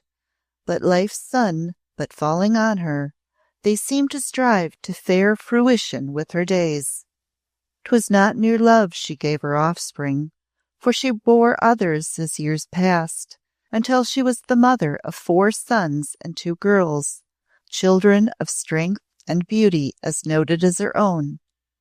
She gave them of her constant thought, and in honor of their humanity, such as taught them reverence of themselves as of all other human things. Their love for her was such a passion as their father bore her. She was the noblest creature that they knew. Her beauty, her great unswerving love, her truth, were things bearing to their child eyes the unchangingness of God's stars in heaven. "Why is she not the queen?" a younger one asked his father once, having been to London and seen the court. "The queen is not so beautiful and grand as she, and she could so well reign over the people. She is always just and honorable, and fears nothing." From her side Mistress Anne was rarely parted. In her fair retreat at Camelot she had lived a life all undisturbed by outward things. When the children were born, strange joy came to her. "Be his mother also," the Duchess had said, when she had drawn the clothes aside to show her firstborn sleeping in her arm. "You were made to be the mother of things, Anne." "Nay, or they had been given to me," Anne had answered. "Mine I will share with you," her Grace had said, lifting her Madonna face. "Kiss me, sister. Kiss him, too, and bless him. Your life has been so innocent, it must be good that you should love and guard him." 'Twas sweet to see the wit she showed in giving to poor Anne the feeling that she shared her motherhood. She shared her tenderest cares and duties with her. Together they bathed and clad the child in the morning, this being their high festival, in which the nurses shared but in the performance of small duties. Each day they played with him and laughed as women will at such dear times, kissing his grand round limbs, crying out at their growth, worshipping his little rosy feet, and smothering him with caresses. And then they put him to sleep, Anne sitting close while his mother fed him from her breast until his small red mouth parted and slowly released her. When he could toddle about and was beginning to say words, there was a morning when she bore him to Anne's tower that they might joy in him together, as was their way. It was a beautiful thing to see her walk, carrying him in the strong and lovely curve of her arm, as if his sturdy babyhood were of no more weight than a rose, and he cuddling against her, clinging and crowing, his wide brown eyes shining with delight. "He has come to pay thee court, Anne," she said. "He is a great gallant, and knows how we are his loving slaves. He comes to say his new word that I have taught him." She set him down where he stood holding to Anne's knee, and showing his new pearl teeth in a rosy grin. His mother knelt beside him, beginning her coaxing. "Who is she?" she said, pointing with her finger at Anne's face, her own full of lovely fear lest the child should not speak rightly his lesson. "What is her name? Mammy's man say," and she mumbled softly with her crimson mouth at his ear. The child looked up at Anne with baby wit and laughter in his face, and stammered sweetly. "Muzzer, Anne," he said, and then, being pleased with his cleverness, danced on his little feet and said it over and over. Clorinda caught him up and set him on Anne's lap. "Know you what he calls you?" she said. "'Tis but a mumble. His little tongue is not nimble enough for clearness, but he says it his pretty best. 'Tis Mother Anne, he says. 'Tis Mother Anne." And then they were in each other's arms, the child between them, he kissing both and clasping both, with little laughs of joy, as if they were but one creature. Each child born they clasped and kissed so, and were so clasped and kissed by, each one calling the tender unwed woman Mother Ann, and having a special lovingness for her, she being the creature each one seemed to hover about with innocent protection and companionship. The wonder of Anne's life grew deeper to her hour by hour, and where she had before loved, she learned to worship, for 'twas indeed worship that her soul was filled with. She could not look back and believe that she had not dreamed a dream of all the fears gone by and that they held. This was true, the beauty of these days, the love of them, the generous deeds, the sweet courtesies, and gentle words spoken. This beauteous woman dwelling in her husband's heart, giving him all joy of life and love, ruling queenly and gracious in his house, bearing him noble children, and tending them with the very genius of tenderness and wisdom. But in Mistress Anne herself, life had never been strong. She was of the fibre of her mother, who had died in youth, crushed by its cruel weight, and to her living had been so great and terrible a thing. There had not been given to her the will to battle with the fate that fell to her, brain to reason and disentangle problems, or the power to set them aside. So while her Grace of Osmond seemed but to gain greater state and beauty in her ripening, her sister's frail body grew more frail and seemed to shrink and age. Yet her face put on a strange worn sweetness, and her soft dull eyes had a look almost like a saint's who looks at heaven. She prayed much, and did many charitable works both in town and country. She read her books of devotion, and went much to church, sitting with a reverent face through many a dull and lengthy sermon she would have felt it sacrilege to think of with aught but pious admiration. In the middle of the night it was her custom to rise and offer up prayers through the dark hours.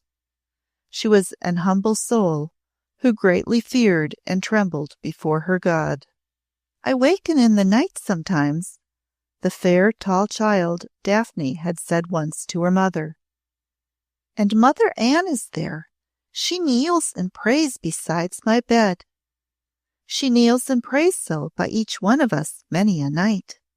"'Tis because she is so pious a woman and so loves us," said young John, in his stately, generous way. The house of Osmond had never had so fine and handsome a creature for its heir. He o'ertopped every boy of his age and height, and the bearing of his lovely youthful body was masculine grace itself. The town and the court knew these children, and talked of their beauty and growth as they had talked of their mothers.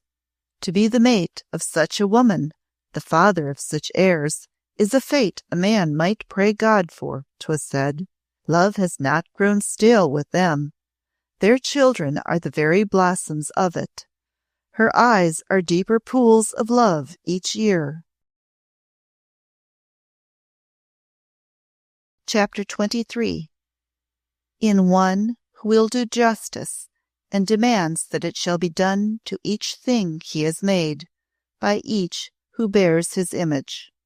'Twas in these days Sir Jeoffrey came to his end, it being in such a way as had been often prophesied, and when his final hour came, there was but one who could give him comfort, and this was the daughter whose youth he had led with such careless evilness to harm. If he had wondered at her when she had been my Lady Dunstanwolde, as her Grace of Osmond he regarded her with heavy awe. Never had she been able to lead him to visit her at her house in town, or at any other which was her home. "'Tis all too grand for me, your Grace," he would say. "I am a country yokel, and have hunted and drunk, and lived too hard to look well among town gentlemen. I must be drunk at dinner, and when I am in liquor I am no ornament to a duchess' drawing-room. But what a woman you have grown! he would say, staring at her and shaking his head. Each time I clap eyes on you, 'tis to marvel at you, remembering what a baggage you were, and how you kept from slipping by the way. There was Jack Oxon now, he added one day. After you married Dunstanwolde, I heard a pretty tale of Jack, that he had made a wager among his friends in town. He was a braggart devil, Jack, that he would have you, though you were so scornful, and knowing him to be a liar, his fellows said that unless he could bring back a raven lock 6 feet long to show them, he had lost his bet, for they would believe no other proof. And finally they scoffed at him when he came back, saying that he had one, but had hid it away for safety when he was drunk, and could not find it again.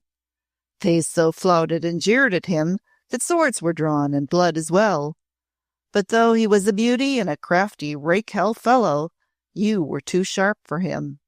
Had you not had so shrewd a wit and strong a will, you would not have been the greatest duchess in England, Chloe, as well as the finest woman. Nay, she answered, in those days, nay, let us not speak of them. I would blot them out. As time went by and the years spent in drink and debauchery began to tell on even the big, strong body, which should have served any other man bravely long past his 70, Sir Jeoffrey drank harder and lived more wildly, sometimes being driven desperate by dullness, his coarse pleasures having lost their potency. Liquor is not as strong as it once was, he used to grumble, and there are fewer things to stir a man to frolic. Lord, what roaring days and nights a man could have 30 years ago. So, in his efforts to emulate such nights and days, he plunged deeper and deeper into new orgies, and one night, after a heavy day's hunting, sitting at the head of his table with his old companions, he suddenly leaned forward, staring with starting eyes at an empty chair in a dark corner. His face grew purple, and he gasped and gurgled. "What is it, Jeff?" Old Eldershaw cried, touching his shoulder with a shaking hand. "What's the man staring at, as if he had gone mad?" "Jack!" cried Sir Jeoffrey, his eyes still farther starting from their sockets. "Jack! What say you? I cannot hear." The next instant he sprang up, shrieking, and thrusting with his hands as if warding something off. "Keep back!" he yelled. "There is green mould on thee. Where hast thou been to grow mouldy? Keep back! Where hast thou been?" His friends at table started up, staring at him and losing color. He shrieked so loud and strangely, he clutched his hair with his hands, and fell into his chair, raving, clutching and staring, or dashing his head down upon the table to hide his face, and then raising it as if he could not resist, being drawn in his affright to gaze again. There was no soothing him. He shouted and struggled with those who would have held him. 'Twas Jack Oxon who was there, he swore, Jack, who kept stealing slowly nearer to him, his face and his fine clothes damp and green. He beat at the air with mad hands, and at last fell upon the floor and rolled, foaming at the mouth. They contrived, after great struggles, to bear him to his chamber, but it took the united strength of all who would stay near him to keep him from making an end of himself. By the dawn of day, his boon companions stood by him with their garments torn to tatters, their faces drenched with sweat, and their own eyes almost starting from their sockets. The doctor who had been sent for, coming in no hurry, but scowled and shook his head when he beheld him. "He is a dead man," he said, "and the wonder is that this has not come before. He is sodden with drink and rotten with ill living besides, being past all the strength of youth. He dies of the life he has lived." 'Twas little to be expected that his boon companions could desert their homes and pleasures, and tend his horrors longer than a night. Such a sight as he presented did not inspire them to cheerful spirits. "Lord," said Chris Crowell, To see him clutch his flesh and shriek in mouth is enough to make a man live sober for his remaining days. And he shook his big shoulders with a shudder. Ugh, he said, God grant I make a better end. He writhes in hellfire. There is but one on earth who will do aught for him, said Eldershaw. 'Tis handsome Clo, who is the Duchess. But she will come and tend him, I could swear. Even when she was a lawless devil of a child, she had a way of standing by her friends and fearing naught. So after taking counsel together, they sent for her, and in as many hours as it took to drive from London, her coach stood before the door. By this time all the household was panic-stricken and in hopeless disorder, the women servants scattered and shuddering in far corners of the house, such men as could get out of the way having found work to do afield or in the kennels, for none had nerve to stay where they could hear the madmen's shrieks and howls. Her Grace, entering the house, went with her women straight to her chamber, and shortly emerged therefrom, stripped of her rich apparel, and clad in a gown of strong blue linen, her hair wound close, her white hands bare of any ornament, save the band of gold which was her wedding ring. A serving woman might have been clad so, but the plainness of her garb made her height and strength so reveal themselves that the mere sight of her woke somewhat that was like to awe in the eyes of the servants who beheld her as she passed. She needed not to be led, but straightway followed the awful sounds until she reached the chamber behind whose door they were shut. Upon the huge disordered bed Sir Jeoffrey writhed and tried to tear himself, his great sinewy and hairy body almost stark. 2 of the stablemen were striving to hold him. The Duchess went to his bedside and stood there, laying her strong white hand upon his shuddering shoulder. "Father," she said, in a voice so clear and with such a ring of steady command, as the men said later, might have reached a dead man's ear. "Father, 'tis Clo." Sir Jeoffrey writhed his head round and glared at her, with starting eyes and foaming mouth. "Who says 'tis Clo?" he shouted. "'Tis a lie. She was an even bigger devil than the other, though she was but a handsome wench. Jack himself could not manage her. She beat him, and would beat him now. 'Tis a lie." All through that day and night, the power of her Grace's white arm was the thing which saved him from dashing out his brains. The 2 men could not have held him, and at his greatest frenzy they observed that now and then his bloodshot eye would glance aside at the beauteous face above him. The sound of the word Clo had struck upon his brain and wakened an echo. She sent away the men to rest, calling for others in their places, but leave the bedside herself she would not. 'Twas a strange thing to see her strength and bravery, which could not be beaten down. When the doctor came again, he found her there, and changed his surly and reluctant manner in the presence of a duchess, and one who, in her close linen gown, wore such a mien. "You should not have left him," she said to him unbendingly, "even though I myself can see there is little help that can be given. Thought you his Grace and I would brook that he should die alone if we could not have reached him?" Those words, "his Grace and I," put a new face upon the matter, and all was done that lay within the man's skill, but most was he disturbed concerning the lady, who would not be sent to rest, and whose noble consort would be justly angered if she were allowed to injure her superb health. "His Grace knew what I came to do, and how I should do it," the Duchess said, unbending still. "But for affairs of state which held him, he would have been here at my side." She held her place throughout the second night, and that was worse than the first, the paroxysms growing more and more awful, for Jack was within a yard, and stretched out a green and mouldy hand, the finger bones showing through the flesh, the while he smiled awfully. At last one pealing scream rang out after another, until after making his shuddering body into an arc resting on heels and head, the madman fell exhausted, his flesh all quaking before the eye. Then the Duchess waved the men who helped away.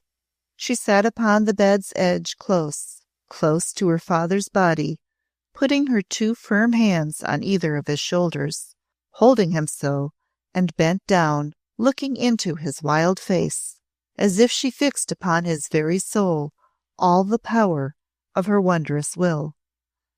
"Father," she said, "look at my face. Thou canst, if thou wilt, look at my face. Then wilt thou see 'tis Clo, and she will stand by thee."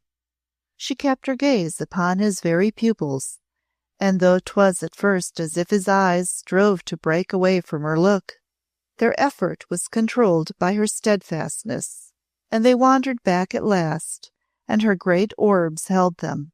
He heaved a long breath, half a big broken sob, and lay still, staring up at her. "Aye," he said, "'tis Clo, 'tis Clo." The sweat began to roll from his forehead, and the tears down his cheeks. He broke forth, wailing like a child. "Clo, Clo," he said, "I am in hell." She put her hand on his breast, keeping will and eyes set on him. "Nay," she answered, "thou art on earth, and in thine own bed, and I am here, and will not leave thee." She made another sign to the men, who stood and stared aghast in wonder at her, but feeling in the very air about her the spell to which the madness had given way. 'Twas not mere human woman who sat there, they said afterwards in the stables among their fellows. 'Twas somewhat more. Had such a will been in an evil thing, a man's hair would have risen on his skull at the seeing of it. "Go now," she said to them, "and send women to set the place in order." She had seen delirium and death enough in the doings of her deeds of mercy to know that his strength had gone and death was coming. His bed and room were made orderly, and at last he lay in clean linen, with all made straight. Soon his eyes seemed to sink into his head and stare from hollows, and his skin grew grey, but ever he stared only at his daughter's face. "Clo," he said at last, "stay by me. Clo, do not away." "I shall not go," she answered. She drew a seat close to his bed and took his hand. It lay knotted and gnarled and swollen veined upon her smooth palm, and with her other hand she stroked it. His breath came weak and quick, and fear grew in his eyes. "What is it, Clo?" he said. "What is it?" "'Tis weakness," replied she, soothing him. "Soon you will sleep." "Aye," he said, and with a breath like a sob, "'tis over." His big body seemed to collapse. He shrank so in the bedclothes. "What day of the year is it?" he asked. "The 10th of August," was her answer. 69 years from this day was I born," he said, "and now 'tis done." "Nay," said she, "nay, God grant." "Aye," he said, "done. Would there were 69 more. What a man I was at 20. I want not to die, Clo. I want to live, live and be young," gulping, "with strong muscle and moist flesh. 69 years, and they are gone." He clung to her hand and stared at her with awful eyes. Through all his life he had been but a great, strong human carcass, and he was now but the same carcass, worn out and at death's door. Of not one human thing but of himself had he ever thought, not one creature but himself had he ever loved, and now he lay at the end, harking back only to the wicked years gone by. "None can bring them back," he shuddered. "Not even thou, Clo, who art so strong. None, none. Canst pray, Clo?" with the gasp of a craven. "Not as chaplains do," she answered. "I believe not in a God who clamours but for praise." "What dost believe in, then?" "In one who will do justice, and demands that it shall be done to each thing he has made, by each who bears his image. Ay, and mercy too, but justice always, for justice is mercy's highest self. Who knows the mysteries of the human soul? Who knows the workings of the human brain? The God who is just alone. In this man's mind, which was so near a simple beast's in all its movings, some remote, unborn consciousness was surely reached and vaguely set astir by the clear words thus spoken. "Clo, Clo," he cried. "Clo, Clo," in terror, clutching her closer. "What dost thou mean? In all my 69 years," and rolled his head in agony. In all his 69 years he had shown justice to no man, mercy to no woman, since he had thought of none but Jeoffrey Wildairs, and this truth somehow dimly reached his long-dulled brain and wakened there. "Down on thy knees, Clo," he gasped. "Down on thy knees." It was so horrible, the look struggling in his dying face, that she went down upon her knees that moment, and so knelt, folding his shaking hands within her own against her breast. "Thou who didst make him, as he was born into thy world," she said, "deal with that to which thou didst give life and death. Show him in this hour, which thou mayst also, that thou art not man who would have vengeance, but that justice which is God." Then, he gasped, "then he will damn me." "He will weigh thee," she said, "and that which his own hand created will he separate from that which was thine own wilful wrong, and this, sure, he will teach thee how to expiate." "Clo," he cried again, "thy mother, she was but a girl and died alone. I did no justice to her. Daphne, Daphne," and he shook beneath the bedclothes, shuddering to his feet, his face growing more grey and pinched. "She loved thee once," Clorinda said. "She was a gentle soul, and would not forget. She will allow thee mercy." "Birth she went through," he muttered, "and death alone. Birth and death. Daphne, my girl." And his voice trailed off to nothingness, and he lay staring at space and panting. The Duchess sat by him and held his hand. She moved not, though at last he seemed to fall asleep. 2 hours later he began to stir. He turned his head slowly upon his pillows until his gaze rested upon her as she sat fronting him. 'Twas as though he had awakened to look at her. "Clo," he cried, and though his voice was but a whisper, there was both wonder and wild question in it. "Clo." But she moved not, her great eyes meeting his with steady gaze, and even as they so looked at each other, his body stretched itself, his lids fell, and he was a dead man. Chapter 24. The dove sat upon the window ledge, and lowly cooed and cooed. When they had had 10 years of happiness, Anne died. 'Twas of no violent illness. It seemed but that through these years of joy she had been gradually losing life.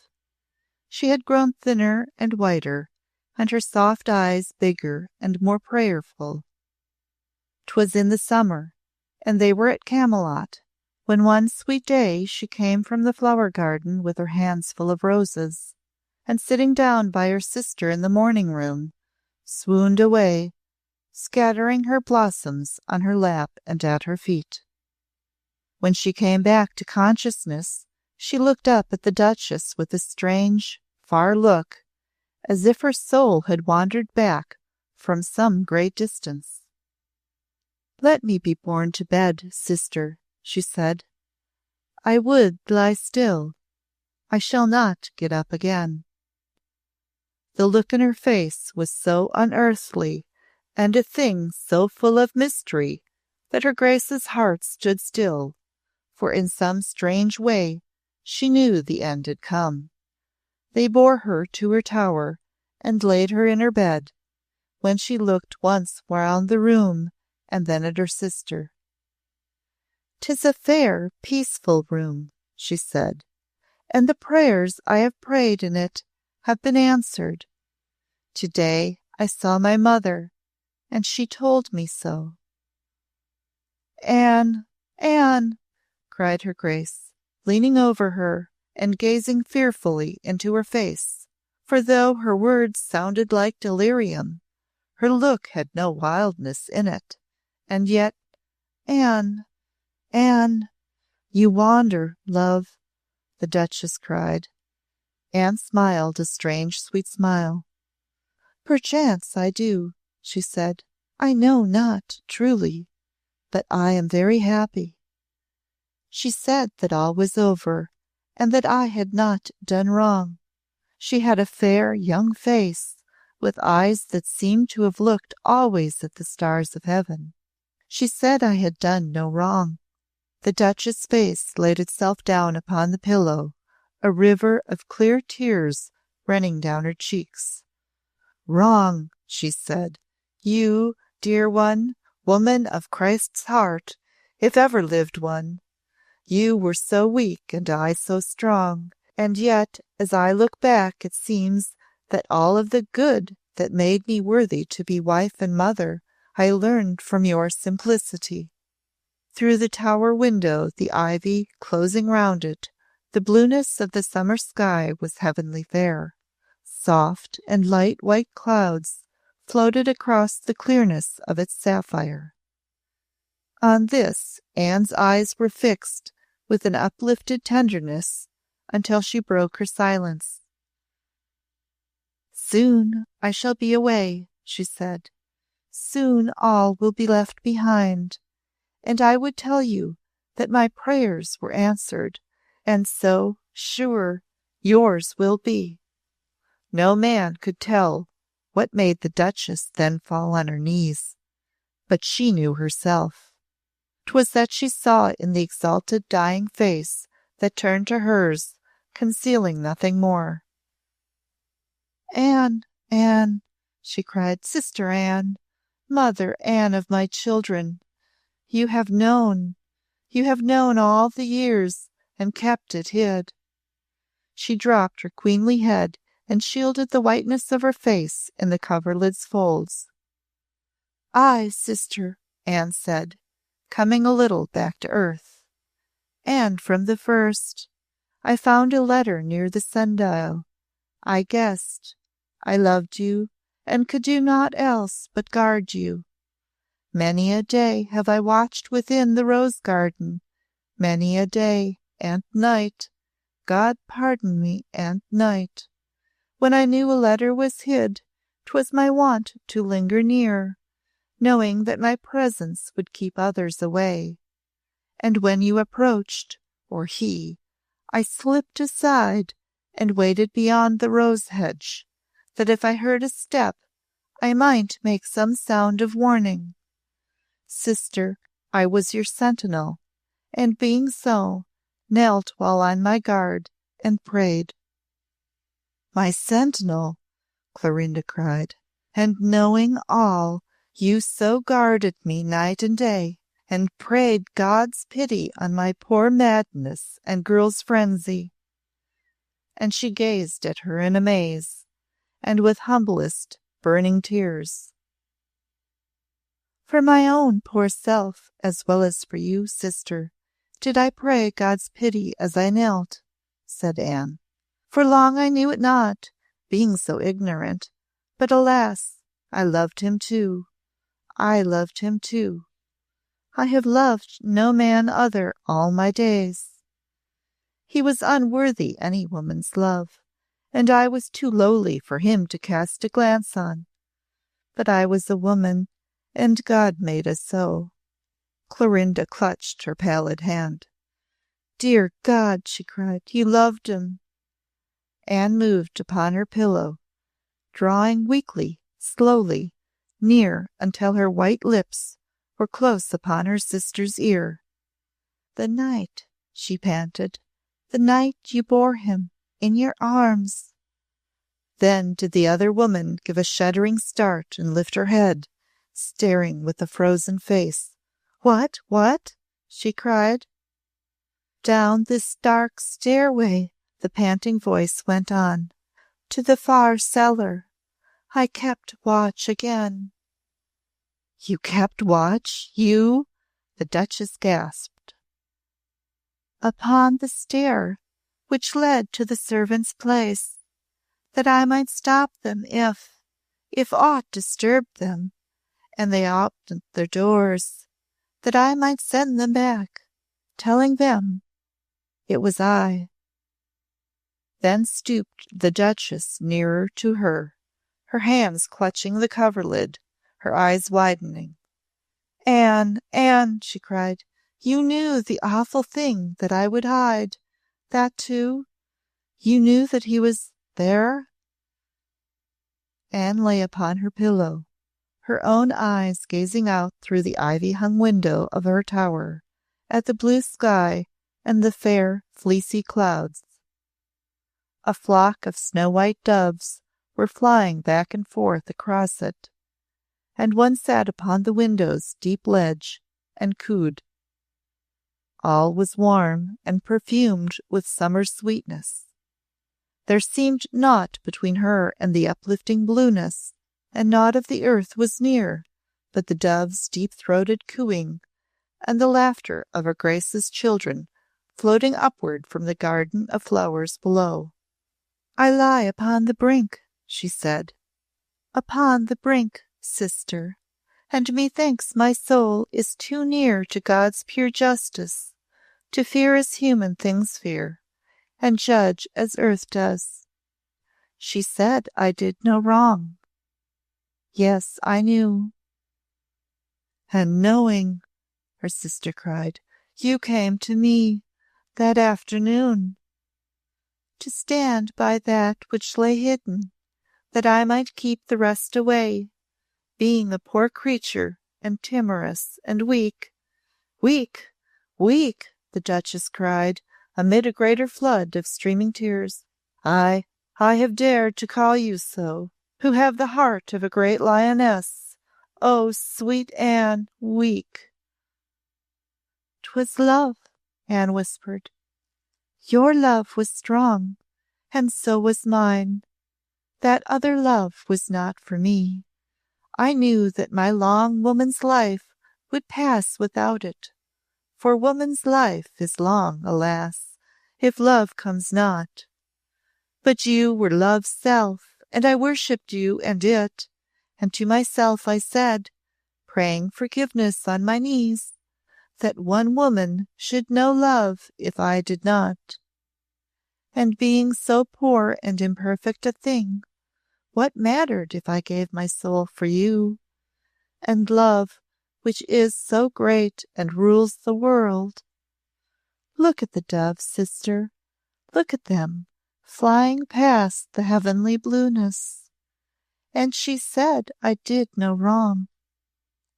Her hand was wet with tears fallen upon it, as her Duchess sister knelt and held and kissed it, sobbing.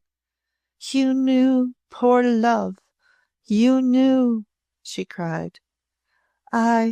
All of it I knew," Anne said, "and his torture of you, and the madness of your horror. And when he forced himself within the panelled parlour that day of fate, I knew he came to strike some deadly blow.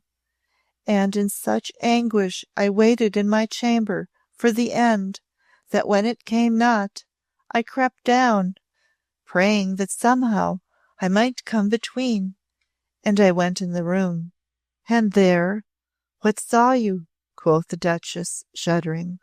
Somewhat you must have seen, or you could not have known. Ay, said Anne, and heard, and her chest heaved.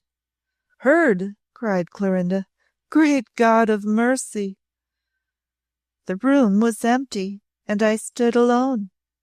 It was so still I was afraid. It seemed so like the silence of the grave. And then there came a sound, a long and shuddering breath, but one, and then the memory brought itself too keenly back, and she fell a-shivering.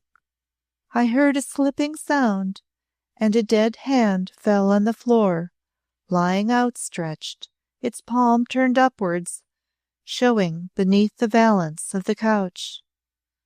She threw her frail arms around her sister's neck, and as Clorinda clasped her own, breathing gaspingly, they swayed together. What did you then? The Duchess cried in a wild whisper. I prayed God keep me sane, and knelt, and looked below. I thrust it back, the dead hand, saying aloud, Swoon you must not, swoon you must not, swoon you shall not. God help, God help. And I saw the purple mark, his eyes upturned, his fair curls spread, and I lost strength and fell upon my side, and for a minute lay there, knowing that shudder of breath had been the very last expelling of his being, and his hand had fallen by its own weight. Oh God, oh God, oh God! Clorinda cried, and over said the word, and over again. How was't? How was't? Anne shuddered, clinging to her. How was't 'twas done? I have so suffered, being weak. I have so prayed. God will have mercy, but it has done me to death, this knowledge, and before I die, I pray you tell me that I may speak truly at God's throne. Oh God, oh God, oh God! Clorinda groaned. Oh God! And having cried so, looking up, was blanched as a thing struck with death, her eyes like a great stag's that stands at bay. Stay, stay! She cried with a sudden shock of horror, for a new thought had come to her which, strangely, she had not had before. You thought I murdered him? Convulsive sobs heaved Anne's poor chest, tears sweeping her hollow cheeks, her thin, soft hands clinging piteously to her sister's. Through all these years I have known nothing, she wept. Sister, I have known nothing but that I found him, hidden there, a dead man, whom you so hated and so feared. Her hands resting upon the bed's edge, Clorinda held her body upright. Such passion of wonder, love, and pitying, adoring awe in her large eyes, as was a thing like to worship. You thought I murdered him, and loved me still, she said. You thought I murdered him, and still you shielded me, and gave me chance to live, and to repent, and know love's highest sweetness. You thought I murdered him, and yet your soul had mercy. Now do I believe in God, for only a God could make a heart so noble. And you did not, cried out Anne, and raised upon her elbow, her breast panting, but her eyes growing wide with light as from stars from heaven. O sister, love, thanks be to Christ who died. The Duchess rose and stood up, tall and great, her arms outthrown. I think 'twas God himself who did it, she said, though 'twas I who struck the blow. He drove me mad and blind, he tortured me, and thrust to my heart's core. He taunted me with that vile thing nature will not let women bear, and did it in my Gerald's name, calling on him. And then I struck with my whip, knowing nothing, not seeing, only striking, like a goaded, dying thing. He fell, and lay there, and all was done. But not with murder's thought, only through frenzy and a cruel chance, a cruel, cruel chance, and of your own will blood is not upon your hand. Anne panted and sank back upon her pillow. With deepest oaths I swear, Clorinda said, and she spoke through her clenched teeth, if I had not loved, if Gerald had not been my soul's life and I his, I would have stood upright and laughed in his face at the devil's threats. Should I have feared? You know me. Was there a thing on earth or in heaven or hell I feared until love rent me? 'Twould but have fired my blood and made me mad with fury that dares all. Spread it abroad, I would have cried to him. Tell it to all the world, craven and outcast, whose vileness all men know, and see how I shall bear myself, and how I shall drive through the town with head erect. As I bore myself when I set the rose crown on my head, so shall I bear myself then, and you shall see what comes. This would I have said, and held to it and gloried, but I knew love, and there was an anguish that I could not endure, that my Gerald should look at me with changed eyes, feeling that somewhat of his rightful need was gone. And I was all distraught and conquered.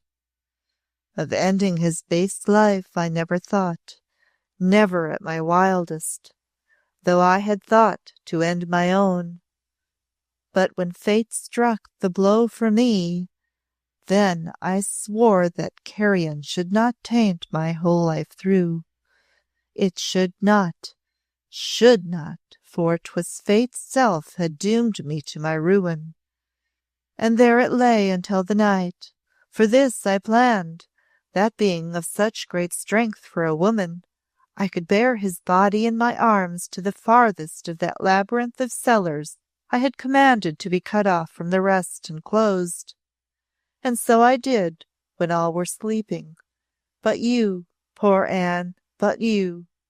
And there I laid him, and there he lies today, an evil thing turned to a handful of dust. It was not murder, whispered Anne. No, it was not. She lifted to her sister's gaze a quivering lip. And yet once I had loved him. Years I had loved him, she said, whispering still. And in a woman there is ever somewhat that the mother creature feels. The hand which held her sister's shook as with an ague, and her poor lip quivered. Sister, I saw him again. The Duchess drew closer as she gasped. Again? I could not rest, the poor voice said. He had been so base. He was so beautiful and so unworthy love. And he was dead, none knowing, untouched by any hand that even pitied him, that he was so base a thing. For that indeed is piteous when death comes, and none can be repentant. And he lay so hard upon the stones. Her teeth were chattering, and with a breath drawn like a wild sob of terror, the Duchess threw her arm about her and drew her nearer. Sweet Anne, she shuddered. Sweet Anne, come back, you wander. Nay, 'tis not wandering, Anne said. 'Tis true, sister. There is no night these years gone by I have not remembered it again and seen. In the night after that you bore him there, I prayed until the mid-hours, when all were sleeping fast, and then I stole down, in my bare feet, that none could hear me, and at last I found my way in the black dark, feeling the walls, until I reached that farthest door in the stone, and then I lighted my taper and opened it. "Anne," cried the Duchess, "Anne, look through the tower window at the blueness of the sky, at the blueness, Anne." The drops of cold water had started out and stood upon her brow. He lay there in his grave. It was a little black place with its stone walls. His fair locks were tumbled. Anne went on, whispering. The spot was black upon his brow, and methought he had stopped mocking, and surely looked upon some great and awful thing, which asked of him a question. I knelt, and laid his curls straight, and his hands, and tried to shut his eyes, but close they would not, but stared at that which questioned. And having loved him so, I kissed his poor cheeks as his mother might have done, that he might not stand outside, having carried not one tender human thought with him. And, oh, I prayed, sister, I prayed for his poor soul with all my own. If there is one noble or gentle thing he has ever done through all his life, I prayed, Jesus, remember it. Christ, do not forget. We who are human do so few things that are noble. Oh, surely one must count. The Duchess' head lay near her sister's breast, and she had fallen a-sobbing, and weeping like a young broken child. Oh, brave and noble, pitiful, strong, fair soul, she cried, as Christ loved you have loved, and he would hear your praying. Since you so pleaded, he would find one thing to hang his mercy on. She lifted her fair, tear-streaming face, clasping her hands as one praying. And I, she cried, have I not built a temple on his grave? Have I not tried to live a fair life, and be as Christ bade me? Have I not loved, and pitied, and succored those in pain? Have I not filled a great man's days with bliss, and love, and wifely worship? Have I not given him noble children, bred in high lovingness, and taught to love all things God made, even the very beasts that perish, since they too suffer as all do? Have I left aught undone?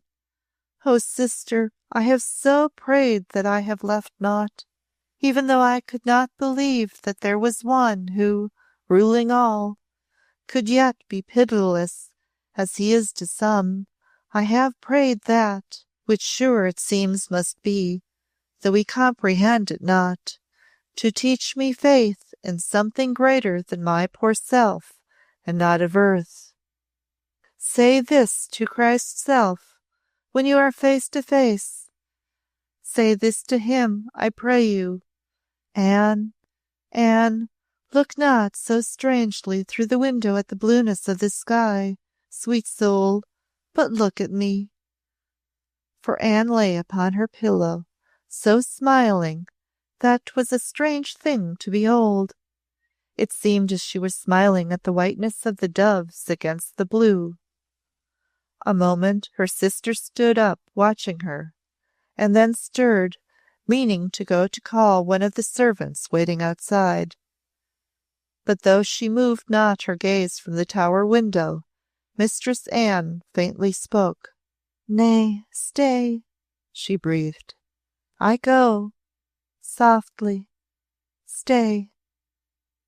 Clorinda fell upon her knees again, and bent her lips close to her ear. This was death, and yet she feared it not. This was the passing of a soul, and while it went it seemed so fair and loving a thing that she could ask it her last question, her greatest, knowing it was so near to God. that its answer must be rest. Anne, Anne, she whispered, must he know, my Gerald? Must I tell him all? If so I must, I will, upon my knees. The doves came flying downward from the blue, and lighted on the window-stone, and cooed. Anne's answer was as low as her soft breath, and her still eyes were filled with joy. At that she saw, but which another could not. Nay, she breathed, tell him not. What need? Wait, and let God tell him, who understands. Then did her soft breath stop, and she lay still, her eyes yet open, and smiling at the blossoms, and the doves, who sat upon the window ledge, and lowly cooed and cooed. 'Twas her Duchess sister who clad her for her last sleeping, and made her chamber fair. The hand of no other touched her, and while 'twas done, the tower chamber was full of the golden sunshine, and the doves ceased not to flutter about the window, and coo as if they spoke lovingly to each other of what lay within the room. The children came to look, their arms full of blossoms and flowering sprays. They had been told only fair things of death, and knowing but these fair things, thought of it but as the opening of a golden door. They entered softly, as entering the chamber of a queen, and moving tenderly, with low and gentle speech, spread all their flowers about the bed, laying them round her head, on her breast, and in her hands, and strewing them thick everywhere. She lies in a bower and smiles at us, one said. She hath grown beautiful like you, mother, and her face seems like a white star in the morning. She loves us as she ever did, the fair child Daphne said. She will never cease to love us, and will be our angel. Now we have an angel of our own.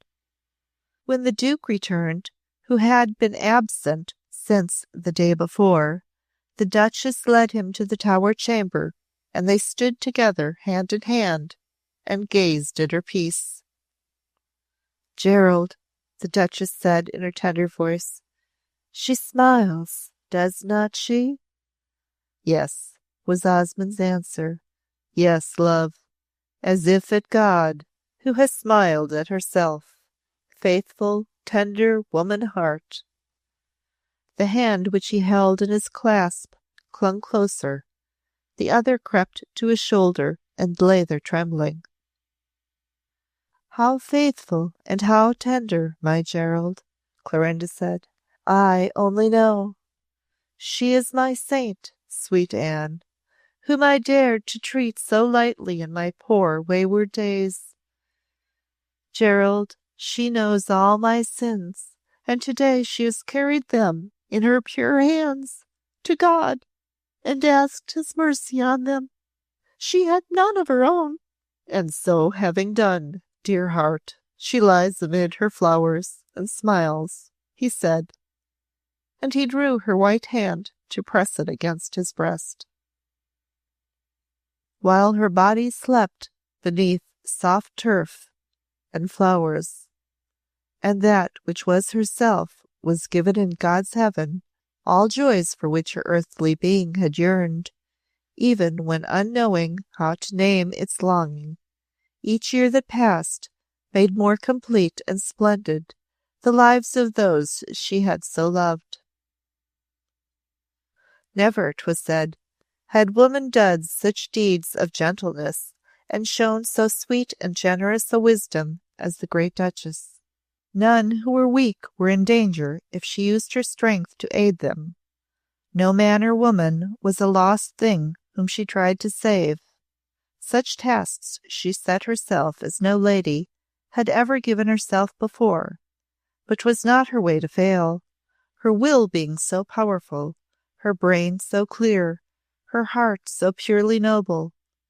Pauper and prince, noble and hind, honored her and her lord alike, and all felt wonder at their happiness.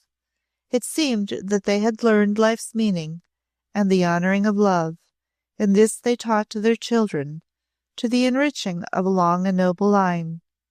In the ripeness of years they passed from earth, in as beauteous peace as the sun sets, and upon a tablet above the resting place of their ancestors there are inscribed lines like these: "Here sleeps by her husband the purest and noblest lady God e'er loved. Yet the high and gentle deeds of her chaste sweet life sleep not, but live and grow, and so will do so long as earth is earth." End of A Lady of Quality by Frances Hodgson Burnett.